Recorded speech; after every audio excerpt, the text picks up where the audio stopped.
Hello. How y'all ladies doing? I hope everybody's doing good and starting this new year off, leaving all the negative stuff behind. The future. The past is behind us and the future is in front of us. Let's make this count. No matter what we've been through, good or bad, let's get a new start. Let's get a new start because I know we all been through stuff. We're all going to go through stuff, but it's how we handle it. Keep it positive, keep it moving.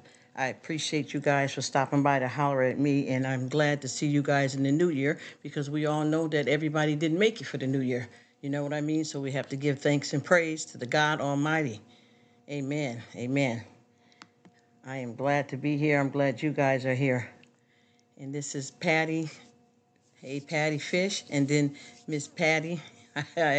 I'm glad to see you guys. I promise you, it's exciting to see this because I know, like a lot of times, we're around here and we feel that, our family's good, co-workers, you understand what I'm saying. But we have to pray for those. And a lot of people think that you have to be, labeled as, oh, well, they were sick and we knew they was going to pass. It don't even work like that. I mean, a person can go from natural causes at any time in their life. So us that made it, we have to keep our heads up. You know what I mean? And I am so happy that I'm smiling so hard you can see my cavities. And I'm glad that you guys are here. I appreciate everybody, and I thank you guys for everything. I thank you for your time. Always here for me. I got y'all back as well. And I want to see what's going on here. What do you ladies have planned for the new year? What do you got planned? What are you going to do different this year?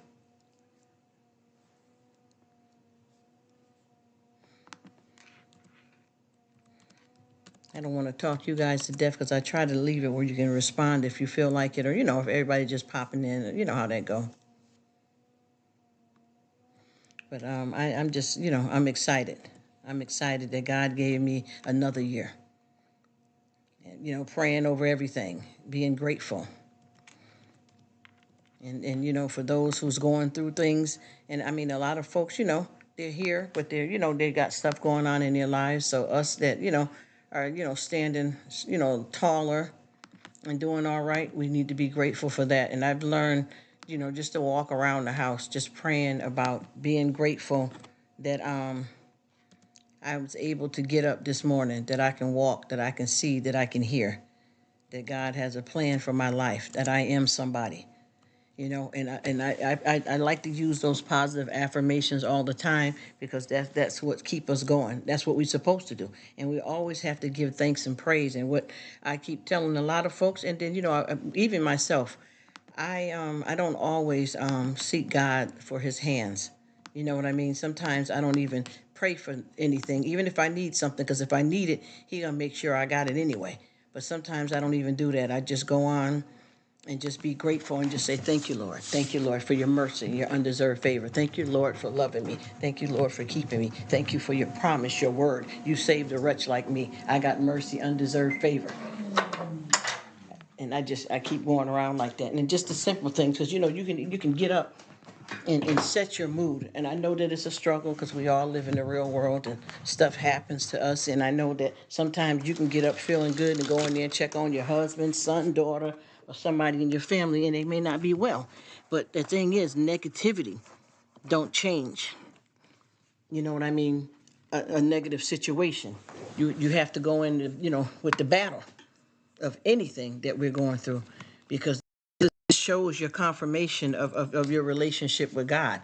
And a lot of times I know that, we all talk about all of the stuff that goes on, but we're actually, lucky that some of it goes on because this is what we're in.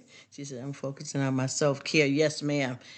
And to be the best version of myself. Amen. Hallelujah. Oh, Patty, you just said it. You said it. You said it just lifted me up. Praise God. Yes, yes, yes.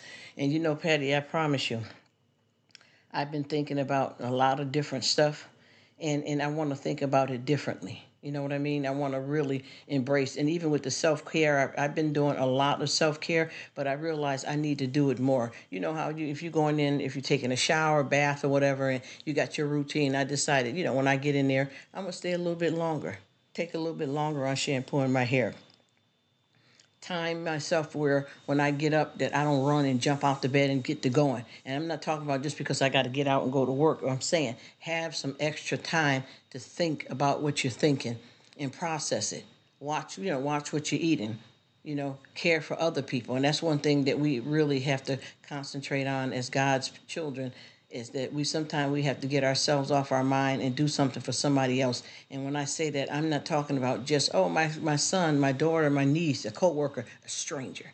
Love on a stranger, because you know why? Because we're all brothers and sisters. Mister from another mister, you know, brothers from another mother. But at the same time, it doesn't matter what our race is, our nationality. We are all family. Even with this YouTube situation, we wouldn't be able to do this without the grace of God, and He's connecting us. I got people, and I know y'all all do, that y'all visit, and they visit you from way across the world. You understand what I'm saying? We live in a nation, a planet. You know what I'm saying? This is big. And I feel that when we connect like this, we all are strangers, but yet we are brothers and sisters. And this has to be a spiritual connection, because we don't all know each other physically. So with that being said, that's and I keep telling folks too, to not to bite off more than you can chew, because sometimes you may want something and you feel that you've asked God for it and He hasn't given it to you, that He's not working in your life. And in the meanwhile, He is. But we just don't see it because we're not getting what we want. And that's not how it works, because a lot of times, all the time, He gives us what we need. There's a difference between need and wants. You could be in a struggling situation, no matter what it is, and if He don't feel that that's important for you to have or for Him to tend to, but He's working other things in your life. And I learned so much about that type of stuff. He is kind, and yes, ma'am, yes, ma'am. Yes, ma'am. And I keep telling people, if we sit back really, and it's not even just to look at somebody necessarily because they're doing worse than you, but to be grateful that you're you and that He is working in your life. You don't have to always, look at things, because sometimes and I still do it sometimes. I'll go in the store or anywhere and I'll get something. I'll just say some bread, and I want to get a certain, loaf of bread, and then I'll say, oh my gosh, I'll tell somebody else, oh, I guess what, y'all, I got lucky. I was looking for this certain bread and I found it. I got lucky. No, I didn't get lucky. I got favor. Favor and luck are two different things. And until we realize that He's going to do what we need Him to do when He wants to do it in His time. And it's not about always, because they said, ask and you shall receive. Well, the thing is, you may not get what you want, but you're going to get something. And we're all special, we're all beautiful, and we all have different gifts. One person don't get everything. I don't care if you got somebody that can sing, play the guitar and the piano, they ain't got everything. It's not about the wealth. That's the thing, too, that people don't get. I know that everybody wants to have a decent life. She said, yes, be kind and helpful to others. Amen. Patty, I'm going to tell you, I'm going to be honest with you. I was in the Dollar Tree here, a couple of weeks ago. And a young lady came up on me. Hey, she was kind of hyped up. And I told her I don't work here, because I thought she was going to ask me, where is such and such at? But she basically, I told her I didn't work there. And she, and I started walking off. And she said, but I lost my money and I need some food. And I said, okay, just, and I walked off, because she was kind of distraught, and I was a little uncomfortable because she was, burling over me kind of. So I had to walk off, and God told me to go back. I know it was God. Go back, let it calm. You know what I'm saying? He told me how to do this. And I'm going to tell you, really, and I felt His anointing on me to tell me to do this. So by the time I went down the aisle and came back to find her, she had already found another woman that was going to buy some stuff for her. So I told her, whatever she's getting, you can get some more stuff, and I'll buy some stuff, and she'll buy some stuff, okay? Now, we're in the, Dollar Tree. So, they got some, expensive stuff. Well, not expensive, but stuff that costs more money in there now, because they done went up to $5. So you can get some stuff that, you would spend more for in the, regular grocery store.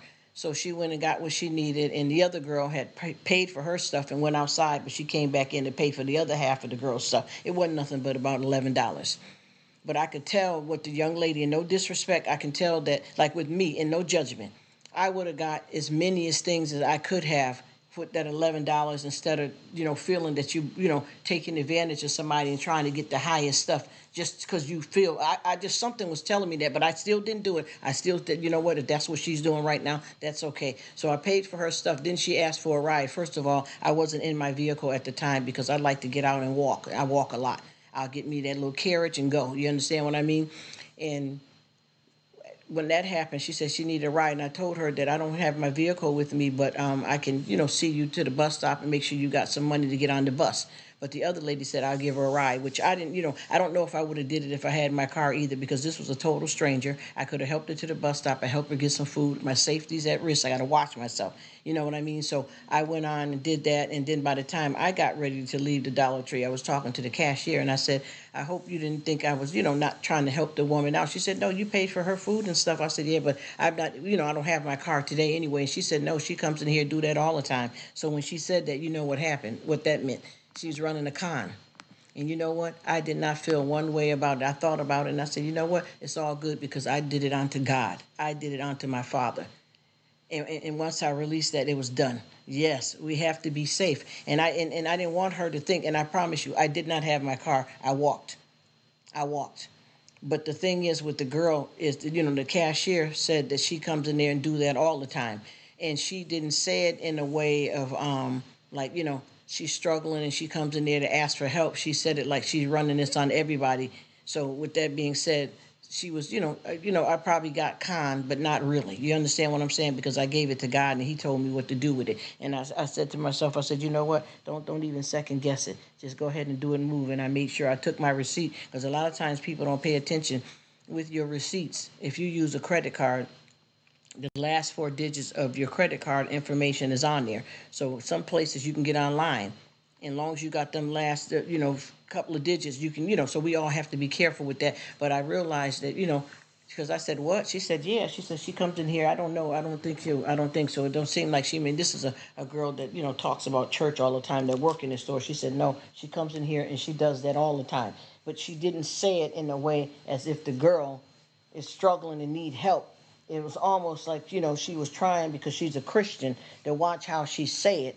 But she was like, shaking her head. And that right there meant something. You know what I mean? But I ain't going to take it neither here or there, because people are out here doing that type of stuff. And I know that I fed somebody, no matter what kind of way it came. I did that beyond to God. You understand what I mean? And I feel good. I'm good with it. She said, running the game, but you will get your. You know how it go. You know how it go.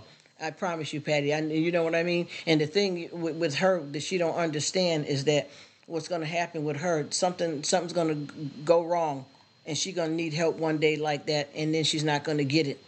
Or better yet, somebody may play her. I don't wish that on her. I'm just saying, sometimes people don't understand what goes around comes around, and when you do things like that, you play your own self in the long run, because God says, no good deed is unseen. You know what I mean? He understands it. And I promise you, I didn't do it just to get rewards from God, but I did it because I believe in God. And I know that, it just told me to do it. And I know I just don't be just thinking, because I got to be careful when I think, that I know the difference between my thoughts and God's words. You understand what I mean? Because sometimes we get it twisted up, especially when we want to do things in the work of the flesh for ourselves. Hello, Mimi. How you doing? I'm glad to see you made it to the new year. God bless you. I hope you and your family are doing well. Yes, keep them receipts. I see you had a good time with your family yesterday, Mimi. I'm glad to see it.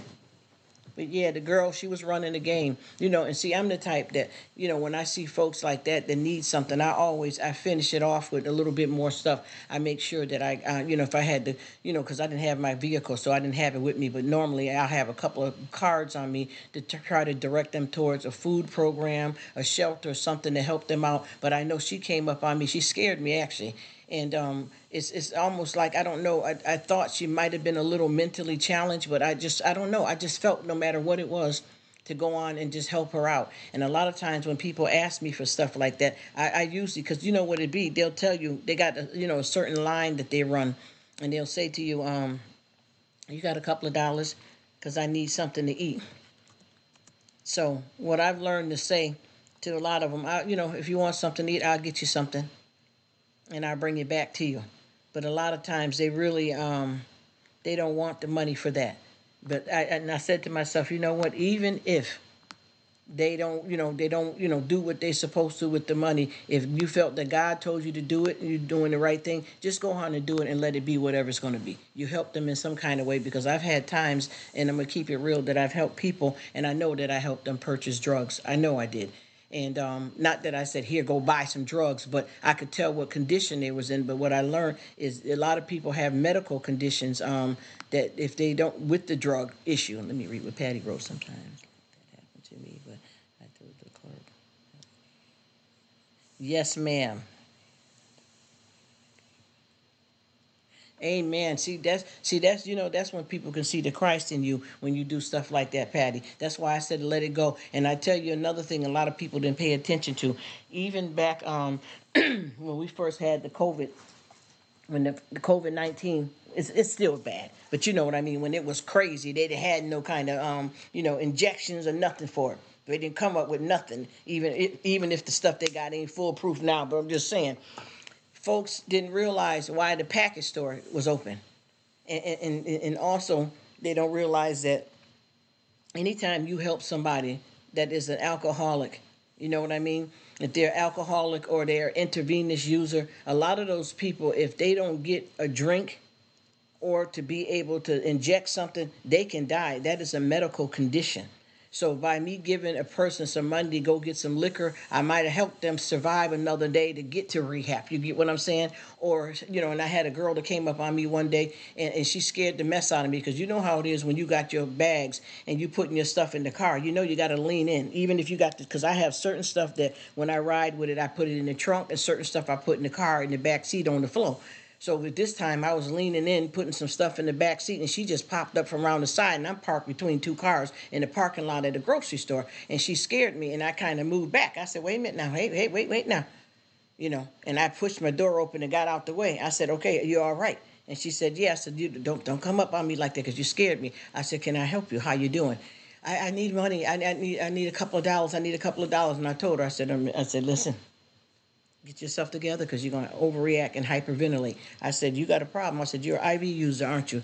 And she said, yeah. I said, I can tell, because your pupils are dilated. I said, and what I want to see you do is I want to see you, if you can find it in your heart for yourself to go to a program. Even if I give you a couple of dollars and you go and get yourself together, where just to calm down a little bit, because see, once you start shooting that up in your veins, it becomes you. You get what I'm saying? Just as much as somebody going to dialysis and that thing like that. Y'all know what I'm talking about. It's in you. It's in you, cleaning in and out, in and out, in and out.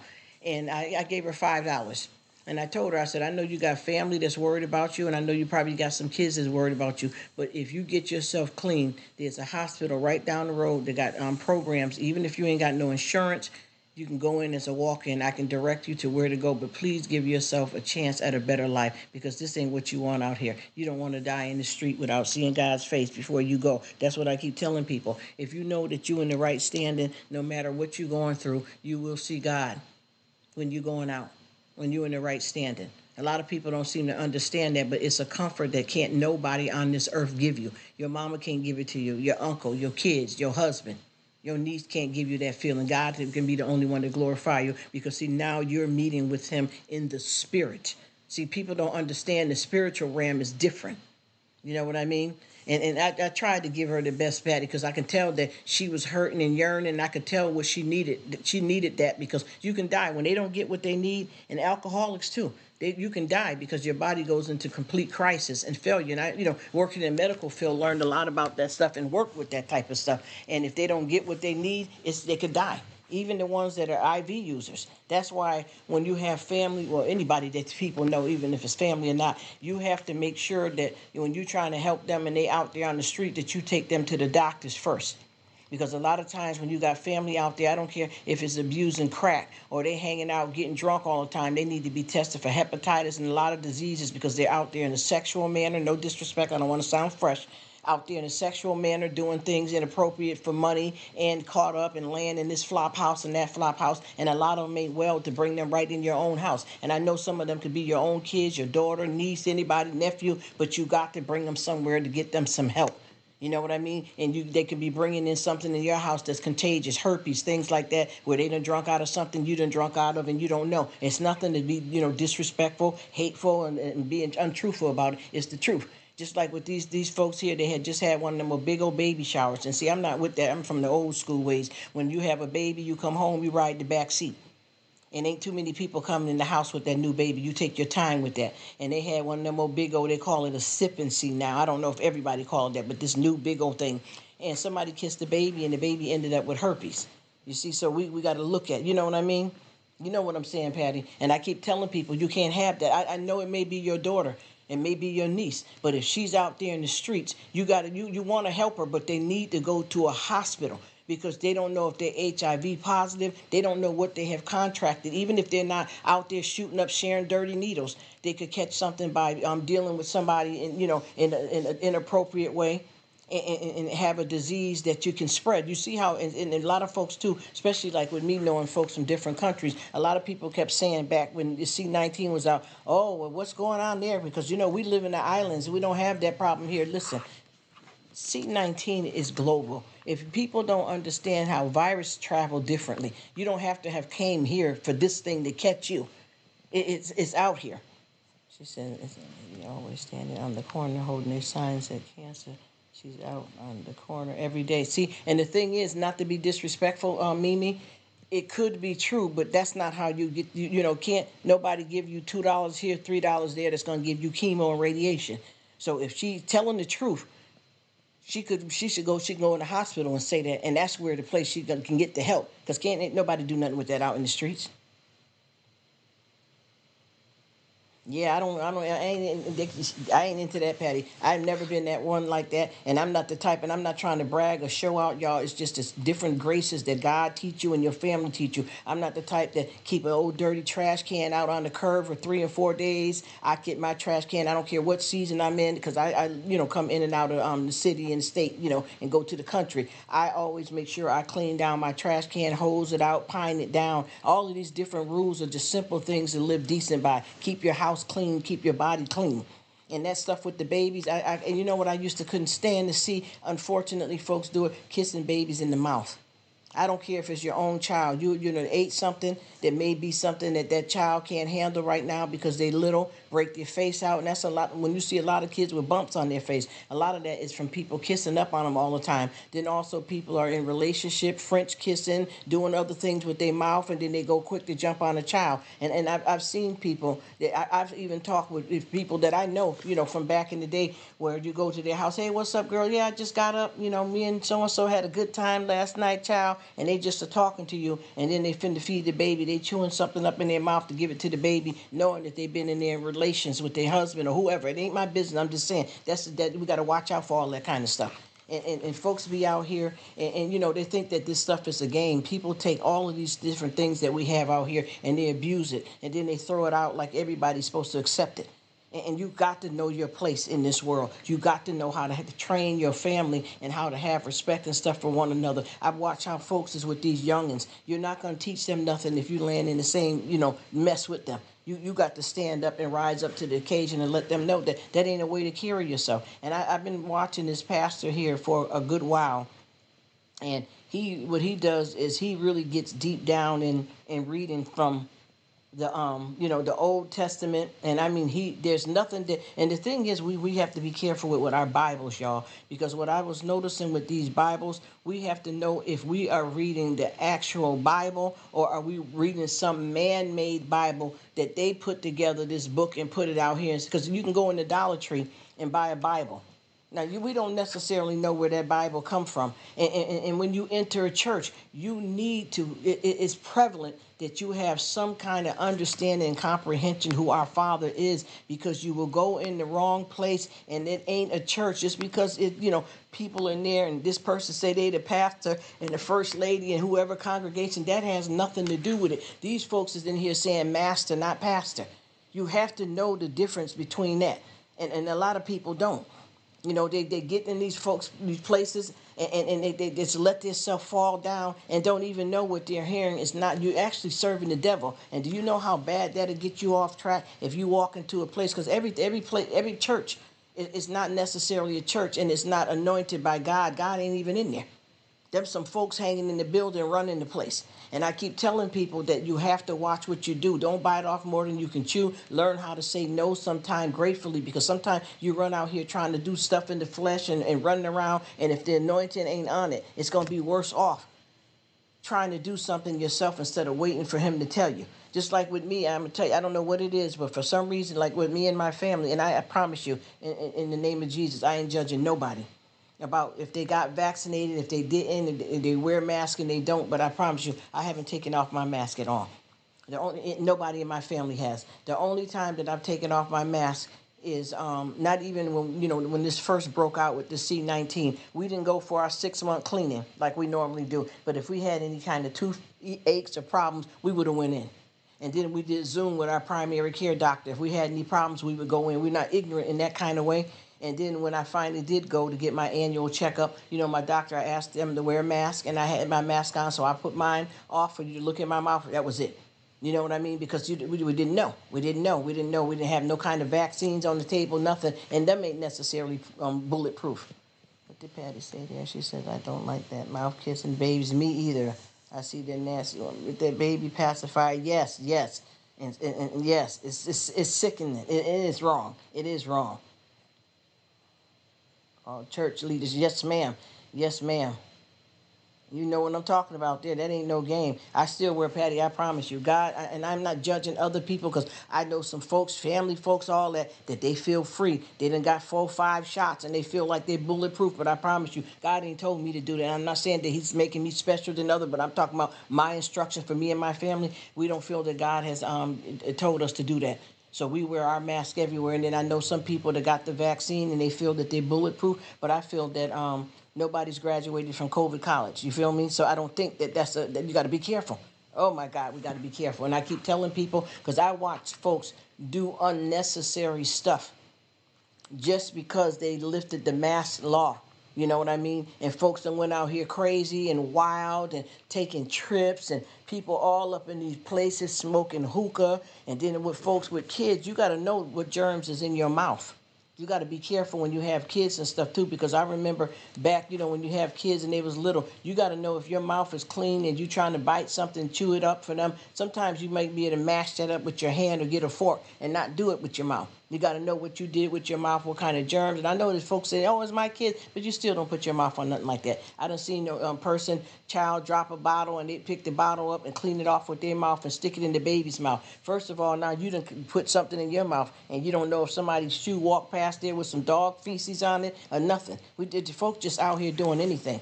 I seen a woman in the store here the other day, and I felt so bad for the child. She had the child, a little boy, looked like he was about 1 year old. She had him in the back of the carriage. She was in there with him, and he was crying. And the way she grabbed him, it looked like she was about to break his arm and telling him to shut the F up and the hell up. And I'm looking at her. She ain't got no decent clothes on out here in the street. Chest hanging all down with no bra on and cussing this baby out. And I couldn't. I had to walk away because I know it wasn't none of my business. And I don't like to judge nobody. But she grabbed that boy up and he was hollering. And I kept saying, this is what I keep saying with parents with these children. No disrespect. It ain't necessarily the child's fault. The way you came up in that store, I can tell that child probably got on a wet pamper. That child probably hungry. You just came out in the streets busting it out wild, and the child is reacting because of their situation. And maybe you need to take the time and say, you know what? I may have came on the bus, so I ain't got no car to go outside to. Take the child in the bathroom and see if their pamper wet. Hug them up a little bit and give them a little nurturing, instead of calling him an MFer because he crying because of what you got him in. And the way she grabbed his arm, I wanted to go back down the aisle and see if he would start holding his arm because he was a little boy. And she just didn't care. She just went crazy on the child. No, people don't understand. And I'm going to be honest with you. What people are not paying attention to with this vaccine, they never told no one, except for a few lies that they have told to get the bargain with people. They had all kinds of trade-offs, like if you get the vaccine, we'll give you a free Starbucks for a year. I mean, different states and places had all kinds of cons. But what they didn't tell you is that this is not bulletproof. This thing is something that they're experimenting with. This is not a definite, you saved and you're going to be okay.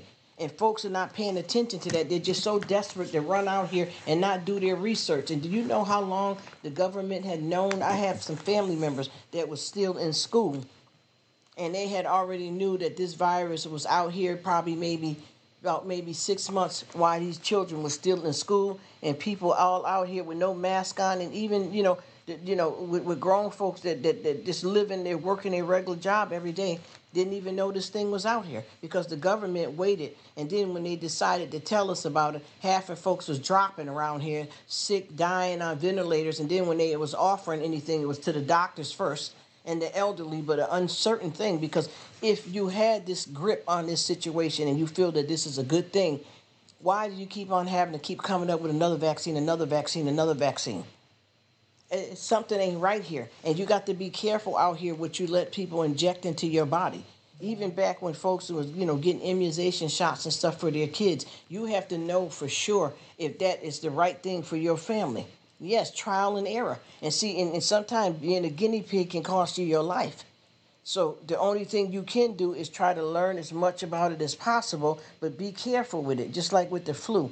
The flu has been out here for so many years, and a lot of people don't realize with the flu will mutate. Like if you go and get vaccinated for the flu will end up mutating into a whole nother flu before the flu season is over, and then you got to go get another shot for the new flu in that same season. This world, that people are not paying attention. This is not just C-19. C-19 is a plague. Y'all know what I'm talking about? This is a plague, just like when Moses went to free his people from the Pharaoh. He casted a lot of plagues out. You know what I'm saying? There was a lot going on with the frogs, all that kind of stuff that make him give in to free the Israelites. A lot of people don't understand. Y'all flipped out on this thing here.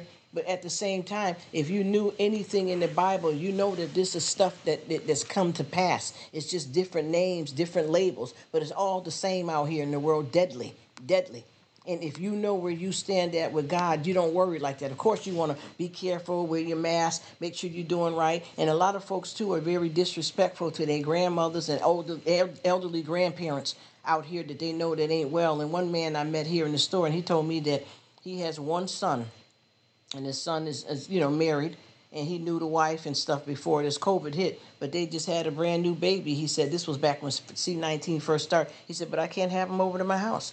He said, because, my son is out here, and he's not wearing no mask. He's taking a chance. He's not believing in this, and I can't meet the baby because that could take my life. She said, trial and error. My mom is 90%. She told her healthcare professional that action was going in her body. You know what I mean? Listen, let me tell you something. I promise you, Miss Patty, Lord, you speaking to me. You speaking to me. I and my family, we feel the same way. I promise you. I've watched this stuff, and I remember back when we had this stuff, with the flu. I got so many people that always end up having to take their vacation time because back, not too long ago, they were doing, when they give you the flu shot, they was giving you live bait. Now they changed it to dead bait, and a lot of people can say, oh, you can go get the shot now because it's not live no more. That's putting that actual stuff in you. Oh, but now it's dead. But why would they put it in your body if it's dead? Oh, so that if the real flu come, it can recognize you still injecting something. Y'all don't understand that sometimes the government stuff ain't always right. People are not paying attention. Do you know how many folks done died and been caught up with this thing from getting the injection? It's like Russian roulette. It's like, when somebody have a gun and they put one bullet in and they pass that gun around the table. You don't never know if it's going to be you when you go get the shot. I don't care if 5 and 6 people in your family had to get it, just like with a family member of mine, their job was mandatory. You get the shot or you end up losing your job. And they ran and got that injection and had them toe up for a long time, and then come to find out it wasn't even mandatory.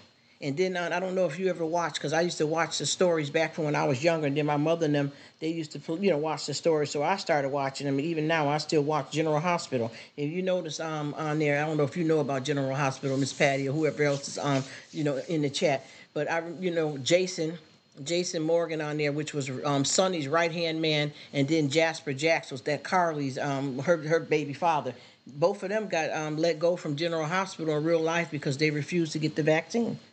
They lost their jobs because people are losing their rights to stuff just because. Even with me, if working in hospitals, if I decided every year that I didn't want to get the flu shot, I would just have to wear a mask. But I wasn't forced to do anything. But they tried to force that thing on folks so that they'll make it a life or death for you, and then that'll encourage more people to get it. So many people say, yeah, I'm going to give me $100, honey. They tell me if I get the shot, they'll give me $100. And what if you die? What if you shut the liver down, your kidneys down? I know one person, she got it, and her husband didn't get it. Yeah, you remember General Hospital. Well, on there, Patty, Sonny Corinthos, his right-hand man, which was Jason Morgan, in real life. They let him go off of the soap opera because he wouldn't get the COVID shot. He wouldn't do the C-19 shot. Then they turned around and they let Jax go. Jasper Jacks, which was one of Carly got a baby by him, the one that was married to Sonny. They let him go in real life too because he wouldn't get the shot. And I think that is wrong that they try to force people to get stuff like that, even with folks that have children. And I'm not telling folks what to do, but a lot of people have had the right not to get their kids, immunizations done. I think that is a right that each individual should have. And I got somebody right now that's dealing with some family that's struggling with some cancer, older, woman in her 80s. And she said that she's not going to keep on going. She's been fighting this stuff for a couple of years. And then in her past, she had a bout with cancer. And she said, I'm not doing nothing else. She said, I don't care about no experiment, treatment, and this doctor coming over from Russia. Ain't nobody else doing nothing else in my body. Whatever's meant to happen at this point, I got kids, grandkids, grand-grands. I'm done. You can't mess with it. And I know so many people that, that know better. And if you serve God, you got to know what you're willing to do. I remember, too, what's her name just died not too long ago, Suzanne Summers from Three's Company. They said that with her, she decided to do a holistic approach to having chemotherapy and radiation, and had cancer back when she was on Three's Company. And then she had cancer again in her 70s before she passed. And she said she ain't doing none of that. She ain't having nobody stick nothing up in her. She, whatever is meant to happen, if God say that's time, it's time. We have to be proactive about our lives. And after you get to a certain age and you got some sense on your head, you got to know what's going on, and then you reach out to God. A lot of times people don't understand the answer is right in Him. Sometimes, people don't realize that no matter what we go through, good or bad, it's not wasted. People got to understand what God's purpose is for our lives. We can't always, want something. Sometimes we have to sit back and just say, thank you, Lord. Thank you that you are Lord. You understand what I mean? Thank you that you're working in my life. Thank you for loving me. A lot of times we get so caught up in the flesh that we start, getting mad as soon as we don't get a certain something, and that's not what it is. And sometimes we just need to leave him alone. You know what I mean? And just be grateful that he's working in our lives, and that he has our best interests in mind, and sit back. And a lot of times, like I'm sure, like with your mother, she's a Christian woman, so she basically know that she ain't having nothing. She ain't having nothing else done to her. She just ain't gonna do it. And I understand that 100%. You know what you're supposed to do, where you're supposed to be. And with that being said, I don't blame her. And I'm not with all that stuff either. Every time they got something new out here, they got a whole lot of different stuff too that folks better watch out that they're going to get poked with. All of these shingle shots and all this other stuff. You got to realize what's in that, what your health conditions are, and what your risks are. And it seems like with the pharmaceutical business, they so quick to push stuff that they don't even care if, because we got a lot of mad scientists out here. They don't even care if they gamble on your life. And I promise you, I learned a lot of stuff long time back when I used to, when I first started, just going to the doctors and paying attention, whether I was, started working in the medical field or not. And I was looking at a lot of stuff, and I watch how these doctors, write stuff down. Like if you ever have your chart on the door, I don't know if you do it or not, but I takes my chart and I look at it. They can't tell you. How can you say that these medical documents is about my business and my life, and I have no way or the right to look at it? No, I can't do it, Patty. And they got a whole bunch of stuff out here. But the thing is, even when you reach a certain age, because you got to look at it. Just say that if you are a person that's in your later 50s and upward, what shots you got if your mother did get you immunizations when you were younger. If that done wore off or not. That the pharmaceutical business, they're in for it. I'm trying to drink something here. They're in the business of making money. They don't care how you end up. So all of this stuff, every time I go in the drugstore to get anything, they got to know something. Where if you're such and such an older, try. They done even made a COVID now thing here. C-19 vaccine for kids. They done went all the way down to 3 now. Pregnant women getting it. Yes. It's asking questions and advocating. You have to, because see, people don't realize Sometimes you have to doctor the doctor. Because these folks, what they do is, if people don't realize, when you don't have a good doctor, or you got a doctor, but they in for the money, they're going to send you everywhere. Every time you turn around, they're helping out the drugstore because they're going to send you with a diagnosis of something that they could have helped you prevent it long ago. If you said, oh, I've been feeling kind of dizzy and stuff. Well, yeah, but that's probably because you're getting older. Where you work at, how's how's the ventilation in your house? When right there was a sign that it could have been, some high blood pressure, and they could have told you, well, if you eat steak, that's probably bothering you, or if you eat too much salt. You know what I'm saying? They let it get to where they got you on medicine. So what that means, they're helping the drugstore out because they're all in tandem together. Then they got you coming in for more visits to build that insurance. I don't care what kind of insurance you got, it's money. You know what I mean? And once they start that, they get you going, and then you be sitting there looking crazy, knowing that you should have asked, you should have said, you should have done something. And I feel that a lot of times we sit there and we act like these people are gods. And I feel too, no disrespect to anybody, but I don't feel that you should bow down to any human. I don't think you should bow down. I mean, you can kneel over and love on your mama, daddy, and whatever stuff, but I don't think you should bow down to humans. I don't think that a lot of people don't realize that the pastor's not God. The bishop is not God. The pope is not God. Who's bowing down, kissing somebody's ring? All that stuff is not what it is to be. And I'm telling you, I'm learning so much stuff because I got this new pastor that I'm following. And what I'm doing is I'm putting his word together with the New and Old Testament, what God is telling me inside of me, and that make me speak up for myself, because a lot of times I've been to doctor's appointments and I want to say something, but I'm looking at this doctor like they superior over me, over my life, and like they taking the place of what God is saying to me. No, tell them that you don't want that. Tell them that you're not interested in that. You're not listening to God. You're jumping into these people.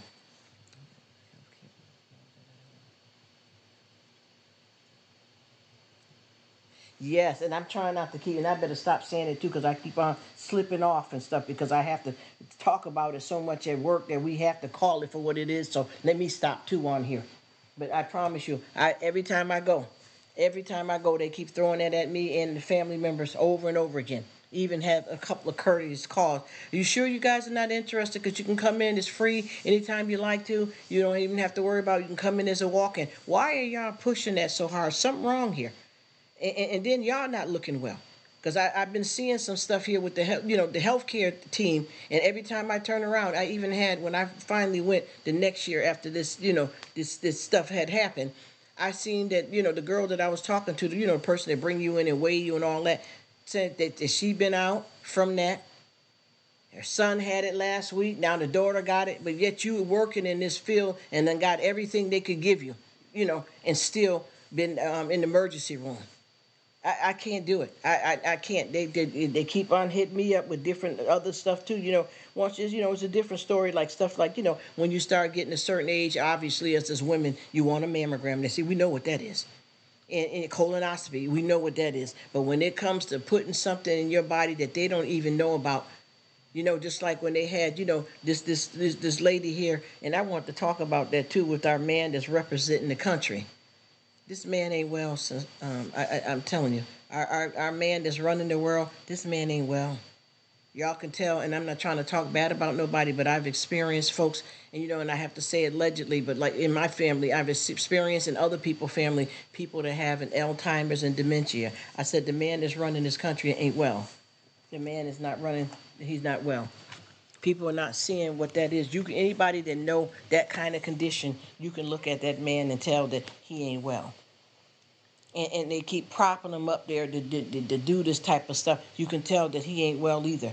And I could tell that he done went there somewhere and got this stuff all poked up in him too, and had him kind of off. Because every time you see him, something going on with him with that and with his mental health. Something ain't right. And I keep getting that suggestion. Like I said, somebody will call here every so often. Oh, it's free. And I kept saying, well, why? Because, they tried to make it at jobs mandatory. And see, sometimes people need to check into that before they jump on that type of stuff, because that's messing with your Fifth Amendment and your rights. And a lot of times we got people that don't pay attention to what your rights are. Because I promise you, I done sat in the doctor's office like a fool several times. And no, it had to be God telling me to say no. and this person is not over me. I'm the one, I run all this. You get what I mean? And I'm sitting here afraid to tell a doctor no to something about my own health, especially when they're telling you to do something right on the spot and you ain't even get a chance to research it. And I hear these doctors, well, I get it done all the time. All my family, hey, that's y'all. You see what I'm saying? But I'm not feeling that, but being afraid that like this person is something over you to say something on your own behalf. And I said, you know what? I'm not doing that no more. I'm going to ask a lot of questions. Ain't nobody going to run in here and scuffle through here to make some money off of me and be on their way. I want to ask a lot of questions. I need some quality time. And if you don't have that time, maybe I need to go somewhere else. I want to talk about it. And like I said, we all know the mammogram stuff and that type of thing is something that is a good thing that's required when you reach a certain age, and even with a colonoscopy. But when they push all that extra stuff off on you, you know that it ain't necessarily right. And I'm going to be honest with you, quite a few of them, they don't have it. They didn't get it. They may tell you that. And you assume because they're in the medical field that they got that done. But in some cases, all of them ain't been required. All of them haven't been. They may tell you, yeah, because you know what, my job, I had to get it and I'm fine. And I know one woman that her man, he don't believe in it, but she believed in it and she went and got it done. And she ended up sick as a dog and got him sick as a dog. And now they got some long term. These people has got the permanent damages from that. That's right. Yep, I don't get crazy with it either. Too much x-rays. No, no, no. Don't do the extreme because you know they want to get you all upside down, and it's money. It's about money, but yet they don't realize that anytime you get any radiation done to your body, there's damages that cannot be repaired. People don't take that serious. People do not take that serious. If you keep running in there and they keep doing all that different type of stuff, you got to know, I just want something regular just to be on the safe side, or you may want to go, maybe you felt a lump or something and you want to go and check it out, but don't let them get you all kicked up and be experimenting on you. Because, you know, and like I was saying before, I read my charts before and I learned something. Yes, I think it's, 3D is that new one that they're doing now. And they always so quick to try to tell you that when you go, oh, you know, we got this new 3D machine and I know that you'll like it. It's going to be awesome. You need to check this out because this is more better, it's more accurate, it reads better, and it ain't doing nothing but trying to be able to test out on you and to run your insurance up because that costs a whole lot more. Hello, Natalia. How are you? Megan, Natalia. How are you? I am glad to see you in the new year. Thank you so much for coming in. We just chit-chatting about different stuff with our bodies and doctors and all that kind of thing. I don't know if you have time to join us or you just passing through, but I appreciate it. Wishing you well and your family. But I definitely know that they be pushing that stuff off on you a lot of times, and there's certain procedure, just like with I have, you know, some grown family members, females, and they keep saying that they you know, at a certain age they need to get a pap smear. Well, if you are a virgin, why would you need a pap smear if you're pure? And I'm not trying to be disrespectful or anything. And I had to tell my gynecologist that about a few of my family members. What are you going to do if somebody, you know, and I don't want to talk fresh here, but if they're pure and they haven't been with anybody before, how could they have anything venereal? You understand? Now, if the person, you know, if any of them is saying something like they're having some kind of something coming out from down there and it don't look right and they got a problem, now they're going to have to examine them. But if you're pure and you're having your monthly cycle regular and ain't nothing else wrong with you, why would you have to have that done?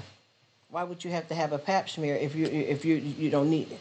Now, if they want to rub around the outside with a Q-tip just to test something, what they want to test, I don't know, because you've never been with anybody. And most of our pap smears is for women that done had children, that done been married and been with a man and that type of thing. And they couldn't say nothing else because I sat there and I said, no, it's no need to do that. That's not right. And then a lot of women don't understand, too. If your hymen is still intact, how can you choose something that goes up in you if you're pure? And so many doctors and so many people that I've talked to over the years kept saying, oh, you can use those. You can put that in you. Well, how? If you're pure down there, how can you put something in you? You know what I mean? That doesn't make any sense. If you're still intact down there and, you know, instead of you using, you know, the pads, you're going to put that in you. And I don't understand, where is there a different hole for that? Because I don't understand where it would go. And you know, when you start talking to the doctors about that, and you know what you're talking about, and you know the thing that's so funny too is that a lot of doctors don't even know what you do professionally. You could be, even though you may be a heart surgeon, a gynecologist, you know, a medical doctor, you still have to go to the doctors yourself too. He said some people don't understand and have no knowledge. Yes, ma'am, and that's right, Patty. They sure don't. All of these folks have to go to the doctors too. You can't just cure yourself of everything. You know what I mean? Even if you are a gynecologist, you can't give your own self a pap smear. So you have to see somebody too. So a lot of times when you have patients here up on the table, you don't know if they're a doctor too. They may have not told you that they're a doctor just to see what your procedures are and what you do. And that's the thing too. That's why I keep saying, like with stuff like a lot of us don't know, we better find out, because this is how you easily get victimized and caught up in some situations. They had some girl here that they said that she went to a doctor for a normal exam, and she was pure, a young girl. I don't know if she was I think she was underage, and she ended up pregnant. And sometime down the line, she found out that she was pregnant. So I don't know, he put her to sleep. You know what I mean? The doctor. And the thing is, she went in there by herself, not knowing what type of injections to accept, what to turn down, what to expect when you're getting examined, and what not to take, you know what I mean? And she ended up getting impregnated by this doctor, not knowing. That's why we all have to be careful and watch what we do, where we go, what we see, what we're saying, because you got to. And you know what I noticed too? A lot of elderly people get manipulated by the doctors. And I remember this situation here a long time ago at work here. And the patient came out. The patient came out from being with the doctor. And he's, you know, he was, you know, getting himself together, and I was helping him get his coat and stuff on. And I said, you take care now and watch yourself and make sure you get your prescription filled. He said, can you do me a favor? Can you do me a favor, young little lady? Can you do me a favor? I said, yes, sir. Anything. What can I help you with? He said, look here. Look here, and tell me what description is. The doctor just gave me a description. Can you tell me what description is? He said, because I was up in here 2 weeks ago, and he gave me some medicine for my heart, and that landed me in the emergency room. And that's why I'm here today, because they told me to go back to my primary care to follow up and get something else for my heart. I said, okay, so I looked at it. And I told him what kind of medication it was. It was a nitrin pill you put on your tongue. I said, yeah, this is what this is. This is what milligram, bop, bop, bop. He said, wait a minute now, let me, give me a minute. And he went in his pocket, and he pulled out a bottle of pills. And them was the same pills that they told him that messed with him and landed him in the emergency room. So the doctor didn't even care. The man got halfway checked. He didn't even check that man properly and wrote him the same prescription that he just gave that man that landed that man in the hospital. So I went to the doctor and I told him, I said, you just gave Mr. Millwood the same, I said, you just gave him the same medication that landed him in the hospital. And I said, you know, he asked me, he said, well, that ain't none of your concern. I said, but if you gave him something, see, this is what I'm trying to tell you. He told me to go on and mind my business because he was a doctor. And I'm not a doctor, and because I work under him. You know what? You see what I'm talking about, right? And that man would have ended up getting, probably would have died, to be honest with you, because he was in the hospital. And you know, when you're taking anything for your heart, that's a dangerous situation. And he was sending that man off, and he got mad because the man asked me for help, and I called it out. And I wasn't trying to disrespect the doctor. I just thought that maybe he didn't realize. And I said to myself, I said, you know what? He didn't care. He just got that man in there. He finna make that office visit money, wrote him out a prescription, and sent him on his way. And they didn't even give him a checkup the way they were supposed to put the EKG machine on this man and everything. They didn't do none of that stuff to check, see how his heart is from when he left the emergency room, you know, over the weekend 2 days ago, and he popped up here on Monday to make sure his heartbeat is right. They didn't do none of that, because I asked him, what did they do in there? Did they put the thing on your chest? And he said, I don't know what you mean. Tell me what you're talking about. I said, the thing that they put on your chest, they did some of that to you probably when you went to the emergency room. He said, oh, that old machine. He said, no, he didn't do none of that. He just told me to breathe in and out 2 or 3 times and to put my shirt on. So that showed you right there that the doctor did not check this man properly and sent this man on without checking him properly and giving him the same medication that could have took his life. You get what I mean? Didn't care. So, you know, with the elderly folks, you have to be careful with them going to doctor's appointments and stuff by themselves as well too. Hello, beautiful Betty, how you doing? We got Sister Patty in here. How you doing? Happy Tuesday. I hope you're doing well and your family's doing good. Glad to see you as always. I appreciate you coming by. We just talking about paying attention to when you go to these doctor's appointments and how a lot of these places they don't do right by a lot of people, but a lot of folks that's dealing with the worst is a lot of elderly people that don't know what's going on. So I was just telling Betty that I ran into this old man, and he got played. It was so sad. It was so sad. Some of them are not tough. Yes, God allowed you to be there to help. That's what was happening there. And I kept saying, how can you be a MD medical doctor, and this man is in this condition, and you didn't even check him thoroughly, and he needed to be rechecked. He didn't even need just for that prescription. He needed to know how his heart was and what condition it was in, because you got to look at it. If he went to the emergency room over the weekend, and they sent him home after they revived him or whatever they had to do, and told him to follow up with his primary care doctor, that means that his heart needed to be looked at again. You know what I mean? It needed to be looked at. And he didn't know what to do. He just went there and did what the doctor told him to do. And I felt bad that he was on his own like that. You know what I mean? And that's the stuff that we all have to do out here as people, is do a little extra care for somebody. You know what I mean? And a lot of folks don't want to have time for nobody unless you can do something for them. You get what I mean? Just like I watch this stuff here with folks on YouTube. A lot of people run up to other channels and with folks just because they're a bigger channel, because you can do something for them. You know what I mean? And we have to pay attention to how we help other people out here, even if you don't have no money. Sometimes it's not about a financial situation. Sometimes it's a kind word, a conversation, a compliment. Oh, you look nice with that shirt on. Yeah, I like your shoes. Caring, casting the care, because I noticed that a lot of people just worry about just only their family, but you got to look at other people out here that can use some help from you too. It don't always have to be somebody that's related to you, a co-worker, you know what I mean, the neighbor down the street. What about a total stranger? You know what I mean?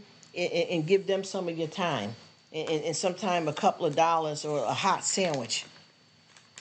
Because, what I try to do is I try to go out here and find people that need some help. Yes, kind words and a smile. I promise you, a lot of people, you can lift up their spirits. I remember one day I was in Walmart, and I was getting some meat from the deli. And, the person, look, the butcher was very nasty. She was nasty. I have to call it exactly for what it is. She was waiting on somebody, and she was asking, but is anything else? And they said, no, that's all. She was like, shh. So I said, uh-oh, I know she, I'm ready for it. And she said, yeah, can I help you? And I told her what I want. And anything else? I said, well, not right now. While you slicing that, I'll see if I need something else. You know what I mean? I ain't have 3 and 4 pounds of meat. I didn't know what I wanted to, other than what I first ordered. Because you know how sometimes you get up there, I'll say, can I have a pound of Land O'Lakes cheese, slice number 1, please? And then I'm thinking, I'm going to get some roast beef today, pastrami. What do I want today? So why is she doing that? I'm looking at the other stuff in the cage. And then she's going, well, are you sure? Because I don't want to get over here. But that ain't how that works, though. First of all, once you finish chopping that meat up, you got to put that meat back and take out some more meat. So by the time you finish doing that, I'll probably know what I want. And she was doing the meat with an attitude. And I told her, I said, so how you doing today? I'm fine. I said, well, that's a pretty sweater you got on there. Yeah, my mother gave it to me. Just kept trying to be that way. And I told her, I said, you all right today? Well, I got some issues going on. I said, well, then I hope I can do something to make it better. Well, what can anybody do? If I said I'm upset, I'm upset. I said, but you're talking. Maybe talking about it to help you a little bit. Well, I said, well, what you want to say? Well, what? Well, I got something on my mind.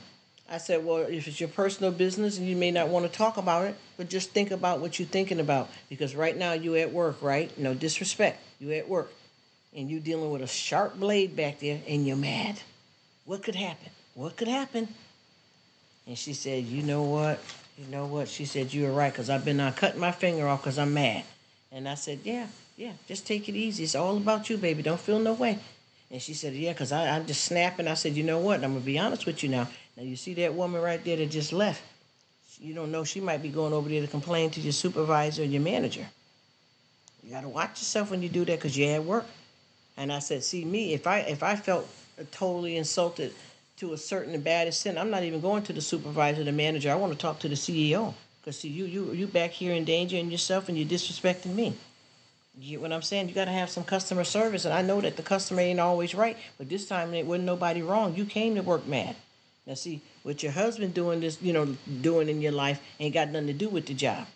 You understand what I'm saying? Because she started talking about all of that stuff like that. And I told her, I said, well, let me tell you something. If you sit here and you got a man running out on you and now you're about to lose your job, you're going to make it worse for yourself. So what are we working with here? Yeah, I know I got to get it. The thing is, you should be trying to get to the emergency room on your lunch break if you feel he's sleeping around on you, instead of being mad at the customers and about to cut your own fingers off. Hello, are we in the building? Hey, hi. Helping you along. Let's keep it real, sister. Let's keep it real. Let's see them. Let me see them pearly whites. I don't care if you're missing a couple of them. Let me see them pearly whites. Turn it around. You may want to go get yourself checked out, because what you're doing is you're trying to show something ugly, and it's not going to change your situation. You know what I mean? And if you know that there's something going on there, you can't bring that to work. I done had plenty of times that I had to work with people and then call. I got a call at work about some blood work I was waiting on, and got bad results. And you think I'm going to go in there and go off on everybody or act some kind of nasty way? No. You got to go on. You got to proceed with caution. You got to have respect for yourself, how you present your spiritual life, how you present yourself, how you handle people, because it ain't going to make it no better to try to be nasty. I understand that you may want to go somewhere and scream and cry, but at the same time, this is business. And if you feel that you got some kind of information or something going on with you bad, you may need to take a couple of days off. I asked that lady at the airport if she was having a bad day because she was so nasty. She started smiling and straightened up. See, I told her to have a great day. Yes, sometimes you gotta speak into them. You rub a little God off in them. You know what I mean? Because sometimes they'll cheer because they realize that they're being nasty. And the thing is, they get away with it so much that they try everybody. But see, you broke it down. You showed her, the kindness of your heart, and she probably seen some God in you. Because that's what I keep trying to tell people too. A lot of times out here in our travels, we don't realize that the tongue is one of the hardest muscles to tame. And with that, you can make or break somebody. So sometimes folks need, somebody to say something kind to them because they're hurting. And sometimes, that'll turn it around because they don't know how to handle themselves. Because I done had plenty of people that done snapped that. I mean, I'm going to be honest with you. Sometimes when you get out here and you be nice, people will run all over you too, though. And I know that there's some guy here. I said I'm going to watch it and see what he's talking about. But he said something about sometimes you can't be too nice. And I thought about that, and I realized that what I took from just a little bit of what he said was that you got to be, like trying to sit there. Like I said, I've been to several doctor's appointments and scared to say no or ask questions in the past in my life. And I realized that it's being too nice in that area. Sometimes you got to check yourself before you wreck yourself, because you sit up here and then the doctor, just like I was telling the doctor something here, we had a sit down, and I was telling the doctor, let me see what she said. The tongue, yes it is. Oh yes, Patty, yes it is. And I was telling the doctor something about some medication she was telling me. I said, but yeah, the cancer risk on that is real high. Yeah, but everything's giving you cancer. Anything can give. That's not the. I told her, I said, no, you're not talking right. For you to be a medical professional, you're not speaking properly. And I said it just like that to her, because I usually don't say nothing. I said, no. Because what you're trying to offer, there's five or six other options that don't have that same risk right there. You understand what I'm saying? Have you done the research before you offered this stuff out? Are you paying attention? I said, because this other stuff don't have that. It may have, because anything you take, it may have side effects to it. You can just take a Tylenol and have a side effect. There's nothing that we can take, because people don't realize, even when you go through chemotherapy and radiation, radiation, they both is killing the good cells and the bad cells at the same time. So anything that we take has risks, but you would want to try to, just like when we was trying to pick who we want to represent the country, we have to pick the lesser of the evil. How do you do that? You see what I mean? You got to know something. You have to know something, and a lot of times people don't pay attention to that, and we need to get to the root of our thinking and our thoughts. You know what I mean? A lot of people don't pay attention to that. They don't pay attention to the five senses that we have. The words of our mouth begin with thinking. The words of our mouth begin with thinking. A lot of people don't pay attention to that. The mind is a machine as a computer. You get where I'm coming from? It must be programmed. It must be programmed. You get what I'm saying? We have to think about what we're thinking. And a lot of times people don't do that. And that's something we need to consider. And victory and defeat begins with what? Our thinking. Think about what we're thinking. You see, and a lot of times folks don't want to hear that either. We are ministers of our lives, not death. Ministers of our lives, not death. And when I say that, that's because, listen to Patty, my daughter told a nurse about a family member. She remembered a nurse that miracles do begin and do happen. Yes, honey, listen to me. You know what? I'm going to keep it real with you. And I'm glad you said that, Patty, because that right there with miracles. One thing people don't understand is that you don't have to have a situation where somebody said that you was going to die and God worked a miracle. Just us breathing every day and having family and life and food is a miracle, because you know what? It's undeserved favor. You understand what I'm saying? Miracles happen every day, all the time. And we get undeserved favor all the time. And a lot of people don't pay attention to that. You know what I mean? They don't pay attention to it because they think that they can only, actually, some people only see a miracle when they feel that they, scraping knee and knuckle. When you just are blessed to even be able to, to have. And a lot of times people don't seem to understand that. They seem to think that, oh, it's a miracle because so-and-so they said was going to die and now they're alive. Yes, that is a miracle, but there's miracles happening every day, all the time. It's not when you get to just your lowest point, whether it be financially, physically, mentally. It's not just then. It's every day. Don't you think it's a miracle to have what you woke up today? Don't you think it's a miracle that you got food? Don't you think it's a miracle that God has a promised land for you? Because I look at that all the time, and I keep telling people, I'm not living just to live this life. I want to live for eternity. And a lot of people don't understand when you say that, because this is one life to live. But what is eternity? How long does this go? Yes, Jesus is a healer and a great physician. Yes, ma'am. That's where it comes from. And see, one thing people don't understand, too, just like I say about with the pastors in the church, they're not God. They're just vessels that God used to get the word out to us if we have a good one. Just like with the doctors and stuff. They didn't work the miracle. God used them to do it. But people will praise these people with the quickness and don't even call out on God. I've seen people in church and they ain't called on God not a one time. Yeah, pastor. Ain't said nothing about God. This pastor. And a lot of pastors do think that they're God. And sometimes when you get that kind of congregation around you that rallies around you and break their neck and do backflips and stuff as if you're God, and they don't even kneel to God. They're looking at the pastor as if he is God. And you sit there looking, well, wait a minute now. How far am I going to go with mankind? And we have a God. And even when we got different people that's talented like Beyonce and all our famous people, they're not doing that on their own. That's God's will in them. That's God working through them. It's not them just doing it themselves. And a lot of people don't pay attention to that. So we got to watch out for that type of thing like that, because a lot of times we look at stuff the wrong way. I didn't even know that had came. Thank you. We're doing that check there. Yes. We don't realize. I just had that closed because I was trying not to be talking. Well, y'all can hear me here. I don't know if you do, but you know what I mean. Noise in the house. Yeah. But we got to look at it for what it's worth.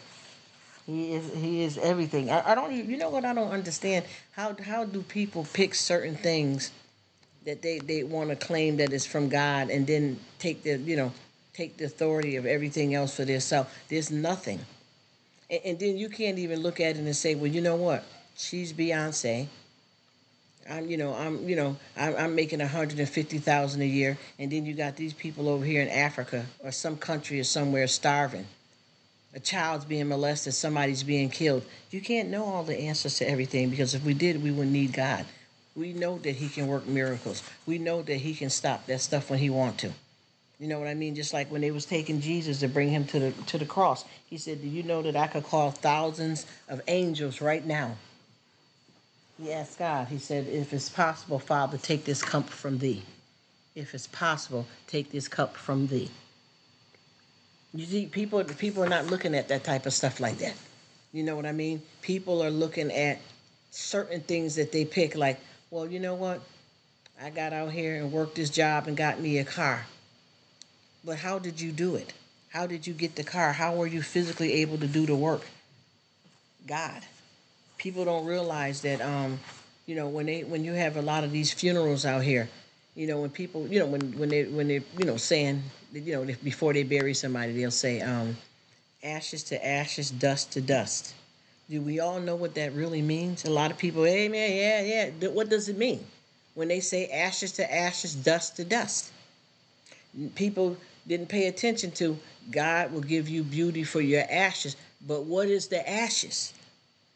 What are the ashes? Nobody wants to seem to sit down and figure that out and pay attention to what the ashes are. Do you know what happens to the body? Do you know that the body and spirit are separate? This is why I said we got to know stuff that we know, because you'll get somewhere and somebody will program you differently. Because I done seen so many people that had family members. Of course, they saved your family member's life, or they did a surgery, they delivered your baby, saved your husband, your son, your grandchild, your granddaughter, whatever. But I'm just saying, you thank them for letting God work through them, not praise them as if they God and they did that on their own. It's humanly impossible to be grateful and bow down to people when it's only they're being used by God to do the right thing. And so many people get so crazy with it. You know what I mean? Just like you said, Patty, Jesus is a healer, a great physician. And that's the thing. The doctors are not doing it. The doctors are not doing it. I just had somebody on here too, Patty, that tried to come in here and turn the live upside down. Just kept saying 40, 50 times, dropping it in the chat. We were talking about God and stuff.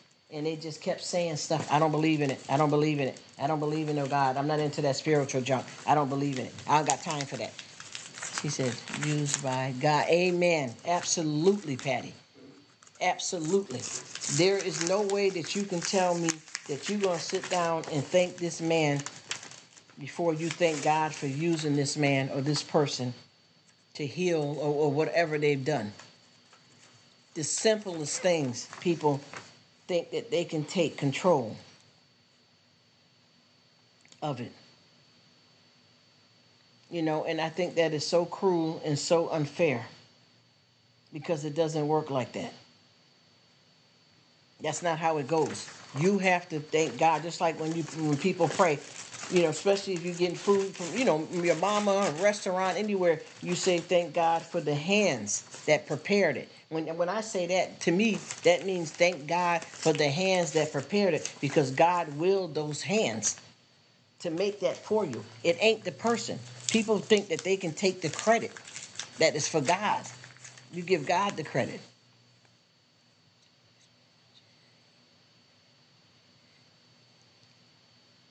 Yes, you see? Yes, you know how that goes? Yes, exactly. That's why I said I don't know what he was trying to do, but I promise you, it got really nasty. There was a few comments that he made that I had to remove, because I felt like the devil sent his butt up in there. He working with the demonic spirit, because see, to me, even if you don't believe in God, you don't have to try to stop anybody else from doing it. That's what the devil does. The devil will use people to hurt you. And I really feel that that's what he was trying to do. Because if he didn't believe in it and he didn't like what we were saying, why did you stay? and just kept interjecting. I'm not into all of that spiritual mess. I'm not into it. I just really, it is what it is. I don't do all that mumble jumble, you know? And I said, you know what? Why is he here? You know, I didn't say that to him because I was trying to be nice and decent and hoping maybe he'd feel something and do a little something. But he came in and he wanted to turn up. That was nothing but the devil. You know what I'm talking about? Anytime you're in a situation, because you know the devil, he can't stay at a place that's holy and that's blessed. He can't stay there too long. You get what I mean? So what he did was he tried to come in there and move the crowd. And it didn't work it didn't work out that way. That's the whole thing. He sent that little old man or whoever he was to try to discourage us. And it didn't work.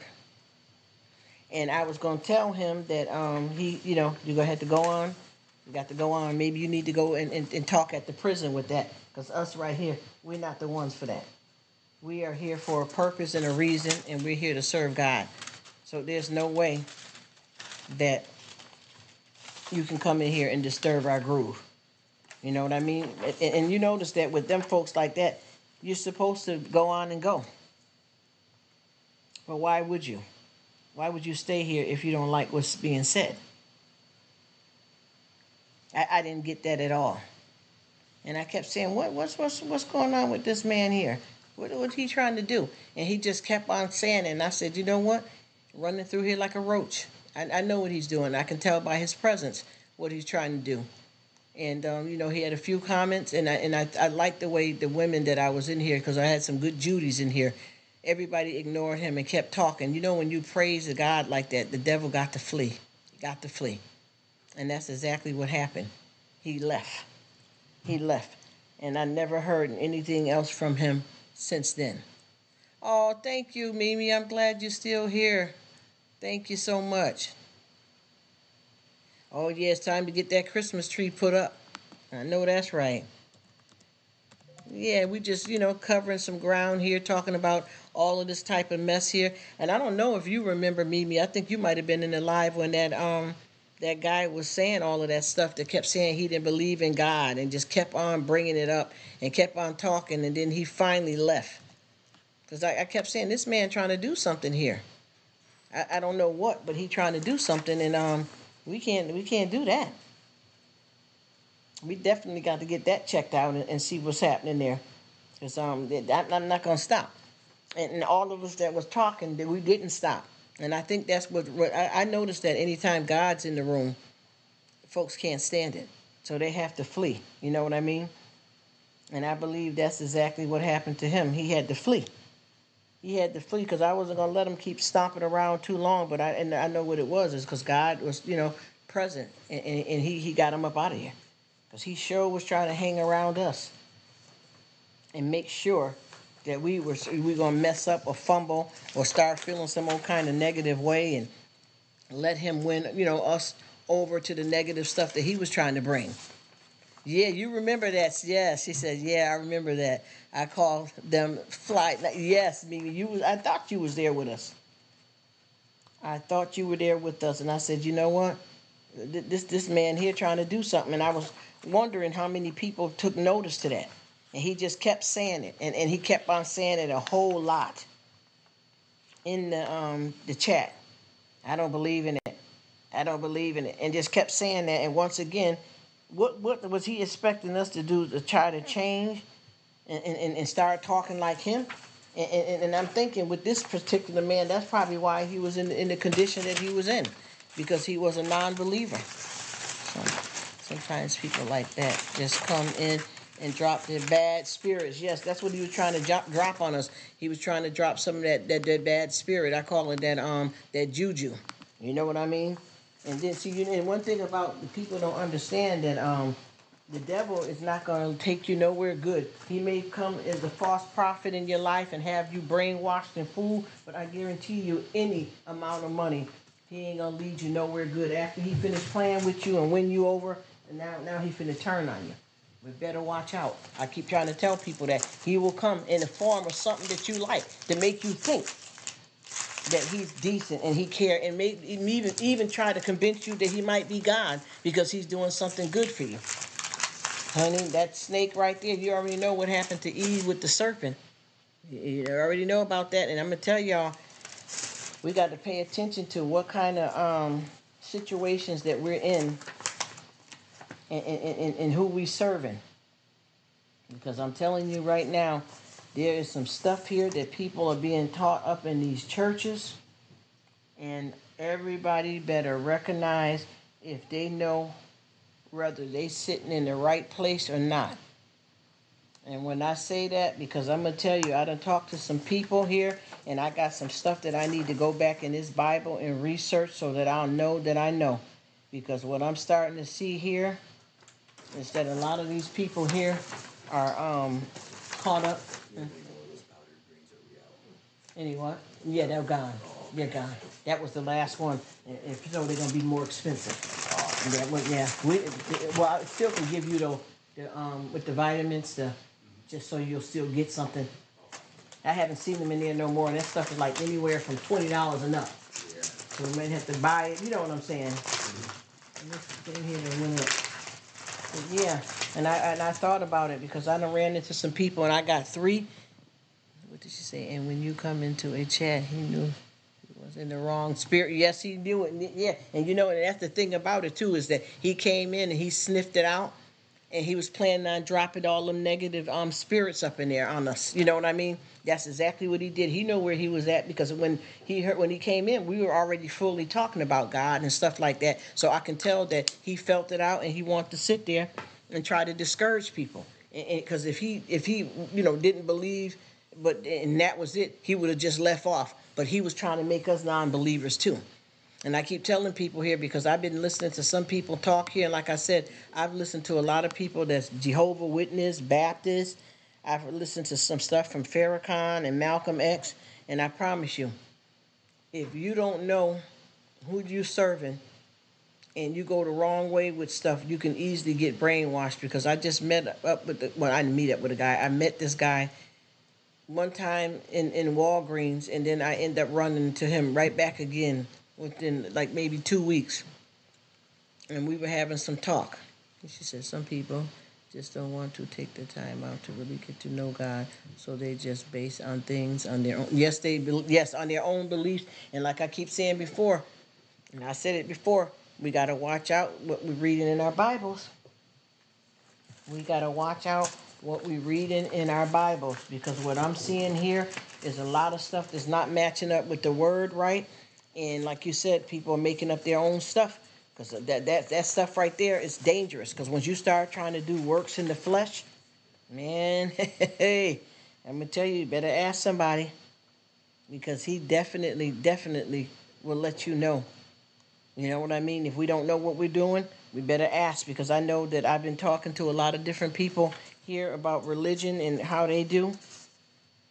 And I'm telling you, some of the stuff that they talking about, they got a whole nother story and a whole nother teaching about God that they better watch out, that they're learning the wrong stuff here, because the stuff that they were talking about has gotten very scary. Very scary. The stuff that they're saying they don't even realize that some of that stuff ain't even of the Bible. And then you got some people and pastors and priests and stuff like that that's reading stuff or telling us stuff out here that's not in the Bible either. So by us not knowing a lot of this stuff ourselves, we better watch out. Because see, that's when it comes. That's when it comes. You sit around here and be brainwashed and bugging out and not paying attention to stuff, to end up in the wrong place, listening to the wrong people, believing the wrong false gods. Because I got a lot of stuff here that I got to go back and look in, because I just was talking to this dude here, and he had like, what was it? He had 3 different stories that he was saying from the Bible, and it was parts that he was saying I never even heard of before. And I didn't jump into what he was saying. I just let the man talk, and I decide what I'm going to do is I'm going to research that myself, because the stories that he talked about, I never heard of that before. I never heard of that before, and I realized, just like you can go in the Dollar Tree and buy a Bible, but is it a real Bible? Or is that some stuff put together? You have to understand how to match up with the Word, and sometimes we all get confused because we don't, we get mixed up with the Old Testament and the New Testament. Then I got the one pastor that I've been checking out his sermons, and he's been saying a lot of stuff that's in the Bible that speaks very negatively against women. Not in necessarily a bad way, but if you're a woman, or if you want to do that or not, because it's a certain place that they got for women, and a lot of the stuff is what he said really is in the Bible, but a lot of that's the Old Testament. And see, people don't realize sometimes you may get a pastor that he's working in the Old Testament, that is what he believes in, and his congregation as well. There's nothing wrong with that. There's nothing wrong with that. But if you are one that doesn't believe in that kind of stuff, then you're going to have to pay more attention to the New Testament, but not make your own Bible. That's not going to do it, though. You have to follow the Word no matter what it is. Just like with the Ten Commandments, you don't see people coming in really changing that. They can't really do nothing with that, but they do change up the Bible a whole lot. And what I'm looking at is I'm trying to pray for discernment, because I do not want to get caught up in the trap. But this person that was saying this stuff, because see, sometimes you'll get the devil that comes to you as a false prophet and preach a whole bunch of stuff to you and tell you that it's in the Bible. And if you don't know God yourself, you will believe that. And then you will go on to live by that, raise your kids by that, spread that word to other people, because you don't know yourself. And you just jumped on anything because you assume that this person is quoting scriptures, but they're not. They're talking some old booga banga mess, and you falling for it. Or if you got these people that jump up and act like they talking in the tongue, and then they start saying all this stuff to you, and you're like, well, that does say it, because they did say that about that story in the Bible. Oh yeah, that sounds like he know what he's talking about. And ain't. But by you not knowing, you believe it. You believe it because you don't know no better.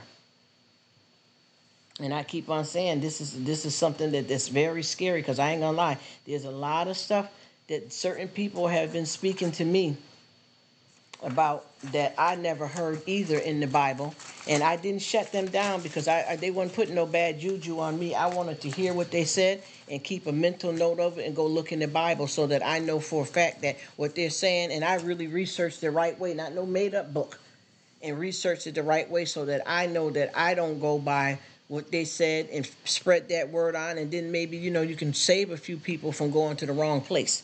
Because a lot of times these folks get out here and they get so many people. Because a lot of people, when you go to churches, they worship their pastors like their God. So anything that person say or do, they believe. And we have to be careful about that. She said you will get some people to read the Bible and will twist it, and make it, yes. Themselves and doing their own research. God gave them, yes. That's what I'm saying. You got to look into it yourself. Just like, I got, they got one girl on here. It was a terrible story. It was on, I watched, I'm trying to think if I watched it. It was on YouTube or somewhere I watched it. And her father it was a man with a wife and a lot of kids. And he had one daughter that he got her pregnant. I think she had 4 kids by him. One of them died. And he had the mother and the other kids, that whole family believing that it was okay. That's how God wants, is the father to sleep with his daughters and to have kids with his daughters. And it was a horrible story. Horrible story. Yes, Mimi, you got that right. And he had his whole family brainwashed, so he started taking his older daughter, when she was a little girl, and start telling her that I'm finna teach you the stuff that daddies and daughters are supposed to do. And she said, even though that it was painful, that he continued to do that to her for years, and she ended up having like 4 kids by her father, and she thought that was right. She thought it was right. That's right, Mimi. That's why it is important. And see, what's sad about that is because this was within the family. You know what I mean? Husband, wife, and their kids. And the mother made her feel that, yeah, that's what happens. Daddy is going to be with you the same way he was with me. So the girl didn't know, especially when the man started messing with you and you're like 8 years old. and he kept her like as his mistress, so to speak. And the wife accepted it as well too, because she was brainwashed and thought that, in the church studies that they have in the house, because he was a pastor, and that everything that he said was true. That the father is supposed to sleep with his daughters and have children with his daughters. And he started off with the oldest daughter, and she ended up with 4 kids by him. But what ended up happening is, I think one of the kids got really sick, and all of it came out: the molestation, the rape, and he even then had started raping another one of the daughters too. But at that point, he had already had 4 kids with this girl, and it was horrible. It was horrible.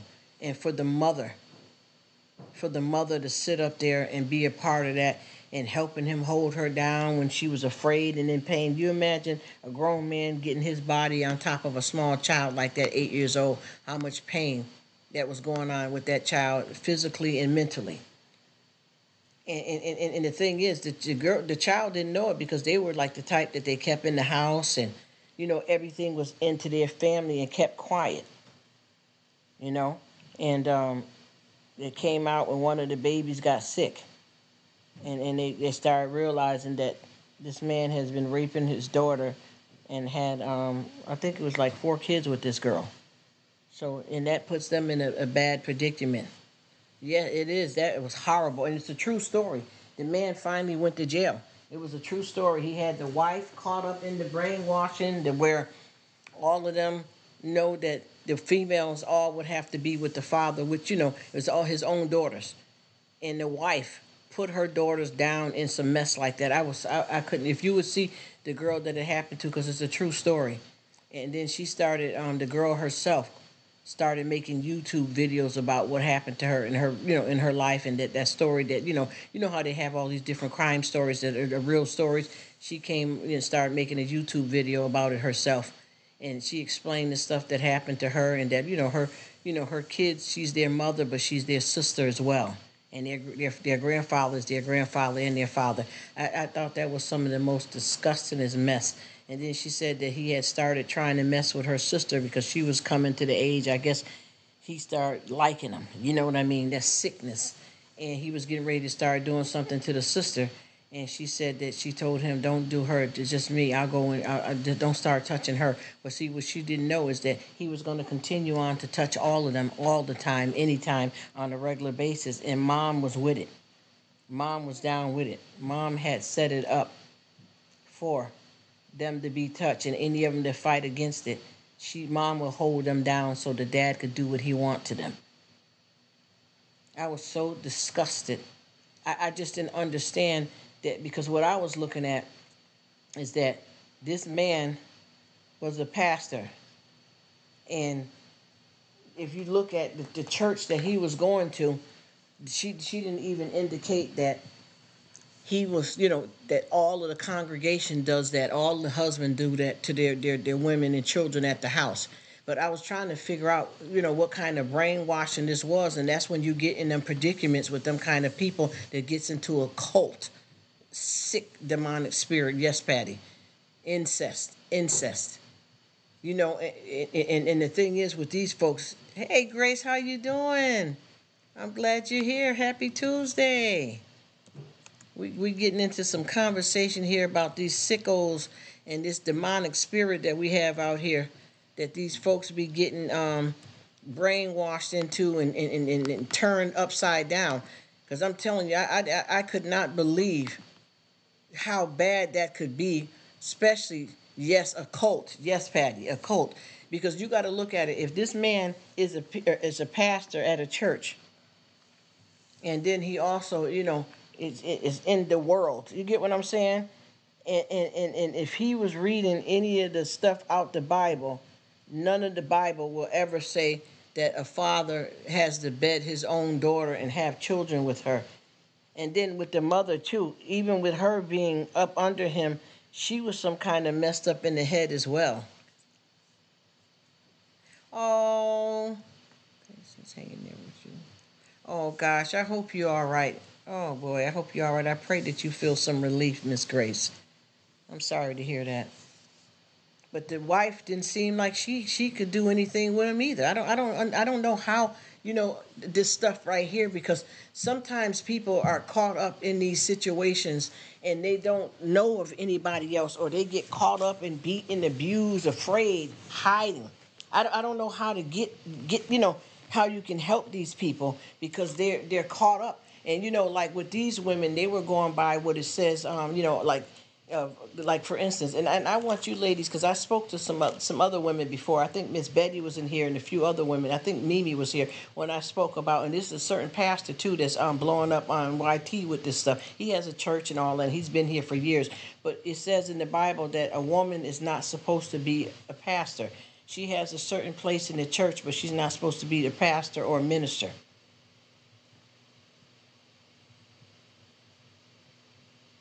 Yes, from the Fugees. I remember that. That was a mess. Ooh, yes, Grace. I know what you're talking about. That was a mess. That's why I don't know. I don't understand, because what I'm trying to get the understanding about too, like with this particular pastor, he said that and he showed the scriptures and tell you where to look at, for this information. And some of it was in Leviticus, and I was looking. I'm trying to look up this stuff myself too. But he was saying that women are not supposed to be serving as pastor. They may be able to stand in the gap if their husband is sick or not available, but they're not supposed to be. You know what I mean? He said that one of those singers from the Fugees group did that with his wife. Yes, yes. You know what that was? And that was way back. And I used to like that music too, Grace. And I don't understand, because I know, like when I talked about this before, Miss Betty was in here, pre-retirement, and she said that, you know, she has to do certain things because her husband is not well. And then if you have a situation like that where the church don't accept you for certain things, what do you do? Because to me, I didn't know that, and I'm not disrespecting nobody, but what this man was saying is that women are not supposed to pastor. They're not. So like how we got like Joyce Myers and Sarah Jakes and a whole lot of other female pastors, that they're not supposed to do that. That's against what God says for a woman to pastor in the church. And I want to know, y'all ladies that's in the live right now, what do y'all feel about that? Do y'all feel that's right and that's okay? And then he said also with homosexuality, that's not supposed to be practiced at all. Listen to me, I'm getting deep, y'all, and I don't want to disrespect nobody, but seriously, and I can tell y'all right who to go to and listen to this pastor speak about this. And I know that it does say for a fact myself that man is not supposed to lie next to man. You know what I mean? And he's going up against a whole lot of preachers and stuff that are saying that being homosexual is okay and letting that go. I don't judge none of that. I mind my business. I don't say nothing about none of that. I don't get in nobody's business, what they do in their bedroom, what their kids do, whoever want to be what they want to be, because it's not my business, it's not my life. But he's basically saying to accept that, and to be around people doing that, you kind of fall in the same hole as them. So I'm trying my best to get the best comprehension, y'all, as possible, because he got this stuff and it's backed up with scriptures. And the thing is, from what I'm saying, from what I'm seeing with this man, he's not just making up, just reading from the Bible that he has. He pulling people. I'll tell you about. Let me read what she said, Grace. It is in the Bible. Some of them make up their own biblical law. Yes. See, and that's the thing, Grace. That's what I'm talking about. That stuff is in the Bible. But what I want to know is, not what I want to know. What I'm trying to say is, I don't think that if you, just for instance, we know the difference of us. A lot of us do, some of us don't. And I'm learning a lot myself. There's a difference between the Old Testament and the New Testament. And basically what's being said is that the New Testament should not be followed because there was only one Bible and it should have never been changed. Do y'all understand what I'm trying to say with this one here? This is, I need to get my good Judies up in here, and we need to ride on this train. You get what I'm saying? Because I want to make sure I'm standing right and doing right too. And a lot of times you can't run to no pastor. Sometimes with us, we got church right now. I want to understand this better, because if you don't, just like they said, a woman should cleave to her husband. I understand that as well too. When you get married, you go off on your own with your husband and stuff like that. I get that. But you're saying that the woman is not supposed to pastor. That's right. And I want to understand this a little bit better because I got different pastors that, I know that are saying different things. We got some awesome female pastors out here, whether it's permitted or not. Are they going to hell for doing that? This is what's being said. No disrespect. I don't want to talk so cruel like that. But there's only one Bible. That's what I'm saying. So they're basically saying that there ain't no New Testament. We don't go by no New Testament. It also says that a woman is not supposed to dress in any kind of whorish ways because she's whoring herself. And he brought that in the Bible. And what happened with this man that I like, and I believe in a lot of stuff that he's saying. I'm not being brainwashed because I got to do my own thing, but I believe in a lot of stuff he's saying is because he did not just bring a Bible that was his Bible and that could have been possibly manipulated to what he wanted to be and reading from that Bible. Any Bible that the person put in front of him, he found the scripture in any Bible that is from the Old Testament, these things that we speak upon right now. You see what I'm trying to say?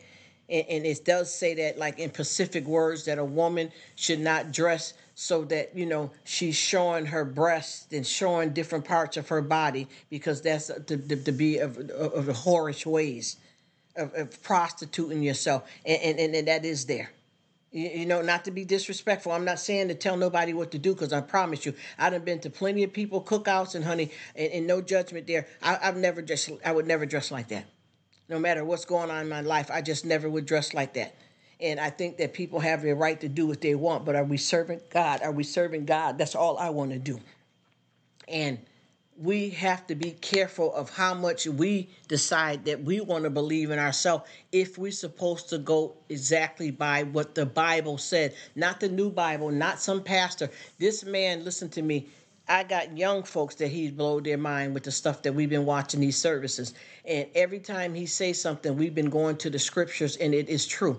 And then if you look at some of the New Testaments, it's not saying anything about it. I've been watching a lot of stuff being skipped past in these new Bibles. And also, sometimes people don't know, you run up in the Dollar Tree. I'm not saying it because it's a Dollar Tree, but I'm just saying there's a lot of man-made books out here anywhere that may not have the proper information in it.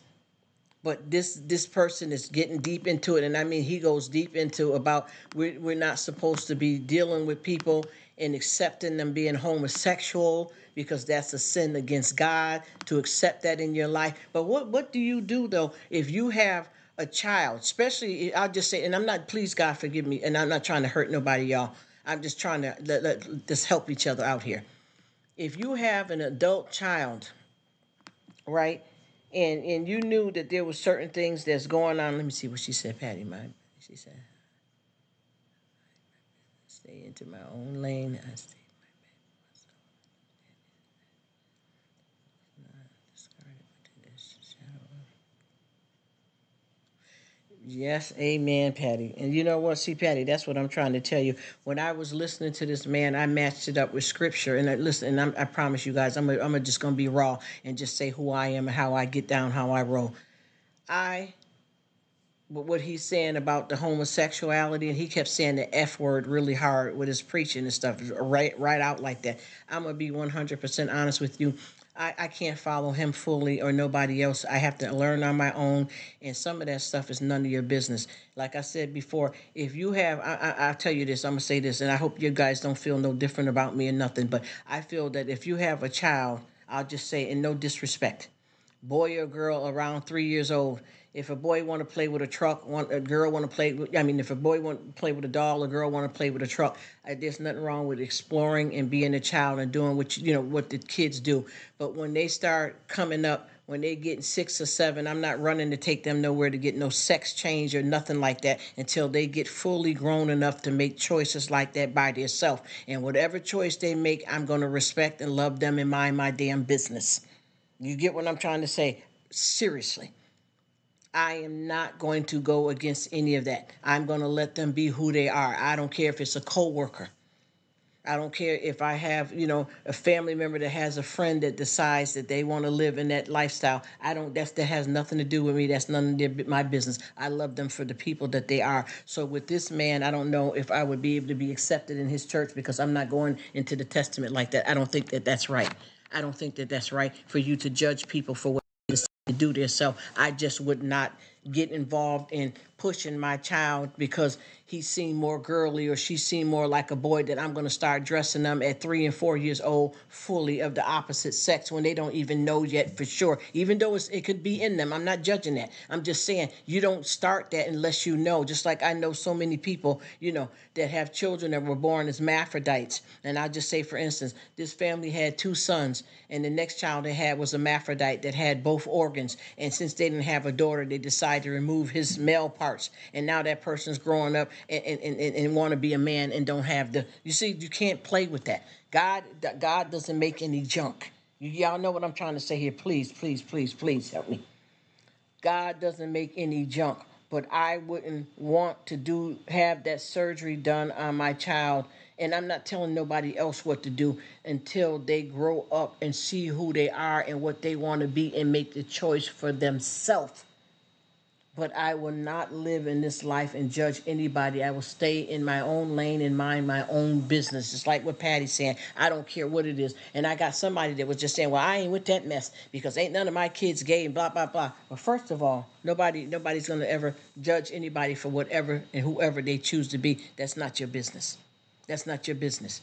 Secondly, you have to watch what you're saying, because I know some people that started off one way in life. I even know right now a female that got married and was married over 20 years and got 3 beautiful kids, and now she's on the other side. Mimi said, me and my husband, we just sitting here talking about that structure. Yes, talk about it, Mimi. And now, also like the prophet said, work together but do not teach each other messages. Yes, ma'am. Yes, ma'am, Mimi. And Patty says, right, let them make their own choices when they grown, but I won't be having a child change. That's what I'm saying. That's the stuff. See, you don't mess with that. I don't care. Even, and I promise you, I know this for a fact myself, being around other kids and folks' kids. You can tell what your child is yourself. You know what's going on with them, but you don't play into that when they're underage and don't know how to make that choice. You don't get into that. You don't get into changing or doing anything. And I remember this one show that they got based on this girl that became real famous with a TV show. She grew up. She would, she was, she what? Oh yeah, that's for you. I'll take that one for the kitchen. She behaved like it was the child was born a boy, but he behaved like like a girl. So the mother started with him. Yes, yes, Jazz. You know what I'm talking about. The mother started, and I promise you guys, in the name of Jesus, I am not casting no stones. I am not disagreeing or being up in anybody's business, but I wouldn't have allowed that. I wouldn't have catered to that. I would have just treated the child like a child. I wouldn't have started just because I've seen them constantly like this. Out of my 3 sons, this son always is in my lipstick and my perfume. The other one put on my heels one day and never bothered again. This one kind of acts very dainty. Okay, I understand that, but I'm not going to start helping you change your name and all that. And if your name is John, start calling you Jazz. No disrespect to them, because I've followed this family. I'm even up on it right now as this, and it done went to the left real bad. It done went to the left real bad because they did not handle that the right way. The whole family allowed this child to manipulate them, not just because of her issues with knowing her gender, but the way they let her run over and disrespect them. That's a big problem with that family, and a lot of folks are doing that with these kids. They're too grown. They don't know what 2 + 2 is, but they can tell you to get the heck out of my room and get off my back and talk grown to you. I'm not with none of that. You get what I'm saying? You know what I'm talking about, with Jazz. But what I feel is that you should not cater to that. Just because I got a 3-year-old, son or that acts like a female, I am not going to start putting him in dresses. He does not buy his clothes. You get what I'm trying to tell you? I'm not trying to change anybody until they get grown and do what they want to do. Just like I have a client that I had that has a problem with soda and is destroying his teeth, and he's mentally, incapacitated. And I kept saying to his mother, "Why are you buying him sodas? He don't know how to go to the store. He's in his 20s, but he has the mind of an infant.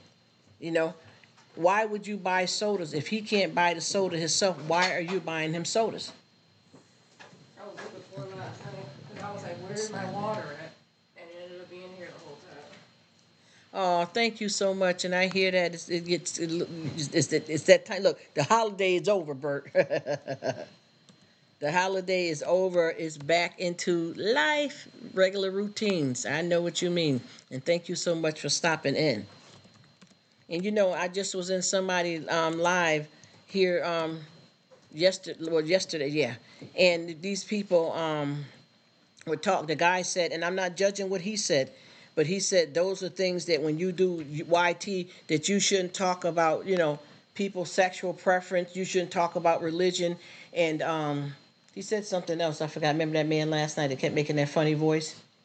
He said you shouldn't talk about religion. You shouldn't talk. I think it was politics and people sexual preference. Yes, you do. You talk about it anywhere you want. Because anybody want to run for me, they can keep running. I'll open the door for them. Because I'm gonna always talk about my God. I'm gonna always worship my God. And that's just where you. That's where you know you got to go where you belong at. But what he was saying may work for whoever they are. But I'm gonna talk about politics sometimes too. Anybody here that don't want to talk about it, they can swipe right off and find a channel that does what you want to do. That's what YouTube's all about. People are where they want to be, and I promise you, I'm not saying that in any kind of disrespectful way to anybody. I respect anybody. If I'm on here talking with y'all right now, and if one of y'all said, "Well, Rruk, listen, that's kind of touchy. I want to stay on the chat, but can you, talk about something else because that's bothering me a little bit. That's a trigger." I'll shut my mouth. Yes, I will. I definitely will. But if I'm in the conversation and I got some people that want to talk about it, that want to work with it, I'm going to do it moving. You know what I mean? I'm gonna get into it with y'all, and we're gonna have fun, and we're gonna help each other out and learn and care and do.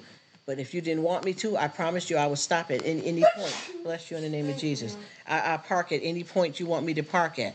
But I know you get what I'm saying. Let's be real. Let's keep it real. But if we're able to talk about this and we all chiming in and we care and we like it, let's do it.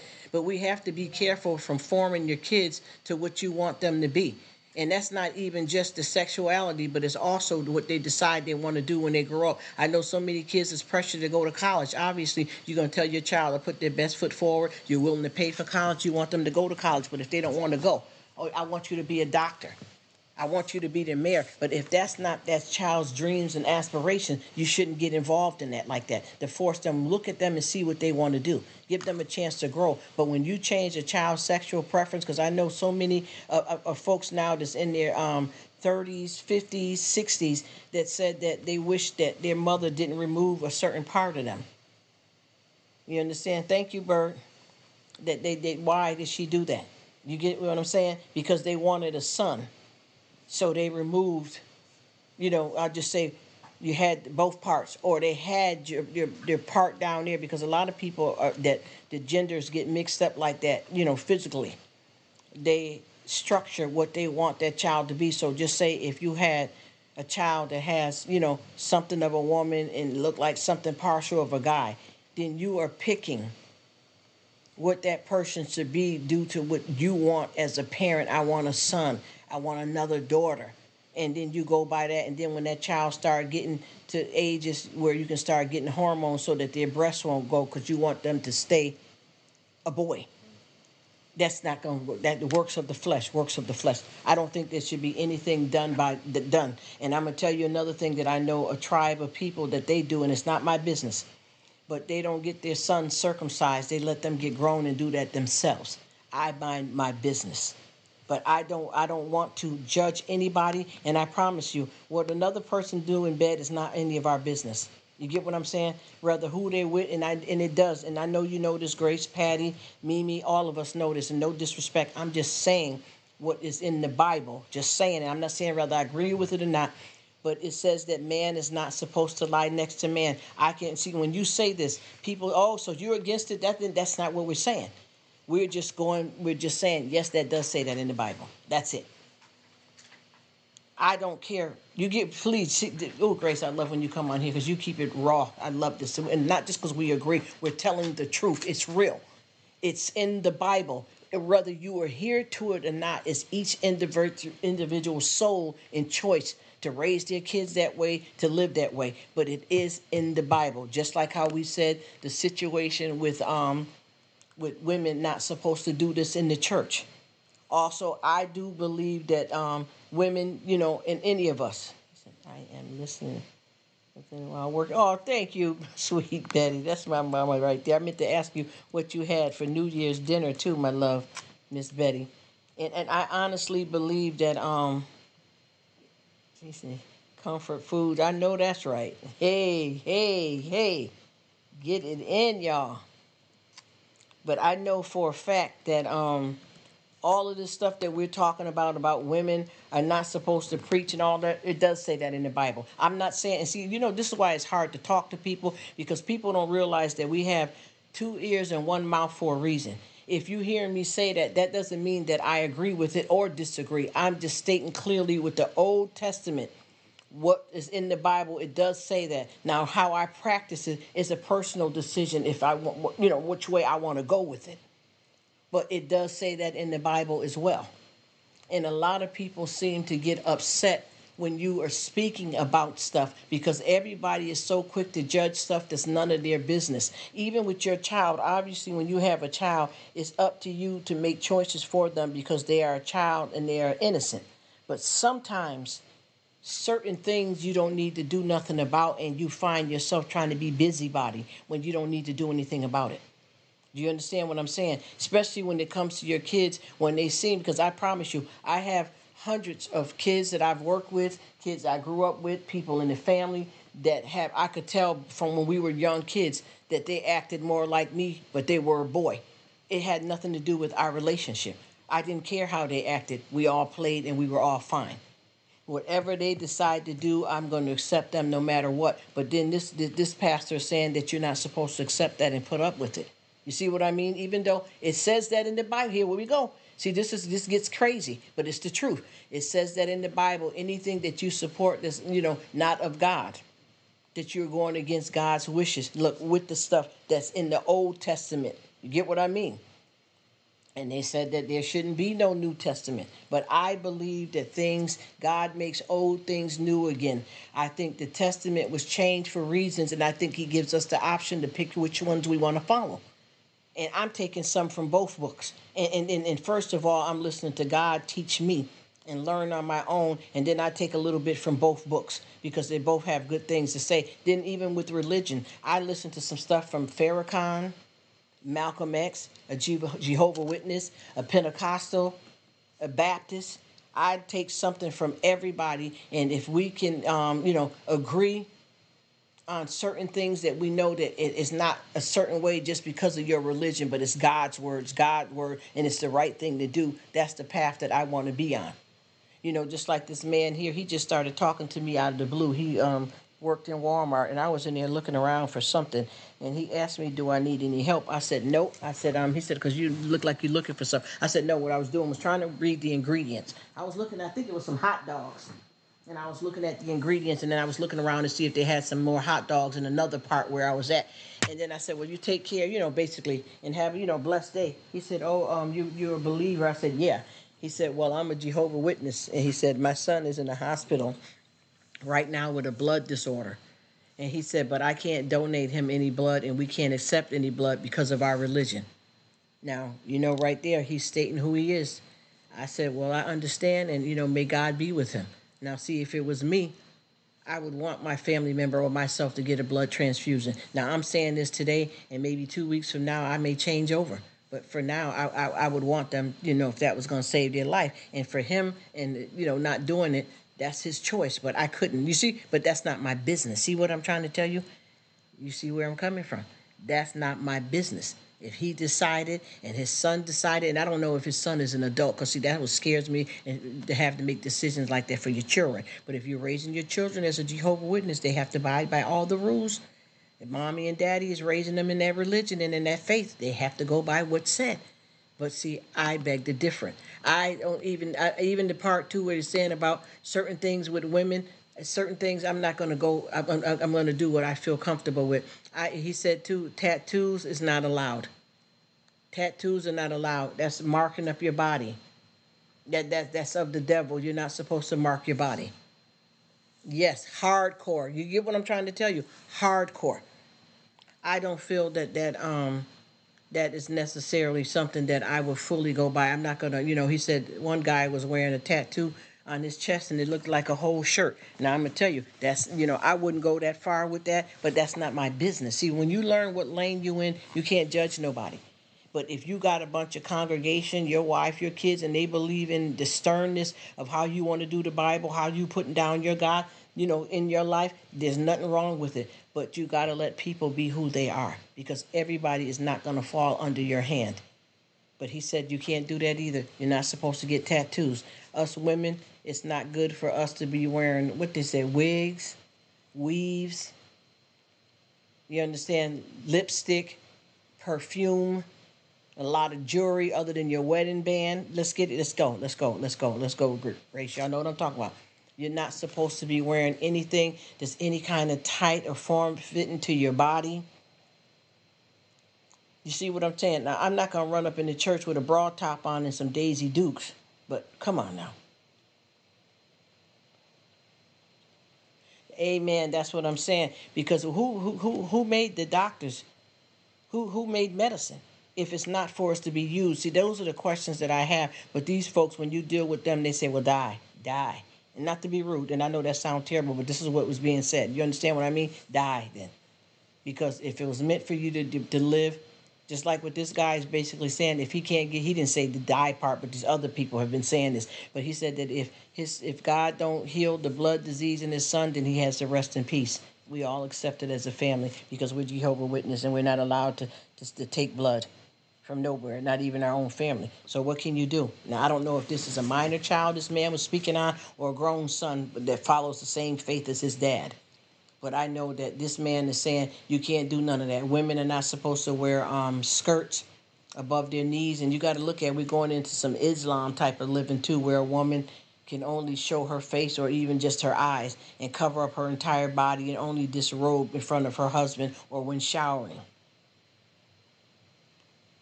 You see what I mean? Nothing in the Bible is a mistake. See, that's what I'm saying. But we have, yes, Mimi, you talking good. We just have to know if that's the type of stuff that we want to do because, see, we're basically being told that, and it, with this particular pastor and these preachings is that if you don't do it the way God says and you do it another way, that you're going to hell. You're not saved. You're not a saved person. Now, I'm going to be honest. I believe that the testament is what he said it is. I can look up the scriptures and stuff myself, but I also feel that I'm not going by all of that. No disrespect to nobody. I'm not doing all that. I'm not, anytime I wear a skirt, I'm not wearing nothing that you can, see my string hanging, if you know what I mean. You understand? I'm not wearing no shirt that you can see my areola. Let me stop. I don't want to talk too fresh. But you can see everything. But I am wearing certain clothes. I don't go out here with jeans so tight that you can see my vaginal print and my booty and all that. And I'm not going to do all of that. But I'm just saying, I ain't going to judge somebody that is. But that does get to be too much to see. I watched this woman that was so on YouTube. And look, I'm not judging her. But she went to her child, I think it was a graduation of 5th grade. What she had on, a bra top, bikers. You can see her vaginal hole imprint. She's bending over, laughing, and getting on the stage with the other parents and kids dressed like that and taking pictures and posting them on Instagram like that to an event like that. Now, I'm going to be honest with you. I don't think that's appropriate. And I'm not telling nobody what to do because I'm telling you, a lot of people that I know that said that they're saved and sanctified and filled with the Holy Ghost, I see how their daughters and sons do. And they come in, and, he showed a description of how a man shouldn't be dressed with them pants hanging down, which I don't care for that either because their underwear is showing, but that's their business. He showed a man and a woman, and I think he had mannequins, and showed how, they shouldn't be dressed. Now, I'm not going to lie. I don't have every shirt that I wear all the way up to my chin. You understand? I am a woman. I got curves. You get what I mean? And I'm not bragging either because this is lumpy bumpy. The daggone stomach then turned into a stomach in a fupa. Anyway, but I'm definitely not going to get out there and look like I'm tricking my body out. You understand what I'm saying? Because I'm not trying to disrespect nobody and I'm not trying to get with nobody. You know what I mean? So I do have respect, but I don't judge anybody. But sometimes it do get kind of out of hand. You up in Walmart and this girl coming in here with a bikini on, and you're like, hey, come on, y'all. But that, once again, that still ain't my business. So what are you doing, looking and judging? Or just know, I wouldn't be caught out there like that. That's it. Mind your business. Move on. That's it. And I remember when me and my family member, we were in Walmart. Yeah, we all are God's children, no matter what. Amen, Mimi. I remember we were in Walmart, and I guess my family member had ran into these folks at another part of the store, and my family member had on a mask and wear gloves. and these three girls were staring her down, just because of what, the gloves and the mask, right? So we ended up meeting back up in the store, and the family member said, yeah, those girls was looking at me because I got on a mask and gloves. And one of the girls, when she walked by, her whole rim of her butt was hanging out. But you judging somebody that's wearing the mask and gloves for medical reasons, but yet you got your butt hanging out and ain't nobody said nothing to you. You see, mind your business. See, that's where it works good at. Just like I keep telling everybody, the grass may be greener on the other side, but it still has to be mowed. When you stay to yourself with your own business, but see, I'm not gonna have that flip flopping wild and crazy up in the house around me though. I'm not gonna have somebody coming in here half naked. I'm not with that. I don't care if you got a son, daughter, nephew. I respect that, but you can't. Don't come here bugging out now. You're acting hot around all of the men up in the house. Hey, baby, let's just calm that down a little bit now. I ain't trying to tell you, nothing how to live your life, but this is at the cookout here. These are some people that's in the church, and your nipples showing. Cover yourself up, boo boo. Come on, we gonna say a little something now. We ain't gonna turn it all the way up because I watched this one girl, and I've been watching her videos for quite a while. And she said that she was flying her father out so that he can come with her in Florida and be on the beach and enjoy the beach. Now, when her father came, he was a man probably about 60. He was dressed, casual the way he should for the beach, a man his age. But if you would see what the daughter had on in front of her father, I would be so uncomfortable, y'all, and I'm not judging her. I would be so uncomfortable. She had on a, oh goodness, she had on a two-piece string bikini. You understand, where you don't have the butt part and the string just goes up your butt like a thong, but the string, and then on her breast she had only the part that just covered her nipples and that was it. And she was hugging all up on her father. Her chest was gyrating up and down. I couldn't do that. You understand what I mean? And she kept hugging her father. Then they was sitting down. She was sitting on his lap with all her booty out like that. You could see her pelvic hairs and everything. I don't care what nobody say. I would never do that. But that's her business. But I couldn't do that. We got method to the madness. And then we get a little bit too far out here and we get out of hand with it. And then also he was saying about too, this pastor, about women coming, they need to be fully clothed, coming to church properly. And I believe that. No disrespect to anybody. I've been watching these women, and I promise you, y'all, and I don't want nobody to get mad at me, but we got a lot of YouTube sisters out here that we've been seeing, and Mimi, and some that me and you know that they really into church. She said, have a great day, Rruk. And everybody, God bless you, Patty, and thank you so much. Have a good day.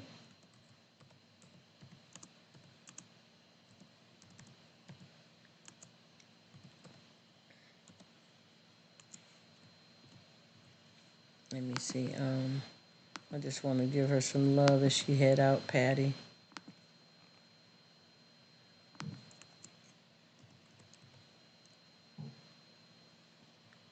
But what I will say is that I know that the Mimi knows, and I've seen her on a lot of different places that I deal with, and I've been watching a lot of different YouTubers out here, and some of them that's really serving the Lord, and they get dressed up to go to church, and they get dressed up. You know what I mean?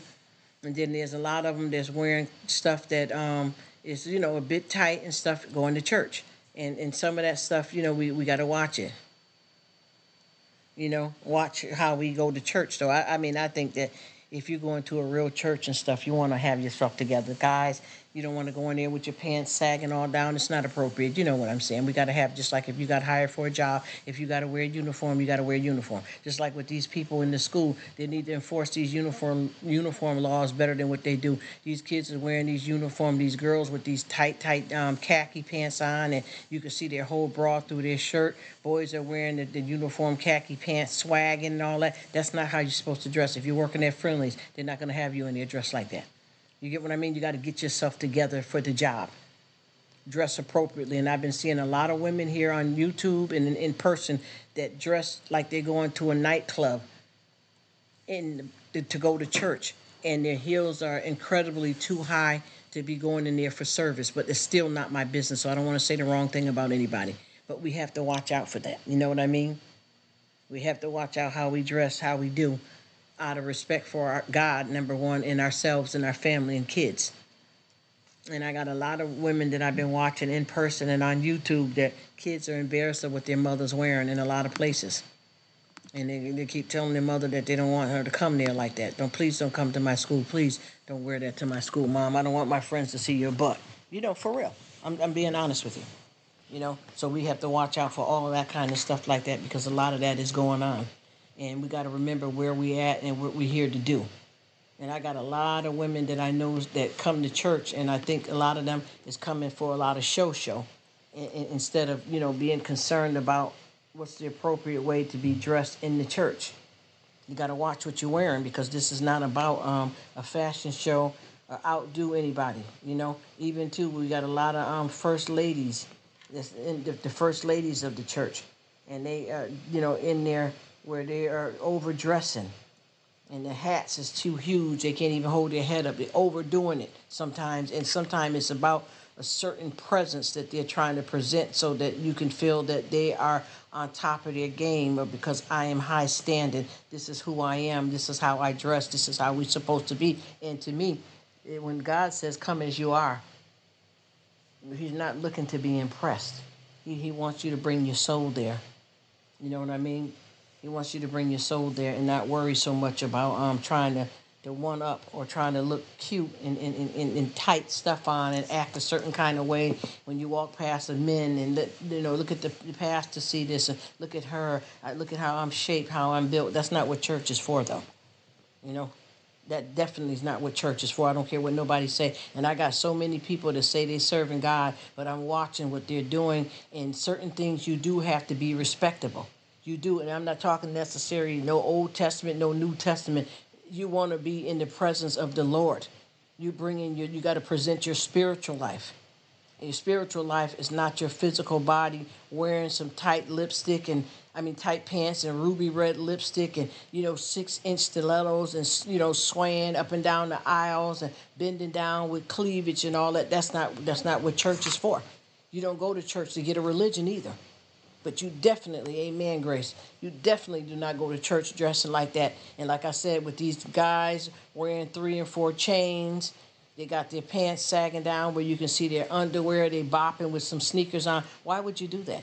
This is not even like a church cookout that you can slide with a few little pieces of clothing, a little something.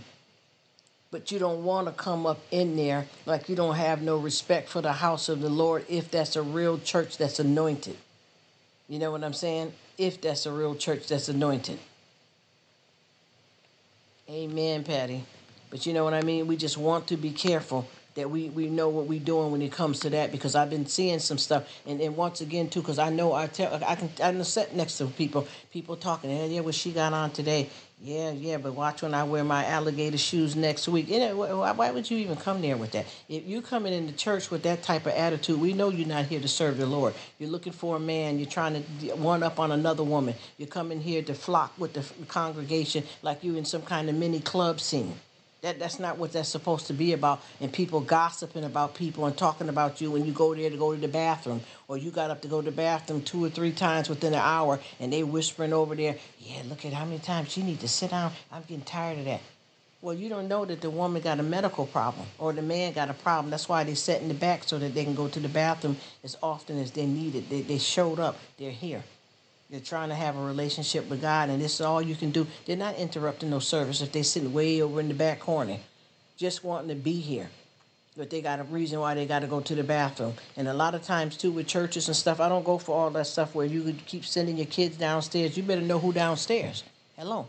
You better know who. If your kids ain't loud up here. Now, I understand if you got some kids that's acting a fool and services going on, and you got Sister Ann or the usher Bubba over there, they may be able to take them to walk them outside in the hallway for a while because they're cutting the fool.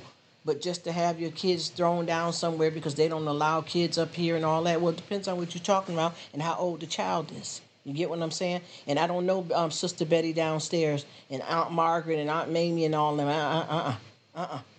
And Buster the usher. I don't know him, and they're not calling you pastor. They're calling you master, because you're not God. We got notice. He said, I was at Walmart. It was all the daughters had bonnets on, including their mother. Whew, I told you, honey. Let me tell you, these folks is coming out in full pajamas, lingerie, And you better shut up and not look over and move out their way. That's what people doing. They're making it a new world. They're doing what they want to do. They don't care how they disrespecting themselves, their kids, their mama, and most of all, God. You know what I mean? Folks is doing what they want to do. This ain't no game. You don't know. You don't have. Honey, let me tell you. We had a couple that looked like they done laid up in them pajamas one day here trying to wear their plaid stuff a little bit after Christmas, and you can tell that they done laid up and got out of bed doing whatever they were doing and had them clothes and slept in and laid up and came right out in the store smelling like bed. You know what I mean? Folks is getting crazy out here. That's why I said we got to watch what's going on here. But these church situations, I don't do all that. And I'm going to tell you something. I promise you, people need to look inside their own house a lot of times to make sure stuff ain't happening around here to kids and folks. Every church you go to, you don't know who's who until they get caught. Yeah, I don't know if y'all, and I'm not trying to tell nobody what to do, but I don't know if y'all ever watched that show that used to be on with Greenleaf. That Greenleaf show pointed out the real truth, what be happening up in these churches and anywhere. It's not just the pervert that everybody knows a pervert down the street. It's not just that. Like I said before, these be neighbors that you think you know. And see, one thing about us too, even this husband and wife that's just put together in matrimony, you don't know everything about your husband because certain things about them that doesn't affect your relationship or the finances or how y'all raise kids. People have a right to have a little bit of business to themselves. Sometimes my right hand don't know my left hand is digging in my pocket to get a mint out. You understand what I'm trying to say? Come on, somebody, wake up and tell me what it is. You get what I'm talking about? Those little subtle things like that is your right to have that, and that's something between you and God, your little something.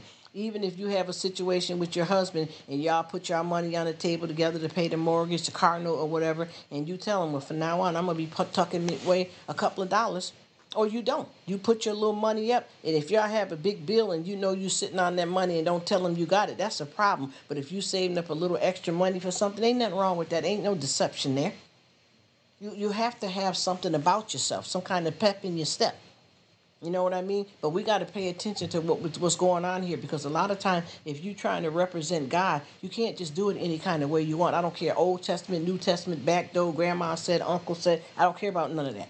If you're representing God, there is a certain kind of way that you got to behave, a certain conduct that you have to have, a mannerism about yourself because you can't just do it any old kind of way. And see, even with me, that's why I don't ever get on here to try to preach or anything like that. And I know for a fact that if I ever got myself into any type of church thing and trying to have a little service with people, I'm not going to be the type, and no disrespect to anybody, I can't do stuff like thou is, all that like that, or with the all that, quiet, bow to him, kiss his ring, all that. I have to be straight out, layman terms, clear and precise. I'm going to say exactly what it is, and I'm not going to try to put a head cast over it to make myself look like super Christian and all that kind of stuff like that. That's not what church is about. People do not understand that God wants us to worship our body as our temples, but a lot of stuff that we do to ourselves is stuff that you have a bad habit of. And sometimes people don't realize as long as God working on you, of course he don't want you to smoke, drink, and do stuff like that to your body. But at the same time, if you are a decent person and you true in your heart and you're pure with God, and you got a problem with a cigarette sometime or something, which it ain't right, we know that. You're not going to get banded just because of that. He's going to try to help you till you can get rid of that habit, drinking, whatever it is. You're not supposed to do that, but he's going to try to help you with it before you get just thrown away. We still have some good and bad channels on YouTube. I try to stay with the clean channel. I know, honey, let me tell you, you get out here on YouTube, you got that right, and it'll have you strung out. You wouldn't even know your head from your toes. Because folks got this out here and people think they are like actors and they're crazy with what they are willing to put out here on YouTube. You know what I mean? That's why I try my best to watch who I deal with because I'm not finna get ready to subscribe and jump and bump and be up on any and everybody's channel and don't know what's going on. And over here talking one thing and then going over there worshiping with these folks knowing that you just got to talking about that you don't do that and you over here with these people. You know what I mean? All of that stuff that these people do, because you know, a lot of people said that stuff about the sister wives, you know what I mean, and judged them sister wives like all of women married to one man. But you know, you got to look at the Muslim and different religions do that type of stuff. I wouldn't want to be in that though. But I'm not judging nobody that do. We have to know who we are in Christ, no matter what you're saying. Ain't nobody perfect. I know a lot of people that don't even have a church home, and they really are sanctified and filled with the Holy Ghost. And then I know some people that's in church lapping around, talking this and talking that, and ain't got a bit in them. Ain't got not a bit in them. And just there perpetrating and playing games and using that to manipulate people. And you have to be careful around your kids, you know, with what you say, and be careful when you make that statement, because there is a lot of stuff that we all as adults can say to a child that, yeah, because I can do this because I'm grown. Yeah, a lot of stuff like driving a car, getting a job, and that depends on, you know, kids under 16 that can't get a driver's license or whatever it is in your state where you live at, city, town, country. You can say a lot of things. Well, yeah, you can't drive. You're only 10. You know, I get that. But when you start doing a whole lot of negative stuff in front of kids, it doesn't make it right just because you're grown. And you're also teaching them a habit. And they may jump and start doing what they see you doing, because a lot of times we are our kids in this world biggest influence. And a lot of times when you get out here and you cut the fool and do all kinds of crazy, messed up stuff, your kids is watching you. And sometimes you change their personality by what you're doing.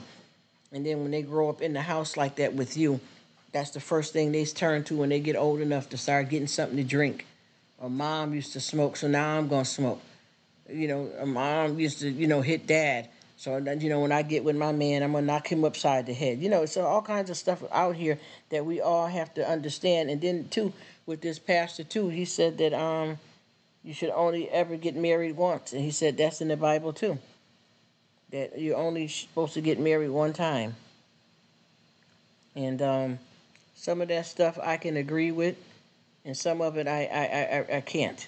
I can't, because a lot of these marriages, a lot of them. So they're basically saying, whatever you got going on, let me put the treadmill. Whatever you got going on in your marriage, you're supposed to work it out or stick it through. Well, if you got this man here running around here touching all the kids in the house, and not even necessarily sexually, but abusive, broken, punched, hit, he beating on a woman, and you're supposed to stay with that man and stay with that man no matter what he does. Keep the marriage together. Keep the family together. Some of that stuff, I'm not doing none of that. Some of that, And I'm not telling whoever else what to do or judging whatever somebody else want to do, but I can't do that. I can't do that. I'm not going to allow anybody to abuse no kids sexually or physically. And I'm not staying in a relationship with no man that is beating me up. I'm not staying with no man that's sleeping around out in the streets and keep crawling up in my bed. Can't do it. Won't do it. I don't care what. Then they're going to kick me out of any church then. I understand if you got a husband or a wife that y'all trying to work out your marriage because they cheated one time or did something wrong or hit the kids one time or did something, that's up to you to try. If you want to try to forgive and work it out one or two times, if that's what you want to do. But I know that I ain't sticking in no stuff like that with no man. That you know somehow people get heated in the argument and he hit you one time and that may not be who he's gonna be and it may never happen again. You have to choose. Is that something that you're willing to give it a chance or not? You get what I'm saying?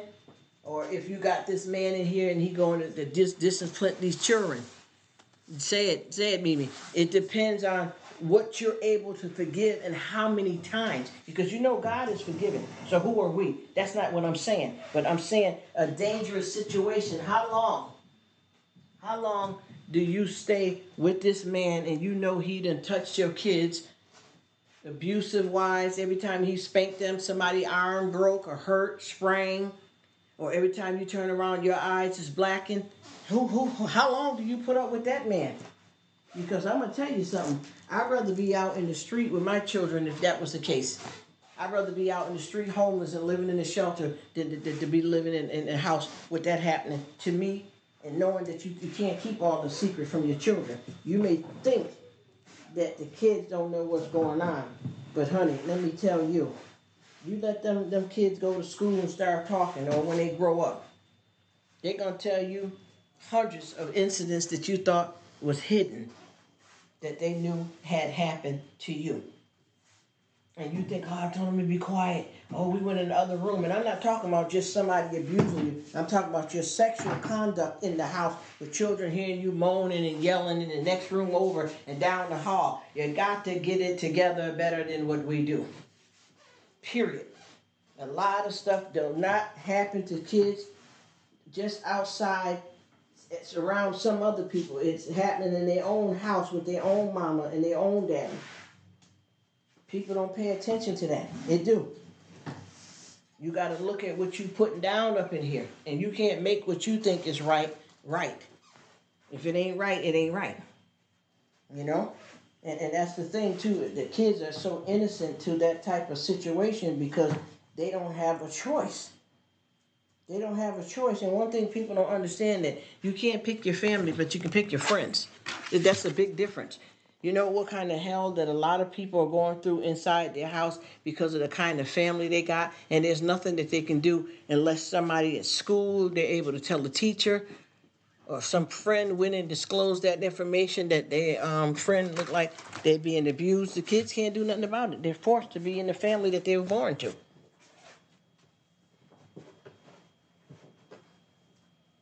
And the only thing that they can do is, pray that something happened and God save them and get them up out of there. Because a lot of times women know that these men are doing stuff to these children. And I'm talking about sexual and otherwise. And they don't do nothing about it. They really don't. There's a lot of women, too, they blame the children for stuff like that. Oh, you was acting hot. Keep going in there, flipping up your legs. Flipping up your legs at 8 years old? The girl was doing a cartwheel. What are you talking about? That enticed that dang on man. And what man? Who you with? I don't care if he's my biological father. Don't you see this is a beast? Well, what are you talking about? And you're blaming it on me? You know what I mean? This is what a lot of folks are saying. They want to blame the victim and didn't allow you to stay in the situation. They don't straighten it out. There ain't no straightening out.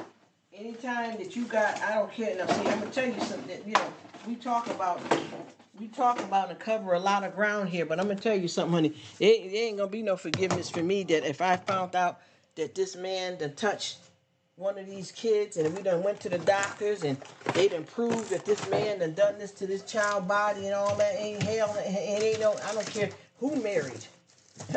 Hello, this is over. And better not let me act in the flesh, because he may not make it to get arrested. I'm going to be honest with you. And I pray that, this don't happen to people. But, this is the world we live in. We can't placate it. We can't placate it. These folks will sit here and know. And it's not even just girls, boys too. Sit here and know that you got a pervert here. There ain't no trying to, well, you know what? He was messing with our son for about a year. But, he done went to treatment. Treatment where? Okay, if he went to treatment, all right, where he gonna live when he come from treatment? Because he sure ain't coming back here. I am not putting up with that. I don't care who folly what, but what. I am not putting up with that.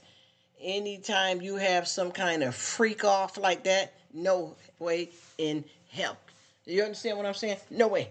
There's no way that you can tell me that you have walked in on this man doing this to this child, or better yet, they have been taken.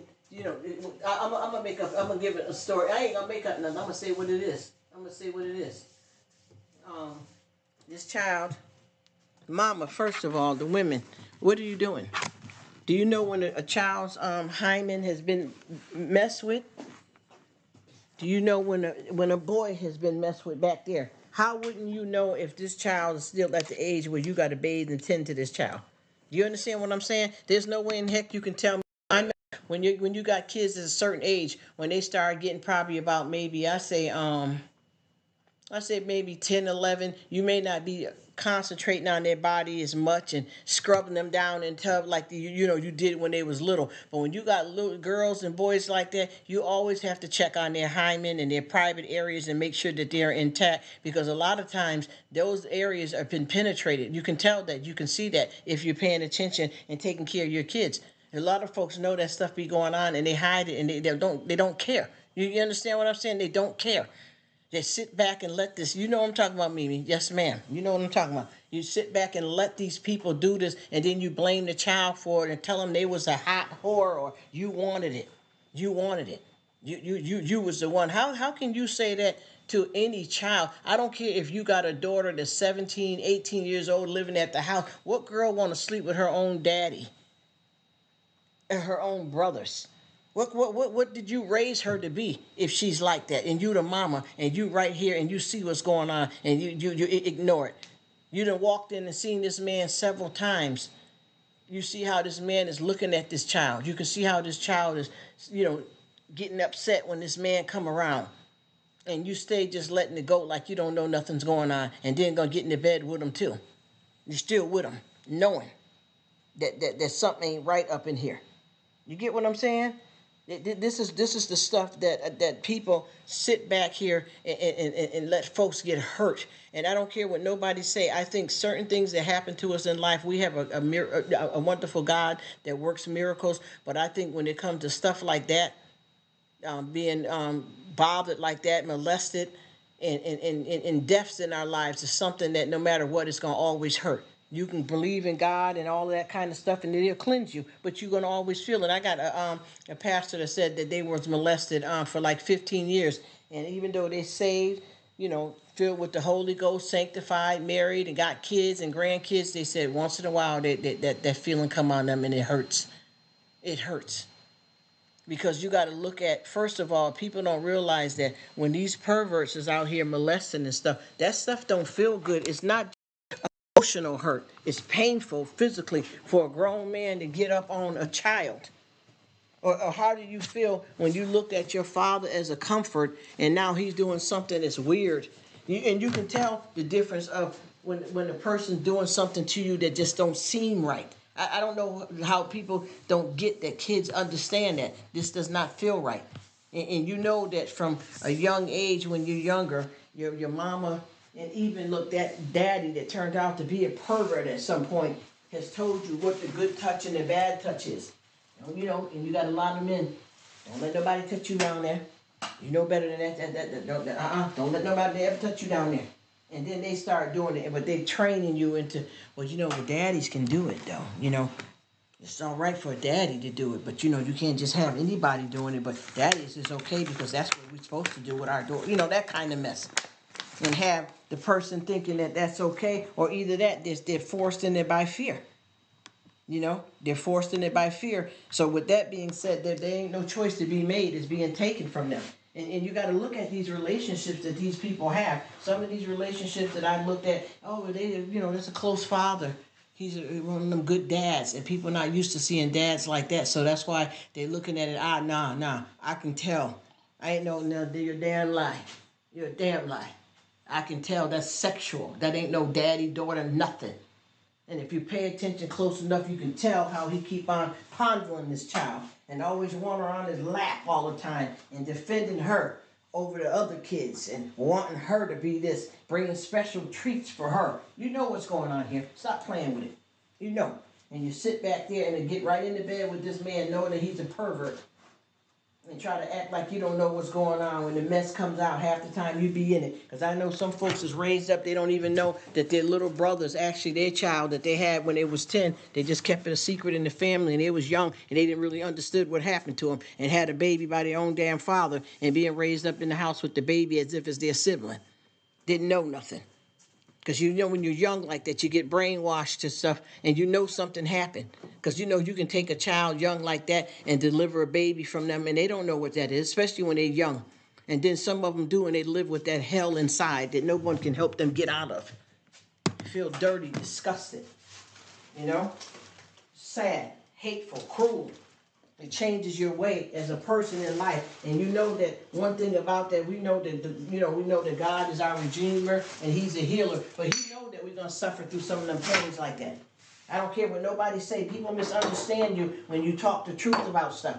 Even though we believe in God and we want to get there and be what He wants us to be, we have to be honest that a lot of this stuff does bother us. It does. Even though God is trying His best to help you out and to cast out that feeling and that hurt in you, you still have it. You still have it in you. People try to act like that stuff is going away through therapy and all that kind of stuff like that. And the thing that's so bad about it too is like a lot of these folks are still in the family.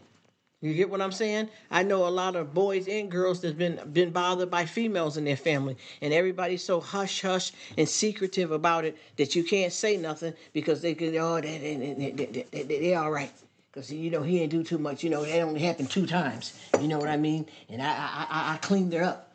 She all right now. She's young and I forgot about it. I took care of that. Yeah, he fine. That happened to him back there, but, he healed up in that back area there. Don't even remember, child. We made sure of that because, my brother Hank, he had some problems growing up as a child, so he didn't mean no harm. That man touched 3 or 4 kids in this family. He didn't mean no harm, though. And y'all still got him over at every damn cookout, babysitting, and everything else. You lie. You lie, filthy liar. You knew what was going on. You didn't care. You didn't care. Matter of fact, your damn brother, he done humped you a few times and got on you when y'all was younger. And you're sitting here knowing that this man was been a danger and a pervert since y'all was kids, and you still let him loose on the damn kids in the family like you ain't got no damn sense. What's wrong with you? You're not being truthful. You're not saving or sparing nobody from nothing either. You're letting everybody get hurt. Because that's one thing about a sneaky, low-down snake dog like that. They always continue. They don't never go nowhere and get no fix. Which any of them really pray or ask God to help them remove that sickness from them. They love being predators.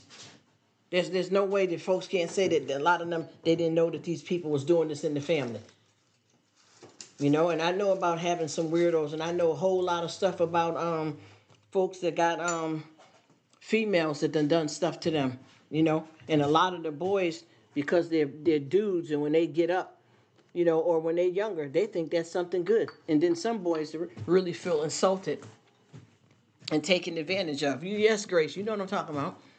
There's a lot of boys that feel like because of their manhood and how they were raised, they scared to say something about it, or some of them thought it was cool. I'm 11-year-old, the babysitter, 18 going down on me. Damn, this is heaven. Come on. Especially if your parents ain't taught you nothing, because boys get raped and stuff too. You understand what I mean? You don't glorify that unless you ain't been taught nothing. See, when ain't nobody told you nothing, you don't know nothing, so you can't say nothing, you don't do nothing. And then a lot of them think that's okay. And it doesn't get any better.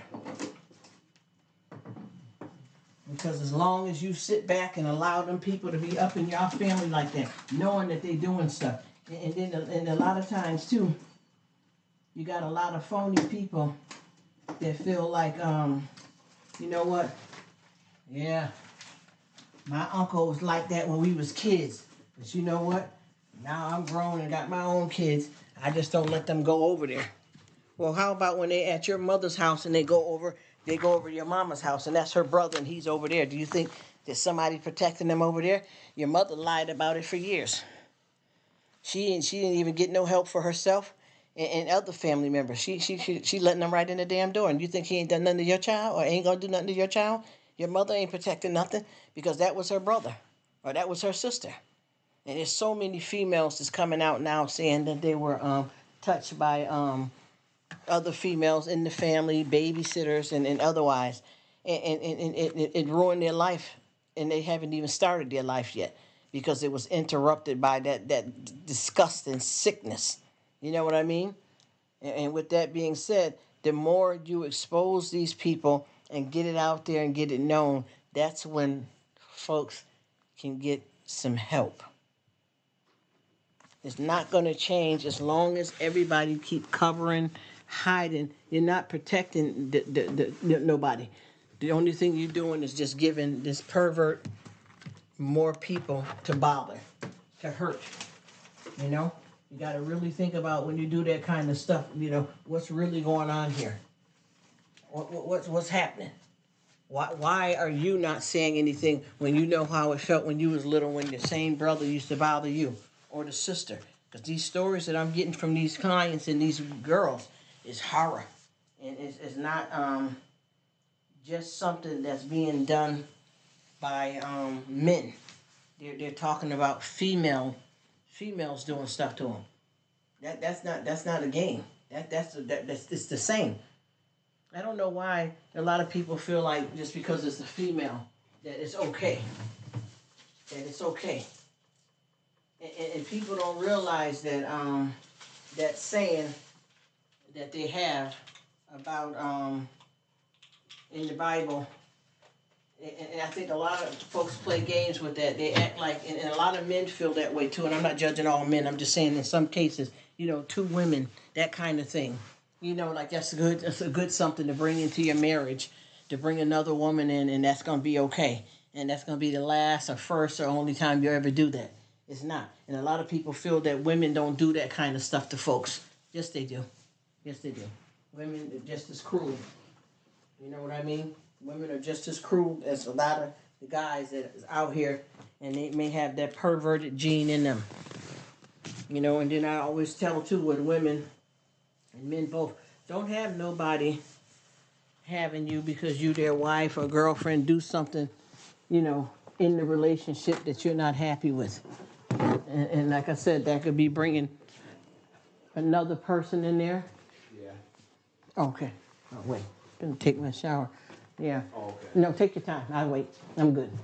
But yeah, you know, that ain't nothing that you want to happen, because once you do that, and you know, this is what people don't understand is that when you're trying to have a decent relationship with anybody,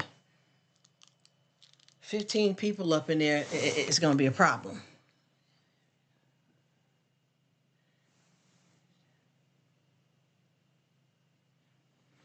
You said you were accused of it, Mimi? Well, I'm sorry to hear that. You know, this is crazy out here. And see, and it's hard to, you know, to do something about it when people are trying to put something on you. You know what I mean? It's hard. Because I know I can tell you some horrible stories about stuff that I've seen and learned from when I was a child, you know. And I remember some touchy weirdos there. Hey, Miss Quinn, how you doing? Nice to see you. I hope you had a nice New Year. You have a blessed day too, my dear. Thank you so much. I hope your New Year was good as well too. Yeah, it's nice of you to pop by here. I was wondering if you was all right. But we got a lot of stuff going on out here, and I'm telling you, honey, it ain't over, because you got to look at what you got to watch out for now. In the families now, you got to watch out where, I'll just say, for instance, if you got your end covered, who are the new people coming in? You know what I mean? Who are the new people coming in? And what do I mean when I say that? Well, you know what your uncle and who is and who ain't with your family, but you have to be careful to know. She said, when my boys were little, used to tell me, wait a minute, when my boys were little, I used to tell them nobody yes, yes.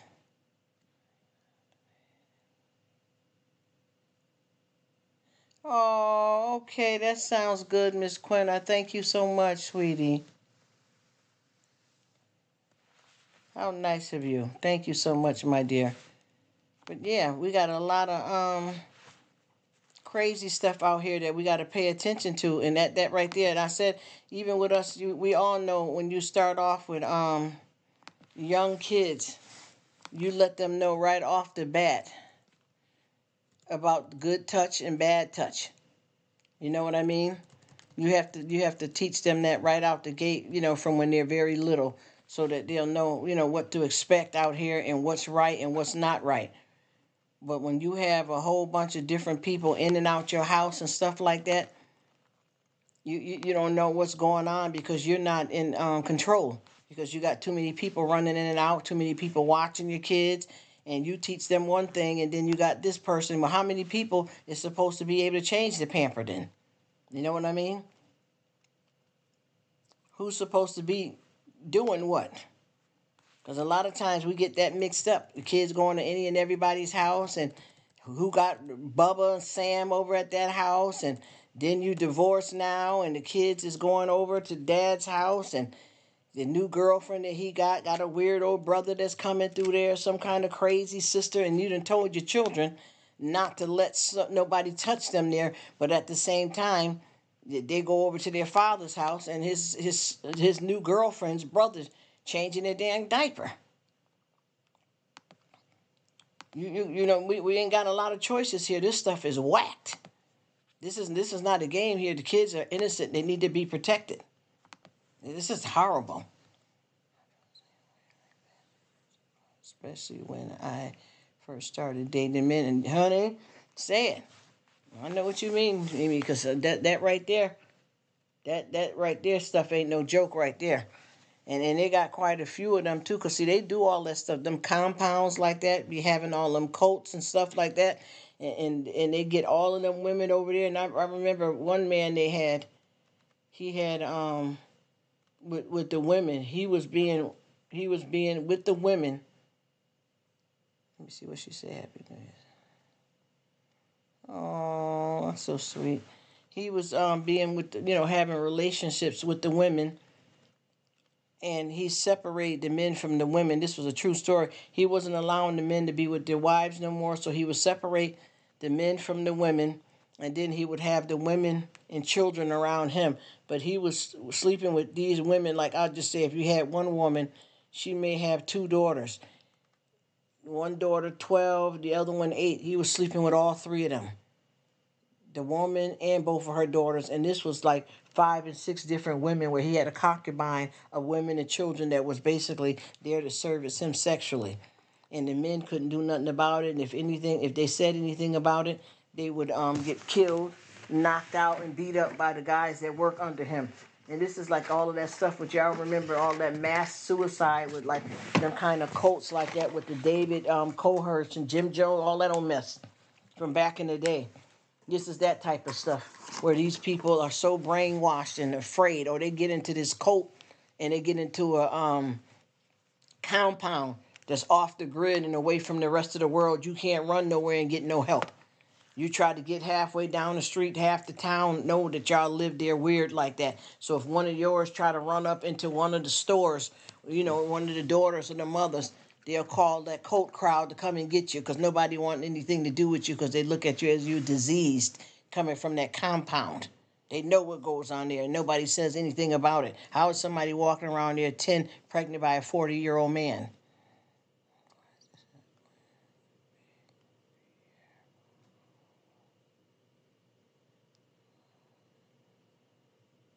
Amen, Miss Quinn. I hear that. I know that's right. That's why I said nobody probably noticed that I asked, what are you guys going to do differently in 2024 that you didn't do, or different than what you did in 2023? What are you going to do different?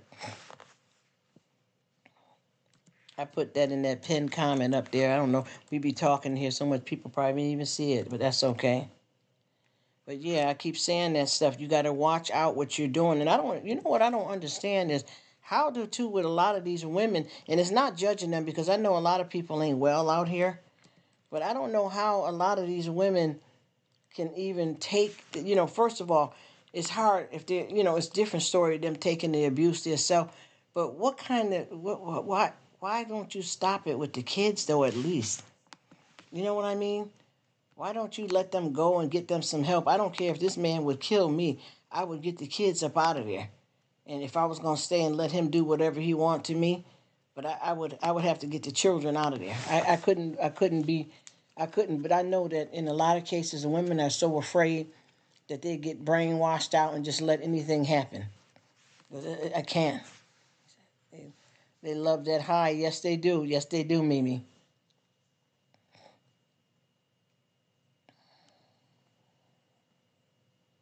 That's what I'm talking about.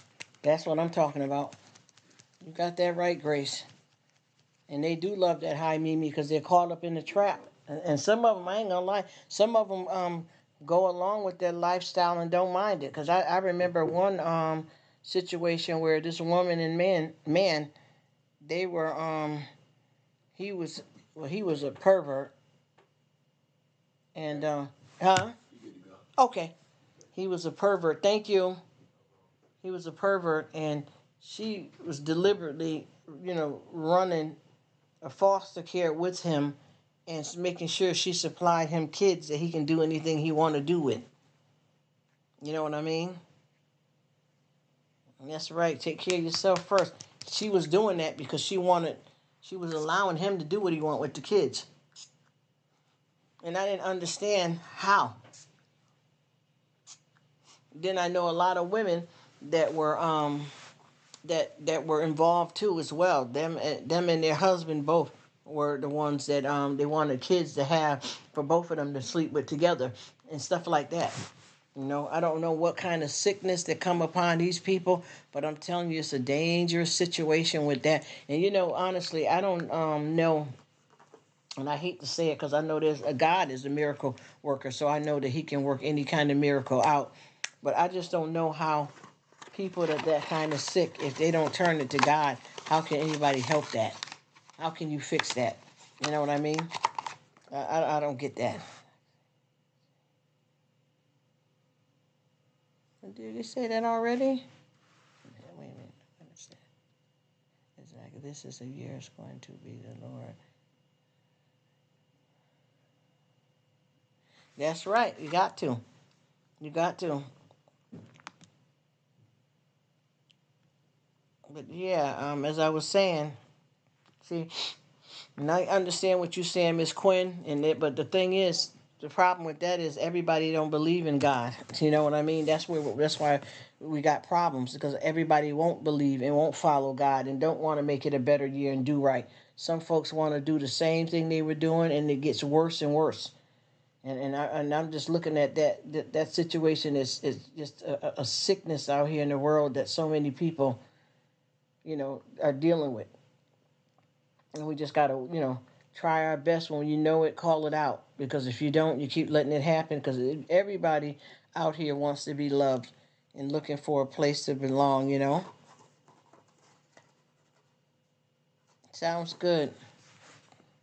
Thanks, Bert.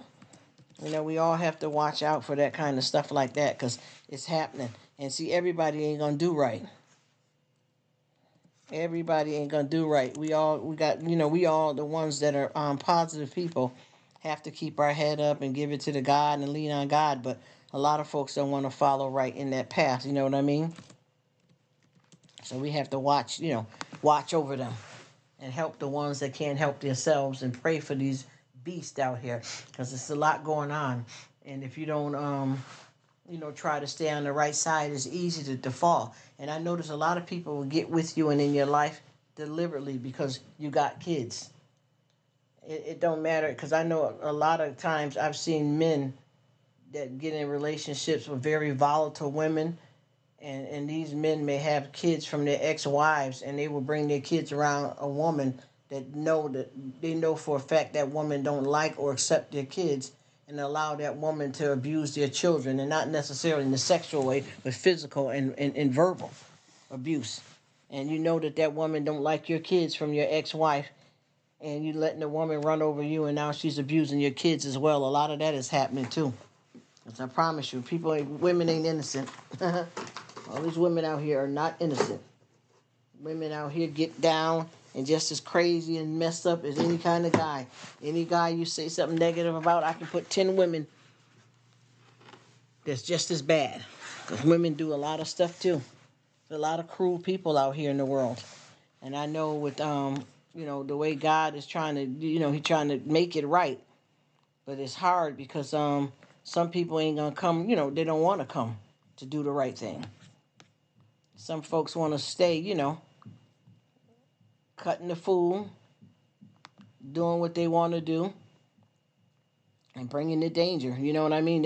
Everybody ain't coming. That's what the thing that a lot of people don't understand when they speak about religion. We all have the right and the opportunity to follow God and stay on the right track. But everybody ain't doing it.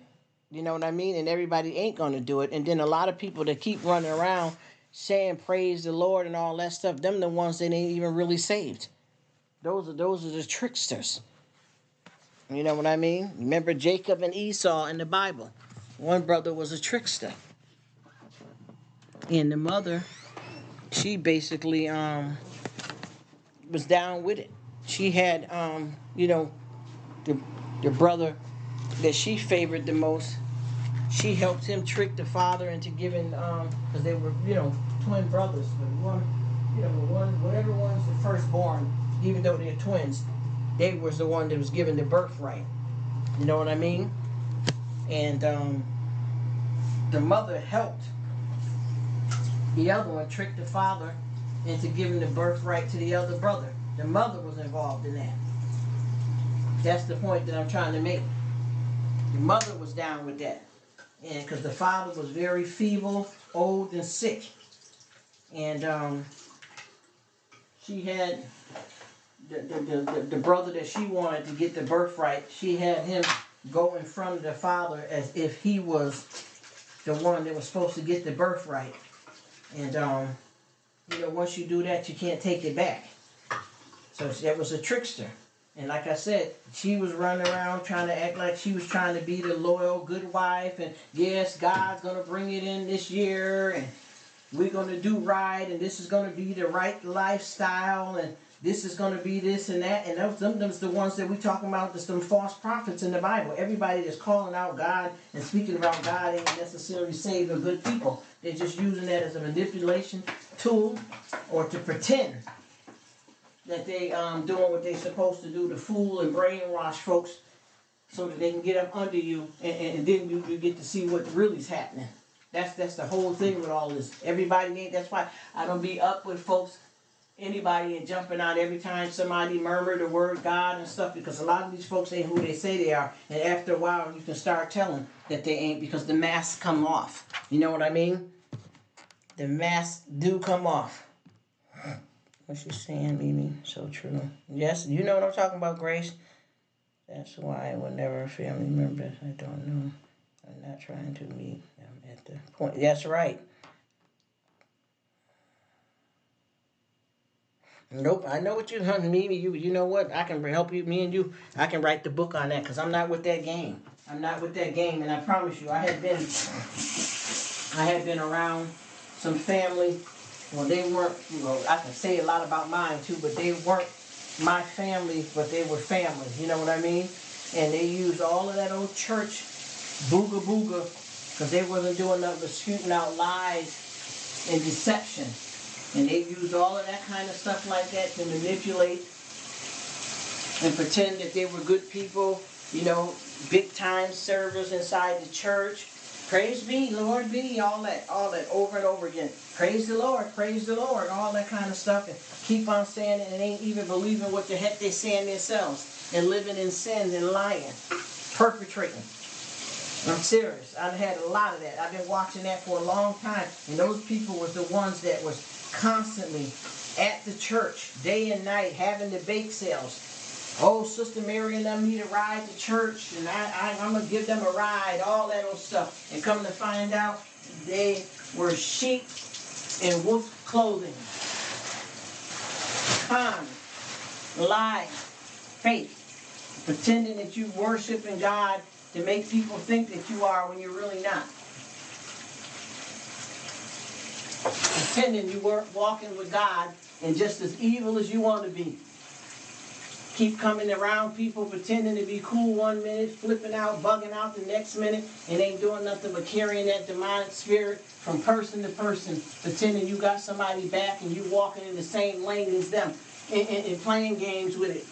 You got to watch out for them, because there's a lot of these fake naysayers perpetrating lies, deceptions, That's what the devil used. The everyday people that you think is cool that's really about it and they ain't. I'm trying to tell you, it could be your own mama, your aunt, your sister, homegirl. Them fools, they come in many disguises. And they'll have you out here up under them thinking y'all cool and carrying on, and come to find out they out to get your butt. They out to get you. But you so caught up because you believe anything anybody tell you, and you're going along with it. And then you wonder why your life ain't turning out right and things ain't working out because you're with the wrong crowd. You're in the wrong situation. You know, you're living a lie. And it'll all come back on you. All come back on you. The mask will come off. You find yourself playing the game by yourself. Ain't nobody with that mess. I've seen a lot of craziness out here in the world. And you know, people will dog you completely out if you sit around and fall for their game and get caught up in that bull crap. And I know I've been having a lot of people that's been coming here on these lives with a whole nother hidden motive. And they come on here and listen to you and pretend, and in here trying to bring you some negativity. Fake, fornication, game, dysfunctional, full of hate, cruelty. You know, you gotta open up your eyes to see if that right there ain't what you want. That is not what you want. Got to be careful. I know I ain't going out like that. I ain't going out like that. Very hateful and sneaky. Deceivers. And when you don't know, it's easy to become somebody's victim.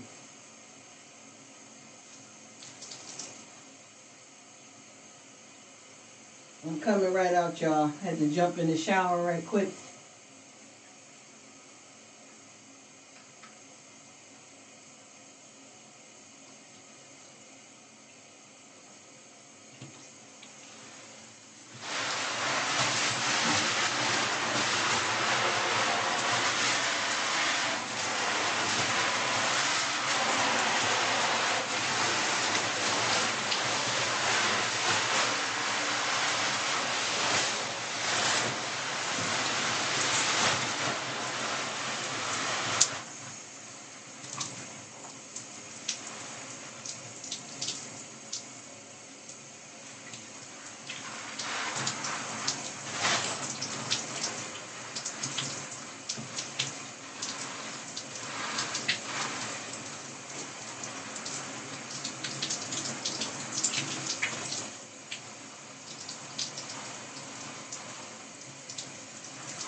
All right, that was I had when I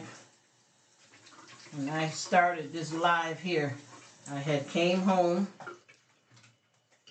did my church service, and then did my workout. So all the while I've been talking to you guys, I done had my cool down way longer than I should have had, and it been had got my butt in the shower. So I figured if we here all chilling, we just go and run in the shower and keep this going. Definitely. But yeah, we got a lot of Decepticons out here. Woo, we got that over there. Excuse me, y'all. I don't know what that is. But yeah, we got a lot of deceivers and Decepticons up in here. And we got to be careful. Because I know with me, I don't put up with that in my personal life. And I am not going to put up with it on YT. It's time to get where you belong and stay in one lane and stop playing a whole bunch of games, because people don't know folks are readers. I know I am. I had been told that back when I was a young girl, and I don't like it necessarily, but I was told I was called the old soul.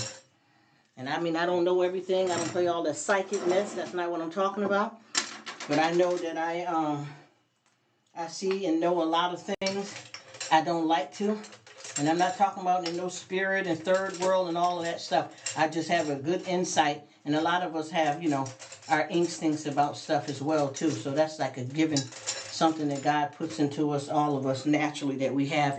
And some people have it, but they don't know how to use, their insight. But I know that with me, I can tell a lot of stuff about people that they think they're hiding, you know what I mean? And I don't look for it on purpose because I don't wish nobody no bad. But see, I don't do that shade, you know what I mean? You can't piss on me and tell me it's raining. That type of thing. Okay? Real talk. And that's for real, for real. Ain't nobody gonna play with it, Got the wrong one. Because that's one thing about me.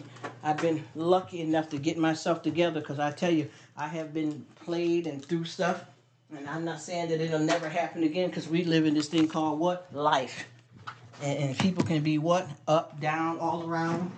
Hurtful, painful. Sometimes people hurt you because they're hurting. And they say hurt people hurt. And some people are just pure evil. You got to know the difference. You got to try to figure it out. You got to pray. Because once you get that prayer up in you of discernment, that helps you a lot. But you got to do your part too. Everybody lean on God too hard sometimes and feel that they don't got to do nothing themselves. What's she saying? Oh, that was Sydney. I missed her. Hey, Sydney, you're probably gone, but thank you so much for coming, beautiful.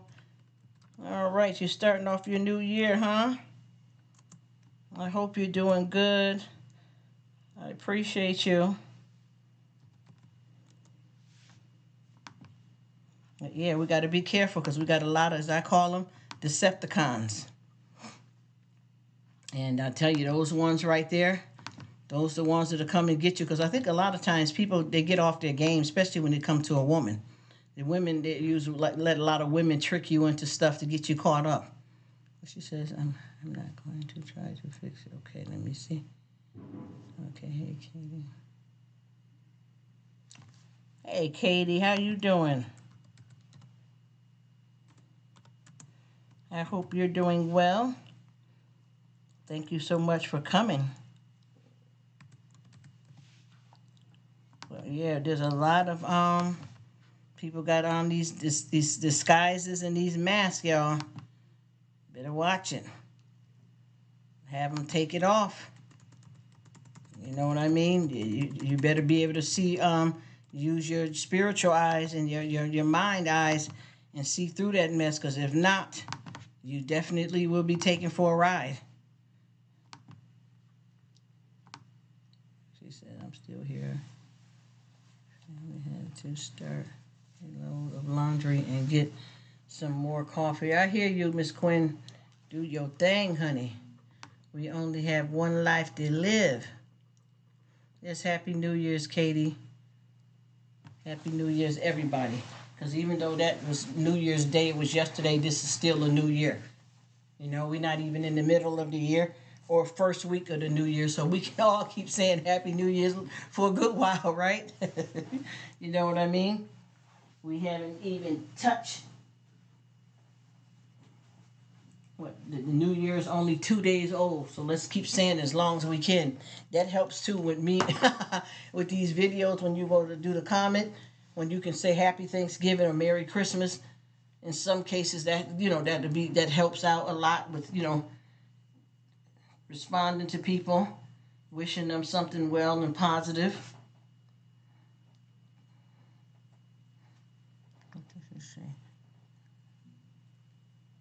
You know what I'm talking about, Miss Quinn. You know what I'm talking about, because this thing here, I'm telling you. You know what I wanted to say too, and I think I might have mentioned this to you guys before, and I speak about this a lot around you, like, co-workers and family and friends, that one thing about a person, you don't know everything. Like, you could have somebody that you know very well, and you can meet somebody, and they will tell you, I'm just making up a name. I'm just making a man. Mike? Yeah. Oh, you talking about Michael over there? Yeah. Oh, nah. I don't deal with him because that dude right there, he's crazy. He bugged out on me and robbed me before and stuff. And I don't deal with him. And then somebody else may say, Mike? Nah, I've been knowing Mike for 15 years. No, Mike is mad cool. Mike is good people. Well, see, the thing is, he was those things to you. He was those things to you. But see, I experienced a different Mike. Why? I don't know. But I experienced a different Mike. You get what I'm saying? So you can't tell me what I know and what I've dealt with this guy that you saying is super cool. That's because you didn't experience the other parts of him. But see, with me, see, I'm going to keep it real. You've been working with him for about a year. I was married to him for 22 years and got 3 kids by him. I know Mike. Okay, or Sheila. Rather be the man or a woman. People love to try to tell you something like you don't know what you're talking about. Like you are trying to badmouth somebody good because you are negative.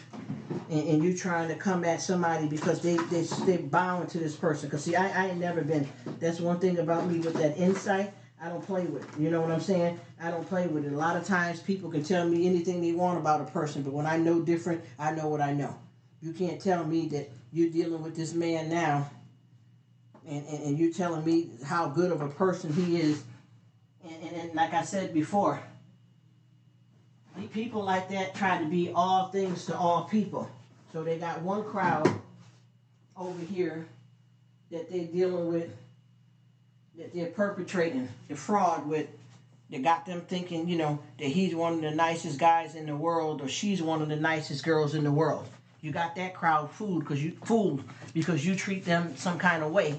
So they only seen the nice parts of you. Then you got these people over here that know you. You get what I'm saying?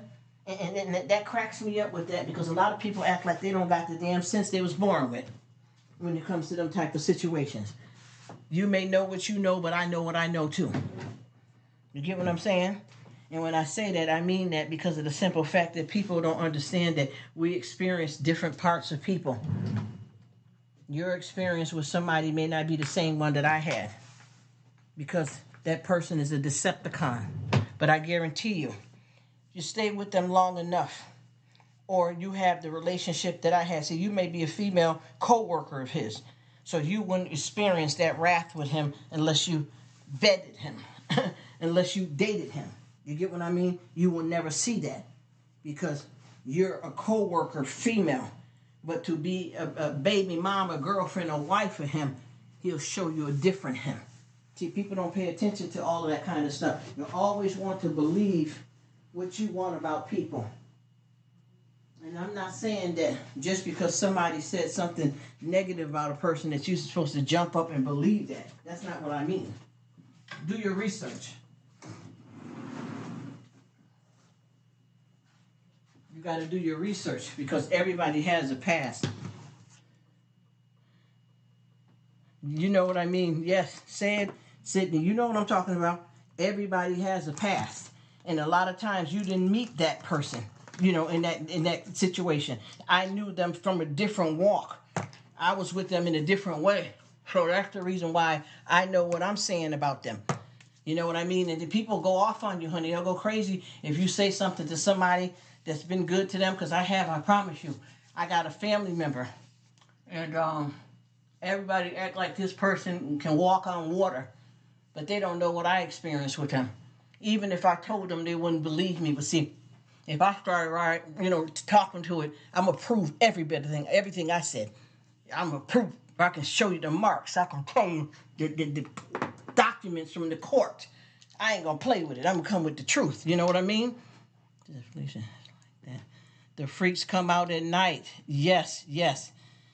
And that's what I'm trying to say. Because you look at it, I'm going to give you an example. Sometimes now, when you got somebody as crazy and cruddy, sometime within a couple of dates, whether it be 2 women dating, man and woman, whatever the case may be, they show you, we call it the honeymoon stage. Okay? But if you're dealing with somebody that's, off real bad within 2 or 3 dates, they're going to show you something a little wacky tooty about them, and you might choose to ignore it because you think, well, why was he saying about my lipstick? He probably was because I was looking good and the other guy at the restaurant was looking at me, so that's all that was. Okay, strike one. Strike one. Okay, keep doing that. Keep doing that. But they got the excuse for you. They got the excuse. No, it's just that when I was coming up, I'm gonna give you one of them stories. You know them good conners. One of them stories. Nah, because when I was coming up, when women used to dress like that or wear that color lipstick, they used to make fun of them, and that just made me feel bad. And I just thought about when I was a child. Some old lie. And the stuff, when you hear them tell the stories, some of them is convincing, some of them is corny, and some of them you can tell if you have that insight or if you're paying attention and you're not in a lust moment and just liking them because they make you smile right now and you haven't dated in a while, or because they got a nice car. It depends on who you are too yourself, what you're looking for, because sometimes you attract some of that mess to yourself because if you don't know better, sometimes that happens. Sometimes that happens too because you don't know better and you attract, the wrong kind of people and you're a victim. And sometimes you only see what you want to see to get what you want to get. Because see, just because you're a female don't mean you're innocent. And I'm saying this when I speak about this. This could be the man or a woman. The man or woman predicament. But I know that a lot of times when people have done something, they get somewhere and try to start a whole new life. Well, what about this too? Once again, as I was just saying, sometimes men, they'll get with a female and they know the female is, kind of, rough with them. And you can tell that female don't like your kids that you got by your ex-wife. But yet you still, oh, she's so nice because she baked cookies for them. And it's nice for her to watch the kids when I'm at work because she don't have kids and they ain't her kids. Or she treat them the way she treat her own kids. But now you're saying that. And then now, whenever she come over, you got your little son that frails in the corner over there. And you wonder, well, why is he, Nikki's good. I'm just using that for example. Why is Matthew scared of Nikki? Because you don't understand that woman, she don't like your kids. She just pretended. But see, you were so happy, in there with that headboard rocking that made you forget what's really going on. You get what I'm saying? People are not paying attention to that. You're not paying attention to that insight of that. And some people don't have that intuition like that. So I'm not judging any innocent victims that get caught up with people like that. And then also you may get a man or a woman that, y'all had kids and they were horrible, but they get a boyfriend or a girlfriend and they treat them kids like they're everything. You just got to know what you're dealing with. Excuse me. Yes, they are. Yes, you say it. Say it just how you want to say it. No excuse needed, honey. You get a free pass. Rock it, roll it. Keep it real. You know what that stuff be. We all know what it be. And a lot of times, like I said, some people don't have the insight. Because you know how they say, fool me once, fool me twice, all that kind of stuff. I believe that happens. I believe that happens to a lot of us. That some people get fooled. And some people know and don't care. I believe it.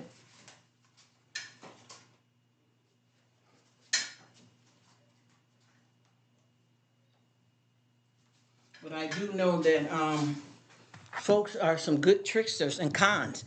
It's bad out here the way people can con and manipulate people these days. So you definitely have to watch out who you're dealing with. Why are you dealing with them? What are you looking for in a relationship? It don't matter whether you're the woman or the man. Are you a con, trifling person yourself? And then you want to act like a victim when you get down. You know the game. We all out here with this hustle and flow. That's why I said folks need to pay attention to what they invite in their lives and what's going on here and stop being in denial and pay attention. And I know a lot of times, too, sometimes you'll have a man or a woman. I'll just say a man because I don't want no guys to be listening and think I'm trying to hit on the guys only. But let's just say you have a man and he may have kids, but he ain't having nothing really to do with his kids and not really being bothered with them. But he'll get with the girlfriend and take care of the girlfriend kids as if he's their father, but don't take care of his own kids. That's another thing that I noticed that happen. And then I know a lot of women that treat their kids like crap, but the guy they dating, they going crazy over his kids and trying to impress, and they ain't even got nothing for their own. You know, that's how it is with a lot of this stuff here. Folks is playing a whole bunch of crazy games, mixed up across the board. Don't know where they want to do. But you better watch out though, because I'm telling you, these stories and stuff that we be talking about, honey, it don't just happen to other people. It happened to we as a community of people. We all got different gifts, but one person don't get everything. And we all got choices and decisions to make, and it's up to us what to do with that. But please watch yourselves out here, because honey, these people don't understand. You ever start looking at Revelation, and then like I said with this pastor that I've been checking out, the stuff that he's speaking about in Leviticus about women, we better watch out with it, because a lot of that stuff is I'm seeing it with us women out here, and I'm not trying to disrespect no kind of women, and I'm not saying I'm no perfect woman myself, but I'm watching these women out here. Y'all selling yourselves out. If you look at this story, I'm telling you, look in the Bible for this stuff. These women out here, and they want you to see everything they got up under their clothes. They do, and I'm tired of seeing it myself. I can't judge nobody, though, because it ain't none of my business, but I'm just talking in the reality that we live in. We got to do better than this. We got to do better than this, you know, and stop stepping out here, you know, outside backwards, thinking the world owes us something, and we coming out presenting ourselves a certain kind of way. Loathe, lust, the spirit of lust. Because you can't tell me that you ain't, what are you wearing that? Why would you dress like that? It ain't because you just like that. You know that other people like it, and preferably, in a lot of cases, men. So you know if you're going out here with that on, it's not right to say that men are supposed to look at you because of what you're wearing. But I'm talking about how you present your spiritual self to the world. Because you know, you're in the body. The spirit's inside the body. But at the same time, people can't see your spirit because they ain't supposed to be able to see it with the naked eye. But if you dress a certain kind of way, they can't even tell if you even have a relationship with God because of how you present yourself outwardly. You know what I mean? Everybody got to have on something, you know, that don't look right, and then they want to worry about why people are checking you out. It's just because you put it out there. Who that? Oh, the digital art. Hello, how are you? At the digital art, how's it going? Thank you so much for coming by. I appreciate it. We are talking about a whole lot of different stuff over here. We just getting it in. I hope you are doing well, and I thank you so much for coming through. Oh, that's you? I thought, listen at me saying the name wrong. I thought Bert said that was the name of the, Yes, brother, and I remember him just saying that the other day. How are you? What's up? We talking about all this craziness. You know how your sisters get down over here. We talking about all of it. The back door, the front door, the attic. Shit, let's go out on the patio. I mean, come on. It do what it do, you know? I'm just saying, there's a lot of stuff going on out here, and I keep saying about with these people and folks getting involved with the wrong kind of crowd of folks. It don't matter whether it's a female getting with a no-good man or vice versa. You better watch who you deal with and bring around your damn kids. I don't care who you are. You watch it out. You got this girl you're bringing into your life. You want to start back dating again, and she pretending to be cool in front of your friends and you, and got you all brainwashed and thinking she's a good one, and secretly can't stand your kids that you got by your ex. And you're sitting there and so brainwashed because, you know, she know how to get down, you know what I mean? She know how to get down. She know how to make that headboard rock. So you're ignoring all the signs. And this chick is up in the house sleeping with one of your children, one of your sons, one of your daughters, a girl, a female. Women do it too. Yes, they do. We've got to watch out for what we let in our lives, who we let in our lives, what they mean to us in our lives. We can't just have anybody coming in here doing what they want to do. You know, because one thing about kids, a lot of people don't pay attention to. A lot of times, your kids are going to do more of what they see you do than what you tell them to do. Also, and a lot of us, you know, a lot of people that have kids, a lot of times we be thinking, you know, because our kids, you know, kids look at you like you're Superman, Wonder Woman, you know what I mean? And anything you do, you know, is perfect and you can do no wrong. But sometimes, baby, let me tell you, you be thinking that you're your kid's biggest influence, and they get out there and meet one friend, whether it is boy meeting a girl or a girl meeting a boy or just hanging out with a homeboy or homegirl, and they will come in and destroy everything that you instilled in your kids for however old your child is. They will come and break that whole thing down, get your child smoking weed, sexually active, skipping school. You got to know what's going on. What's going on. And then don't be in denial and thinking that everything is peer pressure from the other kid, because my couldn't do that. You better wake the heck up, because your kids live a whole different life sometimes without you around. Keep that real. Decepticons. You understand what I mean? Sometimes your kids will play one way in front of you and get out around the crowd and turn completely up. And it wasn't just being pressured. And I had a family member that I said got lost and strayed away. You know what I mean? And they honestly admit that a lot of the stuff they did wasn't because of who they was around. It was some interest they had on their own. You know what I'm saying? Yes, sir. Yes, sir. Happy New Year, bro. God bless you. Happy New Year to you and the boys and your family. Look, to our other family brother. That sounds whack, don't it? You know what I mean? Yeah. So we got to make sure we stay mindful of that, though, because like I said before, you know how you feel, oh, well, they was just around the wrong crowd. I said, it wasn't just no wrong crowd. It was parts of your kids. Not no girlfriend, boyfriend, all that. We ain't talking about that. We talking about the kids now. Decepticons as well. Do you know this family member got themselves caught up in some horrible stuff? You get what I mean? Horrible stuff. You know, end up having to go to the hospital with the stuff they showed that was in that person's bloodstream and all that. There wasn't nothing about all of it wasn't no peer pressure. They were the one that was goating it on. The one that's my son, my daughter. No, they wouldn't do nothing like that. No, I didn't raise him like that. I didn't raise her. Listen. The devil's in the world. You understand what I mean? And you know that teenagers or kids, period, sometimes have more of a battle than we do as adults, just trying to grow up and developing testosterone, girls growing breasts, menstrual cycle, guys' manhood coming in. You know what I'm saying? They got a lot going on that they may not tell you, because I'm going to tell you, I've been in it. I've been fooled by some of the best that you would think, oh, no, that couldn't have been. That ain't it, honey. Listen, we don't know everything. Deception, for sure.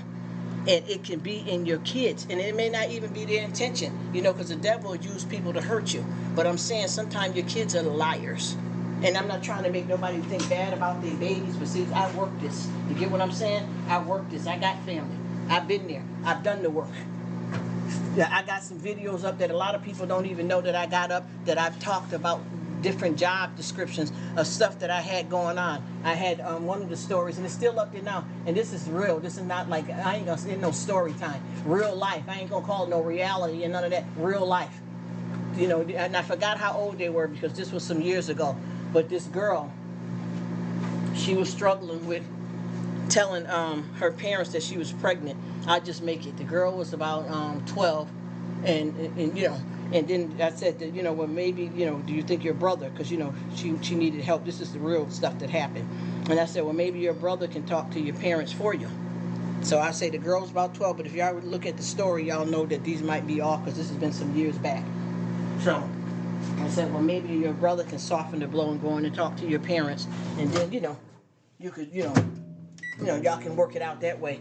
And guess what she said? Now, this is brother and sister, same mother and father, raised up in the same house, same rules, the same everything. You hear me?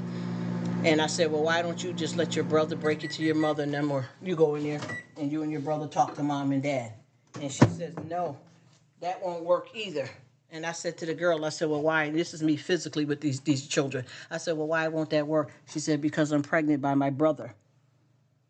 Think about it. Think about it. This was going on right inside the house. The brother didn't rape her, nothing. They both had a relationship with each other. Who knows where it came from? I'm not judging nobody. But they were having a boyfriend and girlfriend relationship. Now, I don't know if anybody has been molested down the line. I don't know if somebody had emulated that type of behavior in front of them. This wasn't a case where one kid was manipulated by the other one, because there's a lot of incest and rape with siblings. It wasn't that type of thing. They both were together with each other. So That's the reason why they couldn't let mom and dad know, because they were together. So that's the thing that a lot of people don't look at, and you don't know if it's something that you did in your house, or they was at grandma's house or Uncle Bubba's house. You don't know where they got that demon, demonic type of get down in them to do something like that within the house. Yes, it's a wreck for sure, and I promise you. And I had to work this case, and keep my head screwed on right, and get these kids placed in the right kind of help and stuff, and try to go to the parents, because they don't want to put neither one of the kids out, because both of them that participate in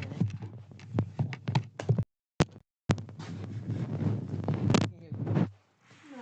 Say it. This is when I worked for social service, honey. You weren't even born yet. So, when that situation went down, you got to try to figure it out, which parent is who and did what. Because when I had the kids, those was all social service kids, though, in the whatchamacallit care. They came from homes of abuse and stuff. Anyway, with that being said, you got to figure out what to do, because now you got to go and tell the parents what's really going on. They didn't even know the girl was pregnant, first of all, right? They didn't know she was pregnant, and then you got to tell them and figure out what they're gonna do, because they have to figure out what they want to do too, because of the fact that the girl, they had to learn that she was pregnant, and that she was pregnant by her own brother. What houses are they gonna live in? Because it's obviously, if they're doing that with each other, they can't live together. You see what I mean? What kind of cruel stuff that's going on out here in the world? Deception, Decepticon. You know what I mean? You didn't know. And with these kids, I think that's a sick situation. So I'm feeling like something must have happened to them, or something in their life, for them to come together and do something like that. But I promise you, I've learned a lot about that. And I've been around it. I've seen it happen when I was a child, with siblings that we used to play with, that were inappropriate, in a way that whenever we went around them, we were told that when we were kids. And I'm not saying I came from no grandiose home either, but we were told not to do certain stuff like that. Even with me being around kids, after kids get a certain age, they're not taking a bath together no more. Especially if it's a boy and a girl. You know what I mean? Yes, I thought that's what I said too, Maiden. He's older too. Could have got him a little girl out there. I'm saying it's right, but I'm just saying, his sister, come on, disgusting. Disgusting.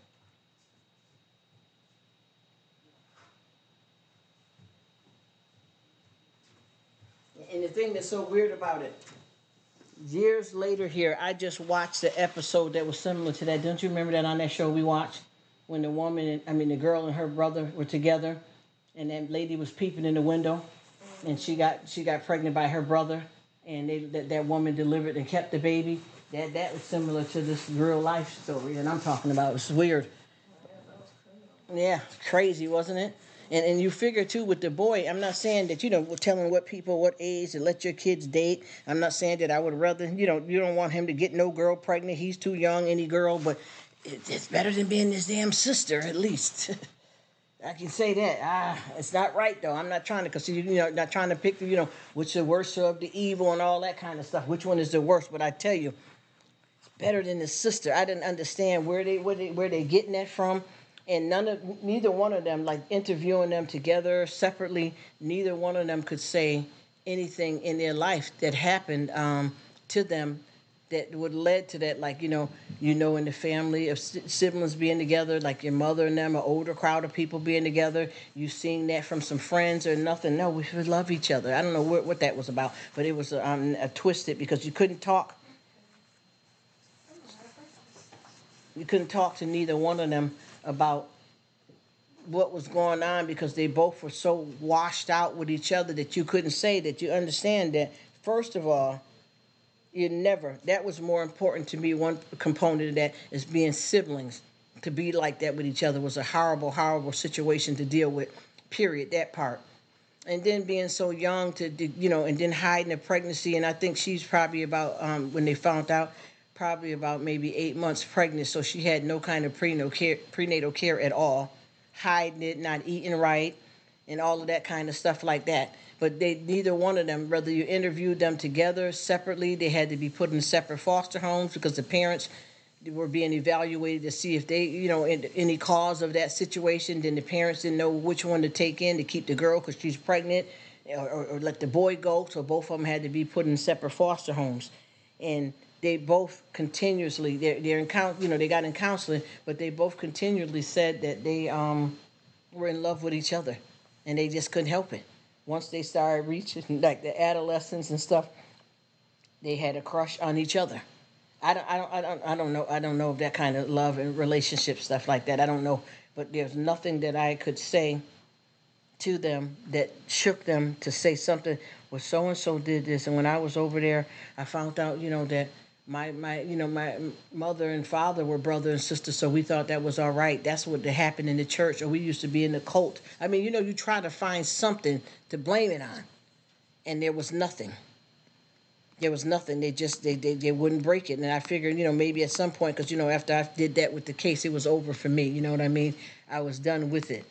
But I just felt like maybe at some point in their life, when they get a clear head, maybe they can see that is wrong. But I feel like with them, because, see, I won't know what the outcome would be because I'm not around them no more or anything like that. But I feel like the way they were with that, they, all that type of Romeo and Juliet kind of vibe, that they was going to, once they got 18, going to try to be together anyway and that type of thing. So it was just, it was a train wreck because neither one of them would confess to what it was, and nobody said they were being raped or forced. But I just kept saying, he's a little bit older than her. Maybe he would have, because that's his sister and stuff like that. And, it didn't matter for neither one of them. They just went on with that. And, they both had, I had, got several calls about, how, they're trying to sneak out and still see each other and that kind of thing like that. And neither one of them wanted to see the parents. And, even though they were minor, they refused to, talk with their parents again. Yeah, it's crazy, ain't it? Yes, it's sick. That's what I'm saying. That Murray, yes, that's what I'm. I don't mean to laugh, but yeah, that's that kind of stuff. And see, that's what I keep trying to tell people. All of that stuff, like with them shows, all of that's not acting. These are people deliberately making choices to do stuff like that and enjoying it, and thinking, that it's okay and cool. Because I know for a fact, having siblings myself, I've never felt that way. Man, yeah, you know what? And I'm going to tell you what kind of. Do you imagine? You know too? They had I don't know. I think it was on the Murray show too. Now that you're saying that, testing 50,000 men, there was one woman on there that was pregnant with twins, but it was two different fathers of the twins. So you imagine how long people don't understand the implantation time that it takes for an egg to be fertilized, and it implants itself on the wall. People don't know that that's only like really a 3-day. You get what I'm saying? A 3-day situation. So if you was just in the bed with one person, and I'm talking raw here, and I don't want nobody, because I've been talking church, and this is all the same thing to me. I promise you, a lot of people get that confused, that if you talk about God or you walking with God, that you don't speak about this. Well, how do you live if you don't speak about this? Anyway, if you look at it for what it's worth, these people, when you, he said, oh girl was busy, yes. And you got to look at it. Do you know this is how we catch venereals and things like that, and unwanted pregnancies? And then that one thing about it, what they say is what goes up must come down. So if you were in an intimate situation with someone, it takes a period of time. I know this just as being a female, that you can't cleanse yourself out that easy. I know they got stuff that women use, squeeze it up, and that rinses you clean. No, it don't. No, it don't. That stuff works like gravity. It comes out when it gets ready. You know what I'm saying? So if you was just with somebody within 3 days, all of that fluid is everybody together. It's like a pile of panties. You get what I mean? All of it mixing in together because you still have fluid in you from the last person that you was with. That's why you don't know who you pregnant by, And then the guy, you going in, thinking you bucking, and you end up catching a disease, or now you in trouble with this woman, end up going to court or having a kid in your life for 10 years and then find out it ain't your baby. Nobody wins. Nobody wins. The only way that it turns out right is if that woman cleans up her act and raise her baby the best she can. But other than that, nobody wins. Because you're thinking she's the, the go around girl. Yeah, she going around with AIDS. You happy? Just like with all this stuff with our famous people, with this P. Diddy guy, allegedly, the stuff that's happening to him, everybody been bragging on him, and that R. Kelly, allegedly stuff, bragging about these superstars. They get all the women, they got the money. Well, now, what they're doing right now, would you want to be him in prison? Would you want to be P. Diddy right now? See, now it ain't fun no more, huh? I always say it ain't no fun when the rabbit's got the gun. You know? That's what I'm saying. People don't pay attention to that, though. It's a lot of DNA, and not to be funny, but you know that brings a lot of disgusting stuff along with it. A lot of DNA, yes. Exactly, and then that brings odor, because you got to look at it. If you are, especially being a female, you got the inner part. You know what I'm saying? But see, with a guy, he contracts as well too. So you start running around with these different people. Believe me, there's going to be some odor, even if a guy don't smell it until he pee. You get what I'm trying to tell you? It's going to build up on you, because one thing about it, a woman is open, but the guy's got a small opening too. When he contracts, it's both ways. A lot of people don't pay attention to that.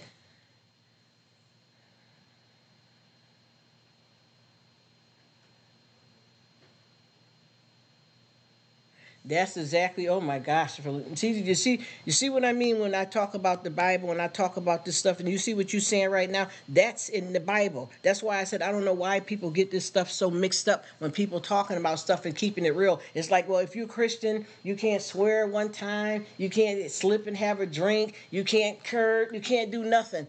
But all of it's in the Bible. These are people. How old these men are right now that you're talking about? And you think about, what about all these sister wives? He's coming from bed to bed to bed. He's got 20 kids and 5 wives. What do you think that smells like? What that looks like? Come on. People don't understand. We live in the real world, Miss Felicia. See, that's why I always go to the Bible and grab up some scriptures here and there too when I be talking, because I want people to understand that this is stuff that's already happened, times that done passed already, and still going on. Ain't nothing nice. And I don't understand, that's why I try to figure out when people are in these situations, when they're running around like that, what does your body say? You get what I mean? What does your body say? Because that can get real messy. He said, hell no. Sounds like a pile of child support. Amen. Amen. Yes. At the same time, you know what they don't mention? They don't mention, oh, you got the claps. Oh, it was tested positive for herpes. You see, they ain't saying none of that. Just like this girl I knew when we were younger, way back, she started, with guys very early on, messing around out here in the streets for whatever her reason was, and she ended up getting pregnant. And when she delivered the baby ended up blind, because she didn't know she had herpes, so the baby passed through that infected birth canal. This is what I'm saying. People don't understand this stuff out here. And I don't see how much fun that could be when you're having people all over. Oh, I couldn't do it. Oh, my gosh. Different people all on you, the odor, the fluid, the sheets, the people sweating, all that. Hell no, no, no. I don't know where people get out of that.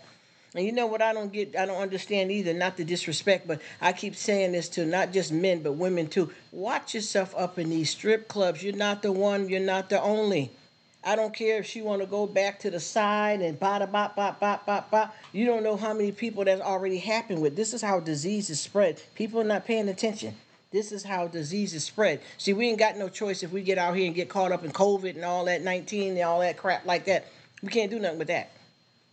But this, you have a choice. Still, their daughters, yes. The daughters value in themselves the only way things can get. Yes. You are right about that. You are right about that, brother. Yep, that's what I'm talking about. And see, they don't.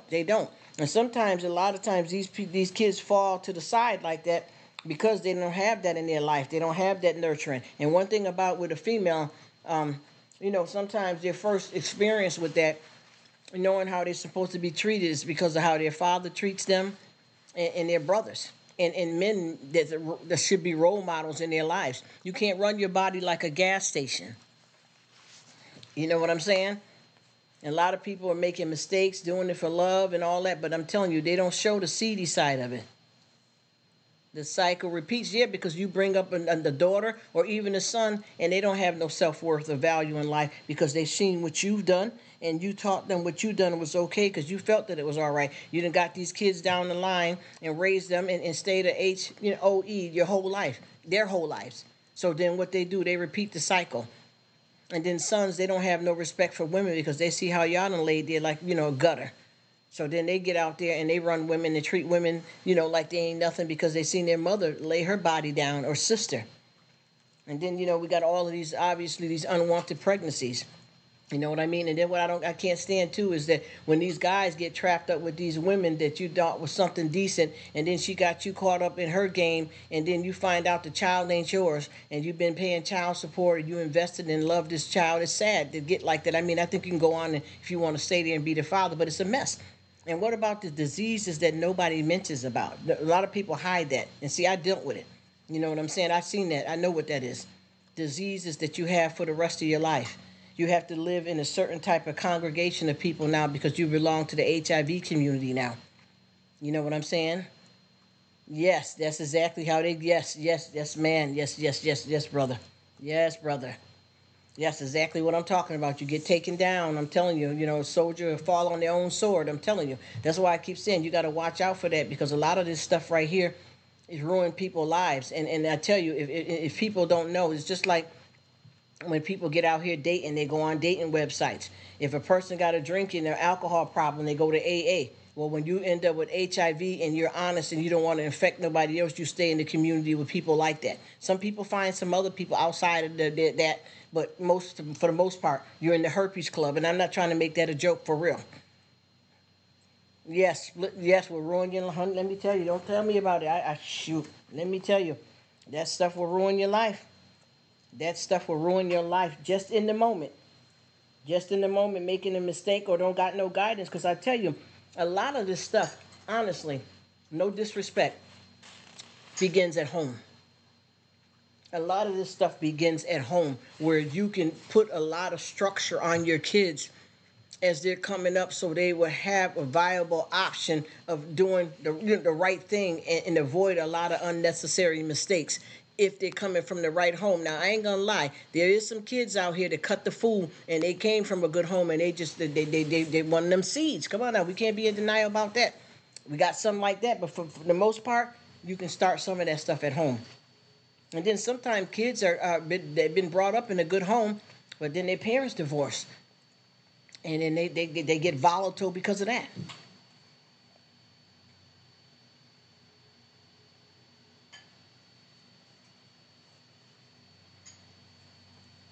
Because I know so many kids that were okay, and when their parents split up, it crushed them. It didn't even matter that both of the parents were equal in their life and there for them and providing and doing the same things that they were doing when they were in the marital home. The kids just couldn't take it. Some kids can't make that turn. You know what I mean? And sometimes, too, when the mother or father get a new boyfriend or girlfriend or whatever, that turns them to a mess, too.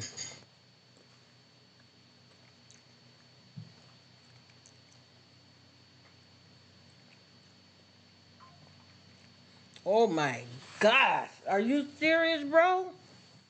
Oh my gosh. Oh, God bless you in the name of Jesus. Oh my God. I know you are proud. I know y'all happy. See, that's what I want. This is what we want. This is what we want coming up out of our houses. Opportunity for a beautiful future. You don't want to be the ones caught up in this muck right here that we're talking about. Are you serious? God bless you. Oh boy. Oh my gosh. You make me feel like it's my child. Lord have mercy. How blessed is that? You see what I mean? This is the best new year ever, huh? This is one of them years that it goes down. That is amazing. Oh, man, he already know what he want to do while he's still young. God bless you guys. You deserve it. Good father put out a good son that seeks something good. Wow. That's a lot of goodness.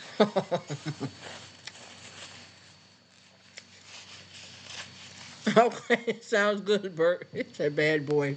We got the ninja, the bad boy. You must got a gang over there. What y'all call yourselves? I like them names. Aiden, I know you are. Oh my gosh, that I don't even know what to say because it's amazing. Wow. And see, that's a youngster that's making a positive turn in life. You know what I mean? He's not going into no getting nobody pregnant and all that crazy mess like that.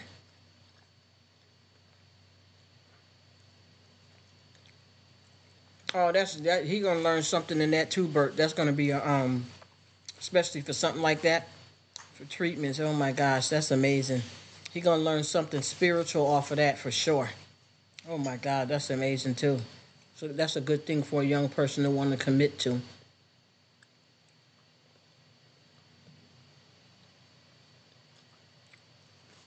That's what it is. God bless you, because that does show a lot about. Because I'm telling you, there's a lot of different directions that these young folks can go, and when they choose good, man, oh my God, it's a blessing. Because I'm telling you, a lot of them ain't. A lot of them ain't. In the streets, to be at school, not him. He's a good boy. See, that's what I'm. Oh, don't let me write the book for you, bro.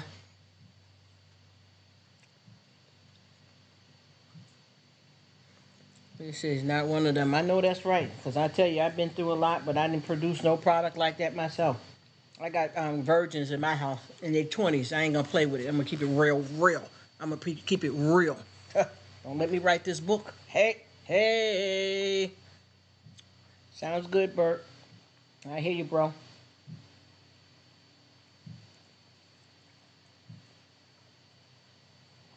Dag, bro, that is awesome.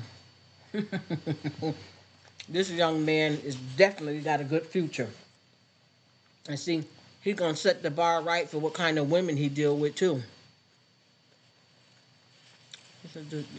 I know that's right. Book called We Did This. Yes, honey, let me tell you. Let me tell you.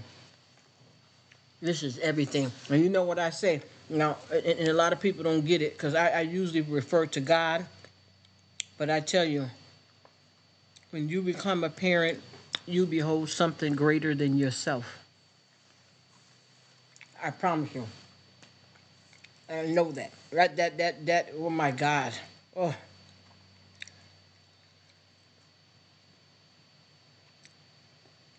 And see, the thing is, a lot of the stuff that we all went through is nothing we chose. It was the cards that was dealt to us. We may have been hard headed some too, but there had to be something with you and your thinking when you make these mistakes as well.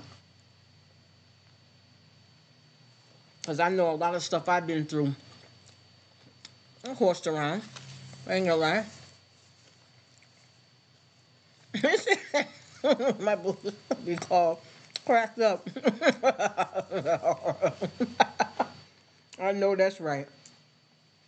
I know that's right. I am so happy. And what I like about, I love to see fathers, because, and I'm going to be honest with you. I promise you, one thing I can tell you, and a lot of women get mad at me when I speak about it, but anytime a woman says about a man ain't no good and he ain't there for his kids, I can find about 10 women that's the same way. There's plenty of women that do the same thing, so I don't think women can even call men out, because half of them ain't SHIT. I'm going to keep it real. You know, I'm going to call a spade a spade. But when you got them good fathers, they play roles in their lives the same way a woman would do. When you're a good man, you're going to go to the doctor's appointments. You know what I'm saying? You're going to make the lunch, you're going to cook, you're going to clean.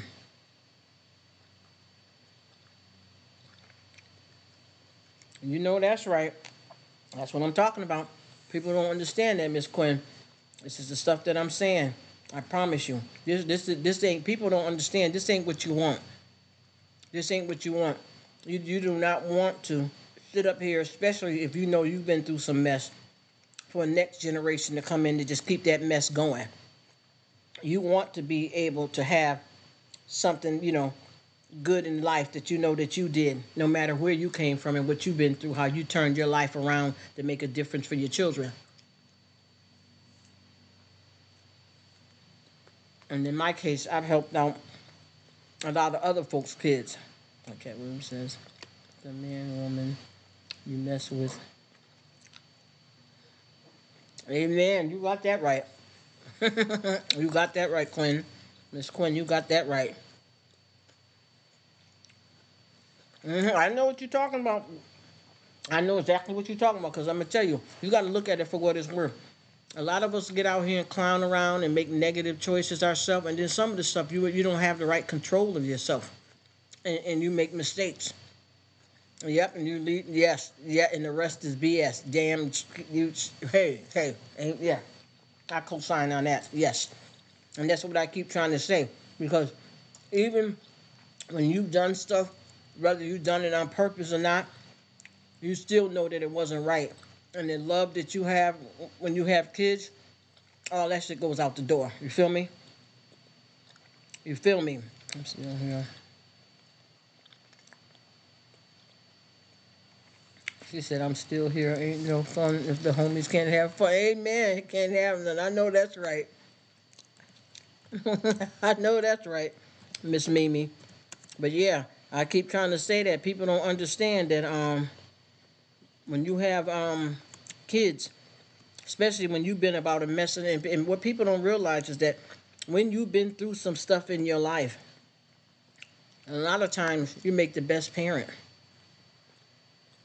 A lot of times you make their best parent, and people don't understand that. But your ups and downs gives you the ability to be greater than your circumstances and what you've been through. Don't rob empty votes. You got that right. Hey, Sydney, thank you, beautiful. You got that absolutely right, and I always say that. She said, robbers don't rob empty houses. That's right. And I'll tell you another thing, too.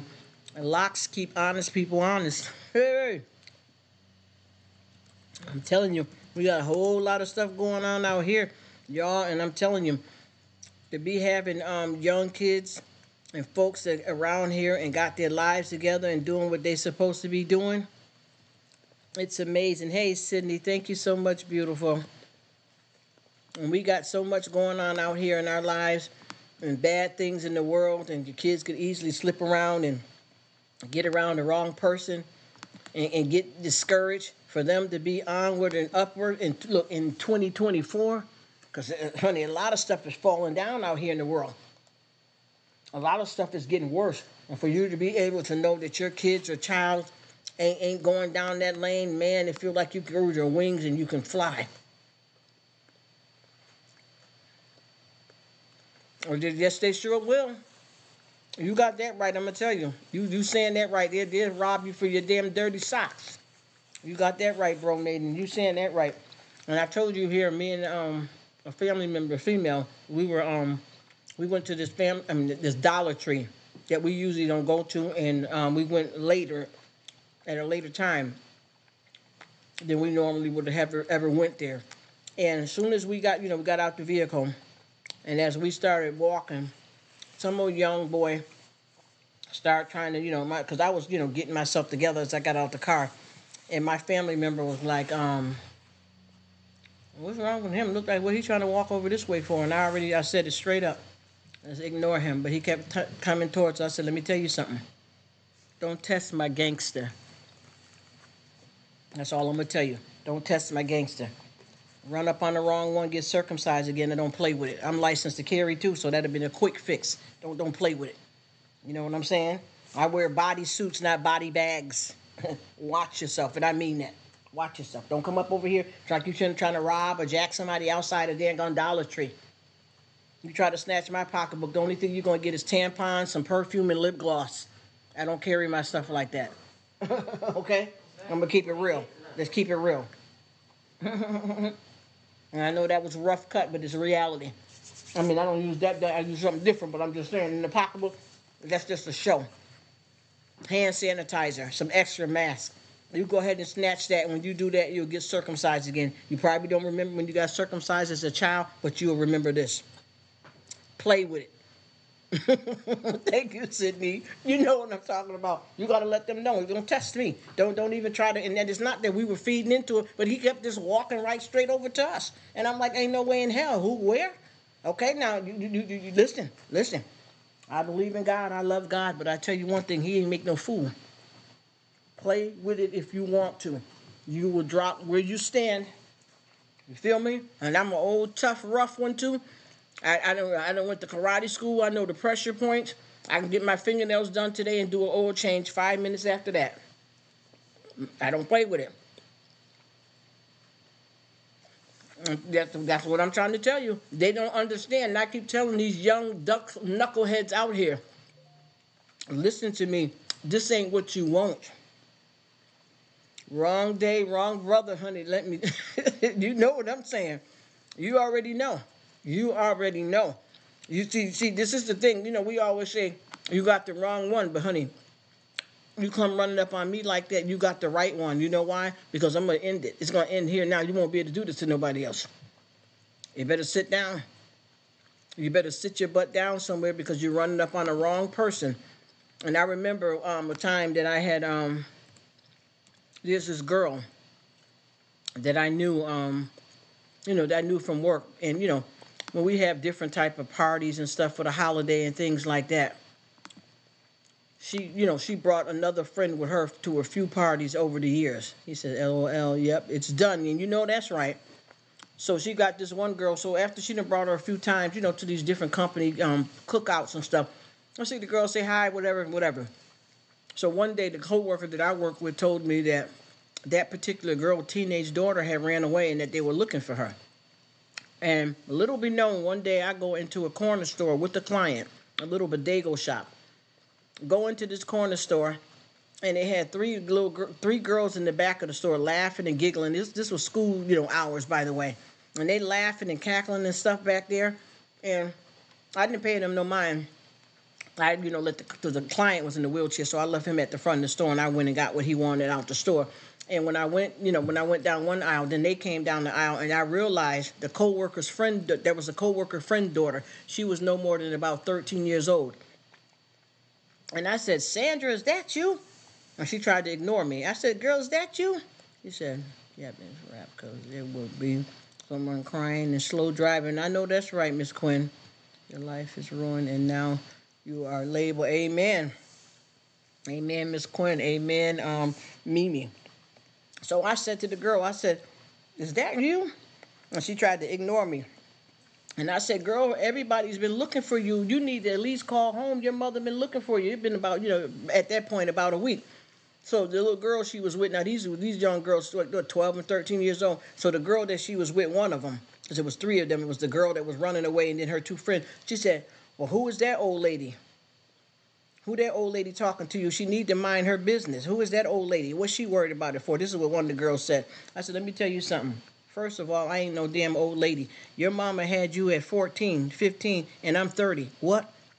And then I said, secondly, you running your mouth. I said, look at my breasts are nice and firm. Why is yours hanging like cow udders if I'm an old lady? You better watch who you talking to, because I've been slammed. You get dropped on your head. You got the wrong one. Who, old where? Old who? Come on. Look at the bra. Look up here. You've been had. You out here in the streets. You're selling yourself out, baby. You ain't got nothing on me, honey. I'm firm and in charge. You got the wrong. I'm looking at this girl, and her chest looked like, and I know y'all seen cow udders before. Okay, that's all I'm saying. Is she calling me old? All right. I'm telling you, these kids be trying to come for it. I'm sorry, y'all. You know what I mean, Miss Quinn. You got that wrong, baby. You got that wrong. You ain't even got no bounce to the ounce. You understand what I'm saying? You don't got no more snack, crackle, and pop. Hey, Sydney. Y'all know what I'm telling you. Trying to talk to some old lady. First of all, them girls, that mother had her at 15. And I was only 30. So I know you ain't talking about me. Old? Girl, look at the condition. And then I told the other girl, and she trying to laugh and like she was doing something, the other little friend. And I told her, I said, your gap is so wide a horse could run under it. Yeah, y'all young girls ain't got nothing for me. Used up, washed out, has been. Look at Sydney. You know what it is. Y'all know what I'm talking about. Maiden, you know what it is as a man. You know when a woman then let their stuff fall like that. And these young girls trying to call somebody old because I'm trying to help out a runaway. And y'all tapped out. Sold out. And then she was walking and she had something going on with her. And I said, what's wrong with these girls? And then they skipped in school. That's all I had to do back then. You can call a truant officer. He said, yep, I'm done up in here. You know what I'm talking about. It was hanging like cow udders. And then, like I said, with that girl, you get gapped. When you be out there in the street like that, bending and jumping here and there, you get dogged out. And look at Sydney put up a cow. You know what I'm talking about. You've been had. It just killed me. Look at Miss Quinn. You're trying to call somebody old. Honey, I swear, I'm telling you, I've been picked you up and dropped you. You understand what I'm saying? Ain't nobody playing no games here. I don't know who y'all think y'all is, trying to be fresh and grown out here, jumping in any and every bed. And I know that these are young kids and I'm grown, but it was the truth, though. I'm going to speak to the reality, and then we'll counsel them after I tell them off and knock them out a few times. Drag them down the street right quick. Then I'll come back and give them a mommy hug and a pet up and some counseling. But right now, you coming into the wrong territory. You understand what I'm saying? You give me some room, let me back up, and I'll kick you right in your damn forehead. Who you talking to? Hello? What? Rewind. Honey, I've been unhad it for you, and to try to jump me, all three of y'all. Man, listen. Listen to me. You'll grow up, one of y'all be missing one breast, somebody have an eye gone. Come on. What? Yeah, that. And is, and does, and will. And I keep telling these young ones, y'all don't know who y'all dealing with. You don't wake up that sleeping dog. And one thing about it, if you ever see when a dog sleep, they always peep one eye open. Pay attention. You got the wrong one. See, y'all ain't been straightened out yet. And see what it is your mama's had y'all young, and they still hanging and slanging. Look at her. She said, game over. Yes, Miss Quinn. The mama's raising you and hanging with you. And the thing is, the girl did not run away from home. She was running away from her mama. You see, because she had other kids underneath that 14-year-old and keep having babies and have that girl babysitting, and then there's a different dude here. She rolled hard away. Yes, that's what I'm, yes, maiden. Rolled hard and put away wet. You what? I'm telling you, they have no idea. And I laugh sometimes because I think that a lot of these folks, especially if you out here and they know that you're older than them, they don't know what you're capable of. Spilling coffee and everything. Oh, Miss Quinn. I'm sorry, and I know you love your coffee, so you must be in it. I'm sorry. But you know what I mean? You got to let them know. You have to let them know you got the wrong one. I don't even understand what kind of game you may be playing at your mama's house. I don't know if you come from a punk in the lane, but over here, he said, damn, you killed me, girl. I'm sorry. I'm sorry, baby. But I promise you, this is the road that I walk down. I can get it in. And I keep trying to tell them, y'all don't seem like y'all understand what's going on. You mess with the wrong person, something gonna happen here. And then y'all girls, half of y'all is, all big for your age. And hey, I have to plead, hey, listen, they were big, they jumped me, knowing that I done beat them little girls up. Anyway. Anyway. Yep, right. Yep, he's saying that right. Bumming quarters. Hanging in the background, looking for a shakedown. That's what they do. They be hanging around trying to rob somebody. Playing games. Just like I told that clown outside that store. Let me tell you something. The circus will be in town next week. You best wait for it. Because, see, they may hire you, but see, over here, you're going to drop where you stand. You understand what I mean? Leaving the bag on the shelf. Yes. Oh, don't that make you sick? They seem so sleazy when you go in the gas station and you see that. Say, Lord, have mercy. Yes. Don't that make you mad? Because you can tell the protocol. It ain't even judging people. And she said, the goat, yes. You can tell. Because they look sleazy. You understand what I mean? Suspect. And it make me laugh, too, because you know how when we be on YT, they be like somebody's in the bushes. It give me that creep. You know what I mean? And you got a cigarette. Man, get the hell out of here holding your nutsack. Man, what are you doing? I'm going to be raw. What are you doing? Grabbing yourself like that. Who are you talking to? And they're going to try to reach out with their hand knowing that they done put their hands all in their pants and got skid marks in their drawers. Come on.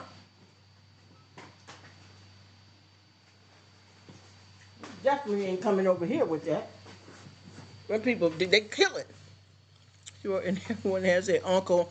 Yeah, don't start that. And they eat up all your food. Them old greedy uncles like that, they be trying so hard like be on your back.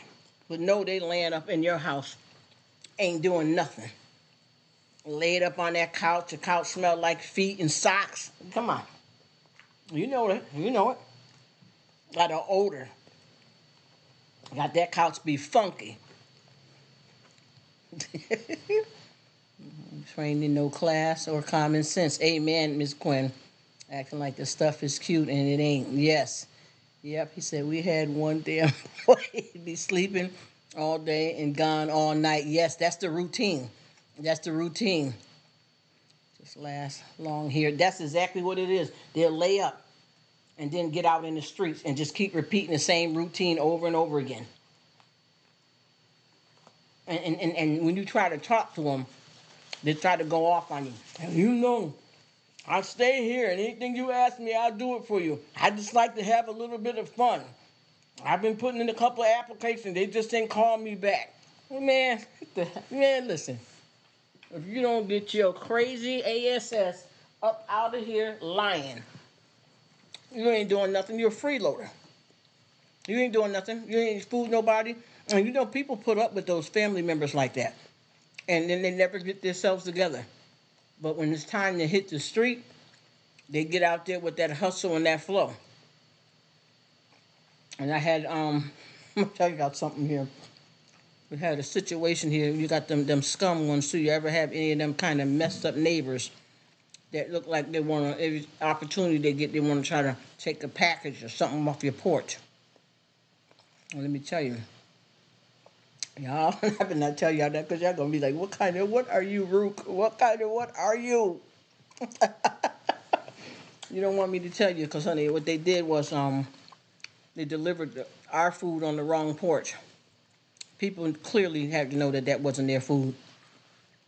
And, you know, you calling the delivery person back and they're, you know, trying to go back to the door to straighten it out. She said, I have a 63-year-old cousin and she's still on the corners and trap houses. Oh, gosh. I'm not trying to be funny. It's getting cold out here in them streets for that. Get that game. Once you finish that, before you know it, your damn uterus is going to be laying on the ground right next to you.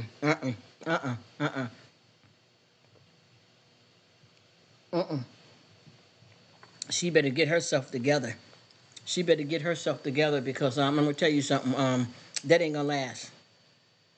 And it is sad and pitiful. And once you keep being out there as a woman, scraping the streets with your life giver, and you know what I mean with a woman, where the baby come from. That's if you didn't have a C-section. You know what I'm saying? Once you out here scrubbing the streets with your life giver, honey, you're going to end up getting something up in there, and it ain't going to work. That is horrible. Do you know how many people that I've been, oh, my gosh. I promise you, y'all, and I'm not talking to be shady or nothing, but I remember this girl back in the day. They used to call her Chocolate.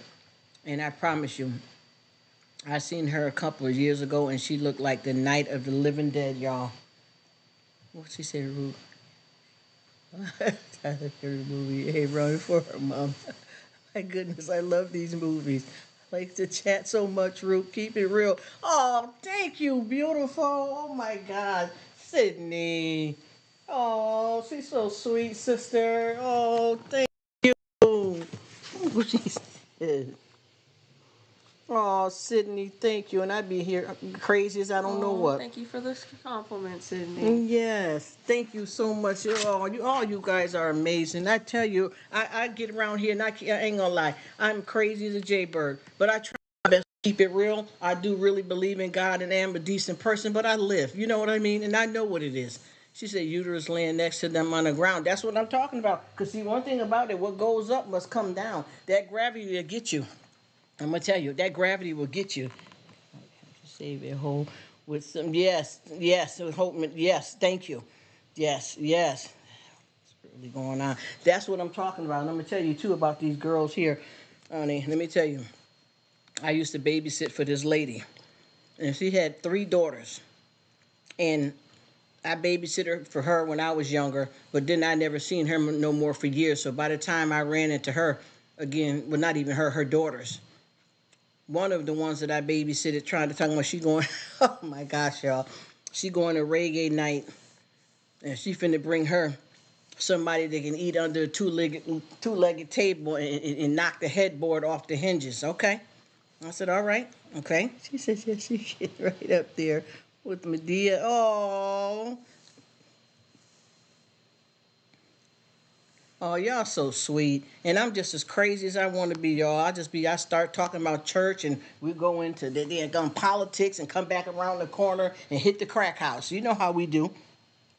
And this girl was bragging, running around here. She was in her 20s by the time I, seen her again, about 25, 26. And she told me she going home she going to the club, to the Rasta. And I didn't see the girl. I just ran into her in the store. But she was bragging about that. I said, how you doing? Oh, my gosh, you all grown now. You know how you do that little line there. I meant it, I hope you're doing well. And he said, 100 goats. And this girl said, well, she going home with the Rastafari. You know how they be playing all this size and guys up and all this other crap, right? Honey, let me tell you. She got to go home. What did he do? Y'all left, y'all went to a reggae party, left there, went to an after hour, and then you ended up, what did he get you to eat? Something from McDonald's, Happy Meal, right? Get to the crib, you figuring, oh, he going under the two-legged table, he done knocked the headboard off the hinges, right? Okay, well, what's happening now? You ended up in the emergency room with a prolapsed uterus. What happened there? What happened there? That's what I want to know. Because, see, what you're doing is, the pressure. See, women, you listen, that stuff falls apart.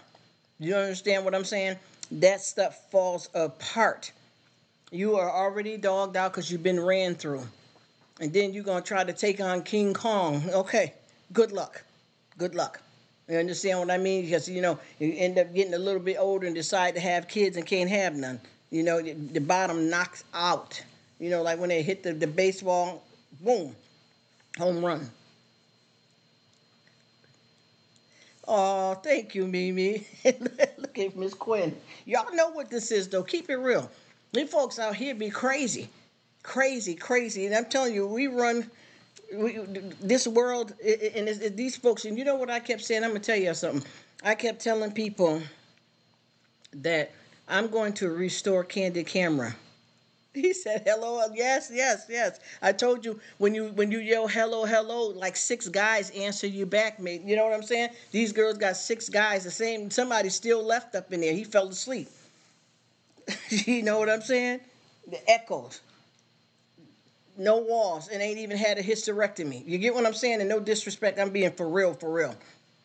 They haven't even had a hysterectomy and ain't nothing but wall up in there. You done been ran through and don't have no respect for yourself. It's done. And do you know how bad that types of stuff look? I done seen it working at the hospital. People getting pap smears and stuff. Hello, woo, what's going on? Nothing won't stay up in you because it's gone. It's collapsed. You done fell asleep. She says yes. Yes, baby, yes. This is off the chain. This is what I'm trying to tell you. You've been there. And then the fragrance. You understand what I mean? Scent of the day. You get what I mean, y'all? What is the scent of the day when you rock like that? I keep trying to say, you can't. You have to get yourself together. And she says, Lord have mercy. Y'all know. And you can't run in the bathroom and straighten that out right quick either. Frazier has left the building, yes. Yes, ruined. Tapped out. And then got the nerve to say, like, like a certain guy was like, yeah, man, I used to mess with her, man, but down there, she's empty, man. Oh, he was small. Nah. He wasn't packing. Nah. Your highway has been cleared, ma'am. Homeboy's a normal, average dude. Your highway has been cleared, man. Come on, ma'am. That had nothing to do with that. Highway cleared. You know what I mean, Miss Quinn? The what? Yes, it's gone. It's gone. You don't even have the ability to hold your uterus in place anymore when you rock and roll like that out in the street. You understand what I'm saying? You going into the doctor to get a pap smear, and you don't even know he's up to the elbow, and you like, well, when are you going to start the examination? Y'all know what I'm talking about. You know what I'm talking about. Yes. Yes, like it is. Yes, wide open. and trying to talk some mess. And that's what I keep trying to tell people too. This ain't going down right. There's a problem here. Just think about it. There's something going on here, and I got so many girls that have talked, negative about a guy. Oh, he ain't got nothing, man. And I was famous like when I would talk like to some guys that was trying to talk some junk, like me trying to date me and stuff, and talk some junk. I tell them, man, I done seen something bigger in the can of buying the sausages. Man, what? Please do what? Because they'll tell you they'll knock it out for you. Yeah, right. Yeah, right. You ain't even got nothing to pee with, bro. Back up. That one. You know what I'm saying? We done jumped over to the mid now. It's crazy. These are the kids now. The names just they go to their own age. Yes, ma'am. Been alone for a minute. I hear you, Miss Quinn, and I hear you, Mimi. But yeah, we got to pay attention to what's going on with that. You're wiped out, and this is what I don't understand: who people keep paying, what people keep paying for this. Because I've been watching a lot. I promise you, and I'm gonna keep it real. I don't know what this woman's story was, but this woman had lived. This was way when I was younger. It was the woman's mother, the older woman in her 60s, that lived next door to me. And the daughter was an alcoholic, no disrespect, and cracked out. And men were coming to pick her up in Mercedes and stuff like that. And I was trying to figure out what is going on. She probably weighed 60 pounds soaking wet. Can't stop laughing. Yes. Yeah, Miss Quinn, yes. They don't know when it's worn out. I don't even know what you need, what else you can do. What can you do when you get messed up like that? He ain't touching me. I know that's right. I'm trying to figure out what services can you provide a gentleman when you gutted and harpooned like that. You know what I mean? What services can you provide? Because once you wear that out, and I ain't gonna lie, I done heard of different kind of replacements, hip replacements and all that kind of stuff. But right there, have they started doing that yet? Because some of these women is knocked out the park as if they had a hysterectomy. So I'm trying to figure out what's going on. How do you make a comeback? What do you do? And you're doing that because you're out here in the streets and you're not taking care of yourself. And people don't realize when you start that stuff young, boy, do you start early, you dog yourself out. She said, weak in the knees and strong in the lips. Yes. yes. That's all they got left. That's all they got left. And like she said, it's strong in the lips. You better get them tonsils out. That might help. Because I'm telling you, there ain't no other way to go. once you start that, it's a wrap. It's a wrap. And that girl that I was speaking about, she got messed up there because she had to go to the doctors, and they basically was going to do a hysterectomy on her because of her uterus was prolapsed. And she brought home that roster man, all right. Man, dogged you out like you was the trash. A lot of people take that stuff. He said, still here. All right, bird. People take that stuff and they ain't taking it serious. And just like I was saying with the girl in the store, if you 13 and you hanging like that, you got many years to live. Did y'all killing him? Because it has to wear. Depends. Oh Lord. Oh, I'm sorry to hear that. That means that that's bad, Miss Quinn. That means that her stuff is knocked loose. She knocked loose. Whenever you got to do that, and that's a sad thing too, because when you go there ain't no turning back from that. If she got to wear, damn, that's terrible. If she got to wear Depends, she has no more muscle control. Because once you lose that elasticity down there, it's a wrap. It's a wrap. And one thing I want to tell you too that a lot of people don't pay attention to. You can have these stripper girls, and they can be looking real pretty and getting, BBL, getting their breasts done. But that area right there, because, now they're running and getting them vaginal rejuvenations now. Because when you be laughing and playing with that thing, get it home. We all know what a dungeon is. I don't know of anybody that like to be in the dungeon. But when you live out there in the streets in that kind of way and gutter yourself out, it's all gonna fall apart. Cause I know so many girls that didn't even have to push. As soon as they felt contractions, they just laid up on the table. Bam, it's a boy. For real, it's that serious. We got to do better. Because once you start jogging yourself out like that, I mean, they got the surgery now. Because I know a lady that got rejuvenated down there. But how many times they're gonna keep doing that before it's a wrap? Even as a female, if you go out there and you get implants, I'll just say you in your 50, you got implants that look like a 20-year-old girl. You still 50. You're still 50. You're still aging. So whatever you got, you better try to keep it the best you can. Because once you go down that river, there ain't, what you gonna start dating horses? I mean, where do you go? There ain't nothing left. You're out there. That's why I keep trying to tell people we gotta pay attention to what's going on and what we're doing out there. Because when you get used up like that out in the street, it ain't no way to go. You're trapped. As we call it, chopped and screwed. I'm just looking at the comments. Y'all all lit this up over here like a damn Christmas tree. I had Sydney then put a cow up there. Y'all done brought Medea to the crib.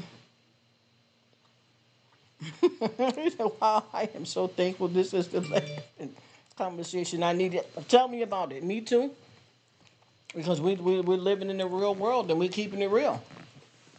And we done touch all kinds of bases where it comes to uncle on the couch. These people wanting to test the gangster. People think they on top of the world and half their bottom them fell out. It's the reality. And when you get a good laugh like that and you talking the truth and keeping it real, I can imagine how a few other people probably looking in on this live ain't saying nothing and be like, them people over there crazy. Wasn't they just talking about church? You know how that go. She said, I needed this today in the new year. God sure does. Oh, that is so sweet, Quinn. I feel good too that we our personal lives, we doing what we're supposed to do the best we can, and then come on here and have some some fun like this with one another. And the thing is it's good, clean, and real fun too. We speaking it to what it really is. You know what I'm saying? And we getting it how we live. And all of us is chiming in on some good. I promise you, we all been rolling with the best here because everybody here, Sydney, all of us, Made and everybody, we all added something to this conversation that made this thing pop. I got so much giggle in me that I can't even sit straight. I feel like a child laughing at a funny joke.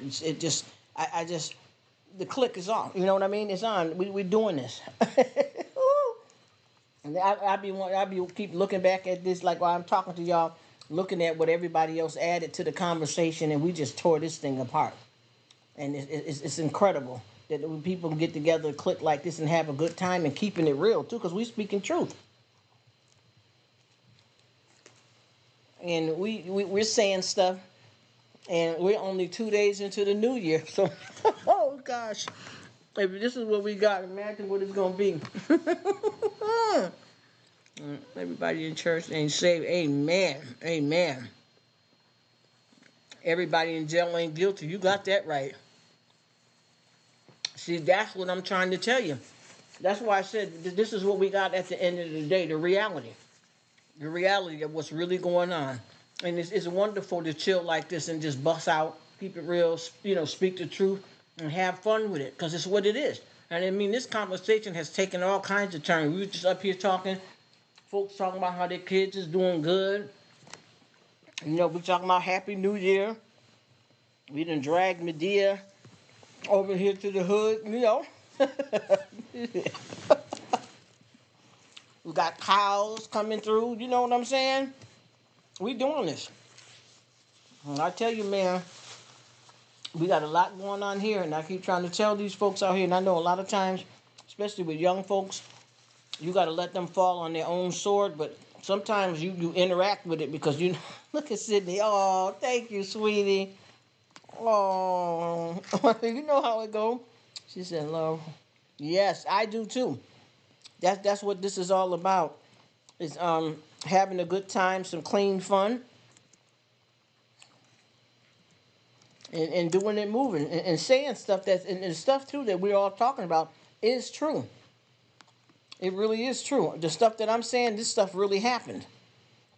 And we got so much more to go out here. I can't imagine how much crazier it's going to get. Me either. I haven't either made it, and I got a family. We clowns around here. Jokesters on a regular basis. And this right here got me where I can't stop laughing. You know how your stomach gets when you laugh like so hard like that? That's where I'm at. Because you can't make this shit up. You got it. You can't. You can't. And I promise you, this stuff right here with these folks be doing this stuff. And if you look at what we talking about, not to be rude, but if you look at what we talking about as far as like the kids is concerned, the condition of these uteruses out here, and these old uncles, they're getting cruddier and worser. So if we speak in this now, let's check back in this spot in about a year and see, and see how much crazier it gets. And it seems like everybody got that kind of stuff in their family or know somebody that knows somebody like that. And you always have some family member or a grandmother's house that allow them kind of uncles like that just ain't gonna get themselves together. And every woman that they had, they done burned bridges with her. Got a few unclaimed kids out here. You know them unks. Come on now. Uncle, yeah. yes, a lot of them. And they kill me too because they always try to have a serious talk with you when they know they shady. Always trying to get somebody somewhere and talk. And your mother, if it's your mother, brother, and she got them laying up there, she gonna defend them when you be saying stuff to them. Because once you start getting older, you see your uncle's a bum. And you say something, and mama been on knock your head off. That's my brother. Okay. Oh, this is a blessing to be able to laugh and be free. Amen. That's right, Miss Quinn. And he said, "Steady as hell." That's what I'm saying. It's dark over there, bro. It's dark over there. Well, them uncles don't be up to no good. Them uncles like that we talking about be around the house. Especially when they got nephews, they be stealing y'all sneakers and socks and drawers. They're always going in their mama's wallet, taking $5 or $10 here and there. And it depends on which parent they're related to in your house. Because sometimes, they'll let them lay up like that. And, like you'll have a man and it's his brother, but it's your uncle. And he'll let him lay up like that. And then, if it's your mother and that's her brother, she got an excuse for him. He said, "Bleeding me dry." Yes. And they're always asking you, and they try to con you into stuff all the time. And they're always asking you for something. He said, "Yep, and don't last long." That not at all. Not at all. And always wanting something. And every time you turn around, he wearing your jacket. There's a scent that he leave in the house if you go in the bathroom behind him and he didn't even take a dump. You know what I'm talking about. And they be older, too.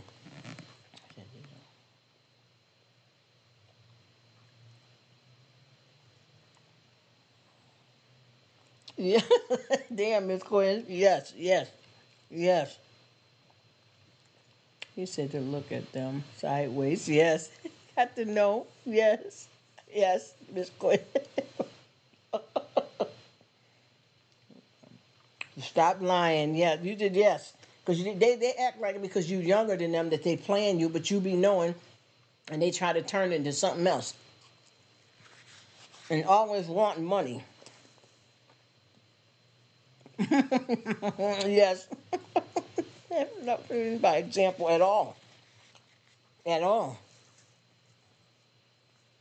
And don't let them bring one of them lot lizards home. Do not let them bring one of them lot lizards to the crib. Because, man, if you think you're scared of a skeleton, man, he said burnt plastic. Oh, upstairs, yes. Oh no, Maiden. Oh no. Yes. Yes. Yes. See you later, Mimi. Thank you so much for coming. So sweet. I've got to go back to work. He said burnt plastic. Ain't that crazy? But it be the truth though. And their women look terrible. And I know y'all know what a lot lizard is. Everybody know what a lot lizard is. Because we know you're lying. But we all know. Yes, yes. That's what I was going to say, Helter Skelter. He said they bring Helter Skelter to y'all. Yeah, they be fried out. Yes. They be, and I call them skeletons, the women, skeleton. They be burnt out. And please do not let them be them ones. I don't even know how to say it because it's so gross. But don't let them, they bring one of them home. And just the stuff, their mannerism is so filthy. He said, with 1, 2 views to open a can of beans. Yes, yes, yes. That one beaver teeth left. Oh, shoot. And they got some nasty habits. And they're always, you ever notice with those kind, they're always trying to tell you some kind of advice and know that they ain't hitting on nothing and know they ain't never lived by none of the stuff they're telling you. And then you get that woman and then she start talking and, he's saying something, he over there hocking up phlegm. She blowing something that's straight out her damn nose. And you looking at these like, what the hell? And then why did your parents let them be in a house like that, though? You said, didn't I just see you at the mall? Yes. He said, mouth be twitching in. They're not saying anything. Yes, yes, yes. What they be doing? Fiending at that point? Yes. You said their mouth be twitching. And when they try to have them talk with you, you ever notice how their legs and their body structure look when they get that stance on you? Well, let me tell you something. Because when I was your age, man, you looking like shit. You're lucky you didn't die, man. You're still standing. You're lucky because you've been through it. And they're always telling you something, and then they be talking and then nodding off. I'm standing there talking and I farted 2 or 3 times, and you're like, well, what the hell is that? And you say, didn't you hear it? You're like, man, you've been standing there kind of asleep. Because they can, don't let them start getting under them folks when they do that nodding thing. They don't never fall over, though. What is that? They can lean. As soon as they get to a leaning point, it's like breath comes back into their body. Yes, they have all the answers. And then I want to ask you too, what is going on with your family members that allow them to be around like that, though? Just think about it. What's happening? That's what I be trying to figure out. What do they do? They're saying they're finna get themselves together. They only helping them out for a while. Your uncle's gonna be staying here for a couple of weeks. This is what they say. He's gonna be staying there for a couple of weeks, especially if you was an uncle that the mother always fell for his stories. And then he done got to your house. Shit, we had one. They put one in my brother's room. Oh man, was that a nightmare? He said right there, can lean like Michael Jackson. Yes, yes, and don't fall over. Yes. He said, yep, they fold up like a lawnmower chair. Oh no! Oh, I'm sorry. This is crazy. This is crazy, sister. You need to see this. This is crazy. I'm trying to tell you, what is that all about? He said, fold up like a lawnmower chair. Shit, I'm drinking. Damn. I can't even see straight right now. I just close my eyes. They're watering. I can't even see straight. And then she said they're doing the Michael Jackson because he had that. Michael Jackson had that capability of doing that lean. Chris, I can't even talk right. Chris Brown be doing that move right now. What? That lawn chair, man. We all need to. We can do some skit show. We comedians. Let me stop. Please tell me. Did he say folded up like a lawn chair? they're so broken but yet mechanical. You know what I mean? Like they be pop locking or something. I don't know what to call that. But they, jeez, I can't even get my composure together here, y'all. They got a they got a show. This I can't do this. I can't even talk right. She said because they bring them a hit every now and then. Yes, she said enabling them. Yes, yes. And the thing is, you know, with them, I'm gonna tell y'all something, and I promise you, I don't know what this cheese, this cheese, this a friend of mine from back in the day. She had a client's house that she used to go to take care of her elderly lady, and she had a daughter in the house that was probably about maybe 35, 40, and she was, honey, I don't know, it looked like the night of the living dead. She was up in she was sleeping in the crib. I mean the playpen. She had got that small. He said, I saw a chick folded over a fence. The way it oh, even work. Oh no! He said the lady was folded over a fence. Oh shit! Got me cursed. He get me turned up out here in these YouTube streets. He said folded over a fence. And they gotta, see, damn, I can't even get my stuff out of there. I'm busted down over here. Oh, jeez. Oh, no, sir. Y'all is killing. I can't even type stuff. I wanted to say something way back with Sydney with the cow, but I'm turned up right now. These people are, you know what? Oh, gosh. What the heck? What kind of stuff they using, man? Can they get something like use some of that stuff to help out somebody with some arthritis or something? I mean, come on, if it could get them to straighten up like that, what the hell do they be doing? They get to be acrobatics. You know what I mean? Gymnastics. I mean, they turn it up. He said, not at all. And it's asleep. He said, oh my goodness, y'all, this is not easy, man. This like I said, tricking ain't easy, but somebody got to do it. You come on.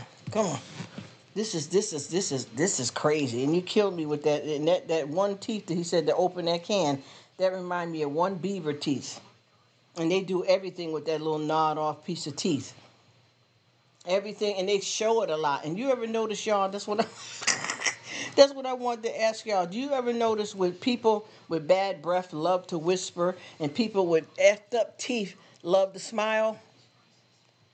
She said, I'm done here. I noticed that. Every time somebody try to whisper to me like that, their breath stink. And the ones that smiling so hard, their teeth is jacked and they keep their mouth open, though. I was wondering, where did they get that from? Because those is areas like you would probably feel embarrassed. But they feel like they king of the world. She said, I'm done here. I'm done here. I'm telling you, you know what? That would be some interesting stuff, because I know they got this guy here. I can't even keep up. I'm going crazy here. He said, yeah, with the biggest nose, got a big ring. Yeah, what is that all about? It's like they highlighting that. He said, oh my goodness, yes, that is so nasty. It is. It's not even real stuff anymore. It's more, yes. Yes, look at Sydney says she laughing her too with us. Well, you some crazies, I don't know what. And I think that's why these people out here are so ill. Because this stuff is looking bad. This stuff is, and I don't even see how they're still alive. So yeah, but my cousin needs to retire, go somewhere, and sit down. Yeah, I know it's shit. I told you I got a few of them that's been out here that's all in their 60s and been into this game right here since they was in their teenagers. Look at Sydney. You know what it is, Sydney. I've been wanting to say something to you back with Medea and the cow, but it got me so turned up that I couldn't even focus right.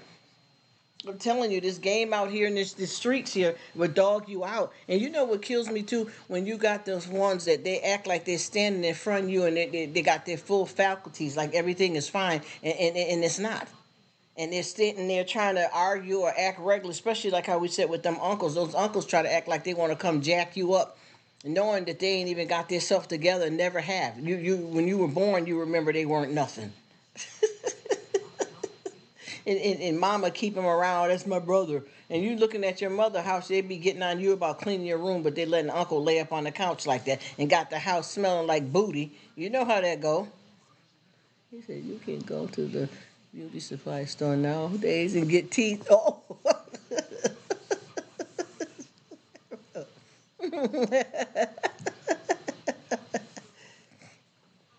That's crazy. That's crazy. He said he just wrote his first short story. That is crazy. That's what I'm saying. And you notice that the beauty shops are starting to sell some of everything? Oh, yes, they are. Even in the, what's that? I forgot what that. They got some stuff in there that's some fake, you know what? Fake Mary J. And they're selling that in the, you can go in a gas station store and get it. Tuck in them teeth, girl. Oh, shit. I'm trying to tell you. He said, tuck in them teeth, girl. Word, word. I'm trying to tell you, man, this is, this ain't no joke.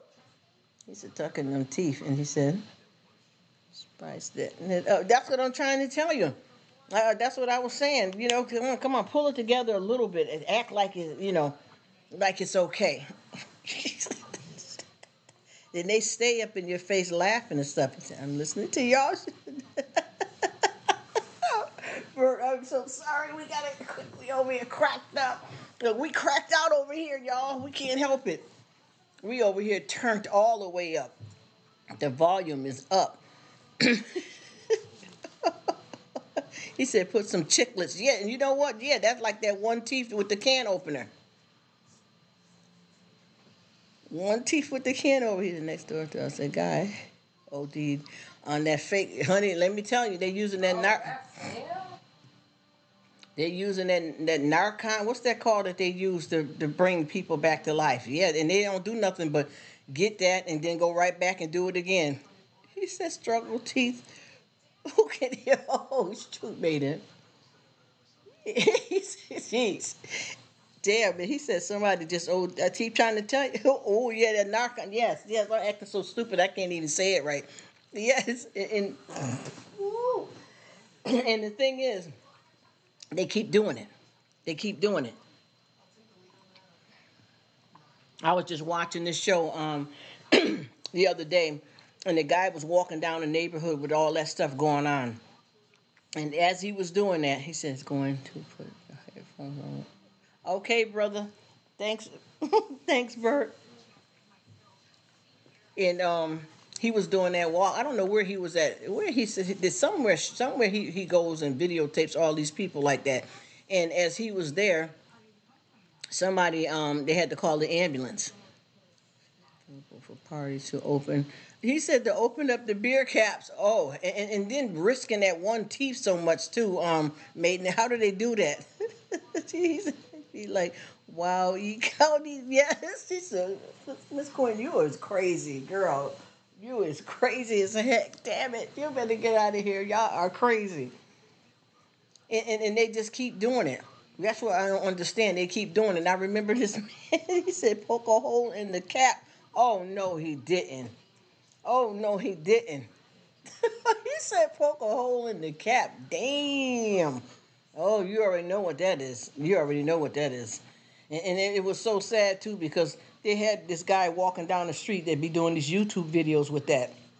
And he walked right into a scene, y'all. And she said, of course. He said, of course, LOL. Yes, yes. He walked. I can't even get myself together here. He walked right into a scene where he was walking down the street filming the people, all of them out there doing their thing. And then an ambulance pulled up. My guts hurt from laughing. Me too. I got to look. Mine's all the way. I'm holding it down. My eyes are watering. And I feel like a kid again, too. And when he was there, the ambulance ended up coming, and they had to help. There was a guy that was passed out on the ground, and all of them was so lit that they couldn't even tell the ambulance. He's like, what happened? My friend. He just kind of tweaked out right there. and they looked and seen the guy in the crown. This was live. This wasn't what the guy was trying to video. It just happened while he was doing the video on that street. And you know that they brought the, they brought the guy back to life because you know he was damn near dead. They brought him back to life. And as soon as he woke up and sat up straight, like I swear, like a dead corpse. He sat up straight. Stop playing around, y'all. Stop playing around. Who got my pipe, man? No time, man. He didn't even know nothing had happened. He didn't know. You hear me? He didn't know nothing had happened. You hear Rruk, you cracking me up. I'm sorry, y'all. I'm sorry. We acting silly here. We poking fun, New Jack City and all that. Am I my brother's keeper? Yeah. Well, yeah. And the guy got, I can't talk right. And the guy got up. He didn't even know that they just had brought him back to life. They had no clue. Hey, Logan, how you doing, bro? He had no clue that they had to use that narcon on him and brought him back to life. He got right up looking for his pipe. He had no idea what happened. And then they're in, I'm sorry, they're in the ambulance, and they're telling him that you want to go to the emergency room. You know what I'm saying? They're trying to talk. I'm sorry, y'all. They couldn't even talk to the guy because he was a mess, and all of them. They couldn't even, they couldn't talk to him because they're trying to ask the man, "Do you have your ID? Would you like us to bring you to the emergency room for further treatment?" Thank you so much, Logan, and I hope you get you some rest. We over here acting a fool. And he was saying, "Well, do you have an ID? Do you got anybody, to call? Would you like to go in the emergency room?" And he couldn't even tell him nothing. The only thing he was worried about is his pipe. He got right back up and got over there on another bench and started it all over again. I felt so bad because all that stuff that they use to bring you back, that stuff costs money. And he didn't care. He popped right back up like nothing never happened. And was ready to start it all over again. And they're trying to ask him, do he want to go to the hospital so that they can check and make sure that he's all right and, do a little bit more work, look at his heart and whatever. No, man, he couldn't even talk right. Then everybody else was contorted because they were standing there. Somebody was leaning sideways. Her hair was swinging when the wind was blowing. I was like, God, that's, man, listen. He said, yep, it's amazing. Yes, it is. It ain't no joke out here. I'm telling you, that right there is a horrible life to live. And I promise you, I couldn't do it. Nobody would make sense because it was almost like the Night of the Living Dead, y'all. Let's keep it real. You know how they zombie around. The paramedics couldn't get a clear answer from nobody. He said, I'm crying over here. I know, I'm telling you. They couldn't because there was nobody that was okay.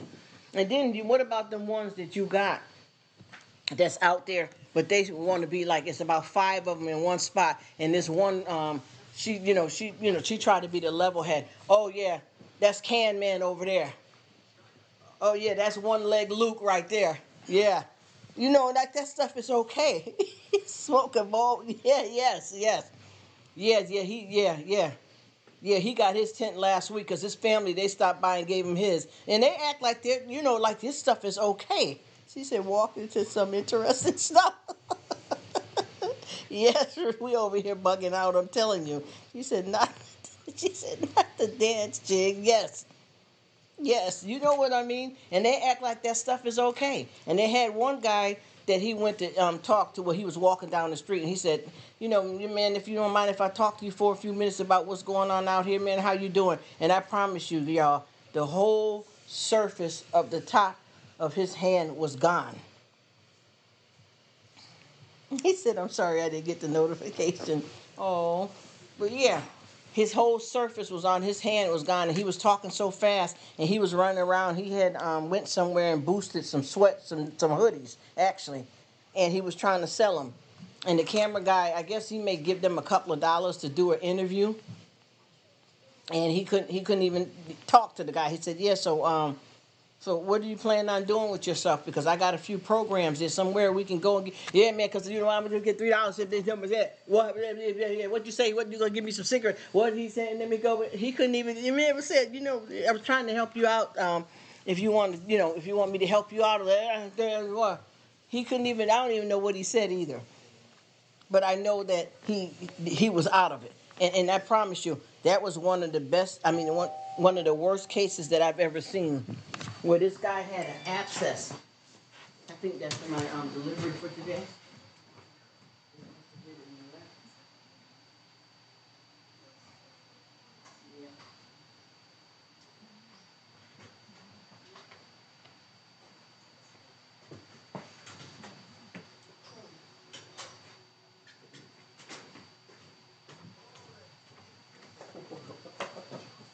Boy, if we rolling it out over here.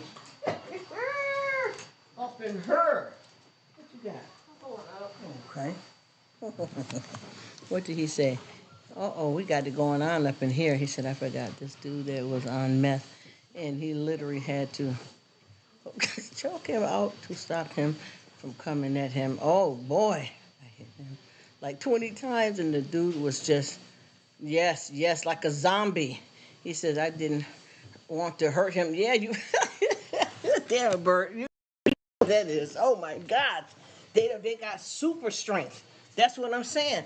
See, whatever they got, I wonder could it be used as positive for some situation that's needed. Because that's worse than any steroids, any super freak, that stuff that whatever they doing. And I think the stuff that's artificial is the worst. I think a lot of that stuff that they're using now is killing them. He says, I do many, all kinds. Yes. I'm trying to figure out what's in that stuff, though, because that synthetic stuff, honey, you better watch out.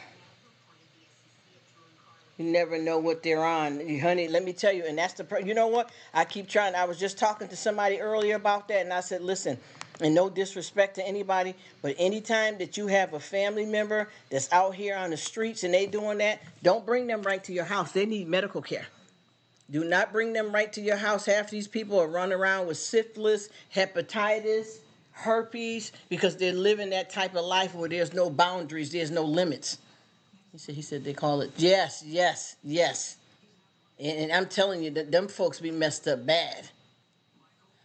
You never know what they're on because they will, you know what? They graduate to where they don't even get high no more. It's a physical altering for them. It ain't even about necessarily high because half of them are brain dead and their bodies just contort on their own.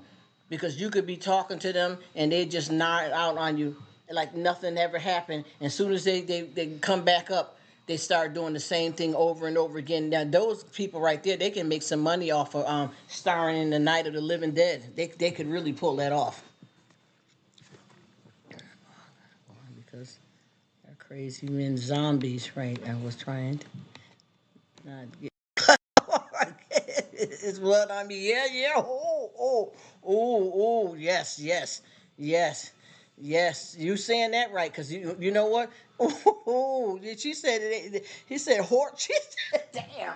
She said, she said horse tranquilizer. Yeah, you got to be careful though, yo. We didn't have some folks, close friends and stuff that you tried to bring there to the house and had scabies and stuff like that and got folks infected in the house. You can't bring sister home for dinner. Sister's been out there on the road and she done seen a million men and street drugs, and you bring her up in the house and she got some kind of herpes or whatever, and then you got her in there, she sleep.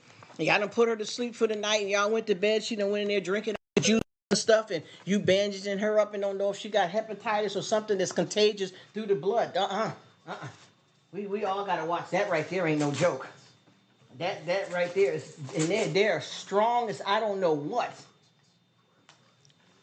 He said, she said horse tranquilizers. And listen, whatever they on is like the Energizer Bunny.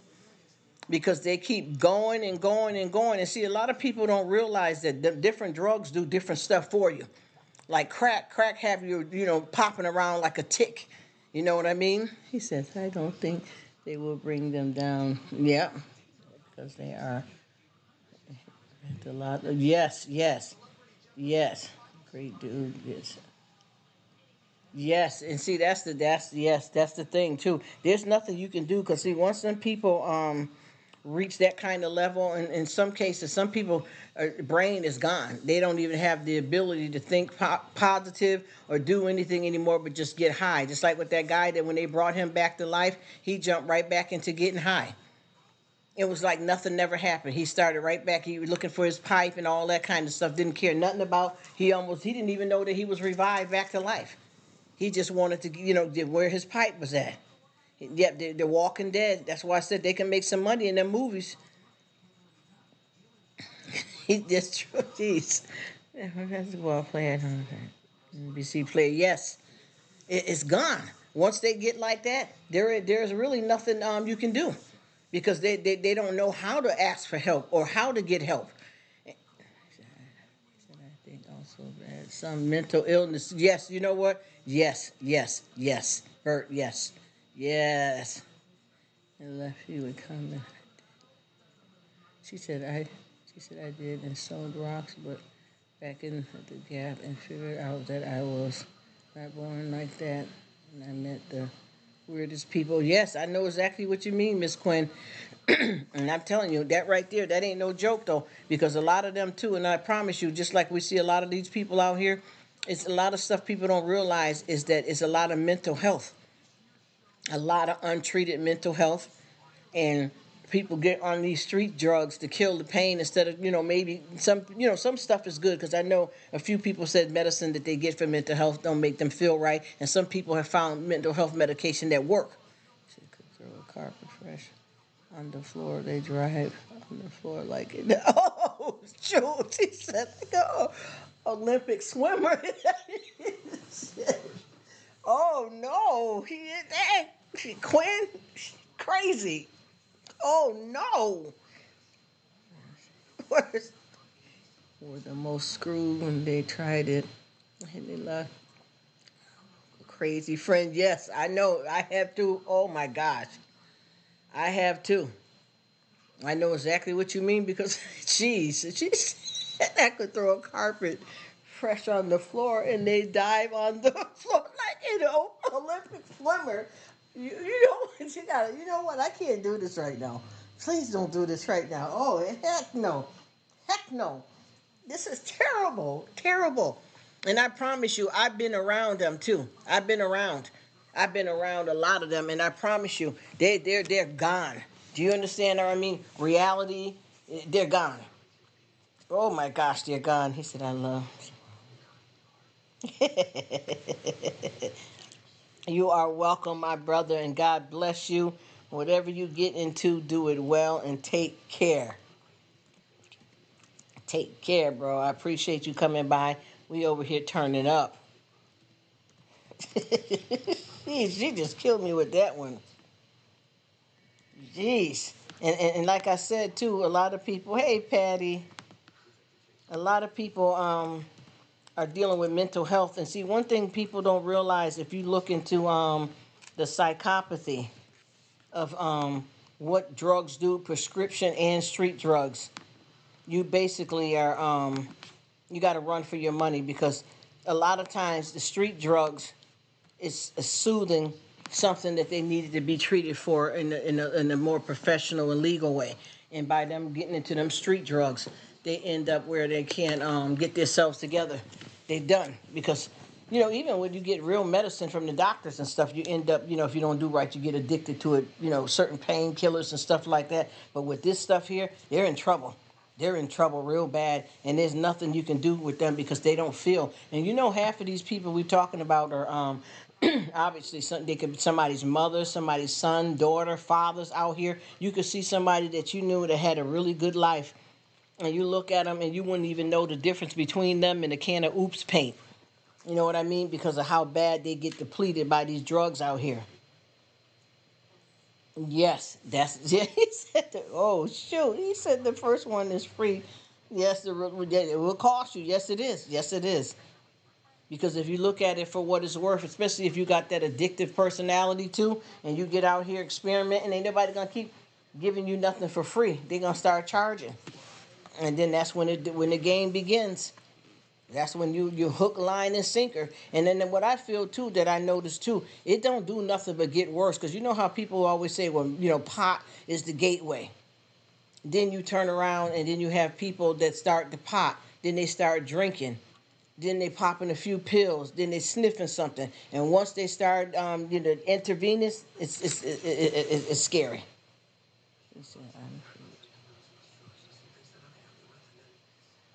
Oh, yes.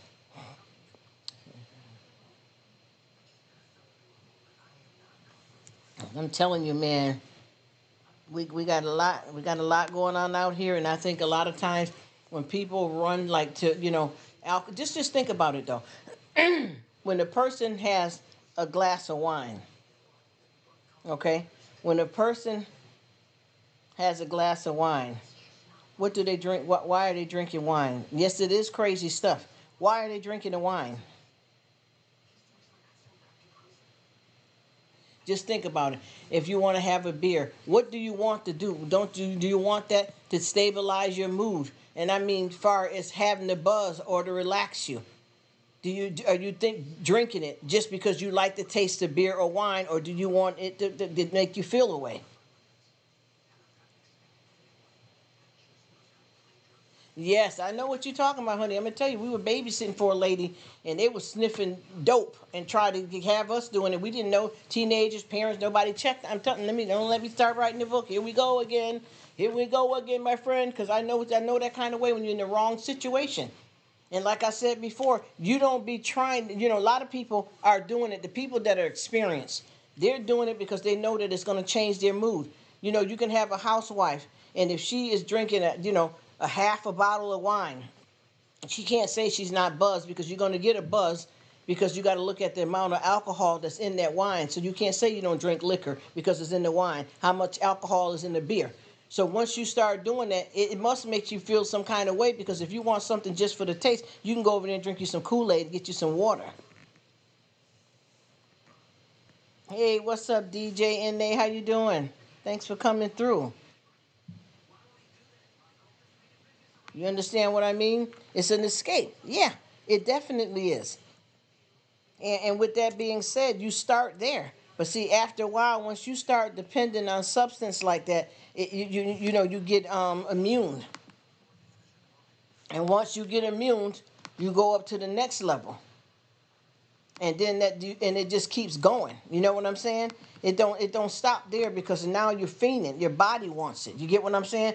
Because a lot of times when you do this stuff, you make you got to think about being careful that you don't make a mind decision with your heart. You get what I'm saying? Because there's certain things that change that you can never get back, and sometimes we don't know. A lot of people think, like when you're growing up in life, oh, she got her father's blue eyes, and he's got his father's feet, that kind of thing. But they don't say that you got the crack gene. You understand what I mean? The alcoholic gene. Even different stuff with cancers and all that. A lot of that is hereditary. And sometimes people are so quick. You're welcome, DJ NA. And a lot of times people don't understand that you don't know what addictive personality you got until you're tested. You don't know that. You may go somewhere innocently and try to have you a simple little drink or something, or try something thinking you having fun, and you don't know how your body's going to react to it. And then by you having it, obviously it's a psychological and physical reaction. Then you end up on something that you can't handle, or you get caught out there, especially if your circumstances ain't right around the crib, or in your family, or in your life. It's not hard. You know what I'm saying, Miss Quinn? Yeah.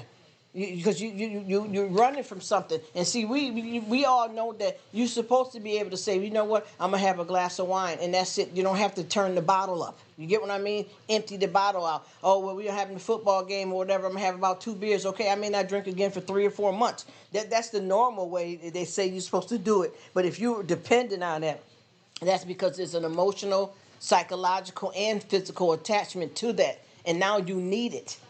because your body ain't gonna let go, because now you done got something in it and it needs it to feel right, to feel normal. And then before you know it, you in there deep. You know what I'm saying? Well, how we call it? Face down, ass up. I'm just gonna be real. I'm gonna be real. Yeah, that. Okay? Let's be real. It's the truth. She said, yep, it's having gas, and now someone just gave you matches. Yes, yes. Yes, ma'am. I mean, yes, sir. You know that. Oh, this little lady.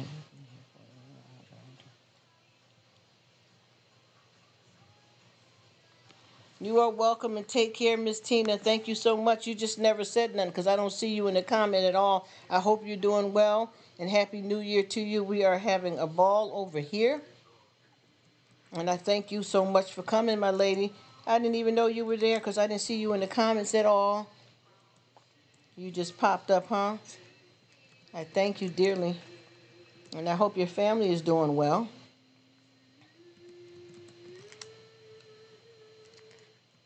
But yeah, that's how I keep trying to tell folks. You have to be careful of what you do out here. She says, right, they don't speak about the broken parts of life. Yeah, of their lives. Yes, yes, yes. That's exactly what I'm talking about. And those are the things that'll get you. You know, because a lot of times, anytime that we start running and dependent on something, there's a reason why you want to feel different. Just think about it, though. There's a reason why you want to feel different.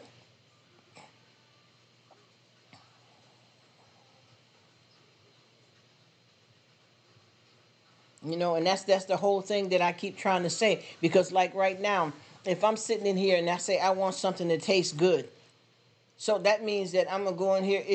Can it be food? You get what I'm saying? Can I go in here and abuse food the same way? I know we got it all. Come on, we got hoarders. We're gonna get into that too, y'all. We got to talk about that. I know y'all know somebody that knows somebody. We're gonna talk about that one day. We're gonna get into that. Even if we don't do it today, we're gonna talk about that. Yes. Yes, we are having a good time, and this is like a New Year blast party for me.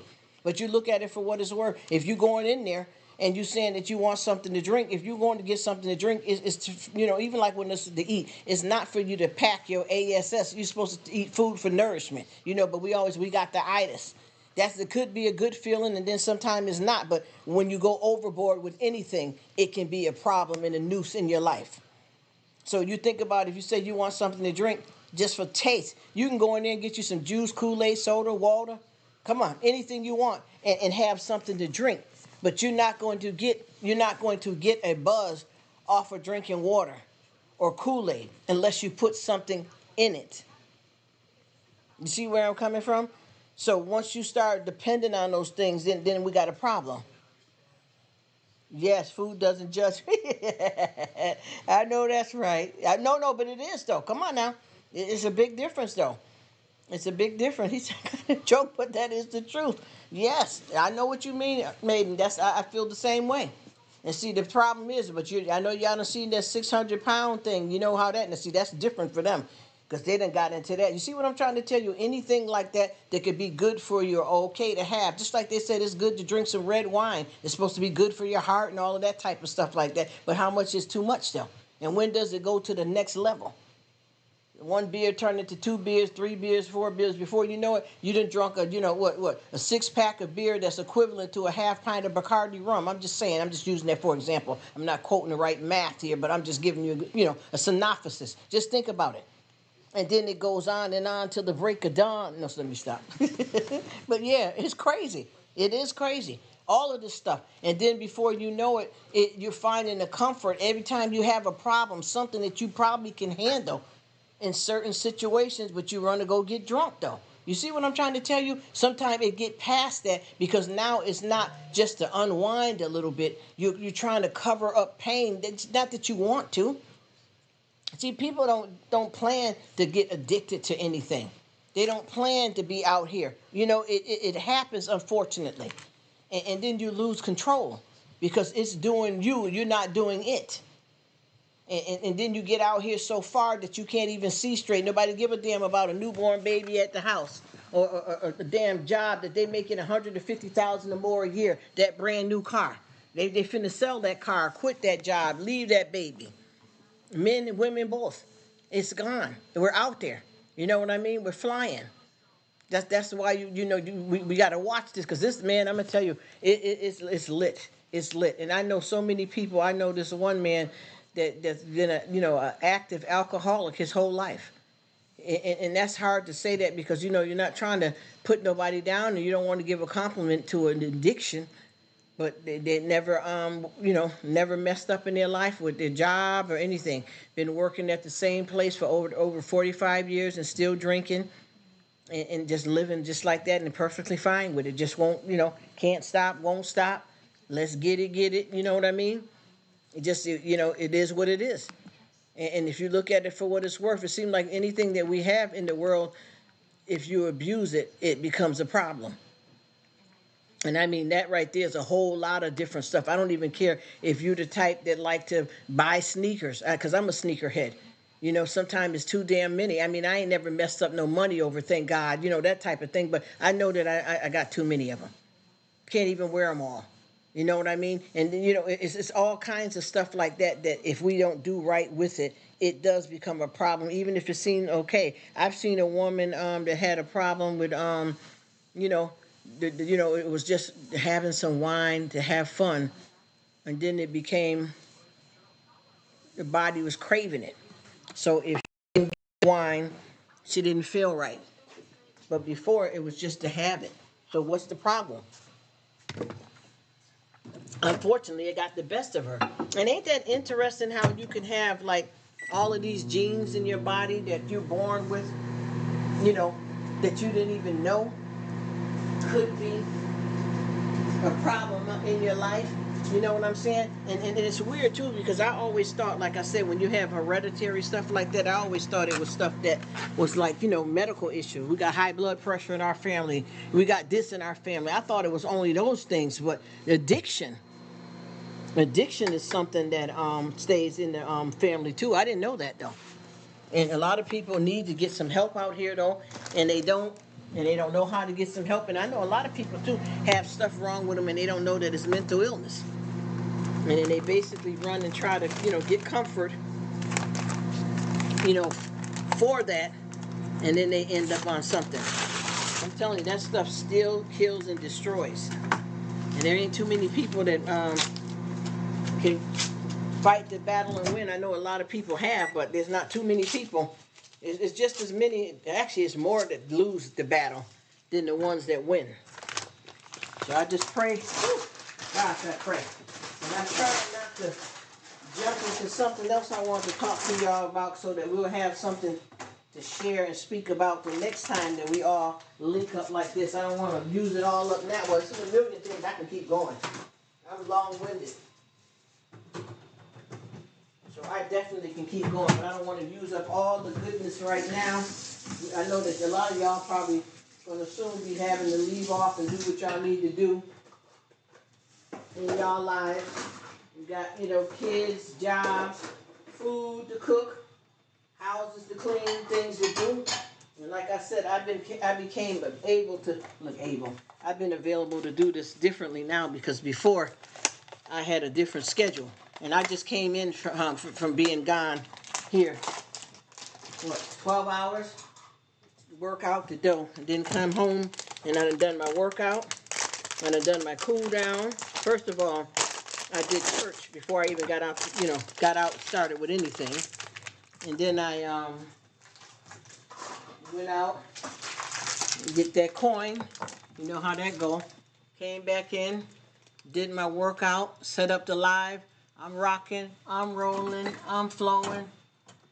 That's it. Other than that too, and then what I do at home, if y'all can hear me, I'm doing the stuff as we talk, because I have to, I'm computer illiterate, so my part is to print out these labels and box stuff up. You know what I mean? So that's what I'm doing here while I'm running my portion of the home business, and then they're in the other rooms doing things. She says, I know a doctor. He says, you a Jim, always drop by. Oh, thank God. I appreciate that, my brother. I appreciate that, my brother Maiden. And I got you covered too. I got you covered too. Always, all of us. I hope we stay connected. We'll be on here talking. Look, old, gray, shaking and falling over. Yeah, don't you remember that time we talk about them daggone lot lizards? Well, who said it? What is a lot lizard? I'll be calling Maiden Megan. You know, I'll be calling Felicia Fred. You already know, bro. This is as real as it get. See, I can kick back like this any day than to run to some phony posh fake mess. You know what I mean? We get it how we live and we keep it real and we having fun. You know what I mean? Miss Quinn says something here. Look at him. Oh, what did he say? She says, I know a doctor who's been drinking. Drinking since he was 5 years old. Oh, I got to tell you a story about an alcoholic too. One day, Quinn, that started off at 9 years old. She said drinking at 5 years old when he and bills. So to see how alcohol affects him. Yes, the enzymes. Yes, yes. He says, I just love listening to you while I'm working. Oh my God. Thank you so much. I'm crazy. Thank you, beautiful lady. Thank you so much, Betty. You are awesome. God, thank you. Thank you. He said, Rruk sure is a jewel. All of you guys are jewels, treasures, a blessings to be a part. I am glad to, oh my God. And all of you guys are amazing. I promise you, you guys are better than some people that I know in person. You know what I mean? I really mean that. I swear this has been some of the best times of my life because I done, we done been around. We know what time it is. Ain't nobody here 6 years old. You know what I mean? We over. We over. We older. I know everybody here is at least 30, 35 or older. You feel me? And we done already people that had kids, been married, single parents, know the streets, know life, medical issues, struggle, and we all still keep rocking and rolling. You know what I mean? And when you come together collectively like this, I don't care what nobody say, this is a spiritual connection. This is a spiritual connection and very divine, and I mean that. Because of the fact that we all are really brothers and sisters, but we're strangers at the same time, and we don't know each other in the physical space. So we got to know that it's a spiritual connection. There's no way. And then to have fun and to love on one another. It's amazing. Yes. And when they got that picture of them drinking that wine, who was that, Jesus and who at that table? And the way they was leaning back, they were lit. Let's keep it real, y'all. We talk about this a lot. There's a big controversy about that too. Thinking since you mentioned wine, Miss Quinn, you know that picture they got that picture when they sitting back at that chair in them chairs? Betty, you are so sweet. I appreciate the compliment. God bless you, and I enjoyed you being here. She is so sweet. I'm telling you, this here, all of you guys, y'all make it pop. This is like the new stuff that I want to have and bring in the new year for me. This is what I want: good, positive people that love to live and have fun and enjoy each other. This is what it's all about. Everybody caring about each other, and we have fun in all kinds of areas and different conversations. And do you know we covered a whole lot of stuff? This is the perfect setting for a podcast. You know what I'm saying? Of people that get together and take this thing out. Feel this stomach. I can't even. I know exactly what you're saying, Miss Quinn. It ain't no joke. And I know somebody too that started drinking. I think they were 9 or 10 years old. I mean, I think by the time they got probably maybe 13, 14 from starting to drink. About 9 was a full blown alcoholic. So that right there ain't no joke, and it was kind of forced on them because they were left in the care. She said, lean back, lean back. That used to be the jam. She said, build his stomach. I can't even play Operation Sober. I know what you mean. I remember that, lean back, lean back. And this person had their their mother passed away, and they were left behind it was a guy left behind with a very abusive father, and the father used to make him run the field, and he would give him some old made. You know how y'all make that homemade drunk juice is what I call it, moonshine. And ended up drinking from that point on out of being abused physically and emotionally, and been an alcoholic ever since then. And they're in their what 80s now, still drinking. Mm-hmm. Build a monster because of the fact that that's how they cope with the abuse. She said,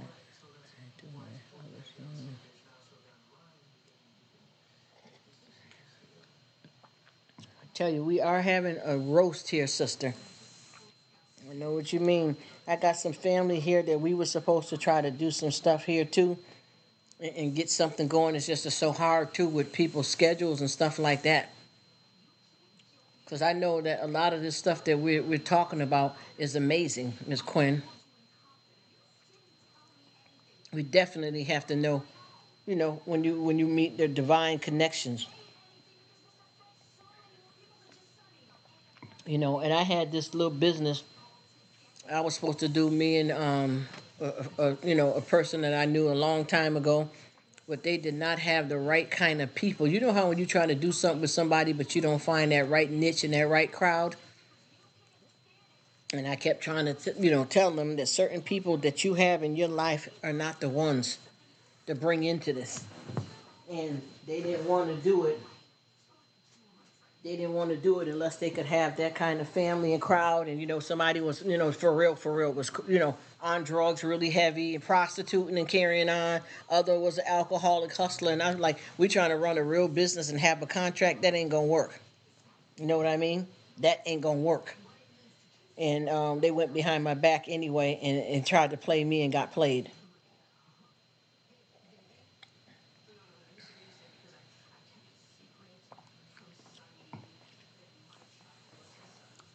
So they end up doing it, called themselves trying to spite me or whatever little game they was trying to play, and went on and started doing the thing themselves. Well, they tried to do the thing themselves, and they tried to play me. You know how when you have ideas that you sit down with somebody, and then they end up playing you.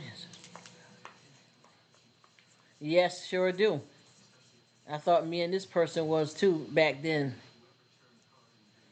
But they ended up trying to. You know how when you sit down and we're gonna do a blueprint right quick because that's what it was about. Because what happened was it was a business that I was running, and the person wanted to tap into that type of business that I was already doing by myself.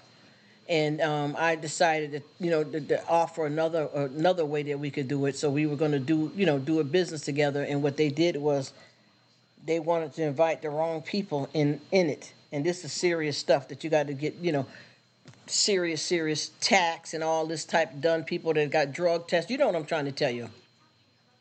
And honey, let me tell you, I don't wish nobody no bad. You understand what I'm saying? But they went on and well, this person went on and started this with somebody else and took my ideas too. Gave the ideas to this person, and guess what? That person ended up playing her, and she got left. And now this person is out here with my prototype because I got a condom too that I drew, and it was going patent out here myself. Yes, and it ended up being where I had an idea patent with that, and I'm glad I didn't put that on the table. But anyway, the business we were supposed to be doing, they went and did it with somebody else, and guess what that person did? They took over that friend's ideas and my ideas, and they running that with their boyfriend. That's what I told you, folks. We be out here tripping and bugging out, honey. You know what I'm saying? And the thing is, they thought they was taking something from me, but it didn't because I'm still standing. But it was inappropriate and very shady, undermining. You know what I mean? Undermining somebody that you come together with, and then they go behind your back to try to play you, and they end up getting played. And I promise you, I didn't care that I didn't wish that on nobody. And then they've been around me and never mentioned it, but I found out from somebody else that because they had a name on this van that was the name that I put together. You know what I'm talking about. So I was like, okay, I see it.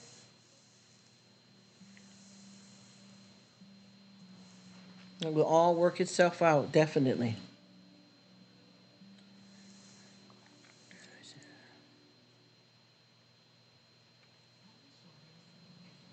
Yeah, you know how when you get them notions to do something, Aiden. Yes,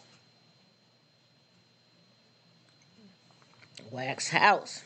When you get them notions to do something, it just be almost look like a crackhead tweaking around, tweaking around. Just like when I be coming on here talking, all of this stuff that I'm talking about is real stuff, and it comes to my mind. But when I do my haul videos and my cooking videos, what I say comes to mind, and I just go on and do what I got to do. I'll like I'll see, I've seen stuff, scriptures in the Bible, little tags and little plaques with little cliches, but I also got a busy brain of my own. And a lot of times I end up, as soon as I think of something, I go write it down. As soon as I think of something, I go write it down. And when I start my videos, sometime I'll look at what I wrote down, or sometime I just spit it from the dome. You know what I mean? And I'll just, just say something that I know that is right and true and is decent. But I'm not a preacher, and I don't try to preach to anybody, but I'm going to keep it real, y'all. I don't think that I will ever be one that can be put in any kind of mold. I don't want to be a super Christian. You understand what I'm saying? I don't want to be loved by everybody. I just want to be loved. You feel me? I ain't got time. I ain't playing no games. I ain't about that bull. You know what I'm saying? I'm from somewhere. I'm somebody. I'm going to do this. You know what I mean? And once I get that attitude, because even with me, if I knew how to work this computer better, honey, listen, you'll see a chick with some wings. You get what I'm saying? But it's going to come, though. It's going to come. And then, like I said, with me, too, in my personal life, I got a whole lot of mess going on. Nothing to mind, because I promise you, I don't do the drama. But see, one thing people don't understand is that sometimes folks don't know when to let go. You get what I'm saying? Because my situation that I am in, I had an issue with work. And I don't know if you guys can tell by a lot of different things that I've been talking to you about. A lot of this stuff is work that I've done. So you know for a fact that if we sitting here and we talking about Sally with the one tooth opening up the cans, well, Sally had some kids, and Rruk had to come and take them out the house. And then she ran to Sally a year ago at the Ponderosa. I'm just giving you an example. Let's talk about it. Let's talk about it. You know what I mean? Stuff happens. And Sally had to get the last teeth knocked out messing with Rruk. You feel me? It happens. You know what I mean? But the point that I'm trying to make is, I no fault of my own. The situation with my job is due to me, work. And it's not just me. It's quite a few of us that had to go to court for these cases. Not against us, but what we had to do with our type of, professional. I'm trying not to throw myself under the bus here, But and then with my personal life, like I said, people don't know when to let go. Then you got third parties chiming in, old ass grandmothers and people getting up in folks' business when you know you ain't raised them right. You know what I mean? Ain't none of you right over there. Just like with the situation with Keke Palmer. Wait a minute, she said.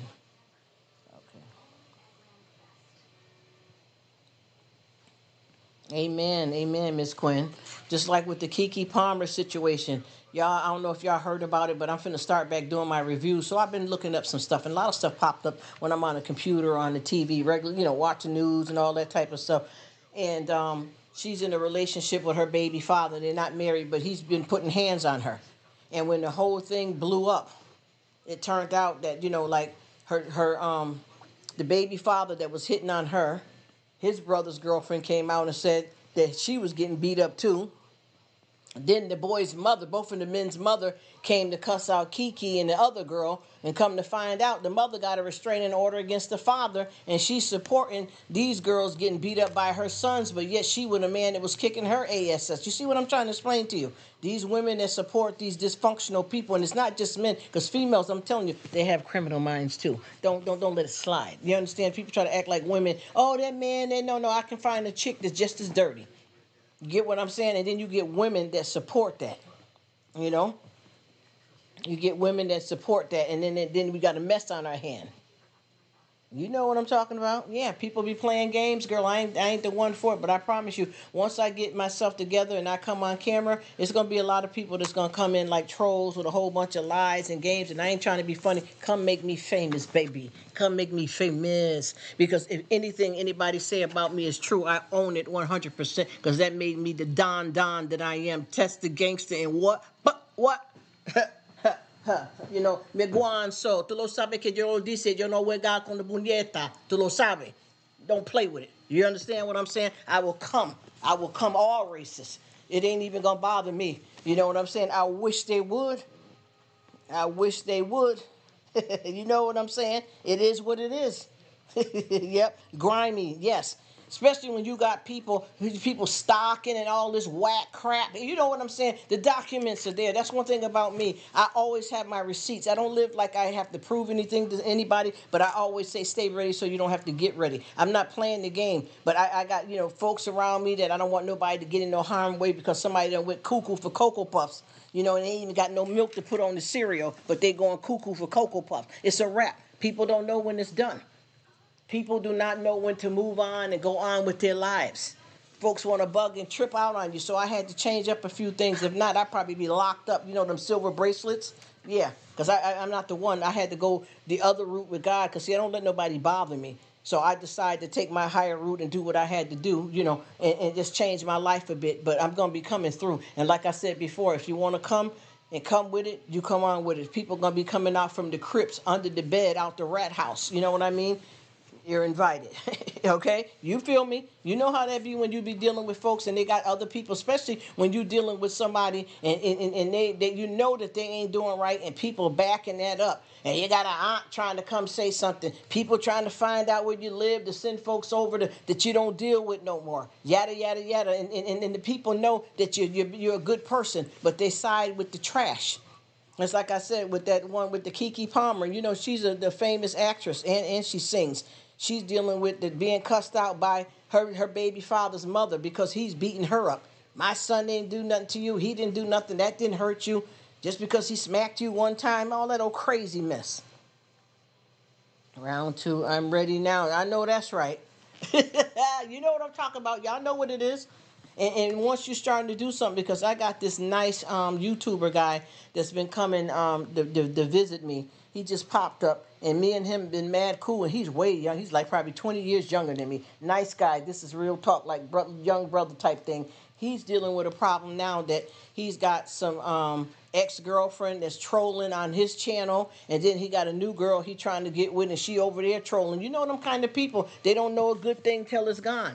And then you trying to build your life up, and they want to come back with some old booyang crap, bringing that bad juju. But you don't know I've got the pow-pow. No, so let me stop being silly. Y'all know what I mean. That kind of story, please. Look. Say, you know how we do over here. Y'all know what it is. Ain't nobody playing with it. Y'all better stop. You better stop. Because it's some craziness going on out here. And we definitely have to hold on to it. Because if not, it'll be gone in a heartbeat. He said, my stepsister got smacked by a dude. Next thing you know, he had some show. And had walk down the streets. Karma, honey, you know what?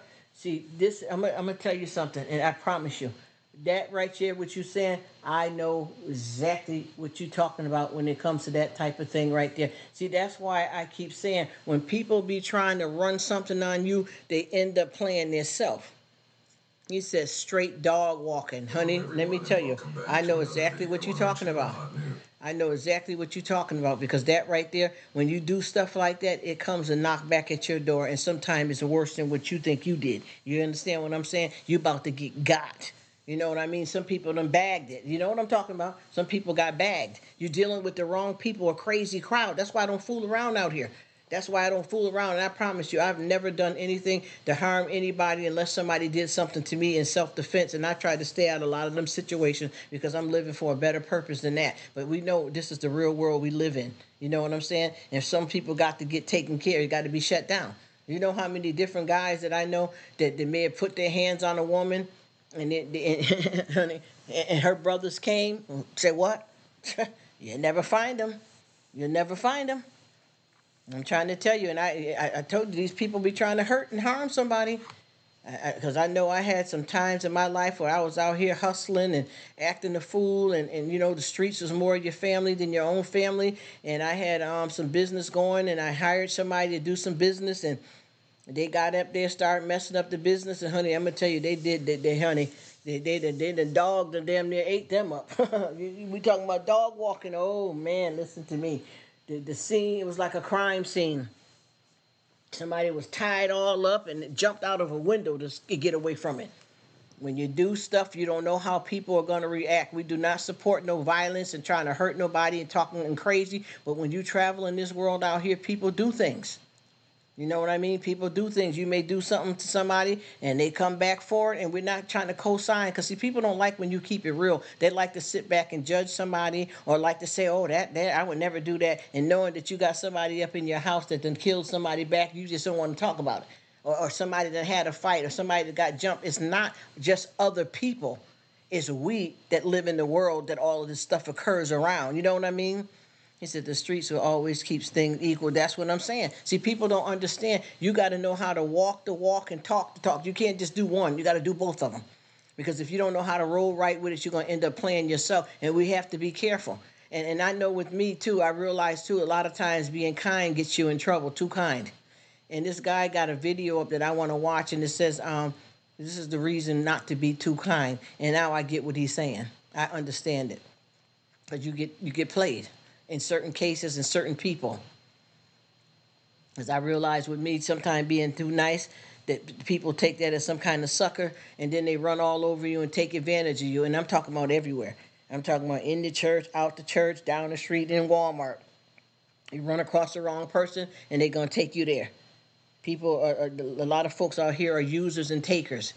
And if you don't know where you at with it, you got to watch your back, because I know that I have been taken advantage of just by being nice and liking to talk and enjoying friendship. People think that they got you and they finna play you and run all over you. And there's been so many people that, that I've tried to help out and do things for, and they look at you like, yes, soul suckers. Oh my gosh, yes. Yes, and you know how it is with a lot of folks out here too, when you got kids caught up in the middle of one parent is decent and the other one is trash. And you can't let the kids go around that one, because they will destroy them, because they didn't want them anyway. You get what I'm saying? And they destroyed, everything around them. So you know how that go. And a lot of those people that's done stuff like that, if you look at them now, they look like they are 50 years older than what they really are, because everything that they done put out there to harm and run over people and not be present in kids' lives and all that kind of stuff like that is visiting upon them. They're carrying what they done. And you can see it. You know what I mean? And they're soul suckers, and now their soul is getting sucked out of them. You know what I mean? Now they wish they want to run back and on that walk down that regret road. You understand what I'm saying? But see, that regret road leads to a dead end, because it's too late. That ain't the kind of stuff you recover from. Certain things like that ain't gonna be. There's a lot of things that we can recover and we can make up. And I'm not saying it when it comes to God, but I'm saying it's with God too, because at some point, just because God is forgiven don't mean we can keep sinning. So at some point, the buck does stop. But when it comes to people, folks ain't going to keep playing games with you, because I always tell folks, you can love people from a distance. If it's like that, you can love people from a distance, and some people is out of your life for good and permanently. If you want to forgive them just so that you don't carry a heavy burden, you can do that. But, honey, do it moving. Do it moving. Don't look back. You understand what I'm saying? Don't look back. Just like over there in Solomon and Gomorrah, he said, keep moving and don't look back. What happened? Sarah looked back, turned into a pillar of salt. Don't look back. If you're a true believer in what God is instructing you to do, you move forward. And that's exactly what I keep saying. People do not understand when it comes to forgiveness. You got to know what you're talking about. You know what I mean? That's what you're saying. That's right. That's right.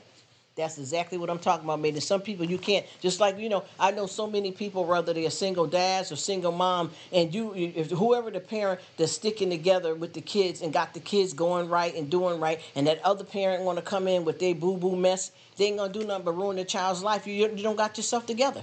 Where do you bring the kids at? I remember this one person that she had a child with this dude, and he'd never seen the child. And then when the child was 5 years old, he asked could he see the child, and he wanted to take the child with him.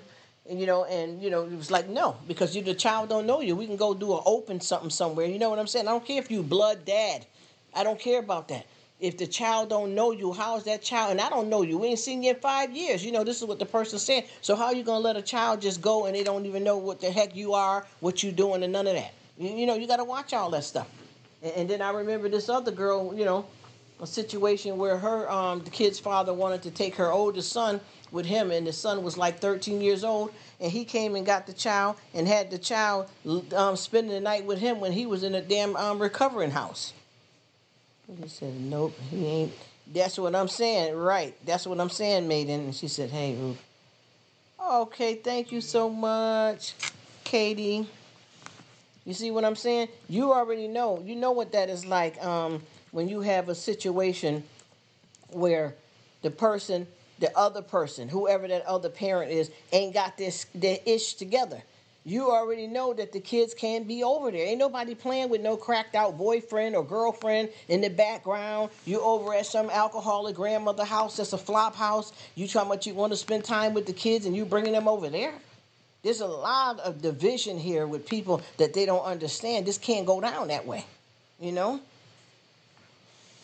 It can't go down that way. And I keep trying to tell people, you know, one thing about kids, you got to really honestly keep it real. One thing about kids, they rather be from a broken home than to live in one. You know?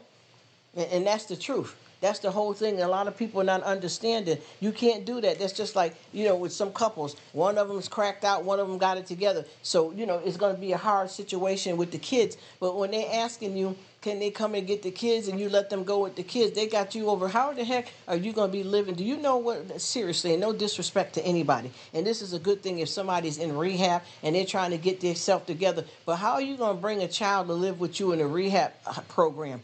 And it's not no program, mommy and baby. That's not what I'm talking about. I'm talking about a rehab program that's for anybody that's recovering. How are you going to bring a child in a place like that when there's no, you're sneaking the child in. Half of these people are bugging out, relapsing, fighting, pedophiles, perverts. You don't even know who the hell's in the house.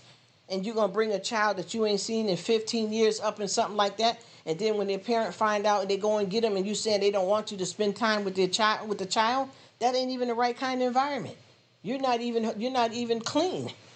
You shouldn't even want to have yourself around your child if you ain't got it together like that. You're in a place. Do you know what unworked in places like? Do you know what that's like when you're dealing with recovering addicts? People are attacking each other, fighting. People are sneaking drugs back in the house, all that. You don't bring no kids nowhere like that. You know what I'm saying? And a lot of times people don't seem to understand that you have to really be at a right place in your life when you're trying to be somebody's parent. And nobody wants to be a drug addict deliberately, I'm sure. But when you ain't right, it ain't right. There ain't nothing else to do but muddy the waters. Ain't nobody playing no games here. This is what it is. And a lot of people get offended by, oh, well, they was doing the best, and they ain't doing nothing. Ain't doing SHIT double hockey stick. Wait, man, what? You ain't doing nothing? There's no way. Even when you are a proud enough parent to straighten that out, to put the kids somewhere safe. Hell, that's an adult to be there. Yes, let alone the kid. That's what I'm talking about. And I keep on saying, I made it. You said it right. And that's what I keep trying to say. People don't understand. Just like when I was telling y'all about the kids earlier in the store, that girl chest hanging like cow udders. Y'all kids right here. The girl the actual girl that ran away, she was not she ran away from home. No, she didn't run away from home. She ran away from her mama. The mama was the problem is. Why? Because she runs the house. Why? Because of the many men. Why? Because of the many kids. Why? Because there's no food. Why? Come on. Think about it. She didn't run from the house. The house ain't do nothing to nobody. It's you. Just like when people say, oh, I'm from the hood. You ain't from nothing but a damn street that y'all made bad. Ain't hood. You ain't even got enough damn money to buy somebody selling some food stamps. You know what I'm saying? You ain't doing nothing. Come on now. You ain't no come the hood what? And I know that's street code. I'm not saying it like that, but I'm just saying a lot of nobodies like to take, you know what I'm saying? Try to take that title and run with it like they cock diesel and holding up their fist. You ain't working this because see one thing people don't understand about these streets. If you standing for a code and conduct, you don't do it sleazy. You understand what I mean? If you out here acting a fool in the street, you don't do it when you're running over people, hurting people. You have a code of conduct out there better than some people have in their house. You understand what I'm saying? These people have a lifestyle that they live, whether people think is illegal, bad, or whatever. They stand for a certain type of code. Yes, you know what I'm saying? They got it. Yo, no, they don't come on this block. Yo.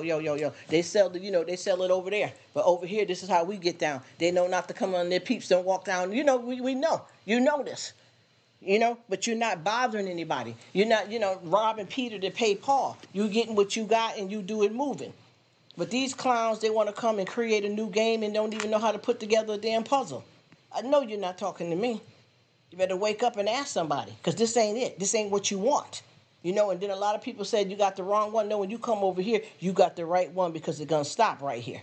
So you in the wrong spot now. You may have played that yang yang and talk all that booyak over there. But you come over here, honey, you may lose your damn tongue. You got the wrong one. Think about it. Look where you at. Look around. Don't you feel the hairs on the back of your neck standing up? That means turn and go in the other direction.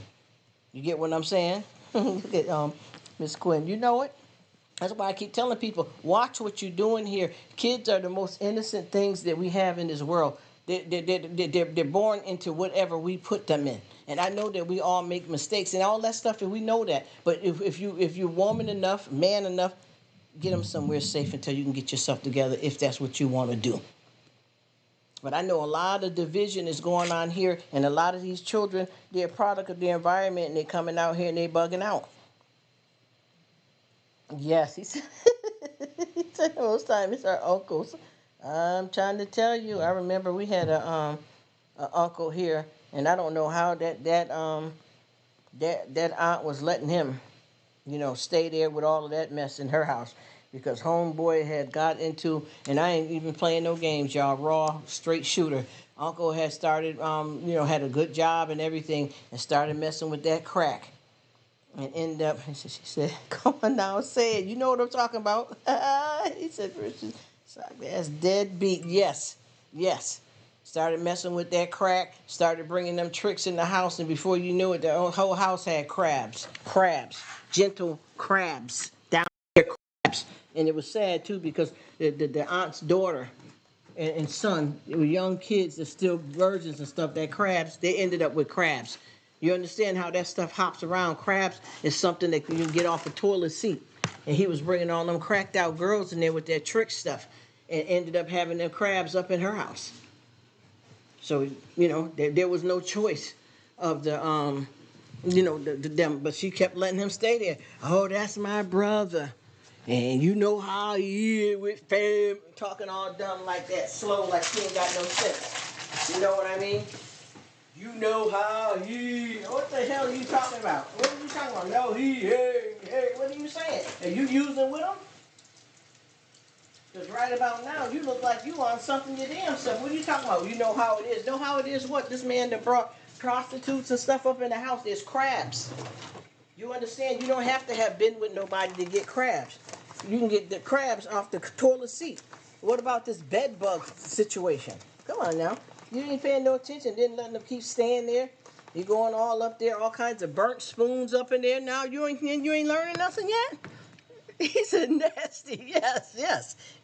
And then now, we done went to another phase now, because you remember, once you start walking down this street, it's a dead end and there's no lights on. So when you start walking down this street, you're going to start seeing what's going on now. Oh, the last time you looked up in there, what happened? What happened? Oh, we got burnt spoons. Where do you get it? Anybody know? Look at that, Miss Quinn. Anybody know where you get burnt spoons from? Do they sell them like that? What is a burnt spoon? Huh?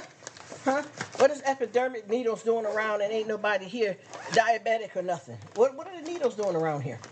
Does anybody get an answer for this? And you already knew once you start seeing these tricks up in the house that there's something ain't right, and you say, my brother, and then, you know what, you take that country dog and walk it. You feel me? No. You take that country dog and walk it. Because right now, there ain't no rhyme or reason. You ain't listening, and this is going down, and then your own kids up here done got infected by something this man done brought in the house from the streets. And you still don't know what's going on? My brother. Them ones, too, with that old extra country and then that slow drag to it. Trying to act like you don't know what's going on because you're deliberately trying to act dumber than what you are so that you can aid and abet the situation and make it okay to keep doing it. He said, or a light bulb. Oh, I remember this girl told me, she said, she said she had let a friend come stay with her. And, the friend's boyfriend would come over sometime. The friend's boyfriend would come to stay over sometime, and she said, I wonder what started happening to all my spoons. What? Look at Miss Quinn. She said, I wonder what was happening to all my spoons. And she said, and when they moved out, I found them. It was all burnt up. Okay? But didn't you know that? Didn't you know that when you come home and somebody on your damn porch at 3 o'clock in the morning hopping around like they can't sit still? What do you think was going on with that dude? That, hey, James home? James home? You didn't know what that was? You had to let it go to the burnt spoon situation? You couldn't tell, honestly. You could not tell what was going on right off the bat right there. The spoons are missing. Who's taking the spoons, y'all? And then when that person moved out, and then the thing with these people, she called herself, they faked her like they was moving. So they got, it was terrible, y'all. I'm so sorry. He said, right, they got a U-Haul. Because now they're supposed to be moving out of her house finally. Now, mind you, it's a girlfriend that's supposed to have been staying there, just her kids. And the guy she brought to live there wasn't even the kid's father, nothing. He was just some boyfriend. Spoons missing, okay, bop, bop, bop. Now what's next? You're still letting them stay there. So then they pretend like they moving, because I knew it was perpetrating the fraud right there. They pretend like they was moving. So what was going on? They gonna get these people. This was terrible, y'all. These people they got a U-Haul truck. Got the U-Haul truck, had it sitting outside the house, and all of a sudden, the U-Haul people came by there saying, asking, knocking on her door because they used the girl's address to rent the U-Haul truck. And they said, well, where are they at? Because they got, one more day, the truck got to be returned in, and it was supposed to be a deposit, a whole bunch of mess. And she's dumb, still don't know what's going on. You know them people left off and started living in that U-Haul truck? They started parking it all in alleyways and all that, but she didn't catch the drift until she found the burnt spoons. But I said it wasn't even that because they came there cracked out at first. Then it graduated to the burnt spoons. I'm sorry, y'all. I am so sorry. You didn't see that, and I told you. You asking me, and I'm trying to tell you. I was up in the business. I know what it is. I promise you. I'm telling y'all, I was a bad. Let me say it. Anyway, yeah, 357. Anyway, what? I know I had these on that side. Then I had a friend that worked at the drugstore too. Oh, she hooked me up. Honey, I was big boss then. I was a gangster for real, y'all, and I ain't even trying to brag. I was in the business. You understand? And they showed me that test tube, and I had my clients and customers on it. Let me tell you, that's all bad too. But I'm just telling you, I knew what time it was. I graduated up to a Hellman's large mayonnaise jar, and I had one crowd of people that I charged to use this side and on that side, and she supplied because she worked at the drugstore, and I was running my own gate. I got started off by some dudes. They started me off, gave me my my weapon, and I was on. You hear me? Out here mixed up in the street doing wrong, thinking because you ain't using it, but you're selling it just as bad. You understand what I mean? Hustling. Shake, rattle, and roll.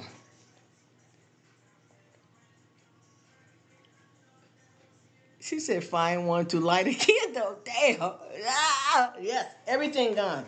Especially, when you back then, them days, they had them gas stoves, so you would keep a box of them wooden matches. Your match in the house. You know what I'm saying? And then when they ran out of matches, before they ran out of matches, the lighters. Let me get it right. Oh boy, the lighters. They had the lighters going where all the lighters was missing, and then they turned around and they ended up where they had started using up all the matches. And what I didn't understand about her, especially this particular girl, your mother was an addict. So I don't know why you don't know none of that stuff, none of them signs. Why you didn't know it. Why didn't you know what was going on? I said used to take $800 turn into 3,000. Yes.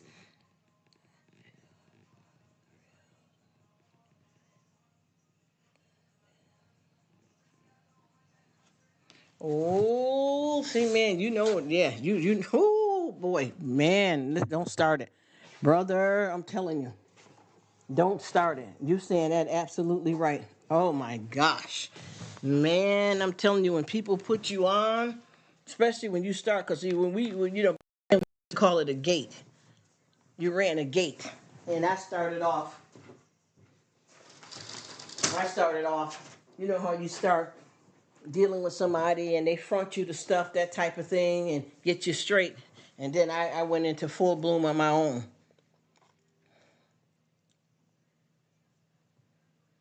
See, that's what I'm talking about, working hard and legal. Because, none of that stuff pays off in the long run. You know what I mean? We done seen some mucked up mess out here in the road. And I promise you, ain't nobody really necessarily want to get caught up in that, but it do what it do. She said they used to sell she said, let the lights and them to them. Yes, yes, yes. And see, that's one thing about it. When you start running the spot, because I had two sides, or three sides. One was the laboratory. I'm just going to be raw. Ha! Goodness, shame. Laboratory, IV users, C heads. Okay? So what I would do is I would make sure anything that needed, I had it for sale. People needed a lighter. You had that. Anything. Anything that they had, they didn't have to worry about nothing. Somebody needed some cigarettes for ashes. I got some Newports. What you use? What you use? Huh? Cool, palm olives. What is it? I'm serious. Honey, that was a one-stop shop. Okay? She's saying hi. I thought she said she was leaving.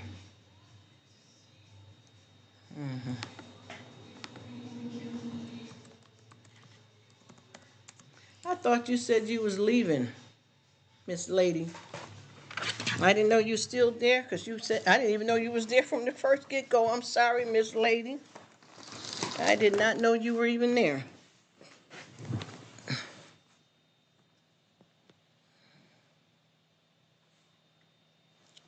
She said, right, you lose them. And yes, Miss Quinn. Yeah, because they ain't going nowhere until they broke. Yes. It won't spot them. Yes, that's exactly what it is. And you know what?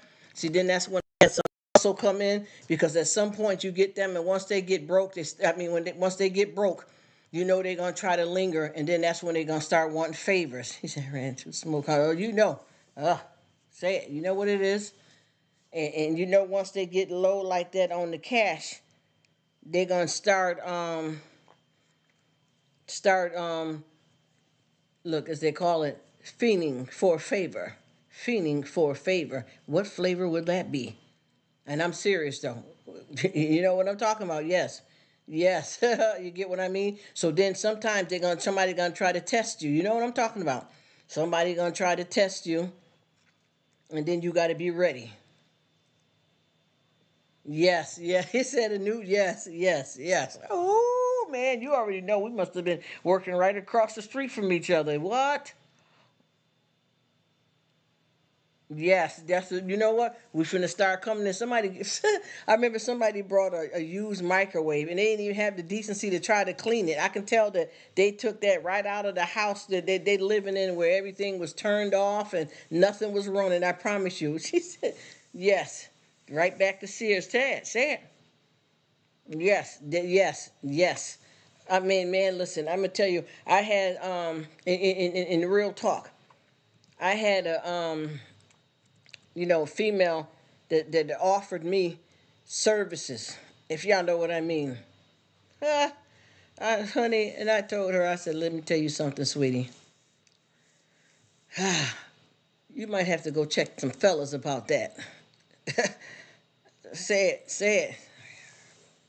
You know what I mean? I can't. I promise you, that right there, that ain't no disrespect to anybody and what they do with their preference in life, but I never get down like that. Never. Never. That ain't even my cup of tea. I don't believe in that for myself. You know what I mean? I accept everybody no matter what they're doing, but there's nothing you can do. Ain't nobody needing you to eat under a two-legged table and all that type of stuff. That ain't what kind of party this is, baby. You might have to take that over to the fellas. You know what I'm saying? Because I'm not gonna be the one. I'm not interested in that. You know how people try to find a way to pay off credit or to pay for something on consignment, when they ain't got the TV to bring back the Sears and all that old mess. They trying to do something else. I said, no, I'm sorry, baby, but I don't rock with that. You got the wrong one. Because these folks starting to, and that makes you feel bad. I done had folks that's come in with WIC vouchers and Similac milk. I'm gonna be real with you, no shade, for real. Took them across the street. Yes, sir. Yes, sir.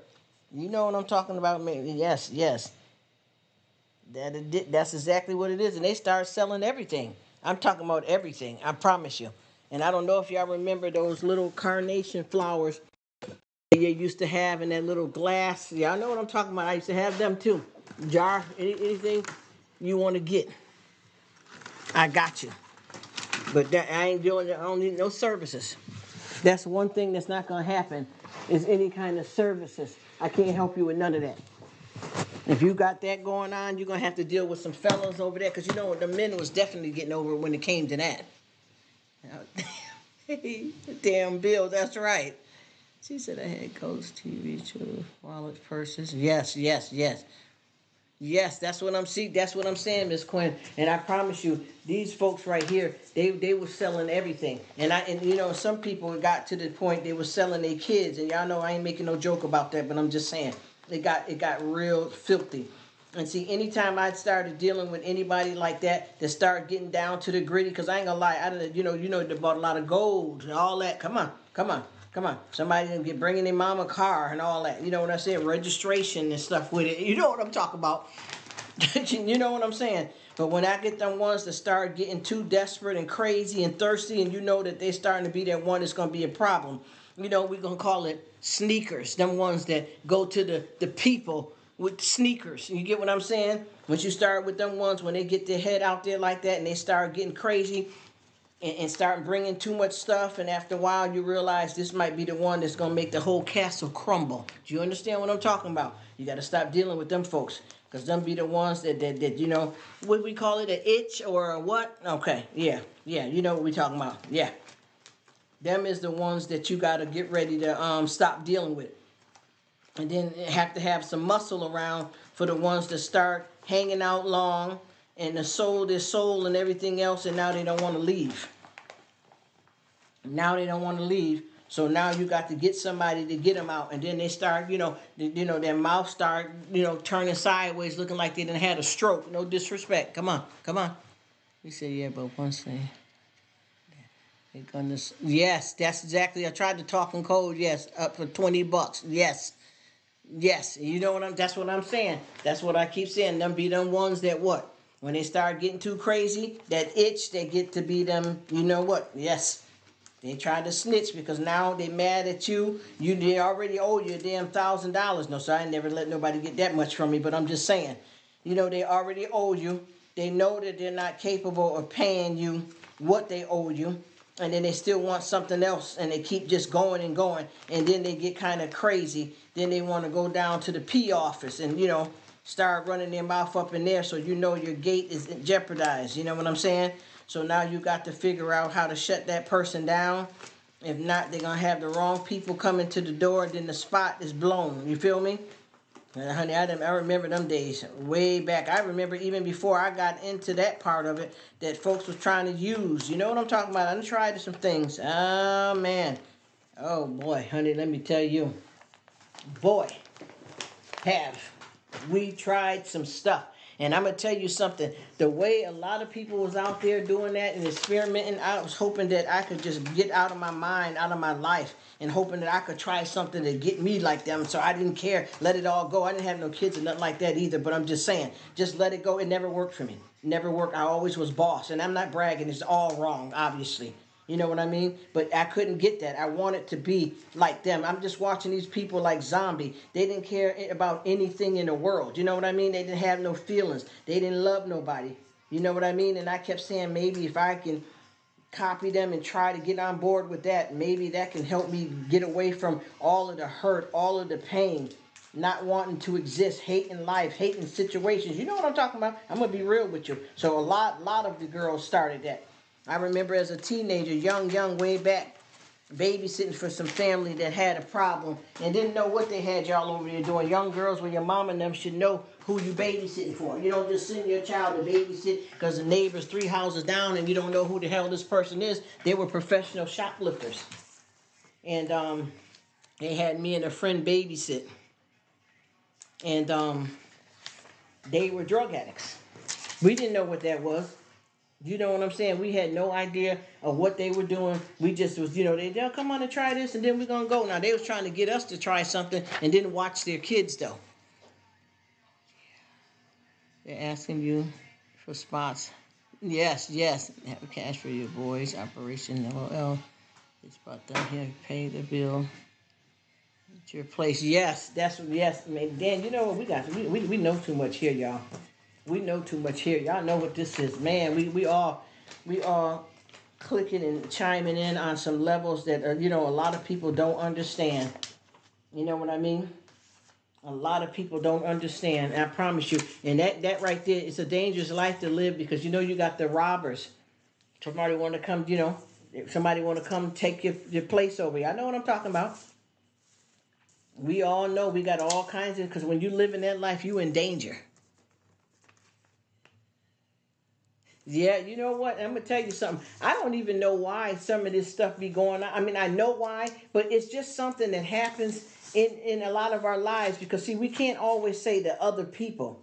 We have to say we people in the world because it happens to the best of us. You know what I mean?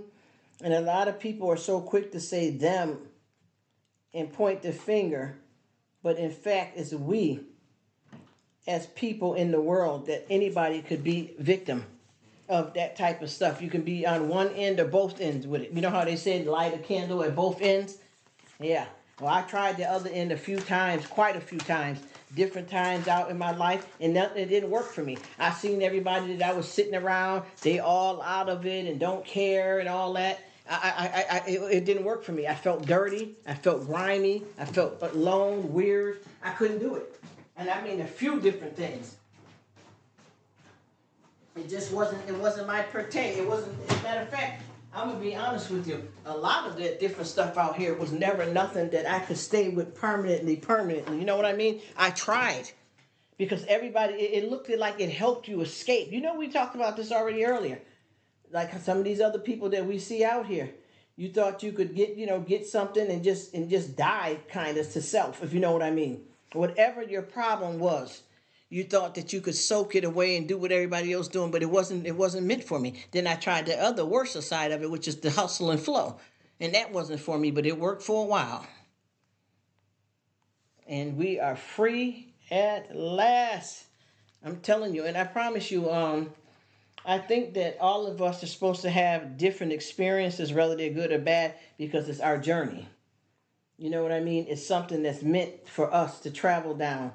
It's something that's supposed to be, you know what I mean? Us being pruned back. A lot of people don't understand that anything that we go through, good or bad, is not wasted. Because that might have been, any of us might have had to take a trip down the road to get to be who we're going to be today. And without that, we might have not been nothing. You get what I'm saying? So I think a lot of that is telling us something. It's telling us something. We needed this to sharpen us. And, because, a lot of times people don't understand there's pain and pleasure. Love and hate will never be friends. You get what I'm trying to explain to you?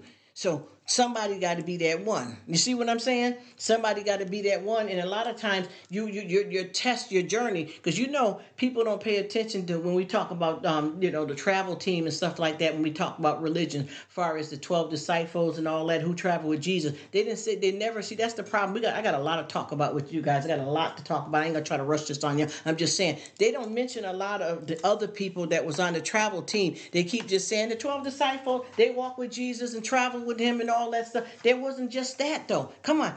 What happened with Moses? Y'all know that Moses tried to free the people. You know what he did free, but you know what I'm saying. He went to the Egyptian to free the people, and what was up with that story? What was up with that? Moses murdered somebody before, but God still used him. Through it, be aware now we can do.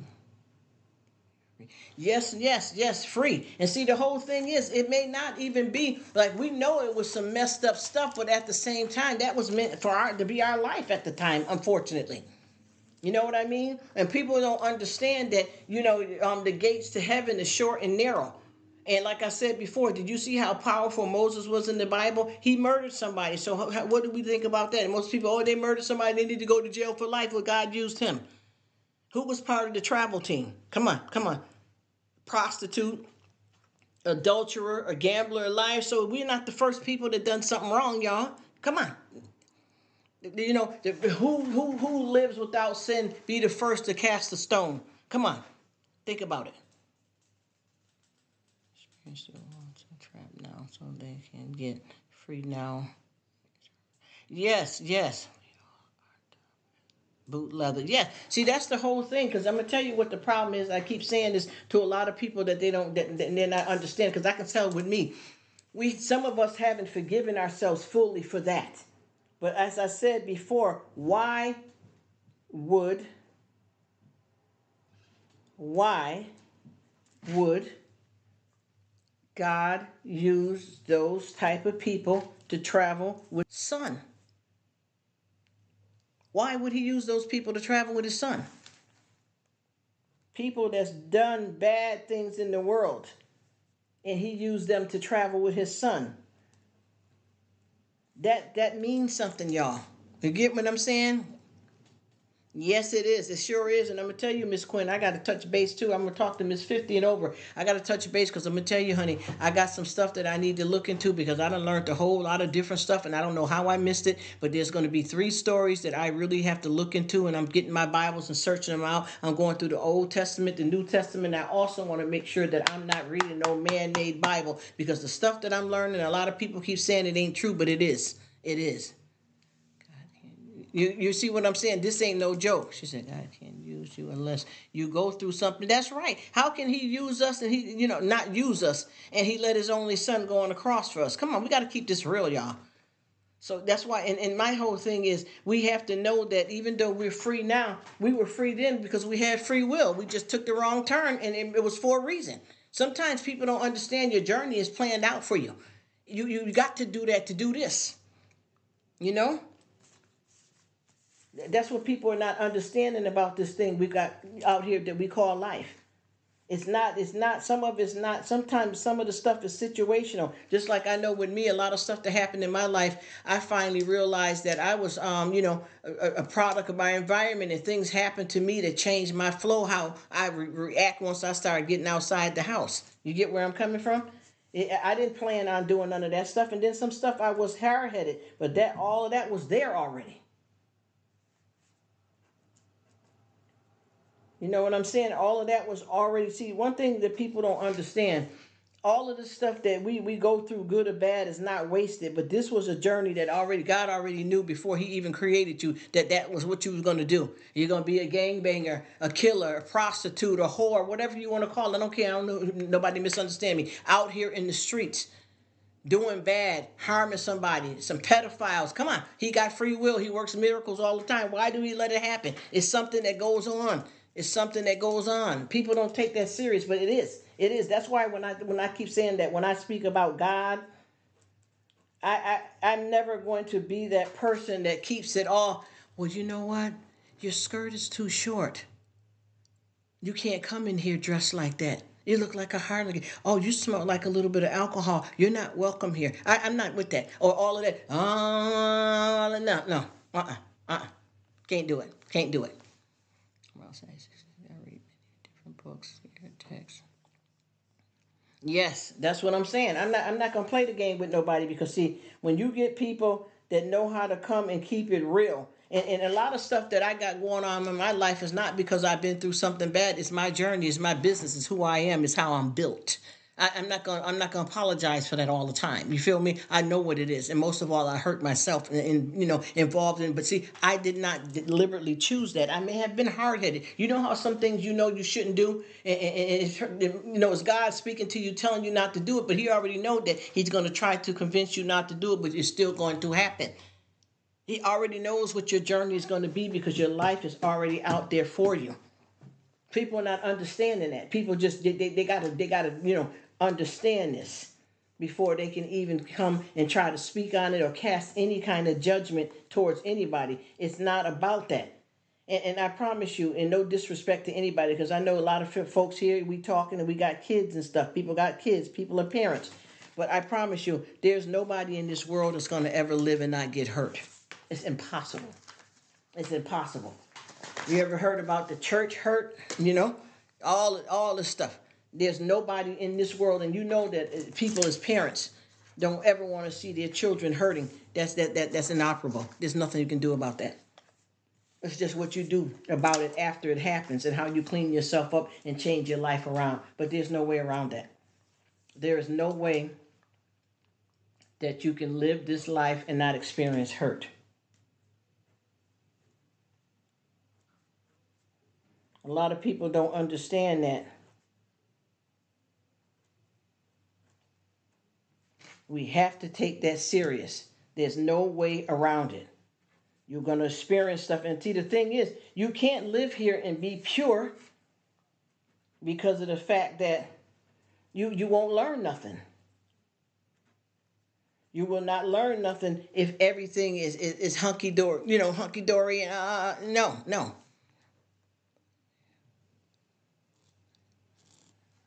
Yes, that's true. That's true, mate. That is true.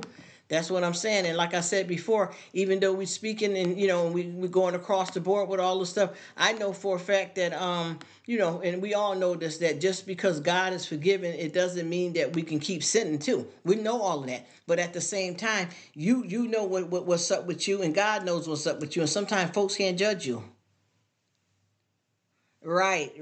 That's right, mate. And I know exactly what you're saying on that one. That's why I keep saying I'm not going to be the one, the two, or the three. I'm just me. You feel me? That's what this is. People don't know that this is not a chosen thing. A lot of folks do not choose their circumstances. And a lot of people always say, hurt people.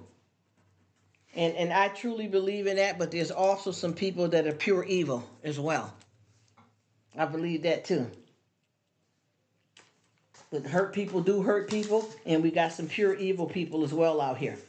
And you got to know what you're dealing with when you're out here in this world, because if not, you're going to get swallowed up. And they got a story in here, in the Bible, about Jonah and the whale. And God kept telling him to go to Nineveh. Don't go to Nineveh. He didn't listen. You see what I mean? So he sent that whale to swallow him up. And guess where he ended up at? Y'all know what I'm talking about? You know what I'm saying? Don't miss the boat. Because you got to have something going on in your life to make it to the next level. You have to.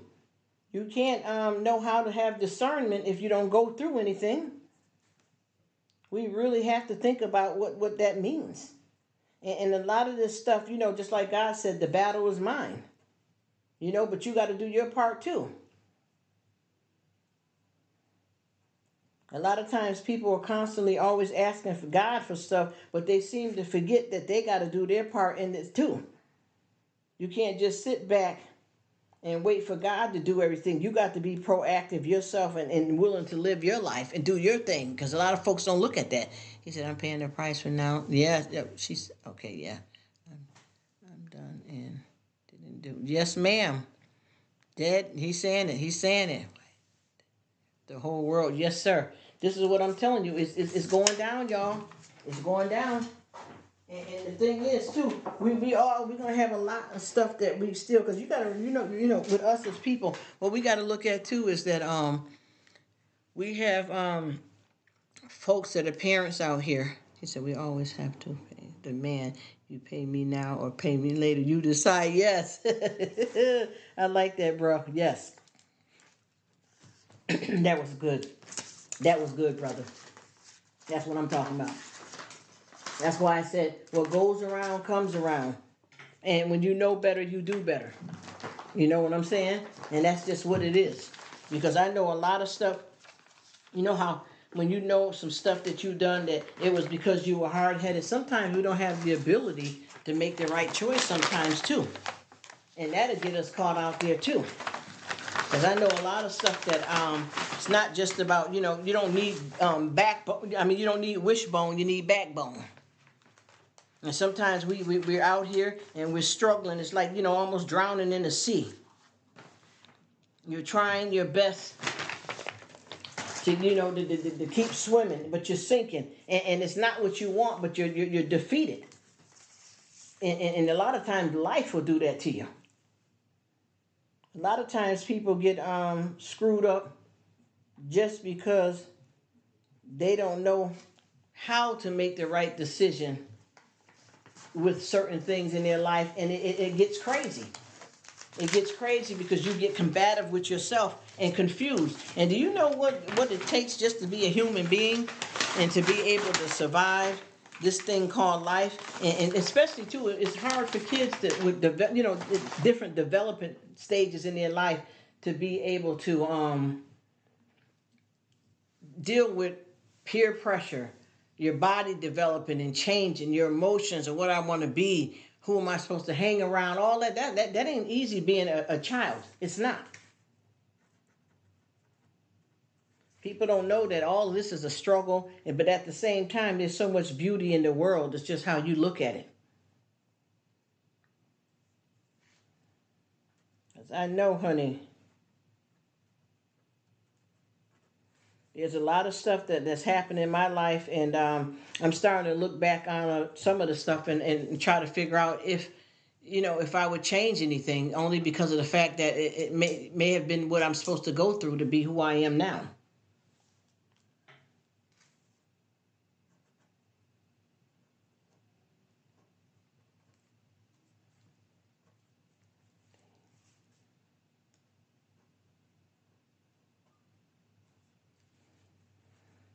That's the thing that I keep playing over in my mind. I'm trying to think what happened, what would I change?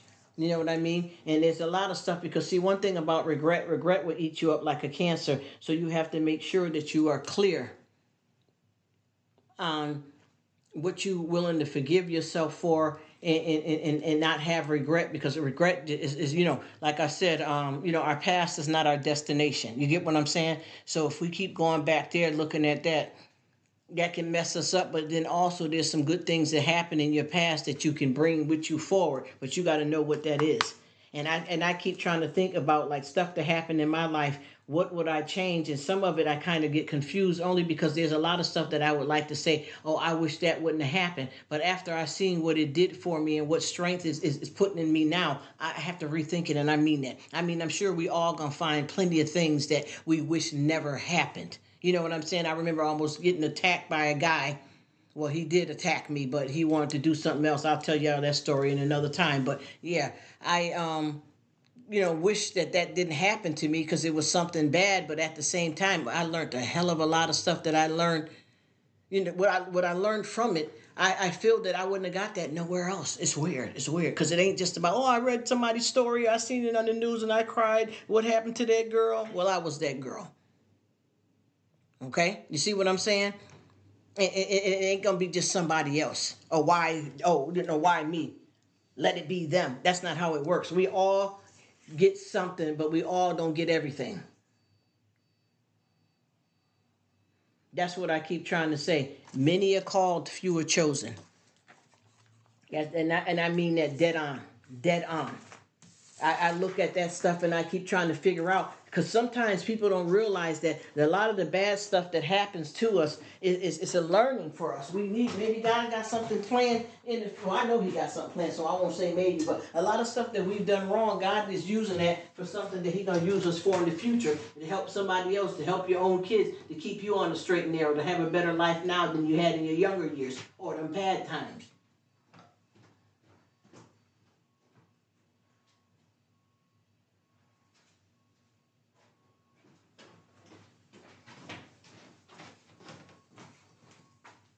Because we don't hold the score sheet. Yes, made in. Oof. Said things are always made even. Yes, it is. Yes, it is. Because I know, see, this is what people don't understand. God gave us free will for a reason. Free not to kill anybody. Free not to be a knucklehead, a drug dealer. You understand what I'm saying? Free will with so many things. And if we make the wrong choice, I don't think he's going to charge it to our heart, especially if you know that's not what we wanted to do. And then you change yourself. He uses everybody for different reasons. And ain't nobody better than you just because they didn't do what you did. You know what I'm saying? And a lot of times when people are on a trip with all this stuff that we talk about that happened in life, a lot of them don't want to be on it either, but it's just something that they got caught up in, and that's their cross to bear. You for a reason, and they're them for a reason. And it's not, and if we knew all things, we wouldn't need God. Some things are meant to happen for a reason, and we have to pay attention and make sure that we know that we don't miss our message. Because I know that all of that stuff that I've been through and that I've done is not wasted. I know that it happened for a reason. And it's not the other people, it's I, we, us. People love to look at, oh, damn, they did that. Yeah, you've been bad too. You've been bad too. What are you talking about? What are you talking about? You're in it too. And I keep telling people, stop praising the wrong folks in your life and pay attention to the reality of what's really going on here. And when I say that, a lot of people be asking me, well, what does that mean? What does that mean? Okay, I'm going to give you an example. Put it like this. Okay, what's up? All right. You've been here, right? You're sitting here with your wife, your kids, friend, uncle, cousin. Y'all watching the news, Or y'all watching TV and the news flash come on. Well, what happened? So-and-so at 95 Spearland Road was arrested. And you listening to that address. What? Spear Road, 95. Wait a minute. Who is that? Wait a minute. Don't we know that address? Now your brain dead right now because you're so shocked. Because you know who it is, but you don't want to know who it is. Yes, so-and-so Sanders, they had a child in the basement, capped a sex slave for a year. A minor child. And you get there running, calling your husband, whoever, come on, yeah, look. And you look and it's the neighbor down the street. I don't believe it. No, I don't believe it. My kids grew up with them. We had cookouts together. We're good friends. They would never do nothing like that. Shocker, huh? Stop playing with it. Y'all already know. You don't know everything about people. Sometimes the right hand can't know what the left hand is doing. You feel me? My right hand is slipping in my pocket and slipping mint in my mouth, and my left hand don't know nothing about it.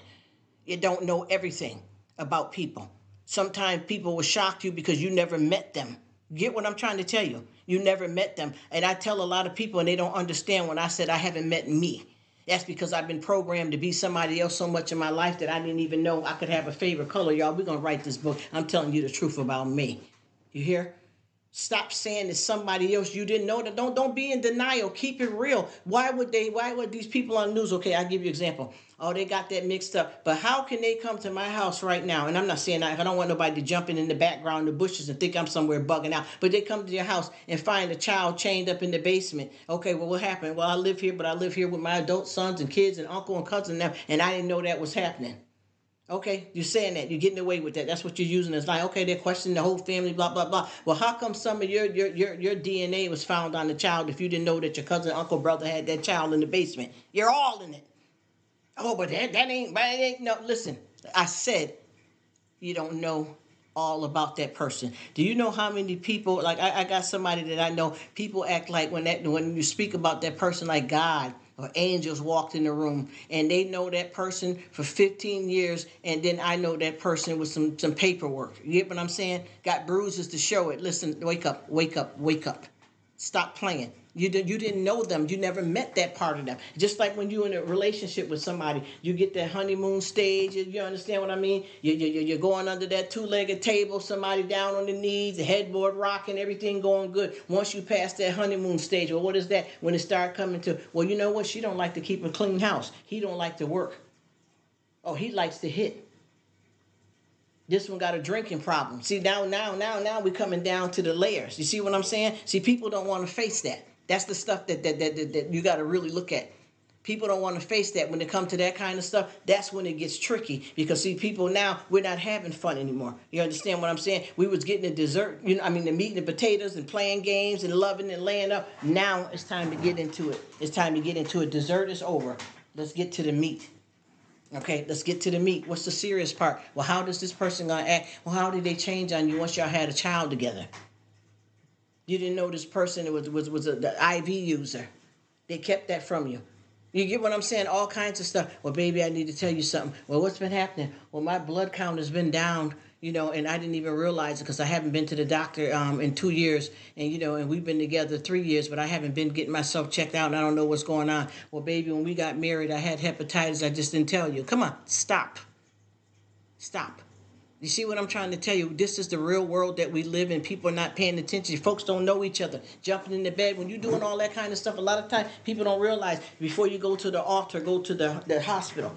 You understand? Before you jump in the sack, hit the ER. I don't give a damn if you ain't got no primary care doctor. You can go to the ER and get a full physical Find out who you dealing with, what you working with. Find out, even if it's not nothing bad, even medical things. You want to know if this person, can y'all have kids? You want to know if this person got cancer, heavy in their family, high blood pressure, things that, deformities that may come out in the kid. I just met somebody that they had a child by somebody that they didn't know well, and the baby father is from incest. He was born from incest. It's not his fault though. But now the child got problems because of that. Because you didn't know who you married. He didn't tell you. He didn't tell you that his mother and father were cousins. And now you're seeing it down the line in your baby. You get what I'm trying to tell you? I'm not trying to disrespect, hurt nobody, placate, lie, bull, none of that. Let's be real. This is what we're dealing with. This is how we do it. People don't look at none of that stuff. You know what I'm talking about, Miss Quinn? They're not looking at none of that stuff. You're jumping in, you're playing games, everybody's caught up on these, you got the lust demon going. See, when you get caught up in that lust demon, you're only feeling stuff physically.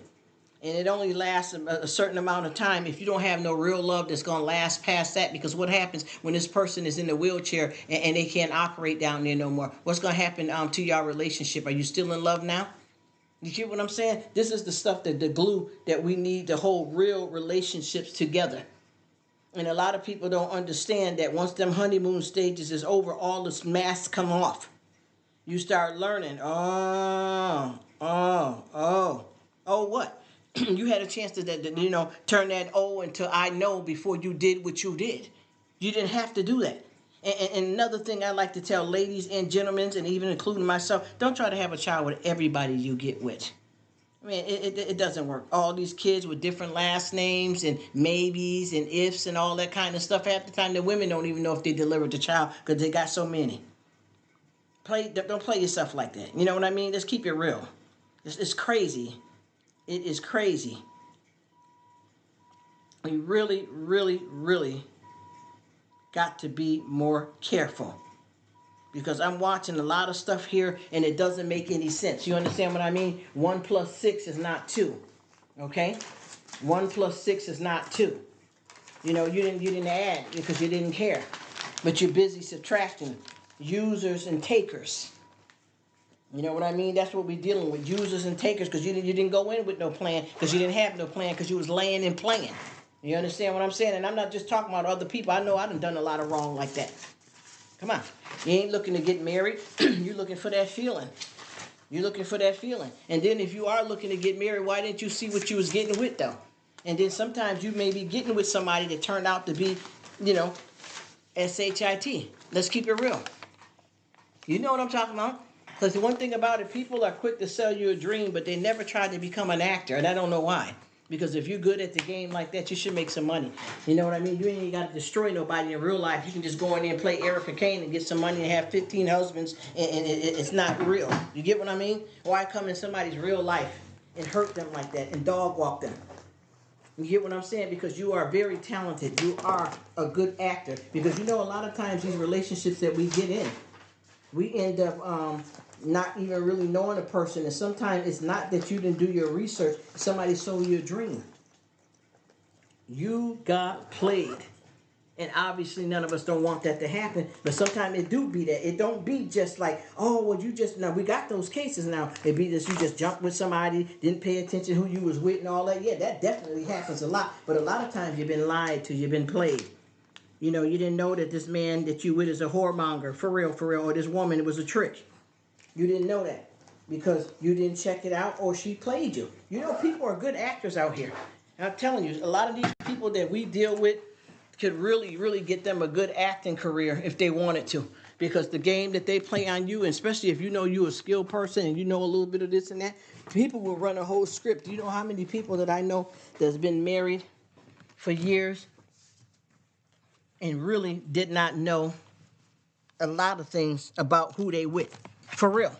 Because the person is crafted at running the game. So with that being said, they find somebody like you or me or whoever that is the type of people that believe in them, trusted them, and all the while you got played. But see, when somebody's good at the game, you get played. It's no way around it.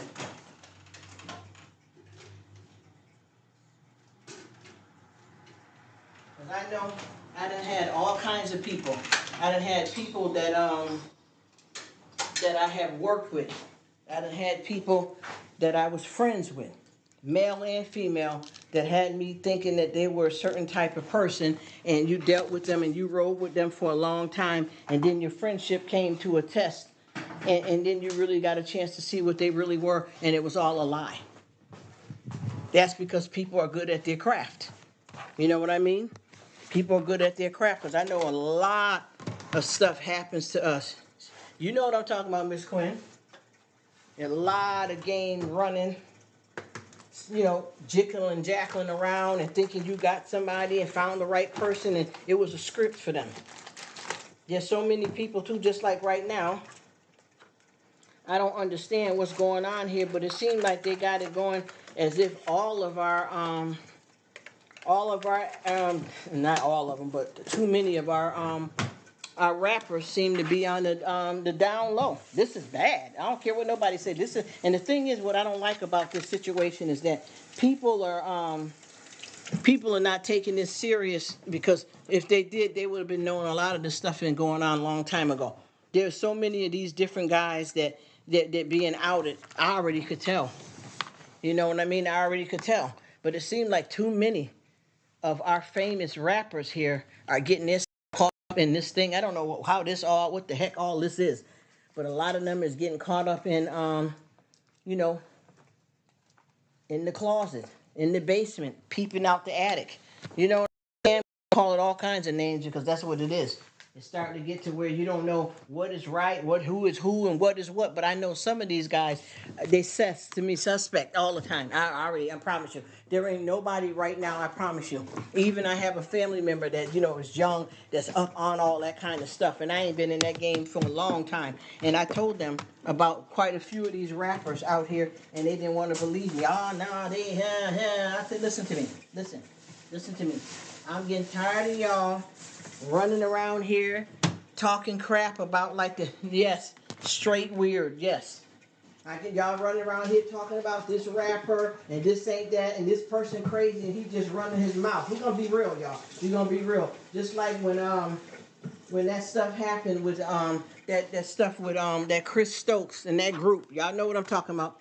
Marcus Houston and all of them. Allegedly. I have to say allegedly because we on YT, y'all. Allegedly.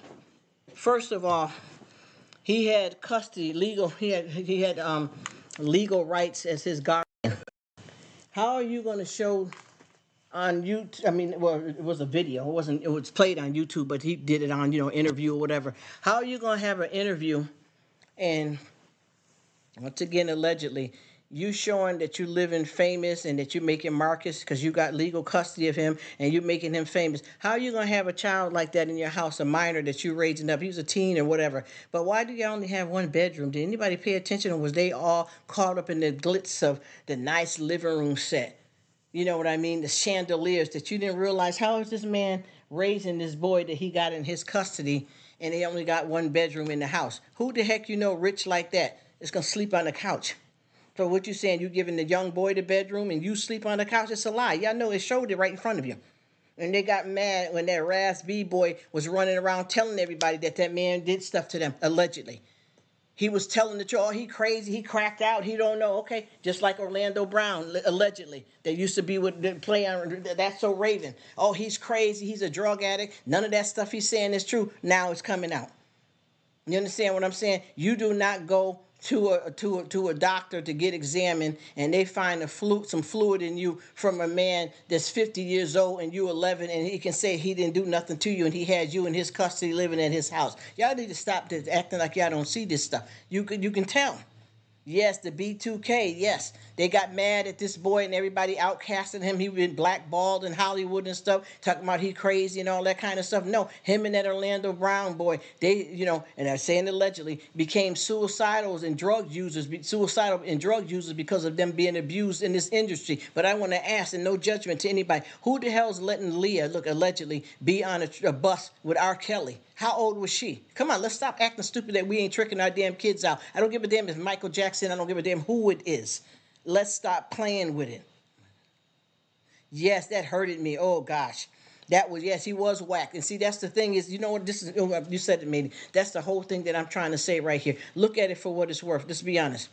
You know that he was rich, famous, seemed to be a nice, passive guy, but he was whacked. He had his stuff going on, right? But this is what I want to understand. If you got the kids that like him because he danced good and all that, and they want to tour his mansion, why would you allow, look, allegedly, your child and other people, kids, to sleep in the bed with this man in his bedroom, and you, his mother, the one that won that case against him, slept down the hall in another quarter? What grown man going to sleep in the bed with somebody's child? You only know the money and the music. You don't know who the hell he really is.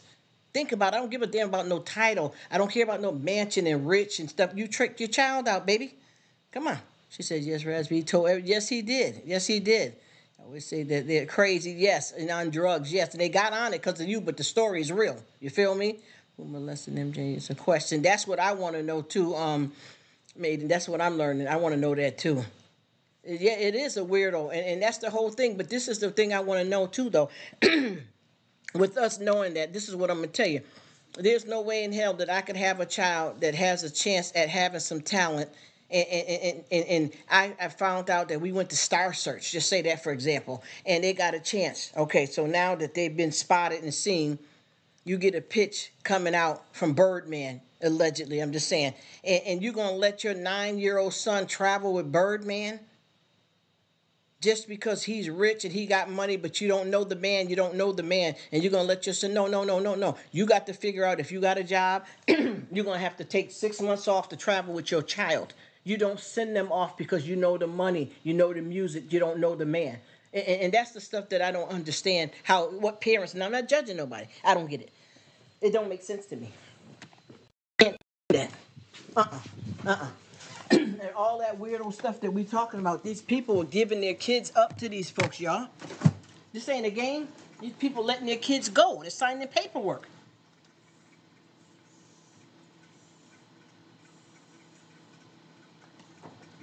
There's no way that you can tell me that just like, and I don't know if y'all know, a lot of these young folks cannot go on the travel, just like with Aaliyah, and I feel bad what happened to her. Well, how was she able to spend so much time with R. Kelly, a grown man like that, at her age? How was she able to be alone with him? And I'm gonna tell you something else too. And see, when I run my mouth like this is the stuff that I said I'm gonna start going back into my commentary with, because I was doing a bigger channel that I had.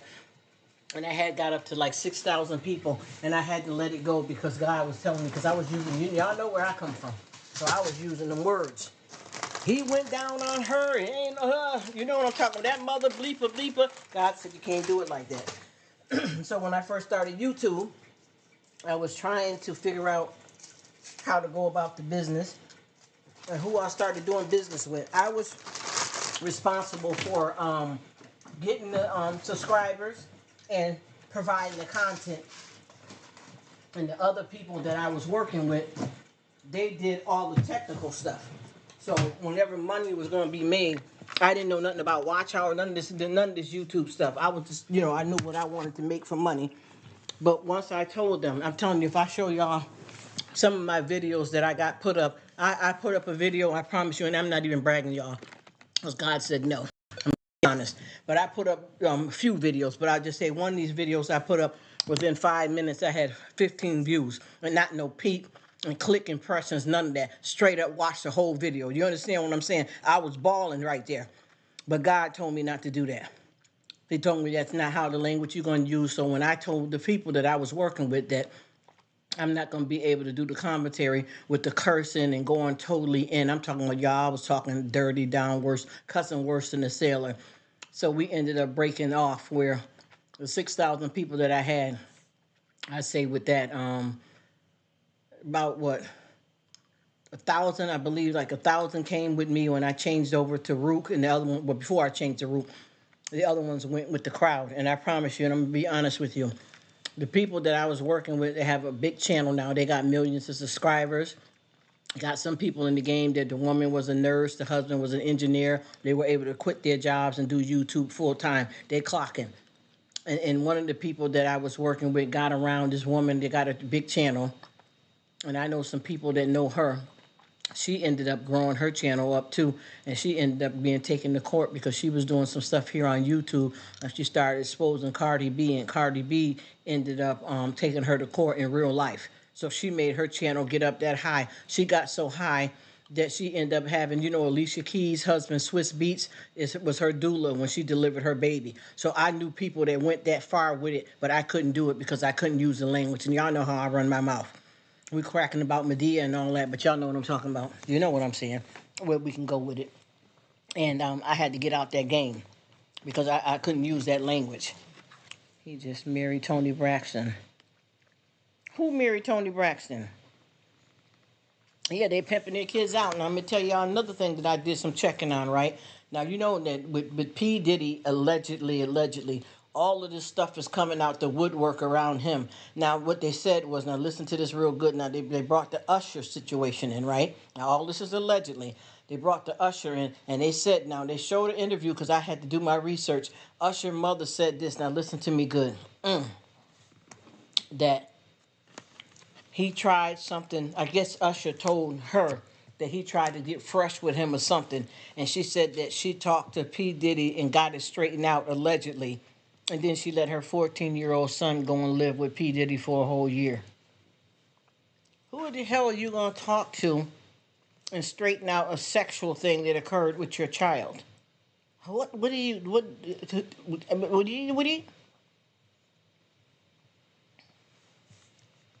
All right, thank you so much, Patty. Take care. You just think about it. What are you talking about? How can you tell me? You know what? I'm gonna go even deeper on this one. Even if it's in your own house, your husband, another sibling, if your child told you that somebody did something to them sexually, how in the heck are you gonna just have a conversation with that? How can that just be that? And then you let your child go unsupervised and live with this person a whole year. Do anybody compute what I'm saying, or am I crazy? I didn't know Tony Braxton married Birdman. I thought that they were dating for a while and now they broken up. I didn't know that. Aww. You understand what I'm saying? Just tell me the truth, though. How can you like? I'm gonna get real deep, y'all, and I'm not trying to be nasty or nothing like that. But you just look at it for what it's worth. I'm gonna give you a synopsis. Just using myself for example. If I have a teenager in the house, 13, 14, and then I have another child that's 5 or 6, and this child told me their own sibling was doing something to them. Do you think that because they're both my kids, one older, you feel they should know better, but one is both of them my kids, I love them the same father, we married, we got this good house, supposedly, you already know what I'm talking about, y'all. And the younger one told me something. First of all, I'm going to believe the child right off the bat because I would know that my child is not exposed to that type of stuff and trying to figure out what's wrong with the older one. But I would, somebody got to get somewhere and get some help. Do you understand? There is not just the talk in the family and then you continue to let this child, I don't give a damn who's sibling. Y'all not understand when that sick demon of lust and freaky craziness is on the person and in their mind, nobody is safe. Yeah, people are not listening to that. That's not a game. It's not an option. You don't just talk to somebody and then let them continue to babysit. You know your older child got a damn problem. It's like I was saying about the teenagers, the sister pregnant by the brother. They can't continue to live in the house like this. Is hunky dory. I'm not talking no games. It ain't no God playing on of that. You got to get them out of there and get this right. You got to get them out of here and get this right. You ain't gonna be. That's what I'm saying. Good. Thank you, Grace. She says I'm back. Sis, on my way home. Oh, thanks, girl. So sweet. Thank you, boo. You see where I'm coming from? There ain't how you. What are you talking about, though? What would you be talking about if you got this situation? Now I'm gonna tell you, this ain't easy. This is all better said than done. But there's no way in heck that you're gonna tell me a conversation fixed a pedophile or pervert situation or problematic or sick child that you have and they both yours. Think about it. Once again, allegedly, your Usher mother did not know P. Diddy. He just knew about the money. And then the thing is, when they did the interview with Usher, and this wasn't a legend, this was a real interview, but I'm going to say it allegedly. He was saying it like it was cool. Oh, so what's happening? They heard you was tricking, over there hanging out with P. Diddy, look, allegedly in his house in the party. So what happened? Because they said some freaky stuff be going on with him. Oh, yeah. You can find that Usher interview anywhere, by the way. Oh, yeah, it was, it was chilling. I ain't going to lie. I seen some things. Now, there's no way that your mother went and talked to him just because you seen some things. You understand what I'm saying? I don't give a damn what career that's up and about to pop.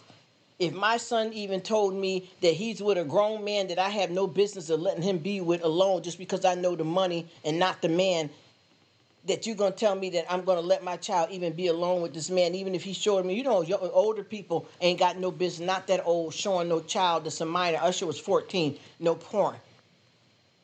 You understand? It's different if you got two boys or two girls, 13, 14 years old, they're around the same age, and they snuck the tape from somebody's house, and they watching and don't know what they finna see. But that's not the same thing.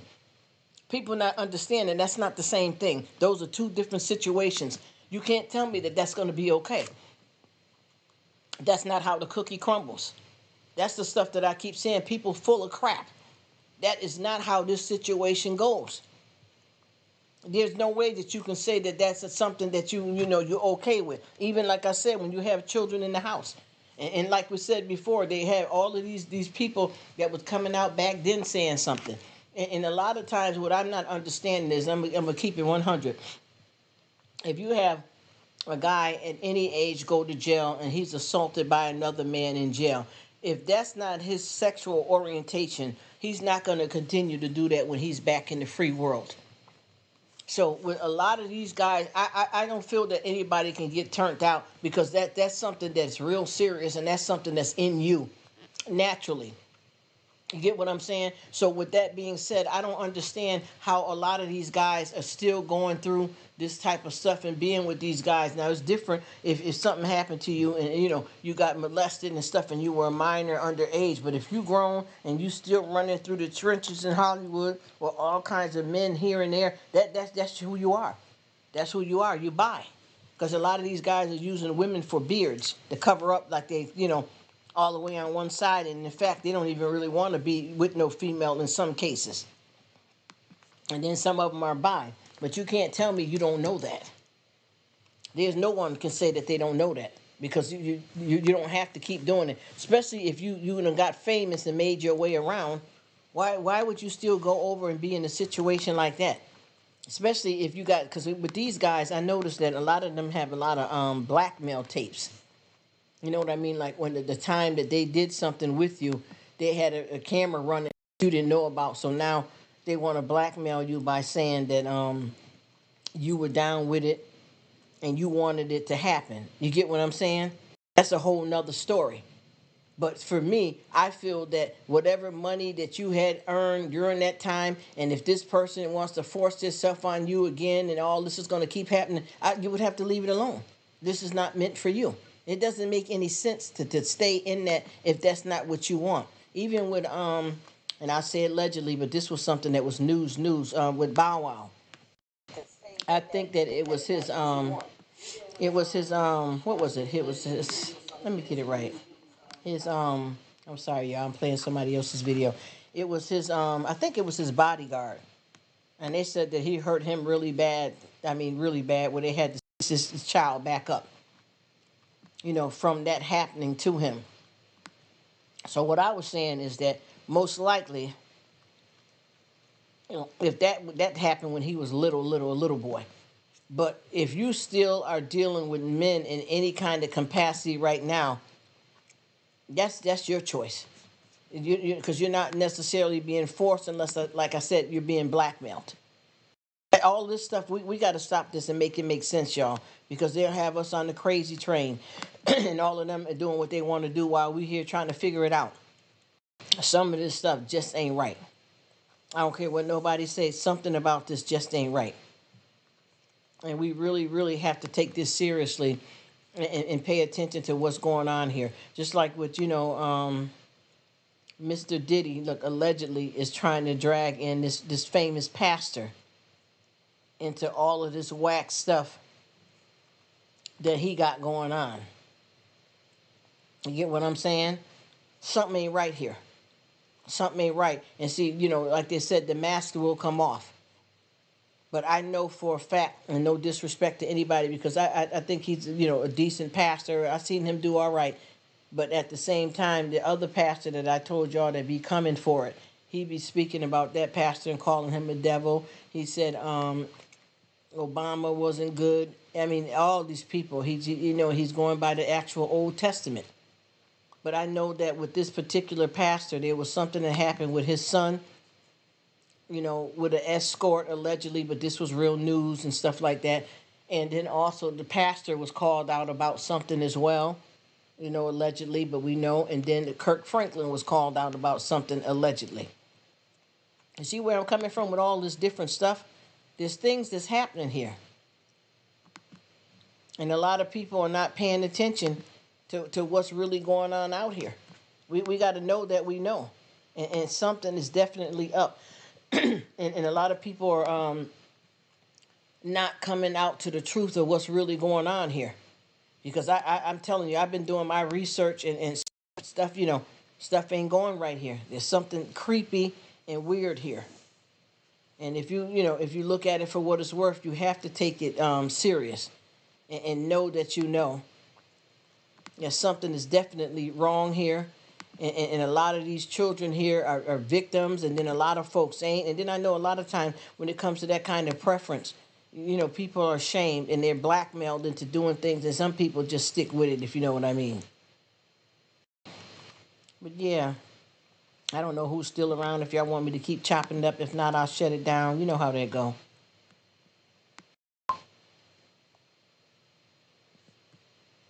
This is some serious business, and these parents got to start being careful with their children. Yeah, you know what I'm talking about. Yes, that is crazy with P Diddy. That's what I'm trying to tell you. Ain't nobody taking that to heart the right.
But yeah, Miss Quinn, I'm just looking at that. I'm sorry about that. I was trying to straighten out something here real quick.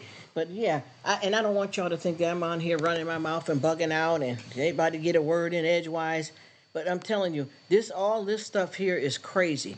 Oh, look at Grace. She said, I'm still here. I love you, girls. I call y'all girls. I know we all grown women, but we know we got that girl in us, that kid. But I just keep looking at this stuff for what it's worth, and just really think, we really got to humble ourselves down and look at this stuff for what it's worth. Come on, y'all. Just like with all of the stuff that P Diddy allegedly is doing. Think about how many people that admire him and want to be him, and even look allegedly R. Kelly. Now, do you think anybody want to be them now though with these charges? You how people will run with you.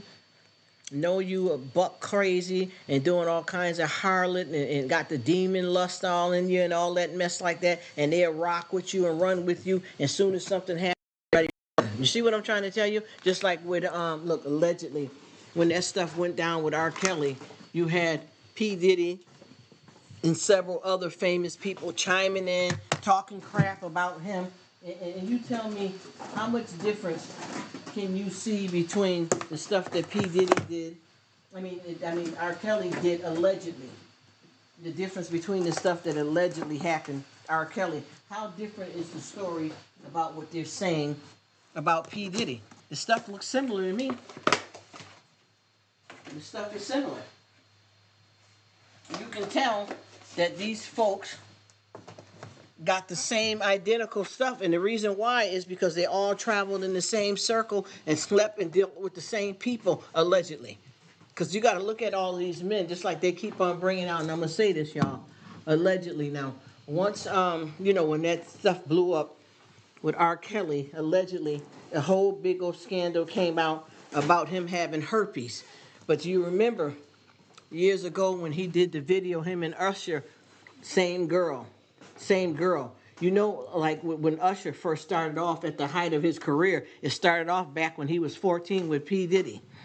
And now everybody keep on saying that P. Diddy has herpes. Just look at this circle. And then think about it. If he was dealing with Usher back when he was 14, allegedly, you see how many kids that P. Diddy has now? If he had that, I don't know if it's true or not, but wouldn't all of them baby mothers and somebody else be affected and carrying and spreading this through all these different women? And who was that young girl that he was just recently with, Miami? I don't care for her. All of them people should have this disease. Didn't he just have a little daughter that maybe not even 1 year old yet? He got the twins. As a matter of fact, what does he got now? He's got 3 kids by Kim Porter. He's got a child, I think the mother's Asian. And then he's got a little girl that he just had. And then the boy Quincy is not his biological son. That's Albie Shore's son. But he legally adopted him, I guess, when he was with Kim Porter. But just look at it. Now they're bringing him, trying to say allegedly he had something to do with Biggie's death. Allegedly he had something to do with Tupac's death. Allegedly he had something to do with Kim Porter's death. And then not to mention all of these guys, even the one from, what's his name? I can't say, he got a nice name that I haven't heard much. The young guy from Empire. He got blackballed, he said, because he wouldn't sleep with him or Will Smith, allegedly. And they blackballed him where his career is going down. And I'm telling you, nobody's not listening here to what's going on, I promise you. And I have no disrespect to anybody that's on here in the background and us women that's talking right now. But I'm telling you, Oprah ain't good people. Tyler Perry ain't good people, and Lee Daniels ain't good people. Y'all don't understand how bad these people get in here and brown nose and lie and fake and stuff, and all of the stuff is coming out like, what's her name? Henson. P. Henson. What's her name? She's going, you know what I'm talking about? Say it. You know what it is. Yes, Nadine. Yes, you know what I'm talking about. All of them, like right now, Taraji P. Henson, she's going through a battle right now with Oprah Winfrey that lied on her and owe her some money and stuff. Nobody listens to people when they speak the truth about somebody you kissing. You get what I'm trying to explain to you? When people are running behind these people, scraping nail over knuckle, you know that there's some stuff that's going on here. And like I said before, with these young boys, if somebody got molested when they was a child, but if you're a grown up, what's the relationship? Look, allegedly with not P Diddy, with Lil Wayne and Birdman. Do you know that's not appropriate? Yes, that Monique, the same thing. Monique got done wrong by Tyler Perry, Oprah Winfrey, and Lee Daniels. And Lee Daniels is another one that's out here. And Quincy Jones that did a lot to these youngins. Let's keep it real, y'all. Yes, just like Monique. Yes, she is. And I'm gonna tell you, and that's what Monique was fighting with them for, because see, those are some of the richest black folks that we have out here, and they done came from poor. Because not to disrespect nobody, I don't know fully Lee Daniels' story, but I know he's openly, I think on his playing for whatever. I don't want to his sexual orientation. He never really discussed it, but we already know what that is. And if you look at it for what it's worth, all of these people been played out here. That Hollywood code, yes. I be talking. That's what it is. You're right. You're right. You're right. You're right. And that's the thing that I keep trying to say. I don't fool with all money ain't good money. And Oprah Winfrey, I've never cared for her. And if you look at her, I don't know Lee Daniels' true story from when he was a child, but I know with Oprah Winfrey and Tyler Perry, both of them were molested and stuff when they were children. I have to say allegedly, but they told their own stories for real. They did interviews and explained what happened to them as kids, and both of them been through hell. I mean, real bad child abuse, allegedly. But what I'm saying here is, if you look at them, those are like three of the wealthiest, not in the whole world, but because there's people that's trillionaires. I'm just saying it's over them. But I'm just saying they're rich, famous, and they blackballing a whole lot of famous people. Do you understand what I'm saying? Because they don't do what they want them to do. Because I know with Tahari, she was saying something about Oprah wanted her to do something in the scene or in the movie, and she didn't want to do it, and then Oprah trying to blackball her and don't want to pay her. That's what them three do. That's all they do, is try to be the hedgehogs because they got more money than stars under them, and they treat them like crap. And run all over them. Just like with Oprah, she got something that came out and she lied about her weight loss. I don't care for her. I've always thought when she was back in the day, when she first started, she seemed to be okay. But once she got up to where she wanted to be, and that man that she's trying to be with, that wasn't no real relationship. That man that Oprah was paying to be with her. That wasn't no love. I could tell with them that wasn't hitting on nothing. And all of these people are sitting up here acting like they don't know what the heck is going on. And then when you got the few of them that's brave enough, Oprah, yes, she is a piece. She's a shady lowdown. She is. Tyler Perry, I thought he was decent, and I learned about him, even though I love him, the Medea, all that. I promise you, that's my dude. But I see the other side of him. And what happens is when you start snub nosing with these wrong people and you don't do what they say, they shut you down because they did Monique real dirty. And that was the same three. And I like Tyler Perry. I love. See, this thing is just like we said, how you separate the music from the man, just like Michael Jackson. He had a lot of stuff going on, but we loved his music. I'm going to tell you the truth, y'all. No shade. I like R. Kelly's music, all of it. All of his songs, just about, some of them get a little crazy. But see, I was younger back then, too. We all in this age era and that type of stuff. But I don't like all this stuff that he did, but his music was nice. But you don't know the man. The man was a monster. And the same thing with Oprah and Tyler. Just like with Tyler is one of the most brilliant actors out here. And he plays, I mean, I love the Medea stuff, but I seen him be shady with business. You know what I mean? All of them are shady because they're more big wigs. Just like with the guy, I don't know if y'all remember, I can't say his name, it's with the B. He got a Brash. I can't pronounce his name, but him from not Love and Hip Hop, from Empire. The one that played Lucius and what's her name's son, the youngest one. He got blackballed. Yes, Oprah is a trip, honey. I'm gonna tell you, she know the power of her money, and she's trifling with it. I'm telling you. And that boy right now, what's his name? I forgot his name.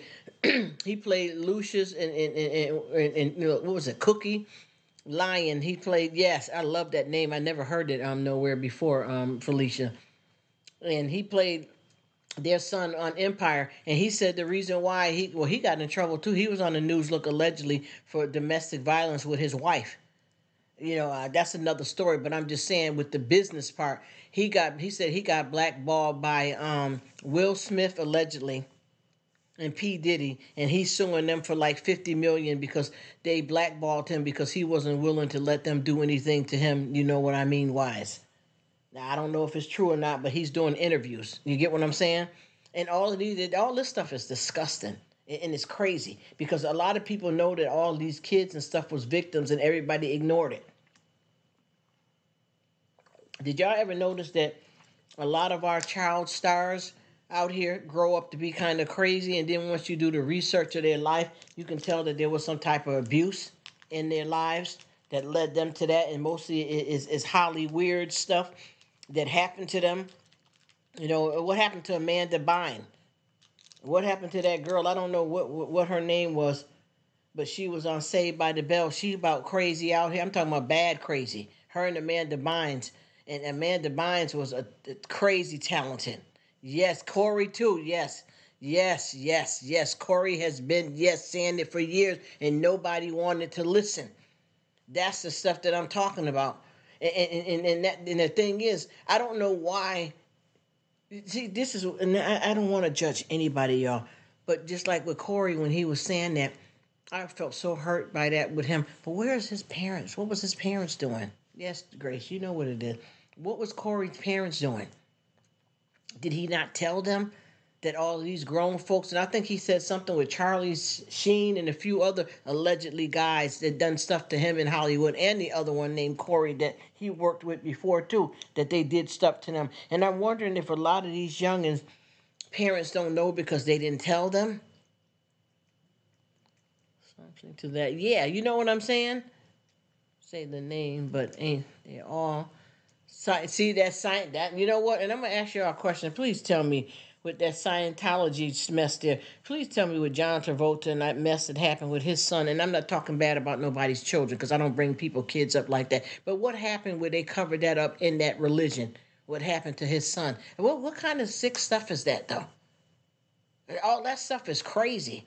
Just like with what's his name? Who was that Michael Jackson was married to? I don't believe that was a real marriage. Who was that Presley girl? What's her name? And I mean, she grown and she just passed away too. But I don't remember. I don't remember what the situation was. But she was supposed to have been married to Michael Jackson. You know that wasn't no real relationship. Yes, Corey him. Yes, yes, yes. See, you know it. You know it. And I know the name. I can't remember. He killed himself. Yes, and I think it was because of that. What you think? Yes, Lisa Marie Presley. You know her and Michael Jackson ain't had nothing. Let's stop. I don't care what nobody say. Beyonce and Jay-Z marriage ain't real. That's business. I don't care how many damn kids they got or whatever. And I love kids, bless the kids. I ain't talking about that. I'm just saying what you try to put together to make it look like a marriage. That ain't no real marriage. I don't care what nobody saying. Kanye and Kim K, all that's bull. These are not real relationship. People are marrying people for money, business, and power. These people, I don't care if they bring kids into it. That don't make it a solidified marriage. It's a game. There's a lot of cover up. Yes, it is. It's trash. Yes, Jay-Z is a business empire. And I'm telling you, he ain't into Beyonce like that. That ain't what that is. This is business. This is business. And that's all they about is the money. But everybody ignores that. Those are not, you can tell which people are not really connected in no marriage and relationship. They can't fake the funk enough.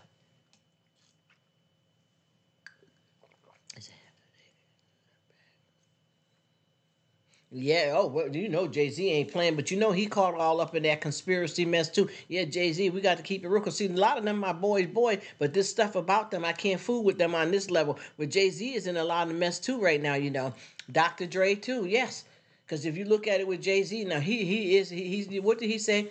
He said, I'm not a businessman, I'm a business. I go by that quote. I feel that. But he's in a lot of mess too, back where he was. And I'm going to tell you, y'all got to really notice. I know y'all know this. All of them, and I'm not going to say, I'll say allegedly, but I seen this. All of them men like that was lurking around Aaliyah. I know y'all remember all of them Pervin and Foxy Brown that came up with some stuff about how he muscled her down. I'm talking about Jay-Z allegedly. All of them guys was running behind them young girls. And I'm not saying some of them girls wasn't out there hot and slinging it and flinging it, but them girls were still minors, no matter how they conducted themselves. They were still minors. And a lot of them should know a little bit more than what they knew, but young and dumb. A lot of those girls that these guys work with, because I remember Jay-Z, it wasn't no alleged, but I'm going to say allegedly, he was all around, swarming around Aaliyah, right along him and R. Kelly was best friends and all of that type of stuff, and they were all around them girls and trying to get with them and sexual and all that. It was.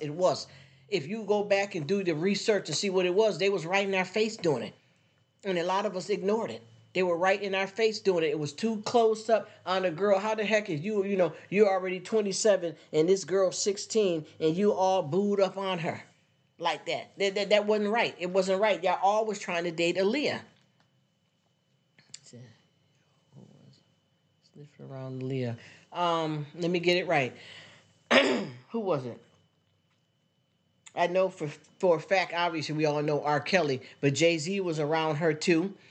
And I'm trying to think of who was the other guy. They said Damon Dash and her. I think before her life ended, that her and Damon Dash had some kind of good relationship. But to me, he was around her too. And what's his name too? Jermaine Dupri allegedly was perving around a whole bunch of boys and kids and stuff too. And he was around Aaliyah too. Yes. If you can find that. She said all those kids' parents were spending the money and bragging about their kids working in Hollywood. Yes, yes. Sold them out for money. Yeah, they pimped their kids out. That's what it was. Yeah. Yes, yes, yes. Ja Rule. Yes, look, I gotta say allegedly. That's what I'm saying. All of them guys was out here like piranhas on them young upcoming girl groups and stars. Ja Rule is the waste of yes, yes. Oh my goodness, he said, what a waste of 5'4" Hello, yes, what a waste. And do y'all hear now? And look, allegedly, but you know, Ashanti, she's back with Nelly. But did you hear her telling her story about all of them trying to pimp her and bother her, all them different famous guys too?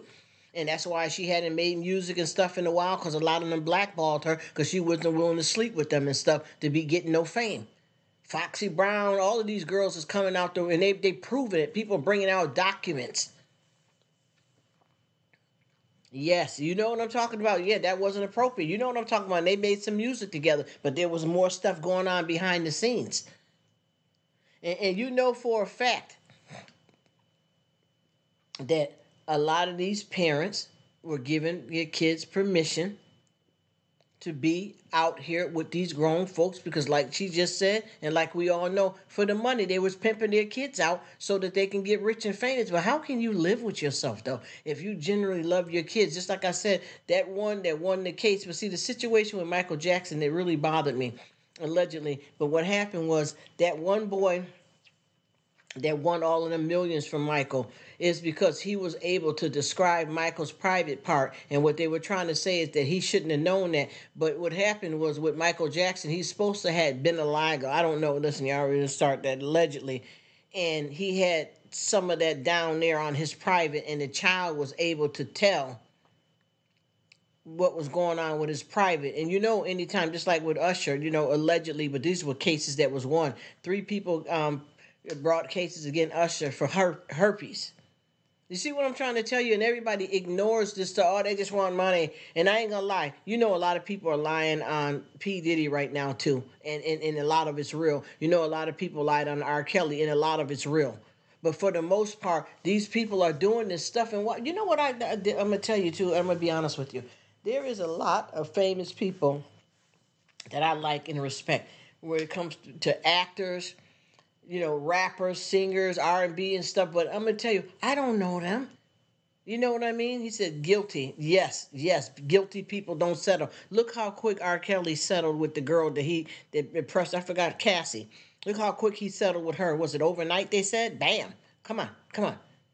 Just think about it. Do you know that you cannot sit here and worship these people and you don't even damn know them? Come on, clowns. Come on, where's the circus at? Come on. You know we don't know these people just because even like with Beyonce, these people on her situation. If you ever look at her on the Instagram, she got a crew in her beehives. Now, if you say one thing about Beyonce, these people go crazy. Yeah, they said it was like overnight. Miss Quinn, they said it was like the next day. And if you look at it, all these people that's from Beyonce's Beehive and all that stuff, they go crazy. Like, I'm gonna give you an example on the little Instagram thing when they be, you know, she been doing all these concerts lately, right?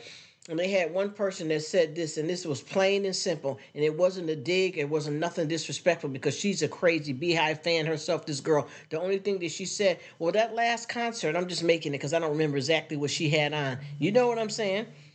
I don't know what she had on. I'll just make it. Yeah, B.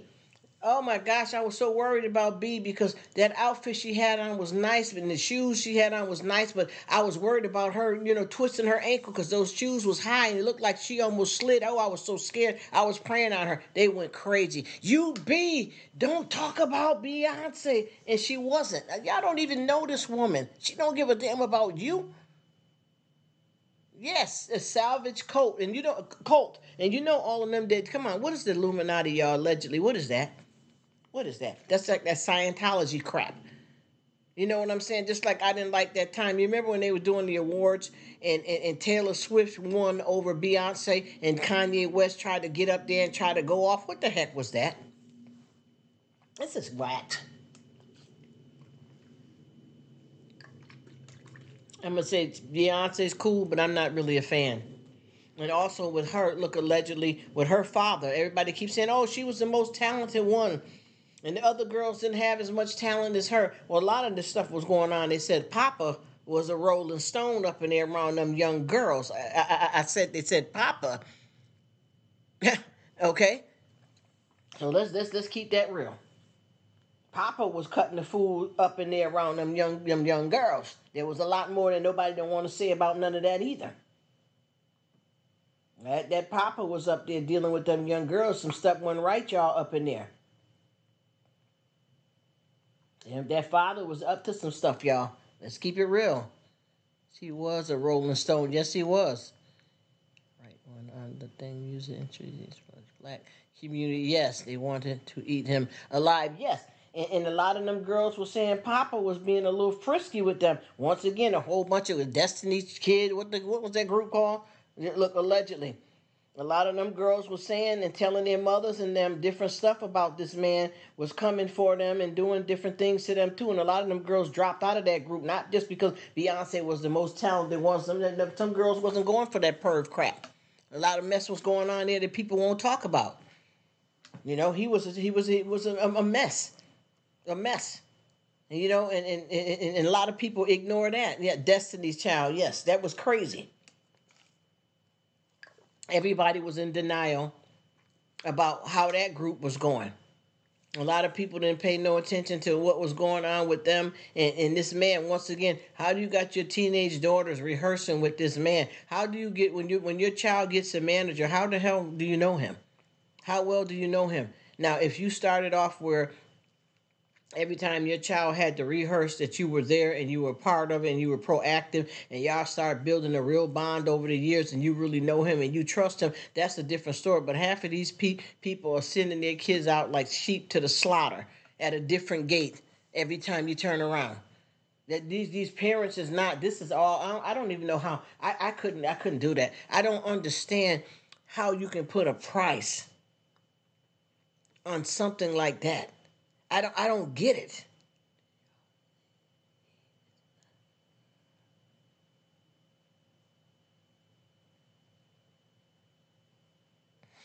I'm gonna be honest with you. I think Yee is he touching base with the reality, and they want to make him look crazy because he keeping it real. I think he know exactly what he's talking about, and he calling it out right, and they want to play him just like with Kim. I feel that she married him because she thought she was gonna get with some sucker dummy for the money. You get what I'm saying? That she was gonna lay up and have all these kids and have him and control him because there's something wrong with them Kardashian women. I don't give a damn how many big titties and booty and whatever they got boasting around. Them women ain't well, and none of them can keep a damn man. Let's keep it real. Let's keep it real. I don't think he's crazy. I think they're trying to blackball him, so to speak, in a way because he know what he's talking about and they want to shut him down. I really do. You know what I'm saying? You can tell. And with them Kardashians, them women, I'm sorry, y'all. I don't care what nobody say. All of them. Even the one that don't even seem like, and I'm not disrespecting anybody. Once again, when I speak about these women, I promise y'all, in the name of Jesus, I will never disrespect any innocent children. She said, fame and fortune is just like death and taxes. Truth always shows up. Amen. In the name, yes, child, yes, yes. They're all witches. And I'm going to tell you something about these women. I'm going to keep it real. I promise you. He said, look at the broken down cousin. Yes, yes, yes, yes. He said, broken down cousin at the diner. Damn. Yay, yay, yay. Y'all know what it is. Come on. I think that, what's the sister name that stay away from them a lot? Not the young model one, but the one, the Courtney one. I think she's the only one that really carried babies and delivered babies. I don't feel that Kim carried none of her kids. I don't feel like Beyonce carried none of her kids. And there ain't nothing wrong with a surrogate mother. That's not what I'm talking about. I don't believe none of them had no babies out their body. Something about these women is suspect in their pregnancies. Rihanna is a different story. I think Rihanna went all the way in. I'm questioning a little bit about Nicki Minaj. I'm not sure, but I know that with them Kardashian, those women are like witches. Their mother is at the steering wheel of it all, and they're crazy. Yes, aliens. Damn right. Yes, yes, yes. And if you look at it for what it's worth, let's go back down to the past for a minute. Miss Kardashian has raised her daughters to sell themselves to the highest bidder. Kim been tricking around out here for the longest. Look, allegedly, she says have her kids trained to sell themselves to the highest bidder. Hello, how you doing, Affinity? We getting it in over here. I don't know if you want to enjoy this or not. You just think about it. I think Mama showed these girls how to use their body and tricking them out to the highest bidder. I really feel that. I feel that none of these women can keep them a husband because they're too after the money. They're not looking for love. They're looking for money and control. And they're getting with these men and tricking themselves out. And then the situation ain't working out. Their relationship is not holding up. And they out here looking like a fool. None of them. You ever notice that none of them can keep a man? And then that one there that had that by that drugged up guy, Scott. Hey, Melinda, how you doing? Thank you for coming. Happy New Year, my dear.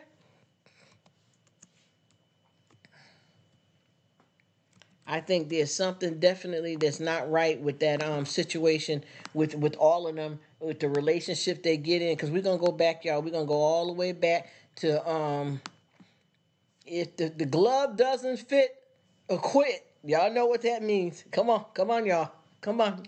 She said yes because the first husband was older than her, and she took Rob. Yes, that's what I was trying to get at, Miss Quinn. If the glove doesn't fit, we must have quit. Y'all remember that, right? Think about it. Think about what I'm saying here. Now, let's go back. Now, first of all, Mr. Kardashian, the father of all of them, he wasn't with the crap with her. She was a regular woman that got with a man that, that got up, to some fame with, being a lawyer and all that type of stuff. But what she was doing was, see, they was sharks in the water back with the O.J. Simpson and you already know what happened with that story. You guys already know what was going on with that, and what I noticed about her, she was traveling in that circle and then she got wild. Because see, when she messed, you remember Bruce Jenner? That man right there was a good man. I liked him, and she dog walked him. She ran all over that good man, and that's what them kind of women do. They get a good man and dog him out. Yeah, she was. Yep, she was. She was, but she wasn't as famous as she is now. You get what I'm saying? She just now made her come up. You know what I'm trying to tell you? She got all that money built up from, she did her job. She was raising 4 kids, but she got a lot of her money and wealth from these husbands. And now she's like a shark out there in the water. And if you notice with her, she had long-term relationship back when she was with her husband and long-term relationship with Bruce Jenner before she turned up on him. But none of them stay stable with a husband. She said after the men lose their... Yeah, you know what? Everybody seemed to know that, but it is true, though. Everybody is speaking about that there's something going on with those women when people get involved with them. He says, yep. Some even turn into women. Yes, you see... Whoa. You see what happened there with him. You see? And what I don't understand is why. What are they looking to get? Because what they're tricking themselves out by having getting men with money and then having kids so that they can. Because a lot of them didn't they have money and all them with them little dash stores and little businesses going with this stuff. Because what happened here too with the one, what's her name, Chloe? Didn't she just have some kids and then Kylie? Well, none of them can make it last with these guys though. He said, the last people to take relationship advice from. Yes. Witchcraft. I know they ask. Ain't that good? That's what ooh. That's what I'm talking about. And you know all of them. What is that? And I'm going to say this. I can't say the name right. But they're doing that drug. And also, Oprah Winfrey got on that drug too, allegedly. Yes. Tristan Thompson is a baby daddy of one of them. Yeah, Chloe got 2 kids by him now. She got 2 kids by him. She got a daughter named True, and then I forgot she just had a son by him not too long ago, but that was supposed to be via surrogate. I don't think any of them women care because they're too worried about their bodies to carry any babies. Weak in the hips and strong in the lips. Yes, I think all of them women, too, think their body was too perfect and didn't want to carry no baby. I don't feel like none of them except the sister Courtney that just remarried to this guy that she's with. I think he's a rocker, but they both seem like they're both nuts. Poor baby boy. Should have been raised better than that. Yes. See, that's what I'm saying. Something is wrong here. We got to figure this out. Something is wrong here with this whole crowd of women. Everybody is not paying attention to these women. They just keep going out here. Even the youngest one, Kylie, and those kids right there, because she got 2 kids by Bruce Jenner. And he's all messed up out here from the relationship that he had with her. But none of them can keep a man. And it looked like the majority of them, they can even hold on to their man before any of their kids get at least 5 years old. There's something going on with them women. Poor boy. Yes. I'm telling you, something is wrong with that family, and everybody like to ignore it. And the mother ain't got herself together. And I don't know who she was with that man that she was with last. Was supposed to be her guard, but then he turned into her boyfriend. That wasn't no kind of relationship. She just had to have somebody to make it look like she had something going on. That wasn't no real relationship. You could tell what was going on with her and that man. I just want to know what's wrong with those women, though. Why are they doing that? What's going on? He said, I always remember Tristan Thompson on the... Mm-hmm.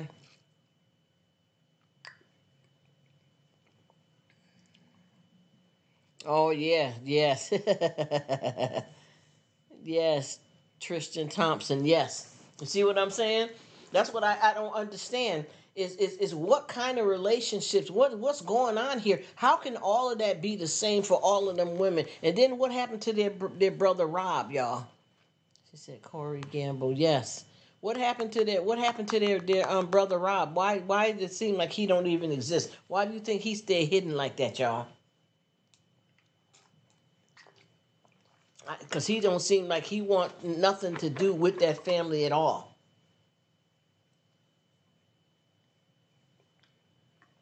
Even though that's his mother and sisters, Rob don't be playing with it. He done took off. He's like, screw this. Yes, I think he got fed up with him. And he don't want to be bothered with him. I know he had started some kind of deal where he was making socks or selling socks or something, but he stays hidden and don't have nothing to do with it. Chloe's first husband was, yes. Oh yeah, she was married to what's his name that was in that ranch house and OD'd up in there. What was his name? Dag, I forgot his name. He OD'd. He was at that ranch brothel. Rob was tired of them. Yes, himself, and he was a crazy. Yes. You know what happened with him and what he got with China, didn't he? What's that guy that Chloe was married to? I forgot his name. He was a baller too. And that marriage ended up ending rocky. Cause all of them trying to get these men that got money. I've been noticing too. What was the name of that? Wasn't he a basketball player? The one that Chloe was with?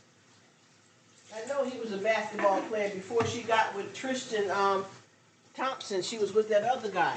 Lamar, wait a minute, not Lamar Odom. What was his name? Was it Lamar? Yeah, Lamar Odom. What happened there? I'm trying to figure out what happened to Chloe with that. Yes, for the Lakers. Yes, definitely.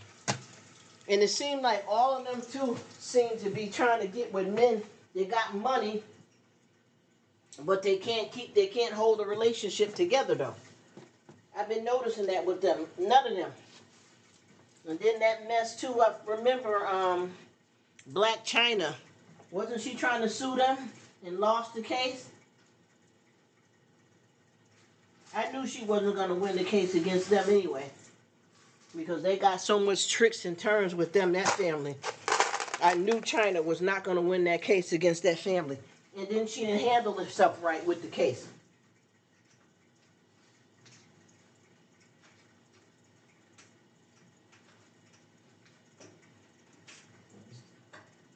Because them women, they got some kind of something that they do And they're always getting over on people.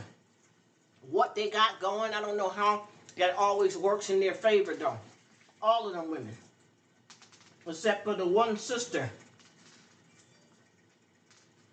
And I don't know if you guys are aware of that sister. What's her name? If y'all ever noticed with that sister, what's her name? Courtney? She don't hardly be bothered with them. Money don't fix stupid. Damn right, bro. Yes. Hey, Black Widow. What's happening, boo?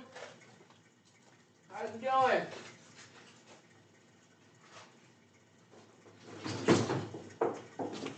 It sure don't. I hope you're doing well.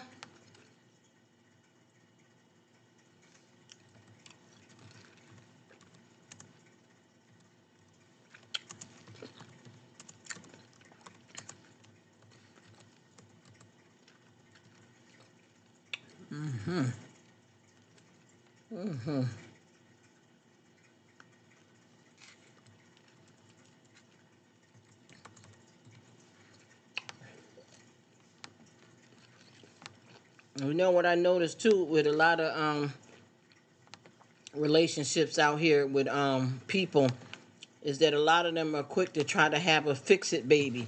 And you end up trying to have a baby with this man for some last-ditch effort to save the relationship, and then it don't work out.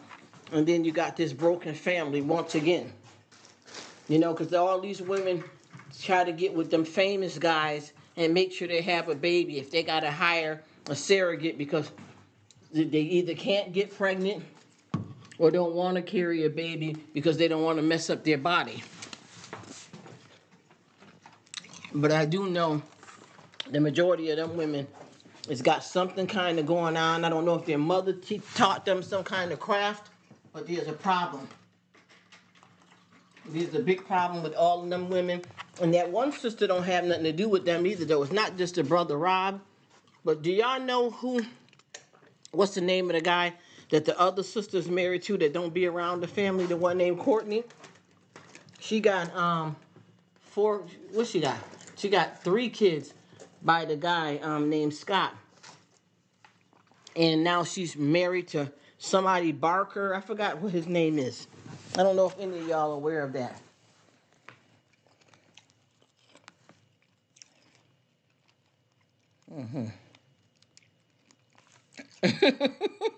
He said those women are predators. Yes, they are. Because what they do is they come out. What they do is if you ever notice, any man that they get with gets crazy after they've been with them women. There's something that they do because none of them can keep a man, and half of the men that survive them end up messed up, mentally ill, and lost. And I was trying to figure out too why did Kanye, I don't know if he had that baby yet, but he went and got married to somebody else right quick. And I don't know what kind of relationship that he's in, but he done married another woman. And they said that Kim had started stalking them. Like when him and that woman was taking vacations, Kim kept popping up everywhere. They playing the two-legged It is. It is. There's something wrong. I don't know how people, what they're doing though, other than trying to get men for money, but at the same time, don't they got some kind of career and money going on with their family and all them stores and investments? I guess it's not enough. Because I'm going to tell you, I don't care for none of them. The way all of those people flip out on them all out here, I can't do it. And you know it's the people that made them famous. I mean, their father was a known lawyer with Johnny Cochran, with that. And you know how they said, if the glove don't fit, we will quit. That brought their father in the limelight even more. But at the same time, they all kind of end up like your mother. You know, get with a good man and dog them out. Now, I know that Chloe got played by Lamar Odom and Tristan, so they were player guys. But she ain't innocent either, though. So it's hard to figure out what the heck's really going on there. Yes, greed. Greed, yes. He said they're playing. I love when you said that they're playing that two-legged. Yes, it is about greed. And I noticed, too, one thing about those kind of women, they will have a baby that they don't even want to secure income. And y'all know what I'm talking about with that. To make sure that they secure some kind of income besides the money that they make. And they showed too where they showed on the map where they live at. And all of them live close to each other. Even Scott. Scott is the sister, Courtney's ex-husband. And he lives right there around them. But she's married to somebody. I don't know if y'all seen that sister. What's his name? Something Barker? I forgot who she's married to. Chloe, is she married to him or pregnant by him? Or was that her new boyfriend? But that sister, I want to know who Chloe's real father. Yeah, honey, listen, that was a question with her because they said O.J. Simpson. Remember, and see, that's back when Mr. Kardashian and their mother was hanging around the Simpsons like that all the time. Now, that was something to be questioned. And then the other sister, what's her name? Courtney. Courtney. That is a real good question because you know that came. Yes, Travis Barker. Are they both crazy together? I want to know what's up with him because I thought he was in the rock group or something, and I liked his music or something. But he seemed like he with her, and they both seem kind of wacky. Maybe I'm misunderstanding them. They try to act so sexual towards each other and always feeling and touching on each other, but they both seem like they're the type that is too clingy. Who's on your phone? Who you talking to? You stayed in the bathroom too long. You said you'd be back in 5 minutes. Don't go in the bathroom and take a dump unless I can come and wipe you. They're crazy. That couple is crazy. I'm sorry. Everything, yes, yes. Yes, I was cool with him, but now that I see him with her, I don't like the way their relationship is.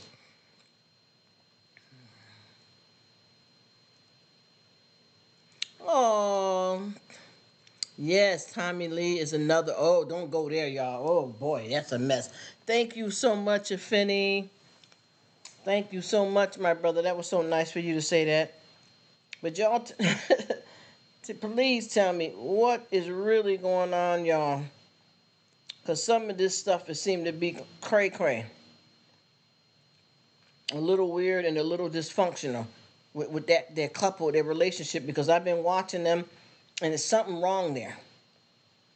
And I noticed one thing too about with that one named Courtney. She don't seem to have her kids under control. I don't know if that's because she kind of off and weird, and then she also is caught up with him because they act crazy together. Her and that man. He didn't seem like that weird like that until he got with her though, because he was a drummer like you said. And I didn't see that in him, being that kind of out of it. So I'm trying to figure out what's really going on with him and her and what kind of situation they're in. Because she seemed like she don't be like really in with them like that either. She kind of like Rob swinging to the left. And then when she come in, she don't seem like she get along with none of them either. So I don't know exactly what her situation is, but it's the whole family is kind of crazy out here.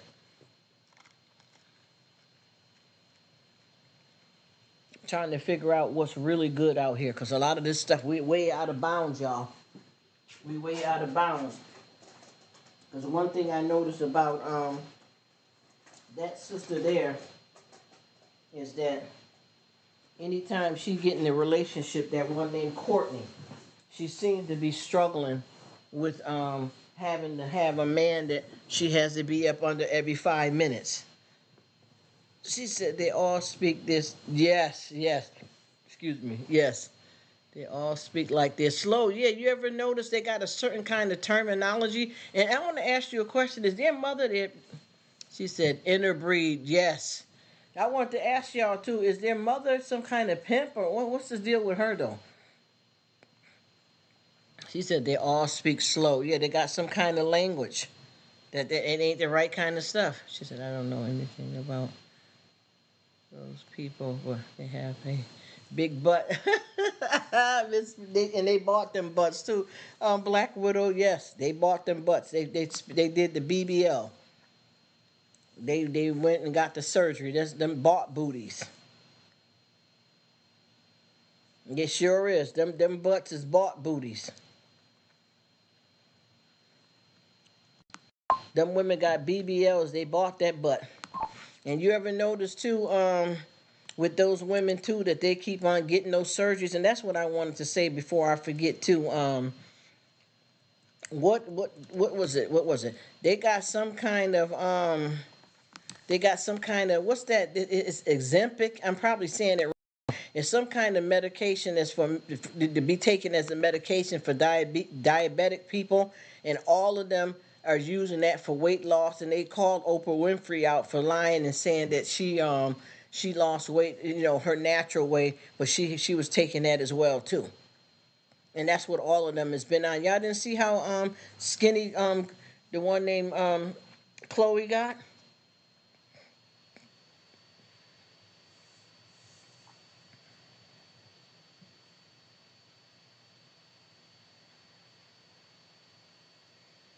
Mm-hmm. Yes. Oh my gosh. Yes, yes, Black Widow. This is what I keep trying to tell them. We're gonna go all the way back to you just called that out. Joan Rivers, Phyllis Dillis. What's her name too? What was that other one name? The Elizabeth Taylor. The face started falling off. They sure did call Oprah out. Yes, they did. Didn't she run with it? Yes, she sure did with her shady self. But yeah, they're gonna end up when you start getting some of them faceless. You know what I don't understand though? How do you go and if you are 50 and you go and get implants to look like you 20, but your cells, your body is aging? How long does it look? How long does that hold up? Where you got the implants and they look like they're 20-year-old girl breasts, but around it your skin look like an old woman. How does that? How do you play that game in your mind that looks right? They do way too much and too often. Yeah, that Ozempic. Yes, all of them Kardashian girls. Well, not the. I don't know about. Let me get it right. Far as I know, the main two with that was Kim and the one named Chloe. And I think O.J. Simpson was called out to be her father allegedly, and they all allegedly was taking that Ozempic and Oprah. And I mean, they said that's the one of the weight loss drugs of Hollywood, and all of them is using that to lose weight. But at the same time, they're taking this stuff, and it's a cancer risk there too. Oh, let's talk. Oh my gosh! Wait a minute! Wait! Maiden, please don't bring that. Oh my gosh. I was gonna ask y'all, and you see how she pimped and controlled that whole show? Does she own that show? Because now she and her husband are working together. She can't never keep a co-host because she's a nasty witch. I remember watching her back on a soap opera. She started off as a soap opera. Her name was Haley. I think it was All My Children came on there, a gothic, depressed type of girl, first getting her first run as star, becoming a star. And she right now she's working with her husband. But I want to ask you, what is she taking? Because her whole chest is gone. I'm not talking about a girl that's naturally flat and ain't big busted. She had more up top than that. What the heck is she on? And she's a nasty individual. And she got her husband, she treats him like trash. And she met him on a soap opera, as a matter of fact, when her career first started. She's a trifling, I call her a trifling dog. She's no good. Her, she's bad juju. And whatever she's doing, she looks like skeleton. She's too unhealthy. Even for her to be a little short stature female, she needs more meat on her than that. It's very unhealthy to be that skinny frame. I think her and him, they got 3 grown kids. But she is one controlling monster. She rules her house, that husband, and them kids with an iron fist. She's mean and cruel. And she treats that guy like crap. And once she got on that show and started moving up like that, she changed quickly. And I feel so sorry for her poor husband because he's a nice guy. You know what? I was wondering if she was bulimic and anorexic. Yes, you know what? Yes, yes. He said Sebastian was in. Yes, yes, yes, maiden. I think that she does have that eating disorder because I promise you, when she first came out, I think it was General Hospital. When she came on there, she played a gothic child with some problems, and I think in her real life she was struggling with mental health and an eating disorder. And I'm not trying to talk negative about anybody, but I'm serious. I think she got some stuff because she is way out of control.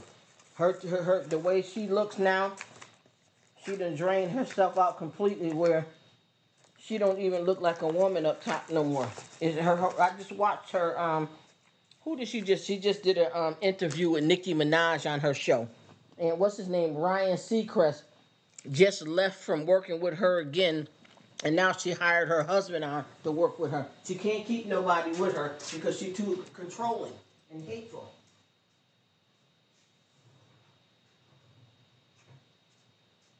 She is one witch. I'm gonna tell you that too.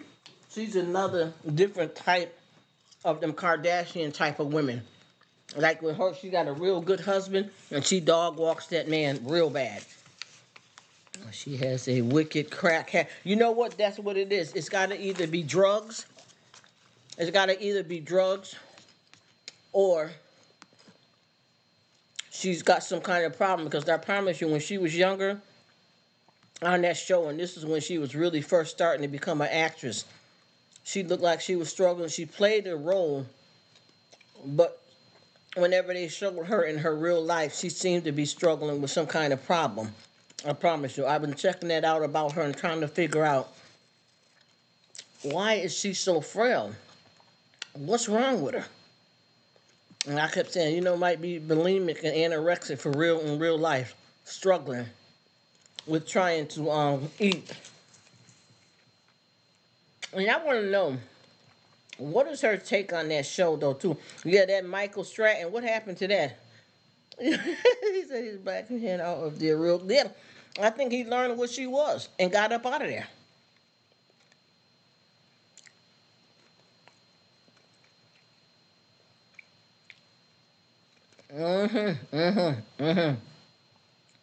Just I know Michael Stratton got his black behind out of there. Yes, yes, quick. He learned.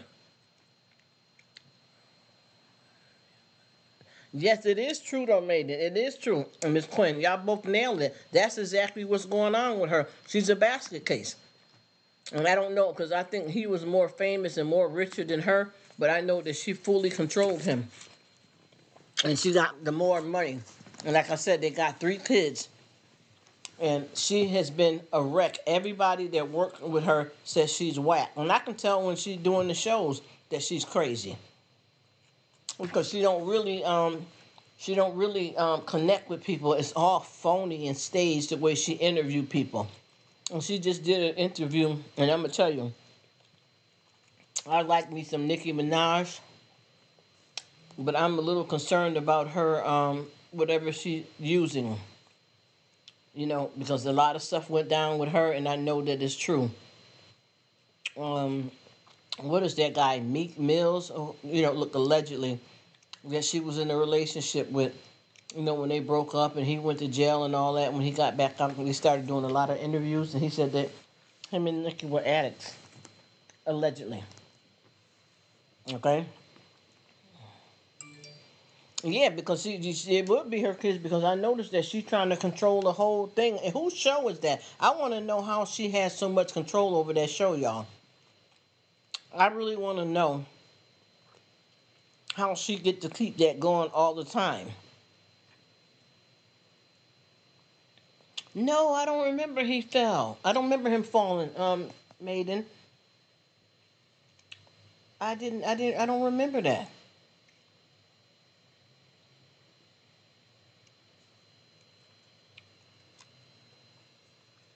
But I know too, and they also, let me see.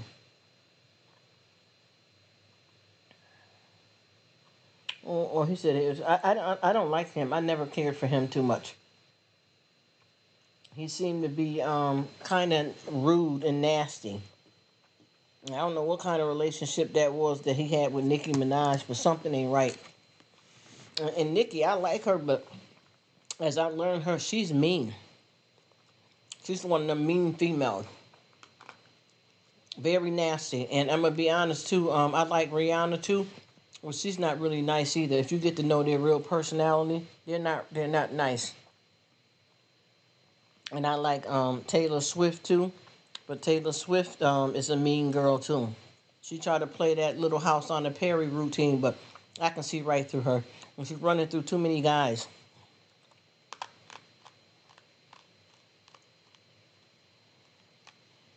I definitely do want to see that because I want to know what's really happening. I didn't know that happened. I'm definitely gonna check that out. I might do it while we got this going because I want to see what it's gonna be. But yeah, Taylor Swift is another one too that can't. You ever notice how many different guys she keep running through too? When is she gonna settle down? How many different boyfriends and every guy she have, she write a song about. How many guys is she gonna be with?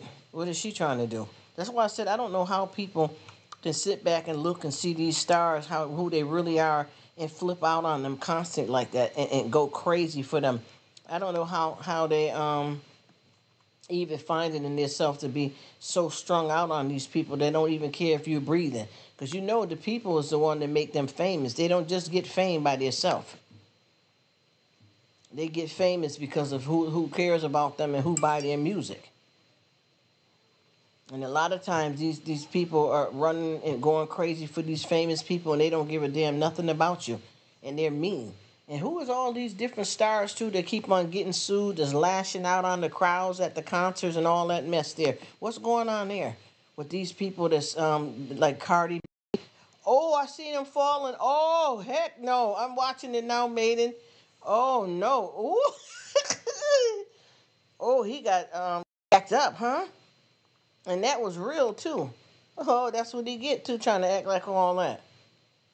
Damn, he bust that A, huh? And then snow fell all over him in the corner and the side. And what house are you coming in? Because it don't look like no money lived there. What in the heck? Let me watch that again. That. Oh, I never knew he fell like that. And the thing, he got jacked up. And I'm trying to figure out with them trying to be rich and stuff. That didn't even look like nobody shoveled or got that straightened out. That don't even look like nobody's wealthy house. Where was he at? Damn. So what was? Oh. Oh. Why? Oh.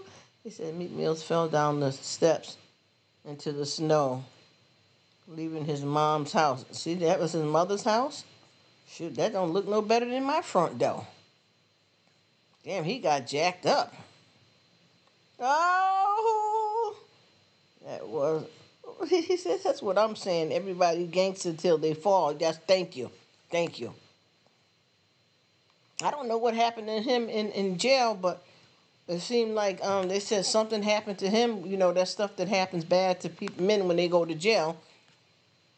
That he was SA'd in jail. I don't know, but I know they said that Nikki, look, allegedly didn't want to be bothered with him no more once she heard that about him.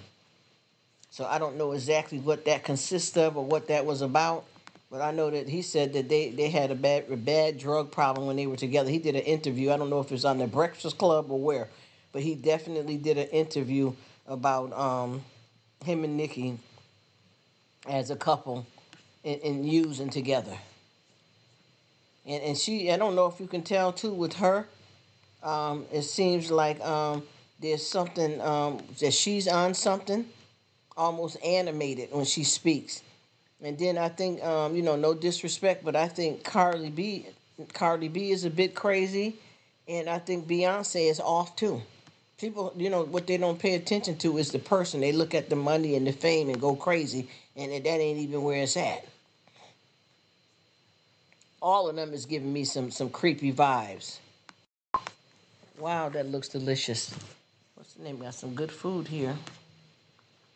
But yeah, I'm trying to figure out what's really going on with these people out here, because I know that a lot of folks are going crazy over it. I think Nikki, I forgot what her crowd looks. I mean, who her crowd, what they call themselves. But she got a lot of people that's on her side too that go crazy, and I think her and B don't get along at all. Her and Beyonce. And what happened to y'all with Remy Ma and all them? What happened to that crowd right there? Because I know that did she ever get back on her feet? Because it looked like she's caught out in the limelight now with her guy, and they talking about divorce and all of that. I don't know if y'all been keeping an eye on that, because I don't care for all of them, like Fat Joe and all of them. Some of them some mean mo jokers. And something with her and Fat Joe, I don't know what their relationship's kicking off since she got out of jail, but it ain't looking good. I know they said that her baby father held her down. I forgot his name. Delicious. This food look. Mm. I'm trying to think of what happened there with them, because I know that Let me see what they're saying over here. He said, "Face plant." That's what I'm saying. Every gangster, yes, he was as hard as. Yes, yes, yes. That's why I said something ain't right here. I don't even. I'm gonna be honest with you. I can honestly say this. A lot of these famous people, I like a lot of their music and stuff, but I don't like their personalities. A lot of these famous people we got out here, because they're mean. And they're not really. They come on the stage and give you a performance so they can give you what they want, what you want, so they can make the money and stay famous. But they're not really good people. And I used to I miss I know she stopped doing it and she's good to go, but I liked a lot of Rihanna's music too. And that's very interesting how you said they're gangster until they fall. And I'm gonna tell you, he went down. He was hurt. Mm-hmm. This is crazy out here though. We living in some times that people don't seem to understand what's really going on out here.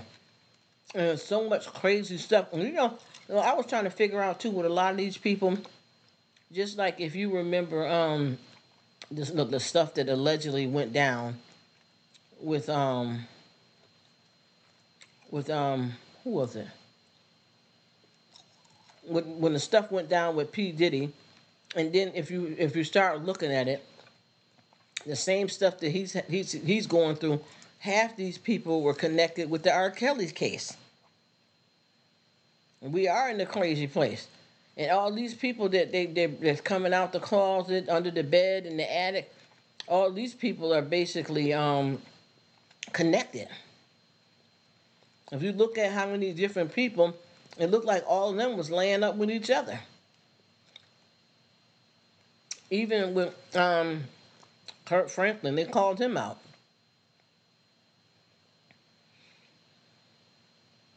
And saying something going on now with Kurt Franklin and his wife. And him and this big mega preacher, they said that they had some stuff in their background. See, and that's the whole thing about with these kind of people. If you coming on in front of the world and saying that you serve, because a lot of this, wait, what did he say?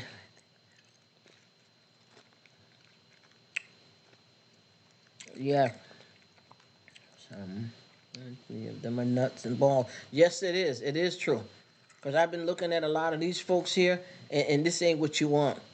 And just like with Lil Wayne, I know they said the reason why he was passing out was because I think he got epilepsy or something, but I think a lot of that is from that lean and all that too, though. I don't think that and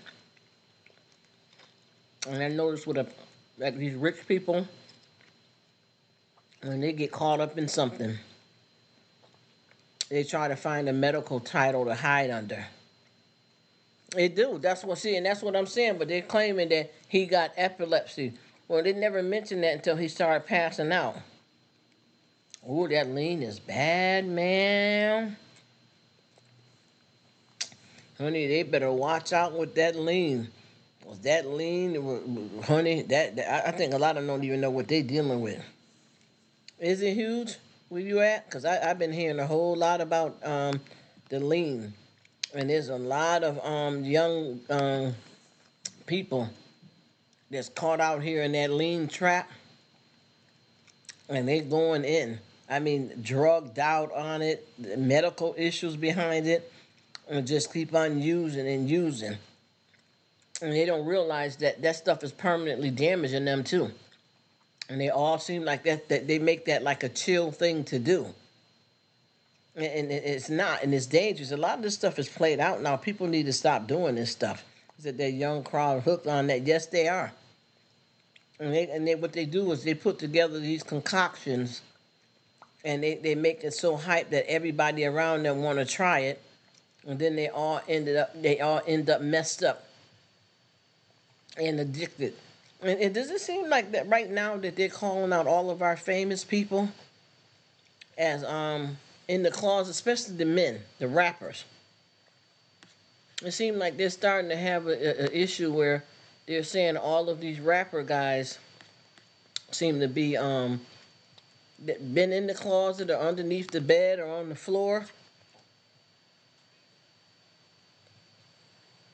I'm just trying to figure out how so many rappers, even they said that we have to say allegedly, but they said that they had some hotel. I'm trying to think, was it P Diddy that was with Soldier Boy, and something went down, and they put Soldier Boy out the room, and he was running around the hallway naked, and that he paid them to take all the footage down. I don't get, what's going on here, and what are people doing here? Is this all about just covering up stuff? They don't want to be known, or are they going both ways? Fruit Loops. I mean, I don't know what to say about these people, because this is bad. Predators. Yes. Yes. And I promise you too. I want to ask you too, Maiden. How do you feel about what do you think is going on with Will Smith and his relationship? 'Cause, if you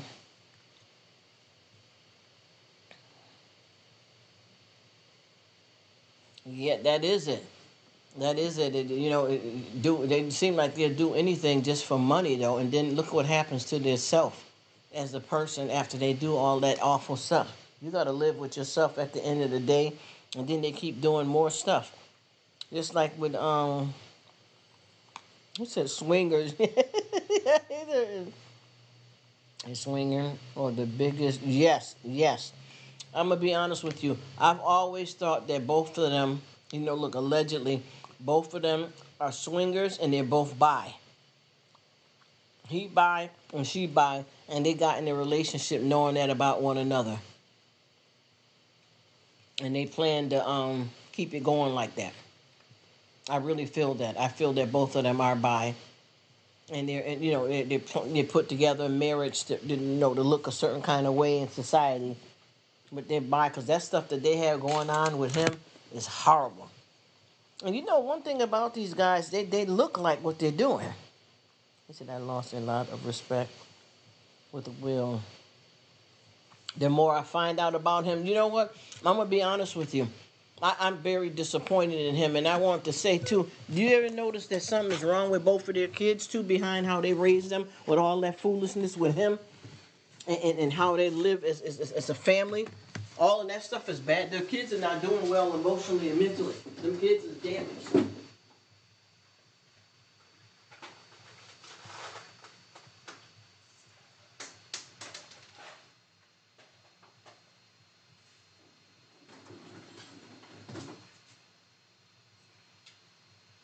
There's something going on with their kids. Both of them kids seem like they're little. And I don't like to talk about nobody's kids, but I feel they're affected by their parents' conduct. Yes, yes, both of them.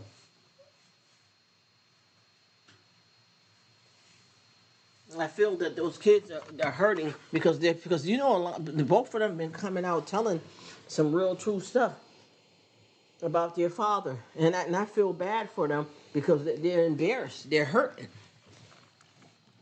And the mother, she does stuff too, but she keeps hers a little bit low key. And I think they haven't had no free range out here because of that. Or your mom is messing around, yes, because wasn't that guy that she messed with, the mother allegedly, wasn't that one of the son's friends? That was her son's friend, that young guy. What was his name? August or somebody. I think that a lot of parents don't take that seriously. Yes. And you know what, too? And that's the stuff that I'd like to talk about, being like a single parent and different stuff like that with people. You can't start bringing all kinds of men or women into your life around your kids. You got to have some kind of structure, especially if you haven't found nobody serious and solid. You can't bringing different people around your kids. It's not the right. It's horrible. These kids will drop. They fall apart by your action and what you're doing as a parent. A lot of that stuff, when you have all them different partners and people in and out your house around your kids, it doesn't go well. The kids are hurt and destroyed by a lot of that different stuff. And I keep saying people need to pay attention to what they're doing here, because sometimes you got to put yourself aside. Sometimes you may have to wait until your kids get a certain age, or if you date, don't bring it in the house. If you're dating somebody, don't let them move in with you. I don't understand how folks don't see how that affects the kids. They're already messed up from the parents separating. You know what I mean? Good night, Affinity. Thank you so much for coming. I remember him earlier, too. We were in somebody's live. But yeah, I think your kids, it's very important that you have respect for them. And stop showing them this stuff. Because you can date outside the house.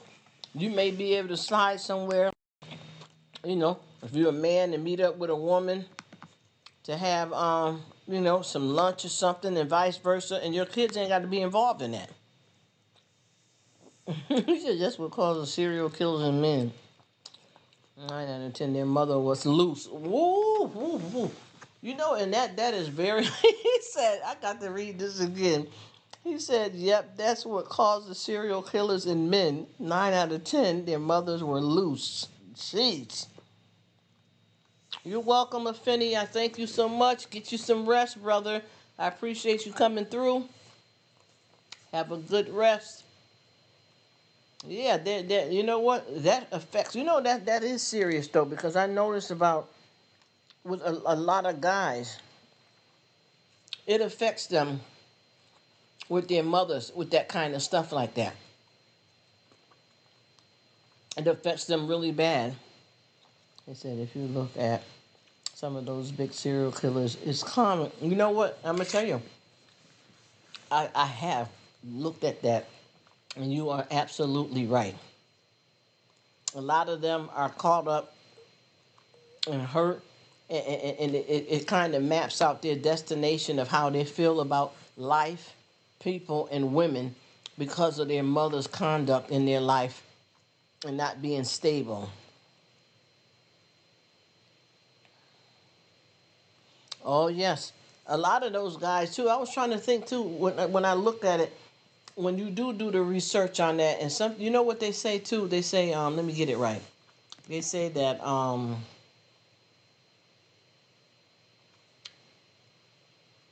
let me get it. It's a saying that they say what causes these people to turn from, a sociopath and a psychopath. They say a psychopath is born and a sociopath is made.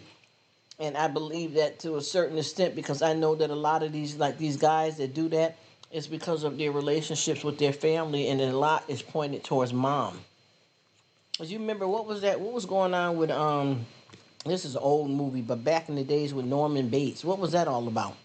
Wasn't a lot of that directed towards his mom? How she had him killing in that hotel? Because I know that's got to be hard. Because I even see how, when you're around people that got kids and their mother or father got a new boyfriend or girlfriend, that ain't easy on them kids. Sometimes you got to let that go. I don't know why that happens that way. But I noticed that a lot of them are affected by that. And then I noticed too, just like how we were saying about the guys being serial killers and stuff because of that. And I noticed that happens too. What happens to a lot of girls when their mothers have all them different men up in the house and stuff like that too. That don't go well either. Sometimes the men would visit mom would also visit the. You know what, man? Let me tell you, that right there. I'm gonna tell you too. I done seen some ugly sides of that type of stuff right there, and a lot of times, them women, some of them know and some of them don't. Like that man to come over and lay up with you, and you passed out in the bedroom, and you thinking that he gone and went home, and he done went into one of your kids' room.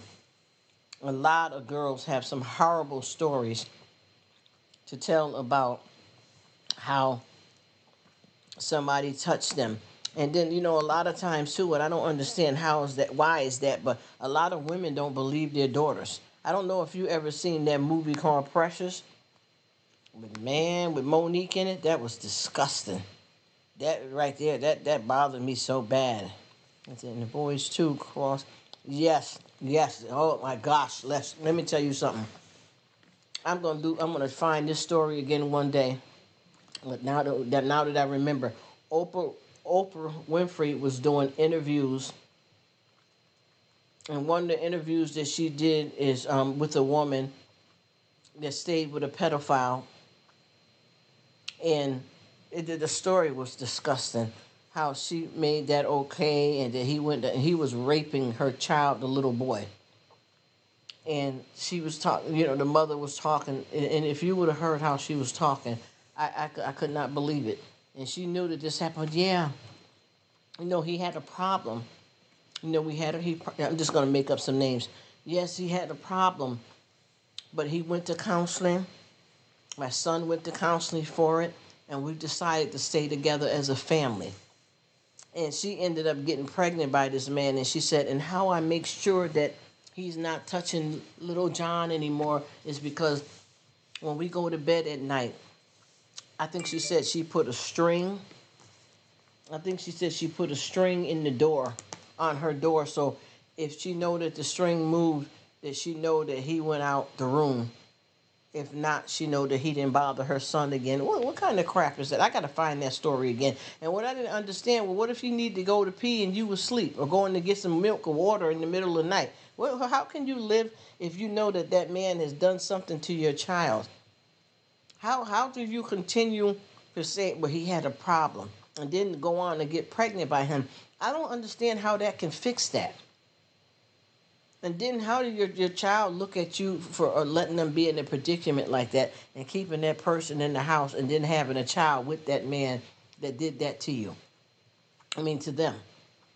And you can tell too that with those kind of relationships, when you with somebody that is messing with a child, that's right there is totally two different worlds, from being with an adult woman and being with a child and then being with a boy. All that right there. I don't mean to judge anybody, but I don't understand how there's any forgiveness for that.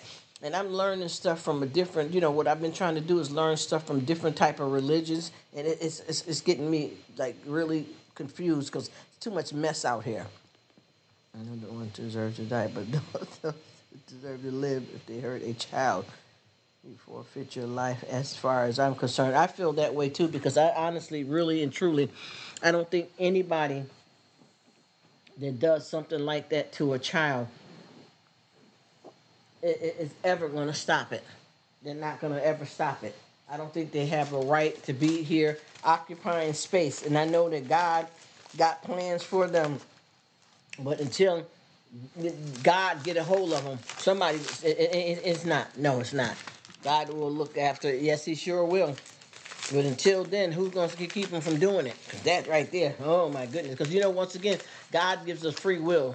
But that right there, there's no way in heck that I could stay with a man like that. And I noticed, too, that I read this story here, and then I watched it. A true story. This man, this woman got with this man, and he was sleeping with her and had both of her daughters pregnant, young teen girls, both of them pregnant at the same time. and he was in a relationship with their mother and came in a people's house like that. I couldn't believe it. Had both of her daughters pregnant, and he was sleeping with her and both of her daughters. What kind of people do that? No soul, totally empty, cold, ruthless. I don't know that. I don't understand that. And I know a lot of people too.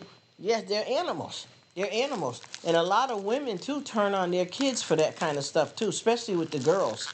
They blame the girl. Even with that movie Precious, it was horrible. She kept saying that it was her daughter's fault because he would be in the bed and then you over there, then he'll turn and leave me to be with you. Right in the same bed. You let this man turn over and have relations with your daughter. And I believe with Precious, she was a baby when all this started with her. And that man ended up infecting her with HIV and everything. And I'm trying to figure out what kind of people can do that. What is that all about? How sick and messed up are you to bring some man in the house? I don't even know if he was her father. I know that he ended up with HIV. He had HIV, and he got her pregnant, and she had two babies by him, the Precious girl. So I'm trying to figure out how can you let that happen, because she blamed the girl for it. You wanted my man, B. It was that movie that Monique played that movie good, but it was disgusting though. It was disgusting, but she played the heck out of that movie, and she played that role so good because there have been so many women that I know that know something is happening to their daughter, and they stayed with the man and got rid of the child or blamed the child for it. And I just didn't understand how could you, where are you coming from with that? And see that shows you right there that some people definitely are not meant to be parents. If you're gonna have your child in harm's way because of some kind of viper that you brought in the house, that's a problem. And the child, can't get no help unless something happened bad enough for them to go to the hospital. And I think there has been some things that had to happen because a child is not built for to be in any kind of relationship with a grown man. So anytime you do something to a child, you damage their body. It's painful. And I don't understand how you could do that. And then and I felt like with her, she let the man do that because she knew that he didn't want her. But by him being a pedophile, that was keeping him in the house with her as well. So she was willing to do anything to keep that man. And she blamed it on her daughter, but she was a baby too, to be in the same bed too. Not that this man is sneaking behind your back doing something to your child, because I know for a fact, me as a woman, anytime that you have a child and something is happening to them like that, you can see the area. Because I done had to get kids and stuff, like I was telling you before, with them teenagers, but I done had to get kids and deal with kids that's been assaulted like that, and I'm gonna tell you, it damages their body. A lot of pain, and a lot of that stuff needs to be repaired surgically. So for her to have a child, or anybody to have a child, and see them damaged like that, and don't do anything about it, it's got to be one sick woman, a person, to allow that to happen to their kids and see that. Because I know I've had children that I had to place, in places because they had to be taken out of where they was at and being abused. And you know that you got to bring these kids to the doctor, and children have had to be stitched back together, and you have to deal with that. I've had kids in my care when I ran my business, that when I was doing that kind of business, that I had to take in kids that was abused like that, and they had to stay with me, and staff, and we had to change their pamper with those injuries. And do you know how sick that is and how bad that hurts to see that? It's not a game. It's not a game at all. And I don't know how people sit back and do that, but I know all of that is not just people sitting there afraid and all that kind of stuff. You can get out of that. I would rather go somewhere and live outside with my child than to let something like that happen.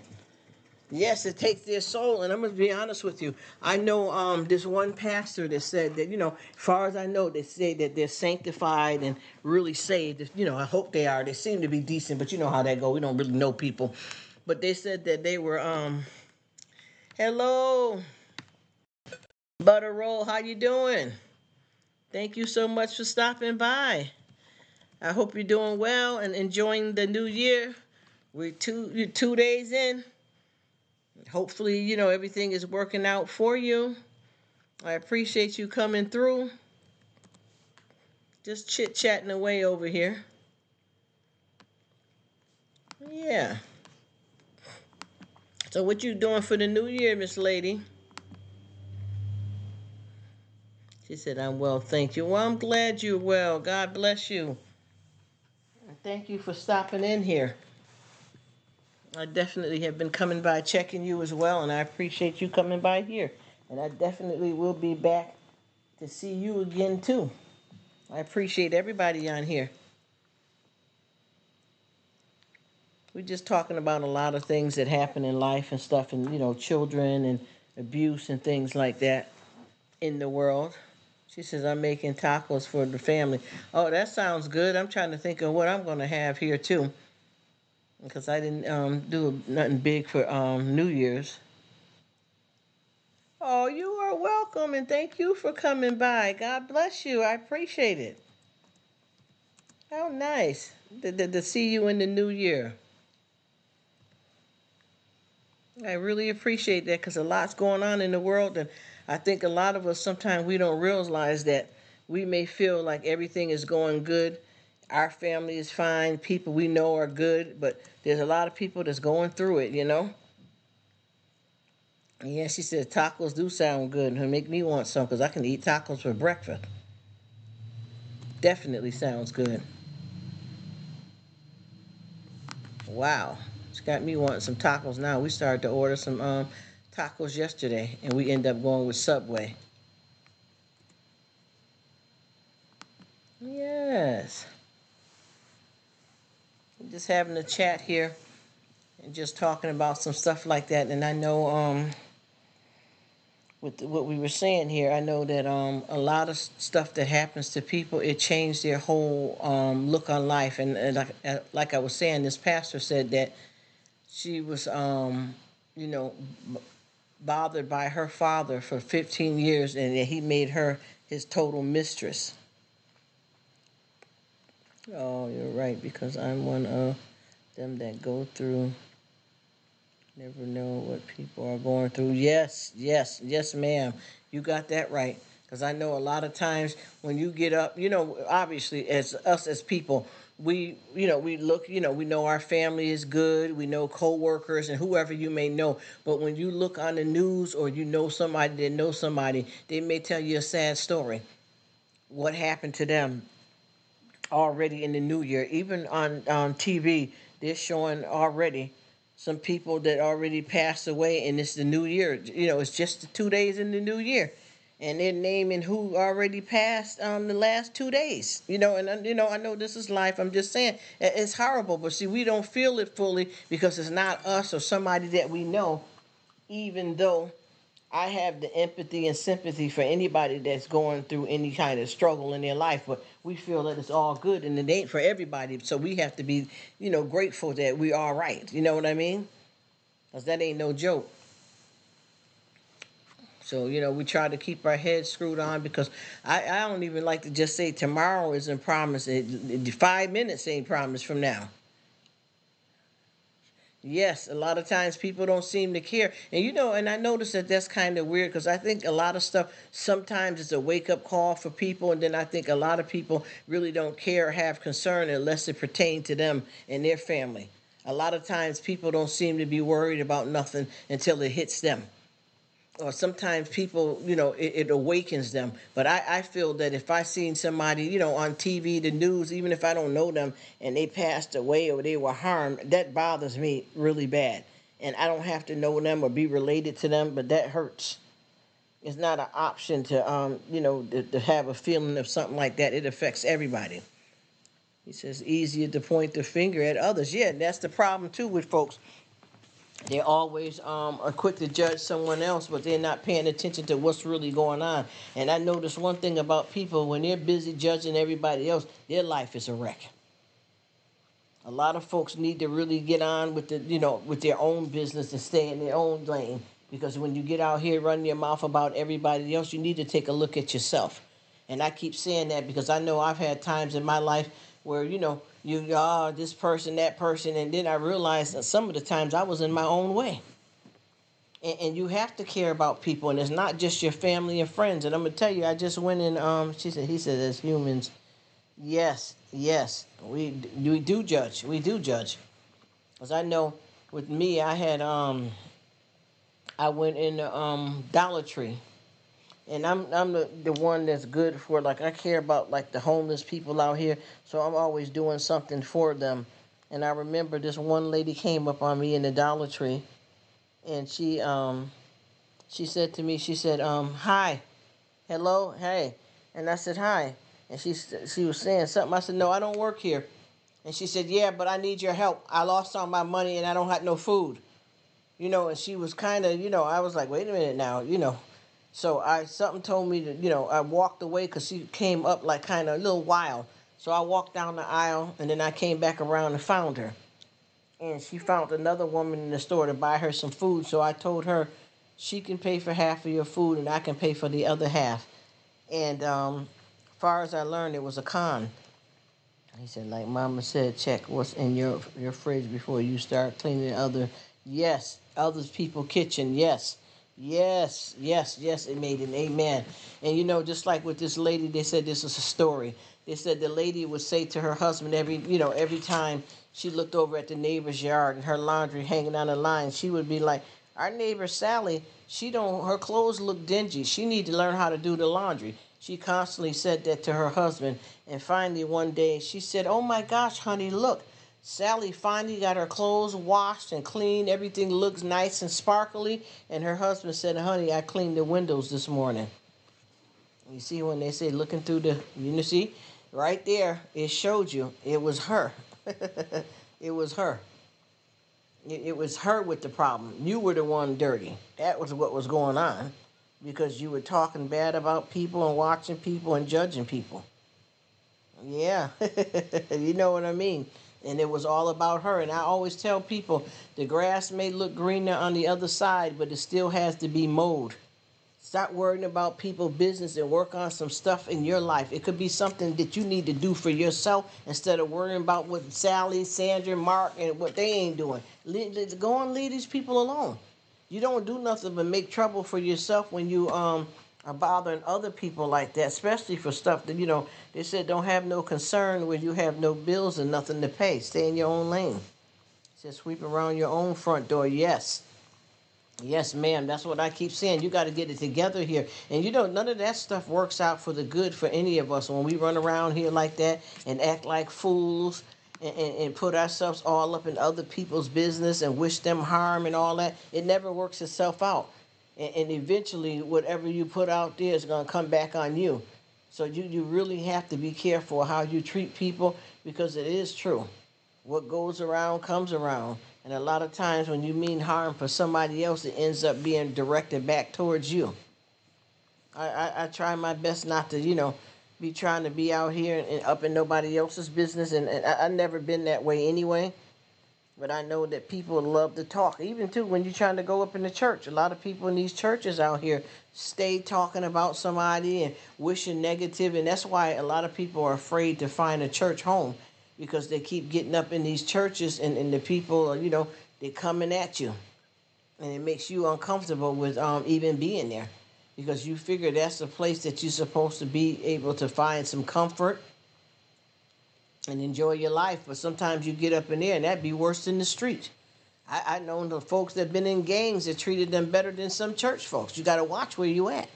And then also with me too, I've been working on trying to learn how to find the right kind of way to be with the Bible too, because you got the Old Testament and the New Testament. If you deal with somebody that is the Muslims, Farrakhan and Malcolm X, then you got Jehovah Witness, you got Pentecostal, you got Baptist. You got to figure out where you fit in, because that stuff is not easy if you don't know what you're dealing with. So, you don't know what's going on, and you got to figure out what you know about God yourself, because sometimes people are reading from a Bible that they made. a man-made Bible. But I can honestly tell you that a lot of stuff that this one pastor that I've been following, remember she said, right, it's supposed to be bringing people to God, and instead they're running them away from the church. Yeah, because that's the reason why I haven't found no church home either, because I don't got time to be bothered with all that. I'm not going in with no phony crowd or getting caught up in no cult or none of that. I'm not doing it.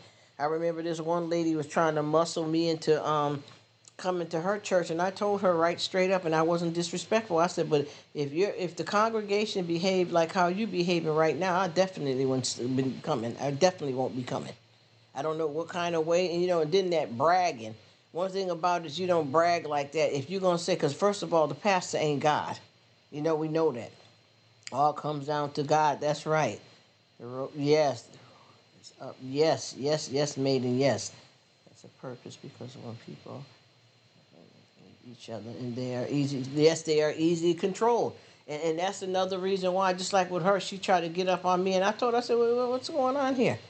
I don't know if I was smiling too much and you thought you was getting ready to come up and brainwash somebody into a situation, but I can tell that you ain't learned nothing from attending the church that you go to. No judgment, but I won't be showing up there. I don't do church like that. I'm not going to church to get a religion either, and I'm not going to act like I'm super Christian, that I'm over somebody because I feel that I'm speaking the word more, or because of how I dress. I'm not coming up in there for that. And I promise you too, I've been learning something from this pastor that I've been watching, and he's basically has been breaking down stuff with and he likes to go by the Old Testament.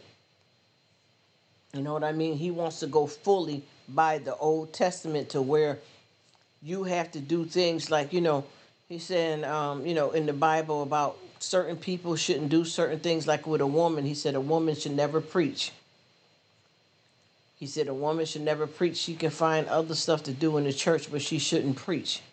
And he's reading stuff. And what I liked about him, though, but I'm still watching, because, see, I like to learn and know my own stuff, but I'm not trying to create no fake Bible myself either. But I like to know and learn stuff before I just jump on anything. But certain stuff that he was saying, and I don't know if that's how I want to live. He said that's purpose, because people are different. Yeah. And I don't know if I want to live by that fully. But the thing is, it really is in the Bible. And then he was saying that there shouldn't be, a New Testament at all, because there should only be one way. And he read stuff like, this guy wanted to test him. And what he did was, the guy got, a whole bunch of different Bibles, and made sure that the pastor was able to find that scripture in every Bible, so that he would know that the pastor is not making up a Bible himself. And he found the scripture in every Bible. And then there was some stuff that was said in the Bibles that wasn't true too. So it got me really puzzled, because there's 3 stories that I really have to verify again, because of the fact that I've read these stories from way years ago, and I never read none of that stuff that this man that I was talking to, not this pastor, because there's a pastor that I've been listening to, but there's a man that me and him keep running into each other, and we be having a little church service, and some stuff that he was telling me about Adam and Eve that I never heard that. So I want to make sure that I understand what's going on, because a lot of times people are making up their own Bible. And some people are going to churches, and they're being taught stuff that's not of God. You know what I mean? And they're believing in it because they don't know God themselves. And you can tell anytime that you go into church, especially when you get people that's acting funny towards you and treating you some kind of way and rolling their eyes and all that kind of stuff. That ain't what's happening here. You know what I mean? And just like that lady that I met in Walmart, she was trying to muscle up on me. I don't know what she thought she was doing, but she was trying to hustle and flow. Well, you need to come to our church, because if you ain't found a church home, I said, You asked me one question and I answered you, and now you're writing a whole book, and you're not convinced, because our church is beautiful and we got this hanging and that hanging and this chandelier and these pews and all that. That's not what I would go to church for, because of what it looks like. And once again, I don't think any of us should be going to church to get a religion. We're supposed to go there to serve God as a fellowship. And sometimes these places that they got set up are not even churches. You know what I mean? You got to know the right way. And there's a lot of stuff that I'm learning that I didn't even know. And I feel kind of left out, because I'm like, wait a minute, I read that story. How come I didn't hear that before? Why don't I have the comprehension of that? I got to make sure that I'm reading the right Bible. You know what I mean? And this pastor got deep about people's sexual orientation that is not supposed to be. And I ain't gonna lie, I know I've seen that in the Bible, but I don't judge people, and I hope they do what they, let them do their business. He said some of the pastors, straight robbers, yes. That idol and worship, yes. These kind of churches, and I promise you, I'm gonna tell you, y'all. This man came chopping all of our pastors. I mean, bad. These pastors out here, and I'm not, oh my gosh, he came for T.D. Jakes, Sarah Jakes. He came for Clifford Dollar. He came for Joyce Myers. He broke down their stuff real deep. Real deep. These are pastors that's being paid to say and have a title and show off a big fancy church. These mega preachers. And I'm like, ooh, he calling it out. He calling it out. Even though if they are giving a good service, you got to look deeply into what this is all about for them, because a lot of these pastors, the churches is paying to fund their life with their families. And I be looking at these churches and I keep saying, well, what I don't understand is if you got the pastor here and these are the people in the congregation and you got people that's serving and you're not helping them, what are you doing with all of the money that you get here? He said Cliff is laughing all the way to the bank. Yes, he sure is. All of them is making money. And what I don't understand is, why don't you help out the people in your congregation a little bit more than what you're doing? Because what I've been noticing, a lot of these people are struggling. That's your congregation, and you're not helping them out. I mean, so many people, like, when you go to these churches, people will talk to you and be saying stuff. Yeah, me and Hank, we're about to lose the house because, his hours got cut back at his job, and we don't have enough money to keep the mortgage paid, so we might be losing our house. And it might be, finally with them is coming to a head and they're 1,000 behind. The pastor could give them that out of the money that comes in. And a lot of these pastors may say, well, we're going to do a collection for this family, and they'll ask people to put in a little extra money in the plate, the offering plate. But at the same time, some of them don't have to do that because they have the money. You got 3 or 4 cars. It's just you and your wife. Why do you got 3 or 4 cars? You know what I mean? Why are you spending money to get a $5,000 chandelier put in when you can get something a little cheaper that's going to look nice and help some of your struggling congregation here? A lot of that's the stuff that I'm getting caught up in. The comprehension is getting into where, wait a minute, this don't make no sense, y'all. We got to back this up a little bit, and especially too when you have a lot of pastors that's overdressing. And I'm not saying that people are not supposed to do what they want with the money that they earn and things like that, but sometimes all of that is a big showboat game. What is he saying? When I was going to research out a couple of mega churches, which I'm at. County to help. You see, yes. You see, that's what I'm saying, Maiden. This is not the right kind of stuff. I keep saying this over and over again. What is really going on here? And I know this one girl that she got caught up, and she met the pastor, and he invited her to come to his church.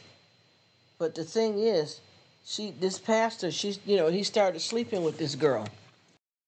Although she was a full-grown woman, she brought her whole family there and got them baptized by this pastor. But what I don't understand, if you know about religion, and no judgment to nobody, so please don't get this the wrong way, but how can you be dating a pastor and sleeping with this man, and he's a pastor just by that alone, the oath that he took to be a pastor?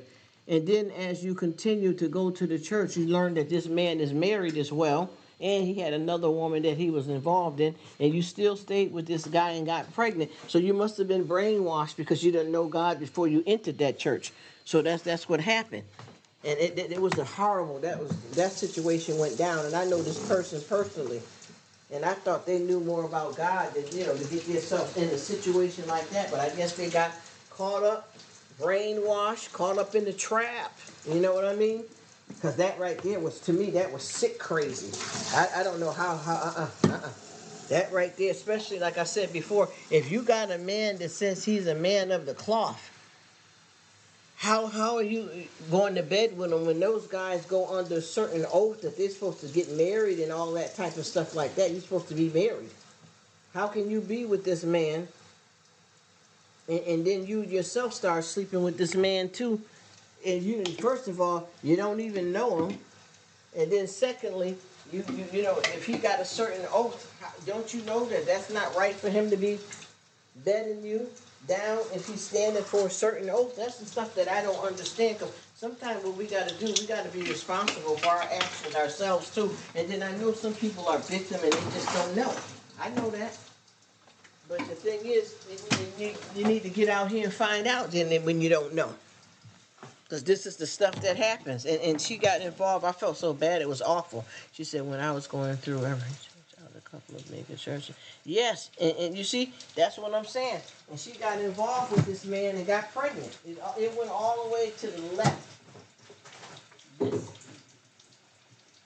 The situation with this specific female went all the way out. She got involved with this man deeply and got pregnant by this man, and he didn't have, you know, and the thing too that bothered me about her too that I didn't understand, you know, and I'm not judging this girl because I don't know nobody's, you know, their story and their business like that, but, well, I knew it, I'm just saying, I'm not trying to judge her, but she got involved with this man knowing, you know, first of all, that he was a pastor, and if you got a pastor that's looking for a wife, he didn't try to marry you, he just started sleeping with you, He wasn't looking for marriage. He just started sleeping with you. You get where I'm coming from? So right there, that should show you that that's not what a pastor would do if he's looking for a wife and trying to court somebody. He's not going to bed you, right? We know that. And then secondly, once you started attending his church, you learned quickly who the first lady was. So right there, bam, what does that mean? That means that this man is married. That's what it means. You've seen that plain as day, and you decided to still go on with this guy, and then not to mention just the learning who his wife is, you found out and you learned quickly that he was seeing another woman within the church as well too. So how much do you get there and don't know? That's what I'm saying. How long can you play that to say you don't know when you know? Do you know anything though about that type of stuff, especially entering a church with it? And do you know that that's not the right kind of church to be in, and that you're not just you blind to the fact that he was a pastor and willing to be with you, and now it then turned into he's a married pastor and he's got another woman there in there too, along with you, his wife, and you still stayed with this man and got pregnant. So to me, there's something that ain't computing with you. A learning disability, the elevator don't go to the third floor. You were caught up in that lust demon stuff. Well, it's something. You're not supposed to be. That's not how it goes. That's the whole thing that I didn't understand about this person. But they got their lives jacked completely up when it came to with that situation. And once again, people use God's words to manipulate you. And with this pastor that I've been watching here, he was telling, you know, some serious business about all of these other pastors. And you know, unfortunately, a lot of stuff that he said, I researched it, and it is true. It really is true what he's saying. And a lot of the stuff is the Old Testament, but it's the reality, you know, of what's the real truth. And then also I can tell just what I learned to myself, that a lot of these, you know, a lot of pastors don't really dive into the Bible properly. And I mean, that's their business, I guess, how they want to run their church and their congregation. But a lot of them are not doing the stuff that they're supposed to be doing, or teaching the stuff that they're supposed to be teaching, because there's a lot of ground that's supposed to be covered and a lot of stuff they're not saying at all. They're not telling you stuff that they're supposed to read from the Bible. They're only telling you the stories that they want to hear that's pleasant. And he called out Joel Osteen.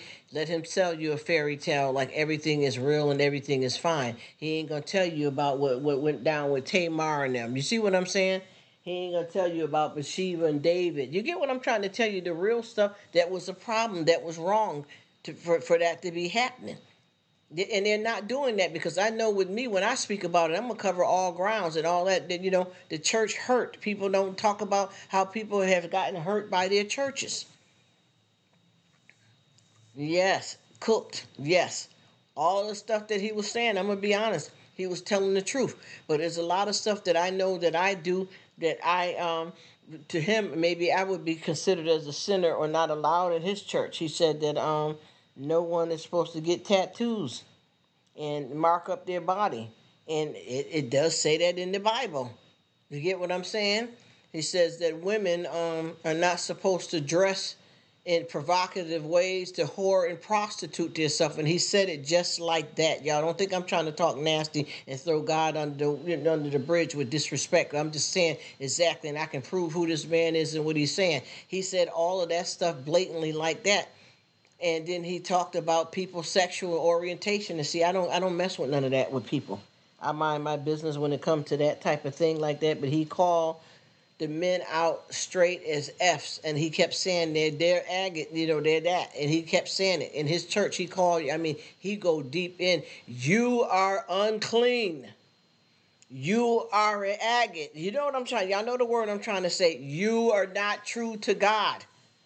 And the thing is, it does say in the Bible that man is not supposed to lie next to man, and that is not just men, that's females together too. But see, I don't get involved in that kind of stuff like that, because anybody that I meet that's decent people to me, that's none of my business what they do with their private life. And I don't think that I can't be friends with them or co-workers with them because of what they do in their bedroom. That's their life to live. It's none of my business. But he's basically saying you're not supposed to tolerate and be with people, around people that's doing that either.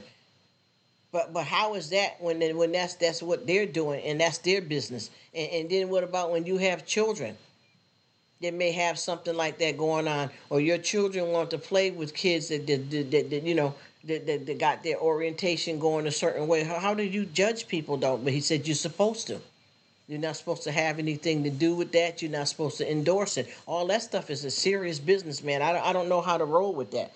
And then he even said that, all that stuff that we're doing, like far as dressing. I understand what you mean by with the clothes. Some people are out here dressing too provocative, and a lot of the guys are sagging their pants too much and looking crazy out here with all this stuff in their mouth. But I thought that was their business, though.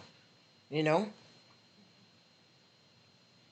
Okay, oh man, thank you. Gosh, I can't even type it in enough for how good I feel and how much I appreciate you. And I thank you. Oh my gosh, I thank you, my brother. And you know that we all will meet again out here on this YouTube streets, bringing up these conversations, keeping it real, loving on one another, accepting these conversations and doing it, y'all. I promise you, I appreciate it. And I thank you so much. I thank you so much, my brother. I ain't even gonna say my brother from another mother. I'm gonna say my brother, period, big dot, big dot. I thank you more than words can say. And I appreciate you, because we all been rocking this for some long hours. But see, this is how I do. When I'm connected with the right people, I'm gonna do this moving. You understand what I mean? I'm gonna enjoy this. I thank you so much, and God bless you. In the name of Jesus, I really mean that. Say it. He said all of it. Me too. I feel it. I feel it. I feel it, man. Yes, sir. God bless you, and peace be with you and your family. Thank you so much. Thank you so much. Love and blessings to you. Yes, sir. Yes, sir. And I receive it. Catch you the next time. You know we definitely will rock and roll again. You already know we got this locked down. We got all the right connections in here, and I thank you dearly. I thank you so much. There ain't even enough words that can say how cool and how amazing this has been. I appreciate everything. Take care. Now, I don't know if Miss Quinn is still up in the building, want to keep chopping it up, or she chilling, because I know you've been doing your thing, girl. And you let me know if you want to keep rocking, and if not, I understand if you got to go and get into your thing, too. Because we all only have 24 hours in the day, child. And we got to go in there and take a dump, cook, clean, eat, kids, job, man, husband, wife, chores, laundry, She said, yes, I'm here. You know what it is, Miss Quinn. We rock this thing all the way till the wheels fall off. But I'm telling you, this stuff here, we got to really talk about this, and I want to get on here. Oh, you are too, sweetie. Thank you so much, Grace. This is y'all my, like, two of my main good, well, I love everybody, so I don't want nobody to feel like I'm leaving them out. But you guys, we all good Judies together when we get into this. But we really got to think about this stuff here, because we were talking, she said, I got home 15 minutes ago. I'm glad you made it safe, and I hope you're feeling better. I hope you are feeling better, Miss Grace, because I've been worried about you because I know that type of pain there. And like I told you, we have oh, she said cooking and listening. I know that's right. We got a one of the YouTuber on here that is they're going through something really serious with her brother. I think she said he's 60 and his hip ball joint has totally disintegrated, and they're getting him ready for hospice. You get what I'm saying? So I know that pain and that suffering, man. That ain't no joke. Everybody got something going on that's scary and painful. You know what I mean? We all got different stuff that's happening in our lives, and pain is something that is a hard thing to deal with because it keeps you on the edge. You know what I mean? So and I'm glad you are feeling a lot better. Cause like I said, her brother, she said that his hip joint, I believe, is disintegrated through the infection. So I'm assuming that too is probably keeping him from walking and everything. But once again, too, and I know I was talking earlier here. She says I have joint hip pain, and it's there every day. Oh Lord, do they do anything for it? I hope I'm not asking too many questions, but do they do anything like far as any cortisone or any type of gel injections? Is anything that could help? 'Cause I know, honey, that kind of pain right there. Oh my gosh. And not to mention, just being on top of it as women and aging and all this stuff with menopause and oh my gosh, it's like we were, meant to go, down. Boy, yes, I pray that don't happen because I got quite a few people that's dealing with that, and I just had a woman that I seen that came up in the feed about that she has to come to the reality that she may not be able to walk again.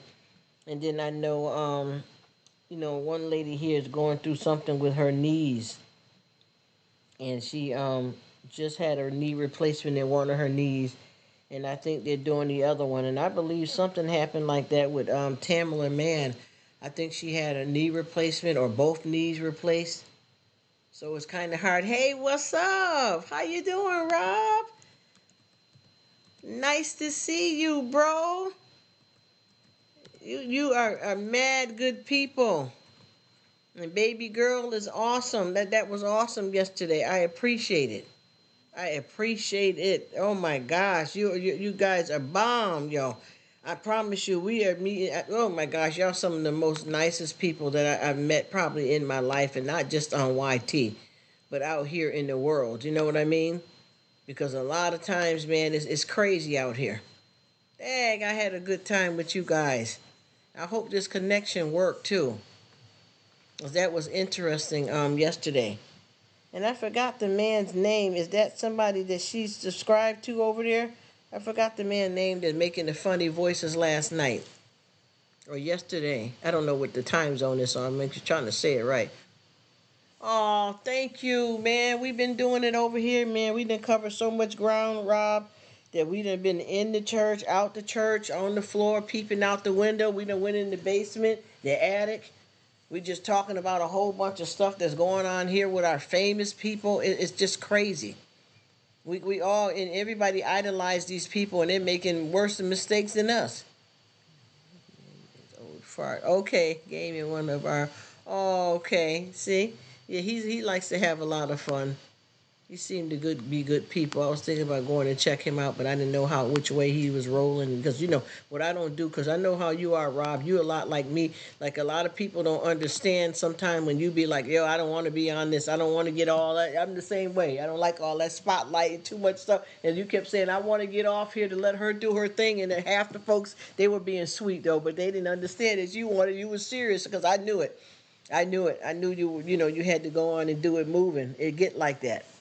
And I understand that 100%. When you know it's time to do your thing. I feel you. I know how that is. But that was awesome. That was really awesome. And a lot of good people are, trying to chill and be friends with the folks and stuff. And I'm trying my best too, because I know we just had a couple of days ago I was doing a live, and and it's no disrespect, for anybody, but there was a person that kept popping on and said they don't believe in God and they don't want to hear the God stuff, but you the one that came on the channel. And I was trying, because see, I don't do that negative stuff and I don't go backwards and forth with people, but you came over here. If you seen what was going on, you should have left. That ain't nothing wrong with that.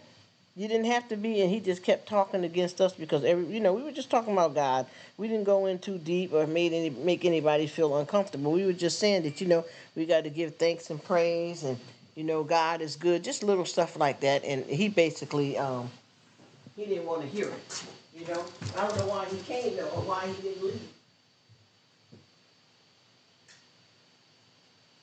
But you got a lot of.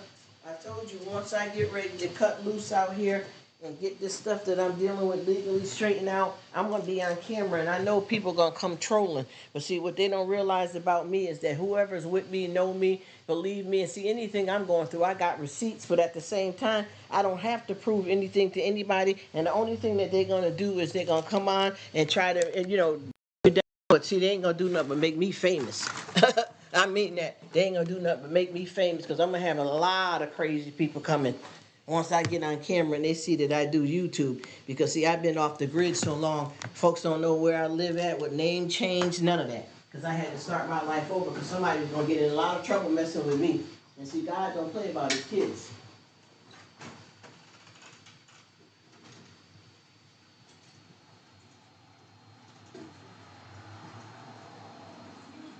Can I ask you a question? Is that the mailman? Oh, wait. I want to ask you a question. I'll be right back there, you guys. I want to ask this man something right quick. Let me come back this way.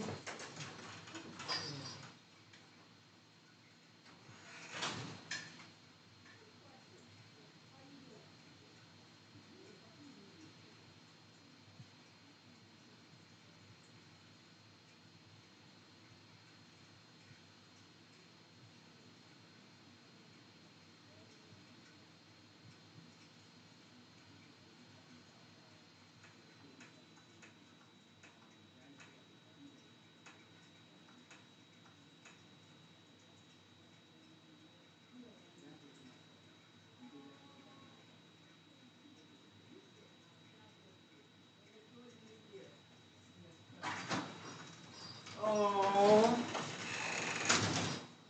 I finally caught this man and asked him how they doing things, y'all. Excuse me for a minute there. But yeah, we had some man up in here, and and people don't understand, when you start getting that peaceful vibe in you, there's not too many things that can turn up on you that's gonna have you feeling any kind of way or getting upset. You just know how to handle it, and a lot of stuff that I've had that upset me before, I just laugh at it, and that's protecting my peace. You know what I mean? And I'm trying to make sure that I keep myself surrounded by, the positive people. He said, "Can I add you to IG to talk?" Yes, yes, anytime, brother. Advice about something, but if the chat is personal, but I trust you. I trust you, Robin. I'm glad you feel that way. I'm glad you feel that way. I appreciate that, and you definitely can hit me up on the gram about anything, anytime. I promise you that. Because I got a lot of people here that I'm meeting on YouTube, but because of how I live, I can only do my Instagram. But once I get myself situated, I'm gonna get me some type of burner phone so that I can talk real deep with some people that we're clicking on. Because I know I got a lot of people too that don't want to come with their business on, And even with me, when I have people to talk to me about stuff on the chat, and other people that's in the chat, they don't even notice what they said, I won't dare repeat it either. You know what I mean? Because I got on here talking, and I had some people that broke down some stuff that was happening to them. You are welcome, my brother. You are welcome. You are awesome, and you are welcome. And God bless you. And I'm glad that we met. And they want to talk about something deep that happened to them as a child, and because I be speaking on that kind of stuff, and they said they want to talk to me, but they didn't want to say it all out here on the tube. So they said they would like to come and talk to me privately so that they can, we can talk and not have everybody else in it. Because there's a lot of stuff that I be wanting to say too, but I don't want to put nobody's business out there. And then some stuff about myself, certain people may not be interested in hearing, but I want to touch base with an individual that's going through similar stuff. So I got you, brother, all day long. And I'm glad that you doing what you got to do, because I'm going to tell you, if I told you some stuff that I've been through, man, whoo, you wouldn't believe that I'm even still standing, or I ain't locked up.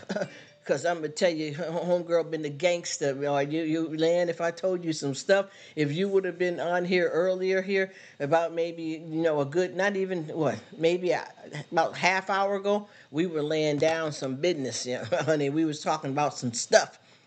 And I'm talking about some gangster old school stuff that a lot of us, wish that we didn't do or didn't have to go through, but it was our life and what we've been in. Because, man, I can tell you, 357 right down, I done been in it. You hear me? I done been in it. And a lot of it is stuff that I had to go through, how I was living, what I was caught up in. And I'm just making it better. And see, one thing about me that I can honestly tell you is that I'm not going to live just, only just positive. I got to process the negative. A lot of people get mixed up when I talk about that. But see, first of all, with me, anything that I go through, he said, yes, message me. Yes, you can, definitely, Rob. I appreciate it. Yes, I'll be right here for it, bro.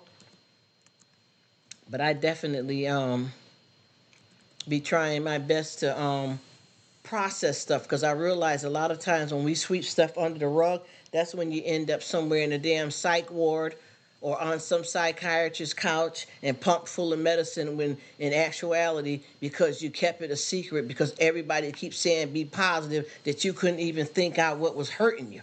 You couldn't even act on saying, I'm mad today. I feel pain. I'm upset. I'm disgusted. I'm angry.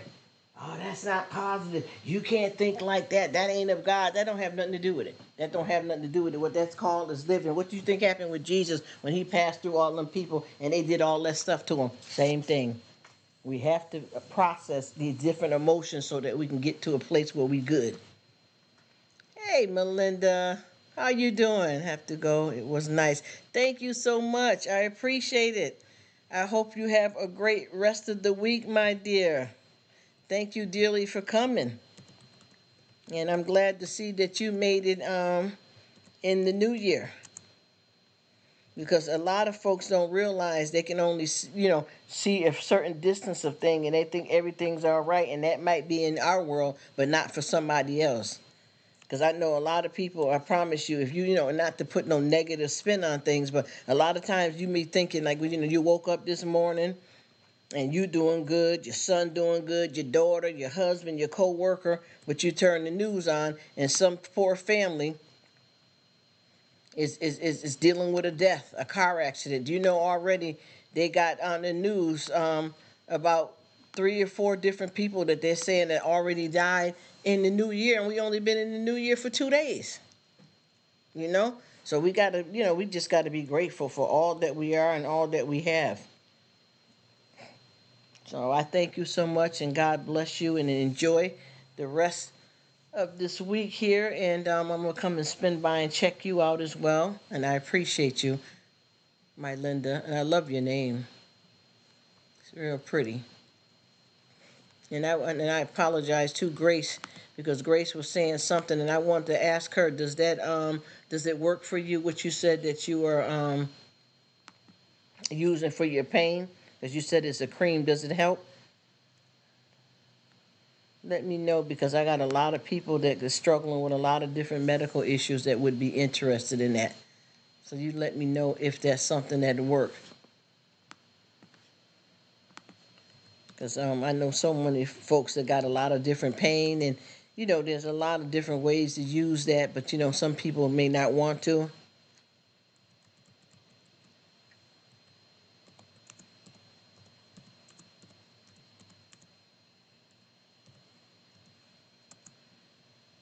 Hit me up.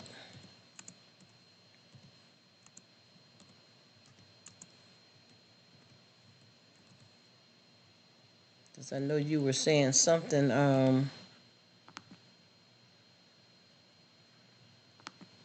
Miss Grace.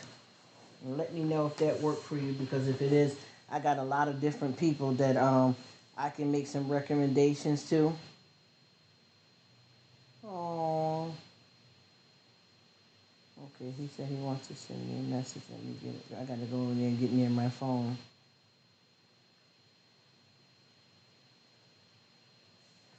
Okay, let me see. I'm gonna put this. Is Miss Quinn and Miss Grace still there? I just want to know so I'll know if they're ready to sign off and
Hey, Miss Quinn, y'all. I didn't know who was there or not, and also I just had my friend that just was on here. I just was doing some talking with him. So I didn't want y'all to think I dissed y'all or anything like that. He says I got to go. Okay, Rob, but we got that locked down. Please, let me say something. Please be careful with that situation, okay?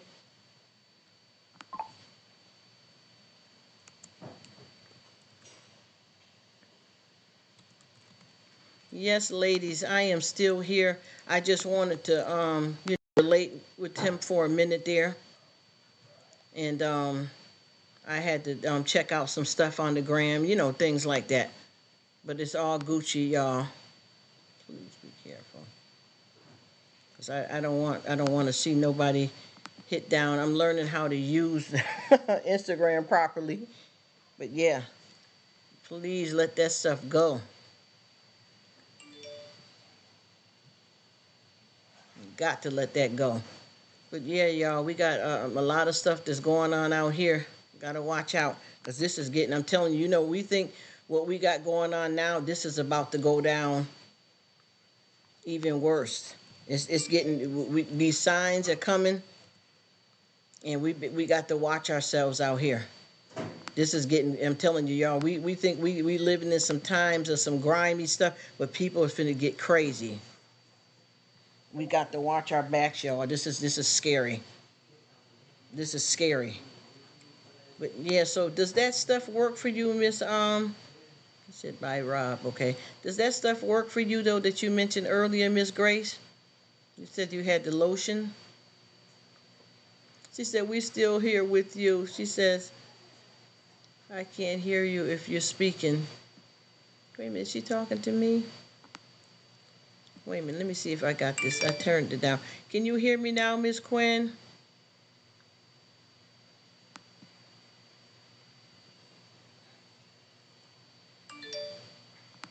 Okay, got it.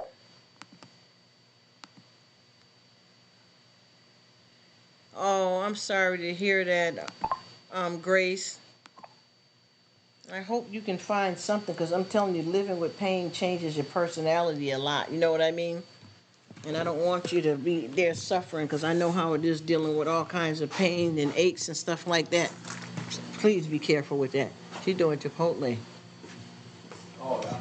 Mm-hmm. Eating out. Huh? She said it's healthy. Okay, healthier. Back again. Okay, 1 second. Okay, you gonna get out her bed and all that stuff. You doing the editing? What we gonna do about them pants? Gotta send them back. Donate them. She says not as much as I would. I hope you find something though, honey, because that pain ain't no joke. Oh, look here. Which one do I gonna wear?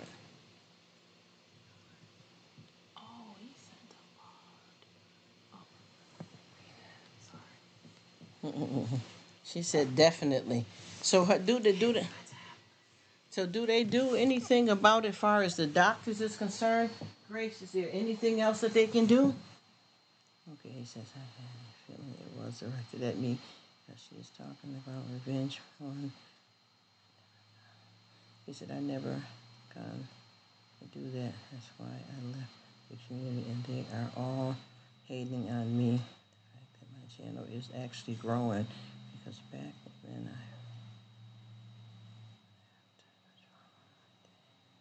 I did my own thing. Oh yeah, you know exactly what's going on, and you're moving in a positive direction, but don't even give them no air.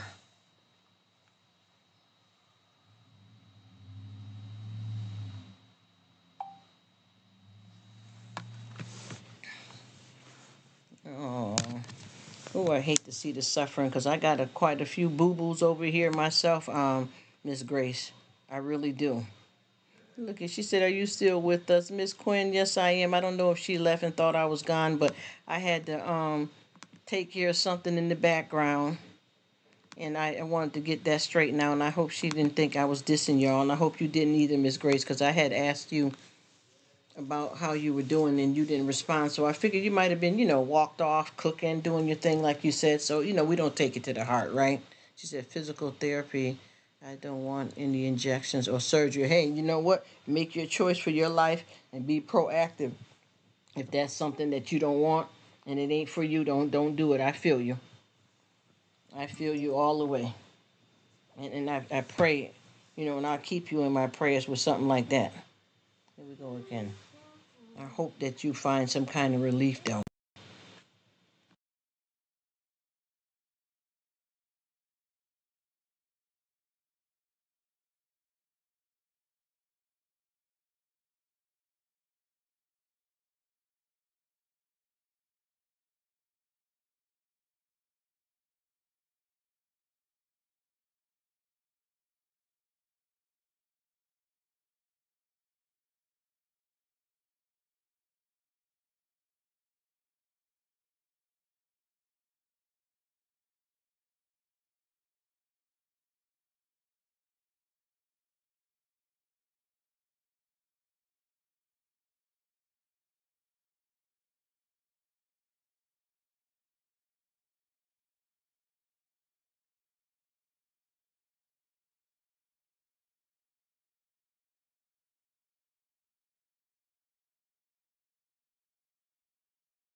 When did I just get it?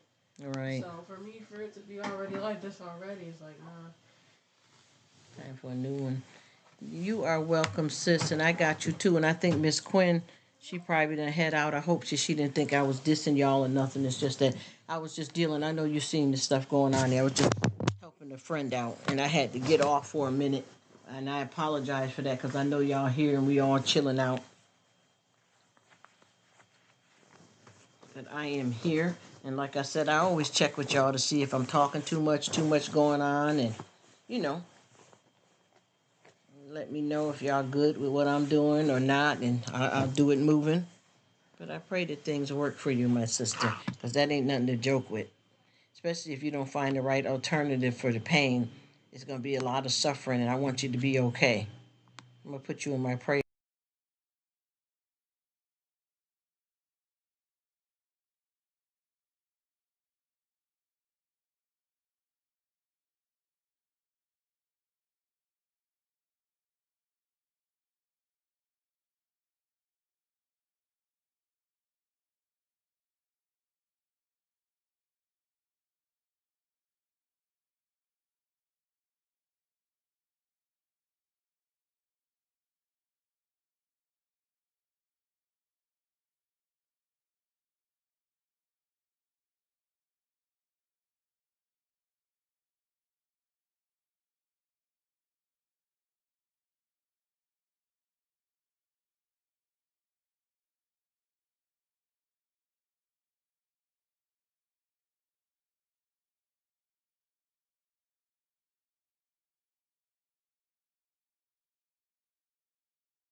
Okay, Miss Grace, much respect. I definitely would catch you on the next one. I was trying to hang in there in case Miss Quinn came back because I didn't want her to think that I dissed her or left her hanging or you hanging. You know how it is, just like with you guys. You said you listen, I'm cooking, I'm on my way home. You know, we all do stuff in the background, and I should have, maybe said something more, but I didn't even know if anybody was right in the live when I had to step aside for a minute, and I apologize because I don't come on here and take advantage of nobody in their time.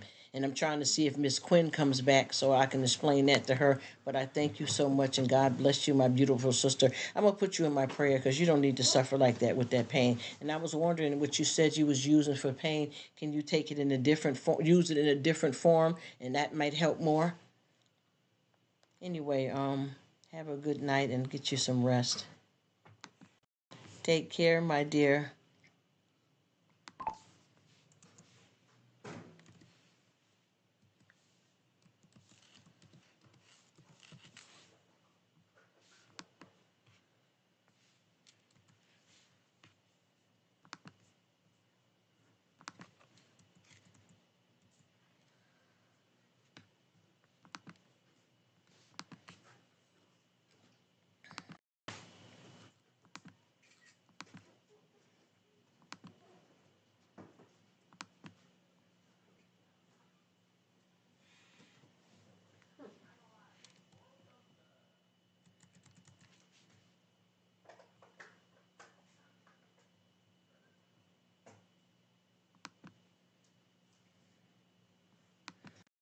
Yeah, I know what you mean if it doesn't work for you and you don't want to take it in that form. I get it.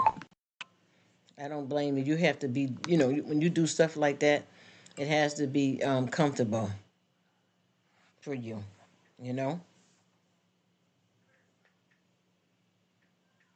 Again, I hope you have a blessed evening or whatever time zone you're in, my dear.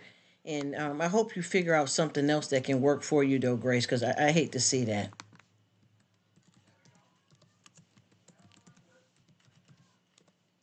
I really do, because that pain, I'm going to tell you, I got some pains and stuff that I can explain to you similar, honey. We out here.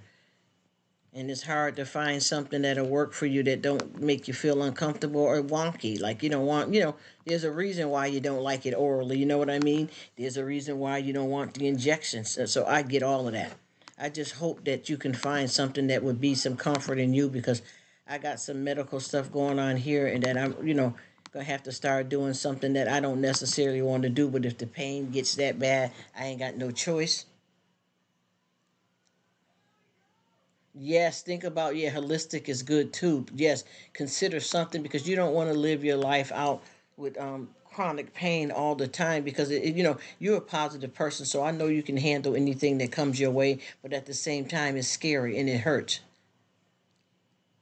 Oh yeah, that well, you know what? She said I definitely have to lose weight. I promise you. Anytime you having anything like that when it comes to your joint and hips and stuff like that, it definitely will help if your weight is managed. If you feel and know that you're overweight, or if your doctors is telling you, I'm not calling you that. You know what I mean? I'm not saying that to you, but if that is the case, do what you got to do to take care of yourself because I think that helps. You know what I mean? When if you're in the right weight capacity for your height and frame and sometimes when your weight ain't right, it contributes to that type of stuff. She said at least about 35. I'm right with you, honey. I told you I had a stomach. Now it's turned into a fupa, so I got two rows now. You already know where I'm going with that, and that cannot be healthy because of the fact that with me, that's not my normal weight. So my body was not meant to carry that weight. So any issues that we may have being over our weight is going to cause it to be a problem. And I know for a fact in my life that I'm way overweight. I've never in my life been this size like this. And I promise you, I've been doing good though, Miss Grace. I be working out, and I done already lost. I think it's more than 10 pounds now. But the last time I went to the doctor, I lost 10 pounds, and then I got a little scale and stuff here, and it looks like I've lost a couple of more pounds since then. So I feel that I'm moving in the right direction. But what I got to do is not just about working out. Is it what we're eating? You know what I mean? Yeah, I know what you mean, honey, because I'm telling you, I'm jacked up over here. This thing done split. You know how when you have a little even keel with your stomach, being a bubble, and then it ends up splitting into two pieces. You know, I mean, listen at me, two pieces. That sounds terrible. Parts. You know what I'm talking about? It separates. And I've been doing my best, and I promise you, and it's not as hard as I thought it was. It's because you know what, I got myself involved with what you know what my goals are. Emotionally, because I realized that I had a family member that kind of enlightened me about when you lose weight or trying to lose weight or get healthier, that it is more than just the want to do it. You have to address it as a lifestyle, a physical, emotional, and part of your being to achieve it. You know what I mean? And I promise you, since I've been doing that, because I feel like I've been working out really good for 3 years, and for me just to lose that, I should have lost more. But you know what? I'm gonna go with it, and I'm gonna keep doing it. She said, "Stop eating pasta, bread, rice." Yes, yes, it does cause inflammation in the body, and also it's a lot to do with our calorie count, paying attention to carbs. All of that is true when they say what what you eat. You are what you eat, and I truly believe that. So with that being said, we both got a lot to learn from this, and really, you know what? You got to get disciplined, and I promise you, I got a few hiccups here and there, but I have been doing immaculately well with it, and I'm gonna keep trying. I'm gonna keep trying, and I know that it's a lot to do with the food that I'm eating too, because what you put in your body. Because where else? I mean, we got stuff though as women, hormonal, that we go through and changes of the body, and if you got your menstrual cycle or don't, if you perimenopause, premenopause, and had kids, all of that is our like an enemy towards us. So we got to fight that with the good fight of faith, and then we got to turn around and make sure what we eating. And I think once you accomplish that, she said, "Yeah, you know what I'm talking about. It's bad. It's bad, looking real bad. Thighs and stuff looking like three legs and all that. I'm telling you, homegirl is messed up. I promise you. I've never been like this. It just fell down."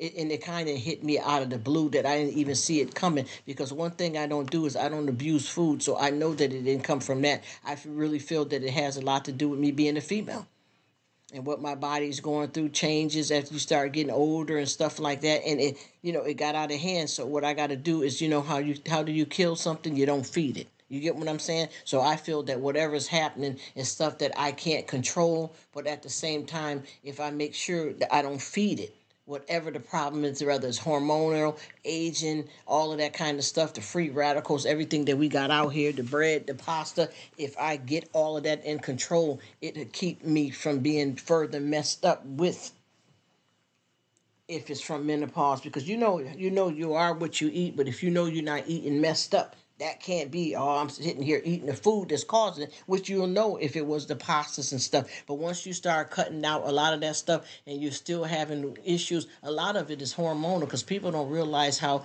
menopause and then having had kids in your life can destroy you down the line, and unfortunately it does happen. I've seen so many people that do what they're supposed to do, but because of their body structure and what's meant to happen to them, will take them down.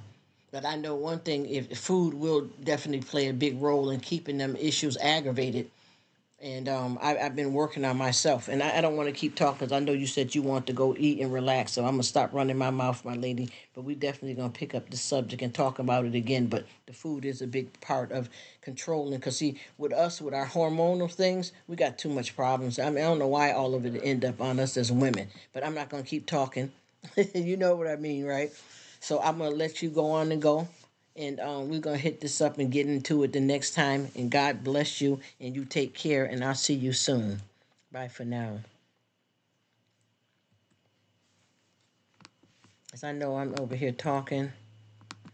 This woman says she want to go chill. And I'm just bringing it on like I'm overdoing it. I apologize.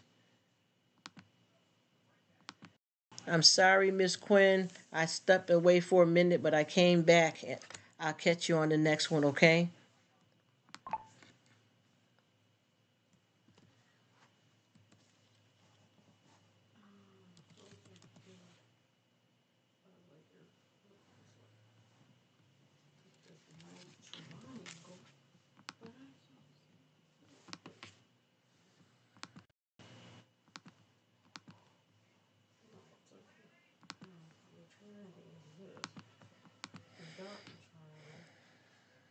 Just trying to take an aesthetic book picture over here.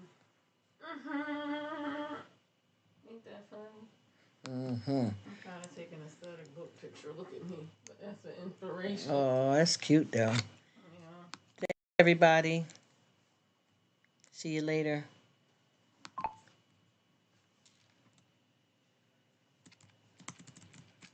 Mm-hmm. Thanks, everybody. See you later.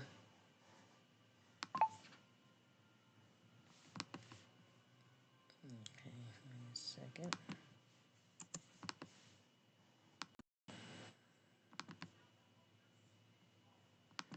This has been so wonderful on YT. I met some of the best people that I wish I knew in my personal life. I am so happy. So happy. And hopefully we can get closer and closer. Have a good evening or night, morning. Look, and it's dawn because I know one of the guys got on here. He was heading to bed. Bye-bye.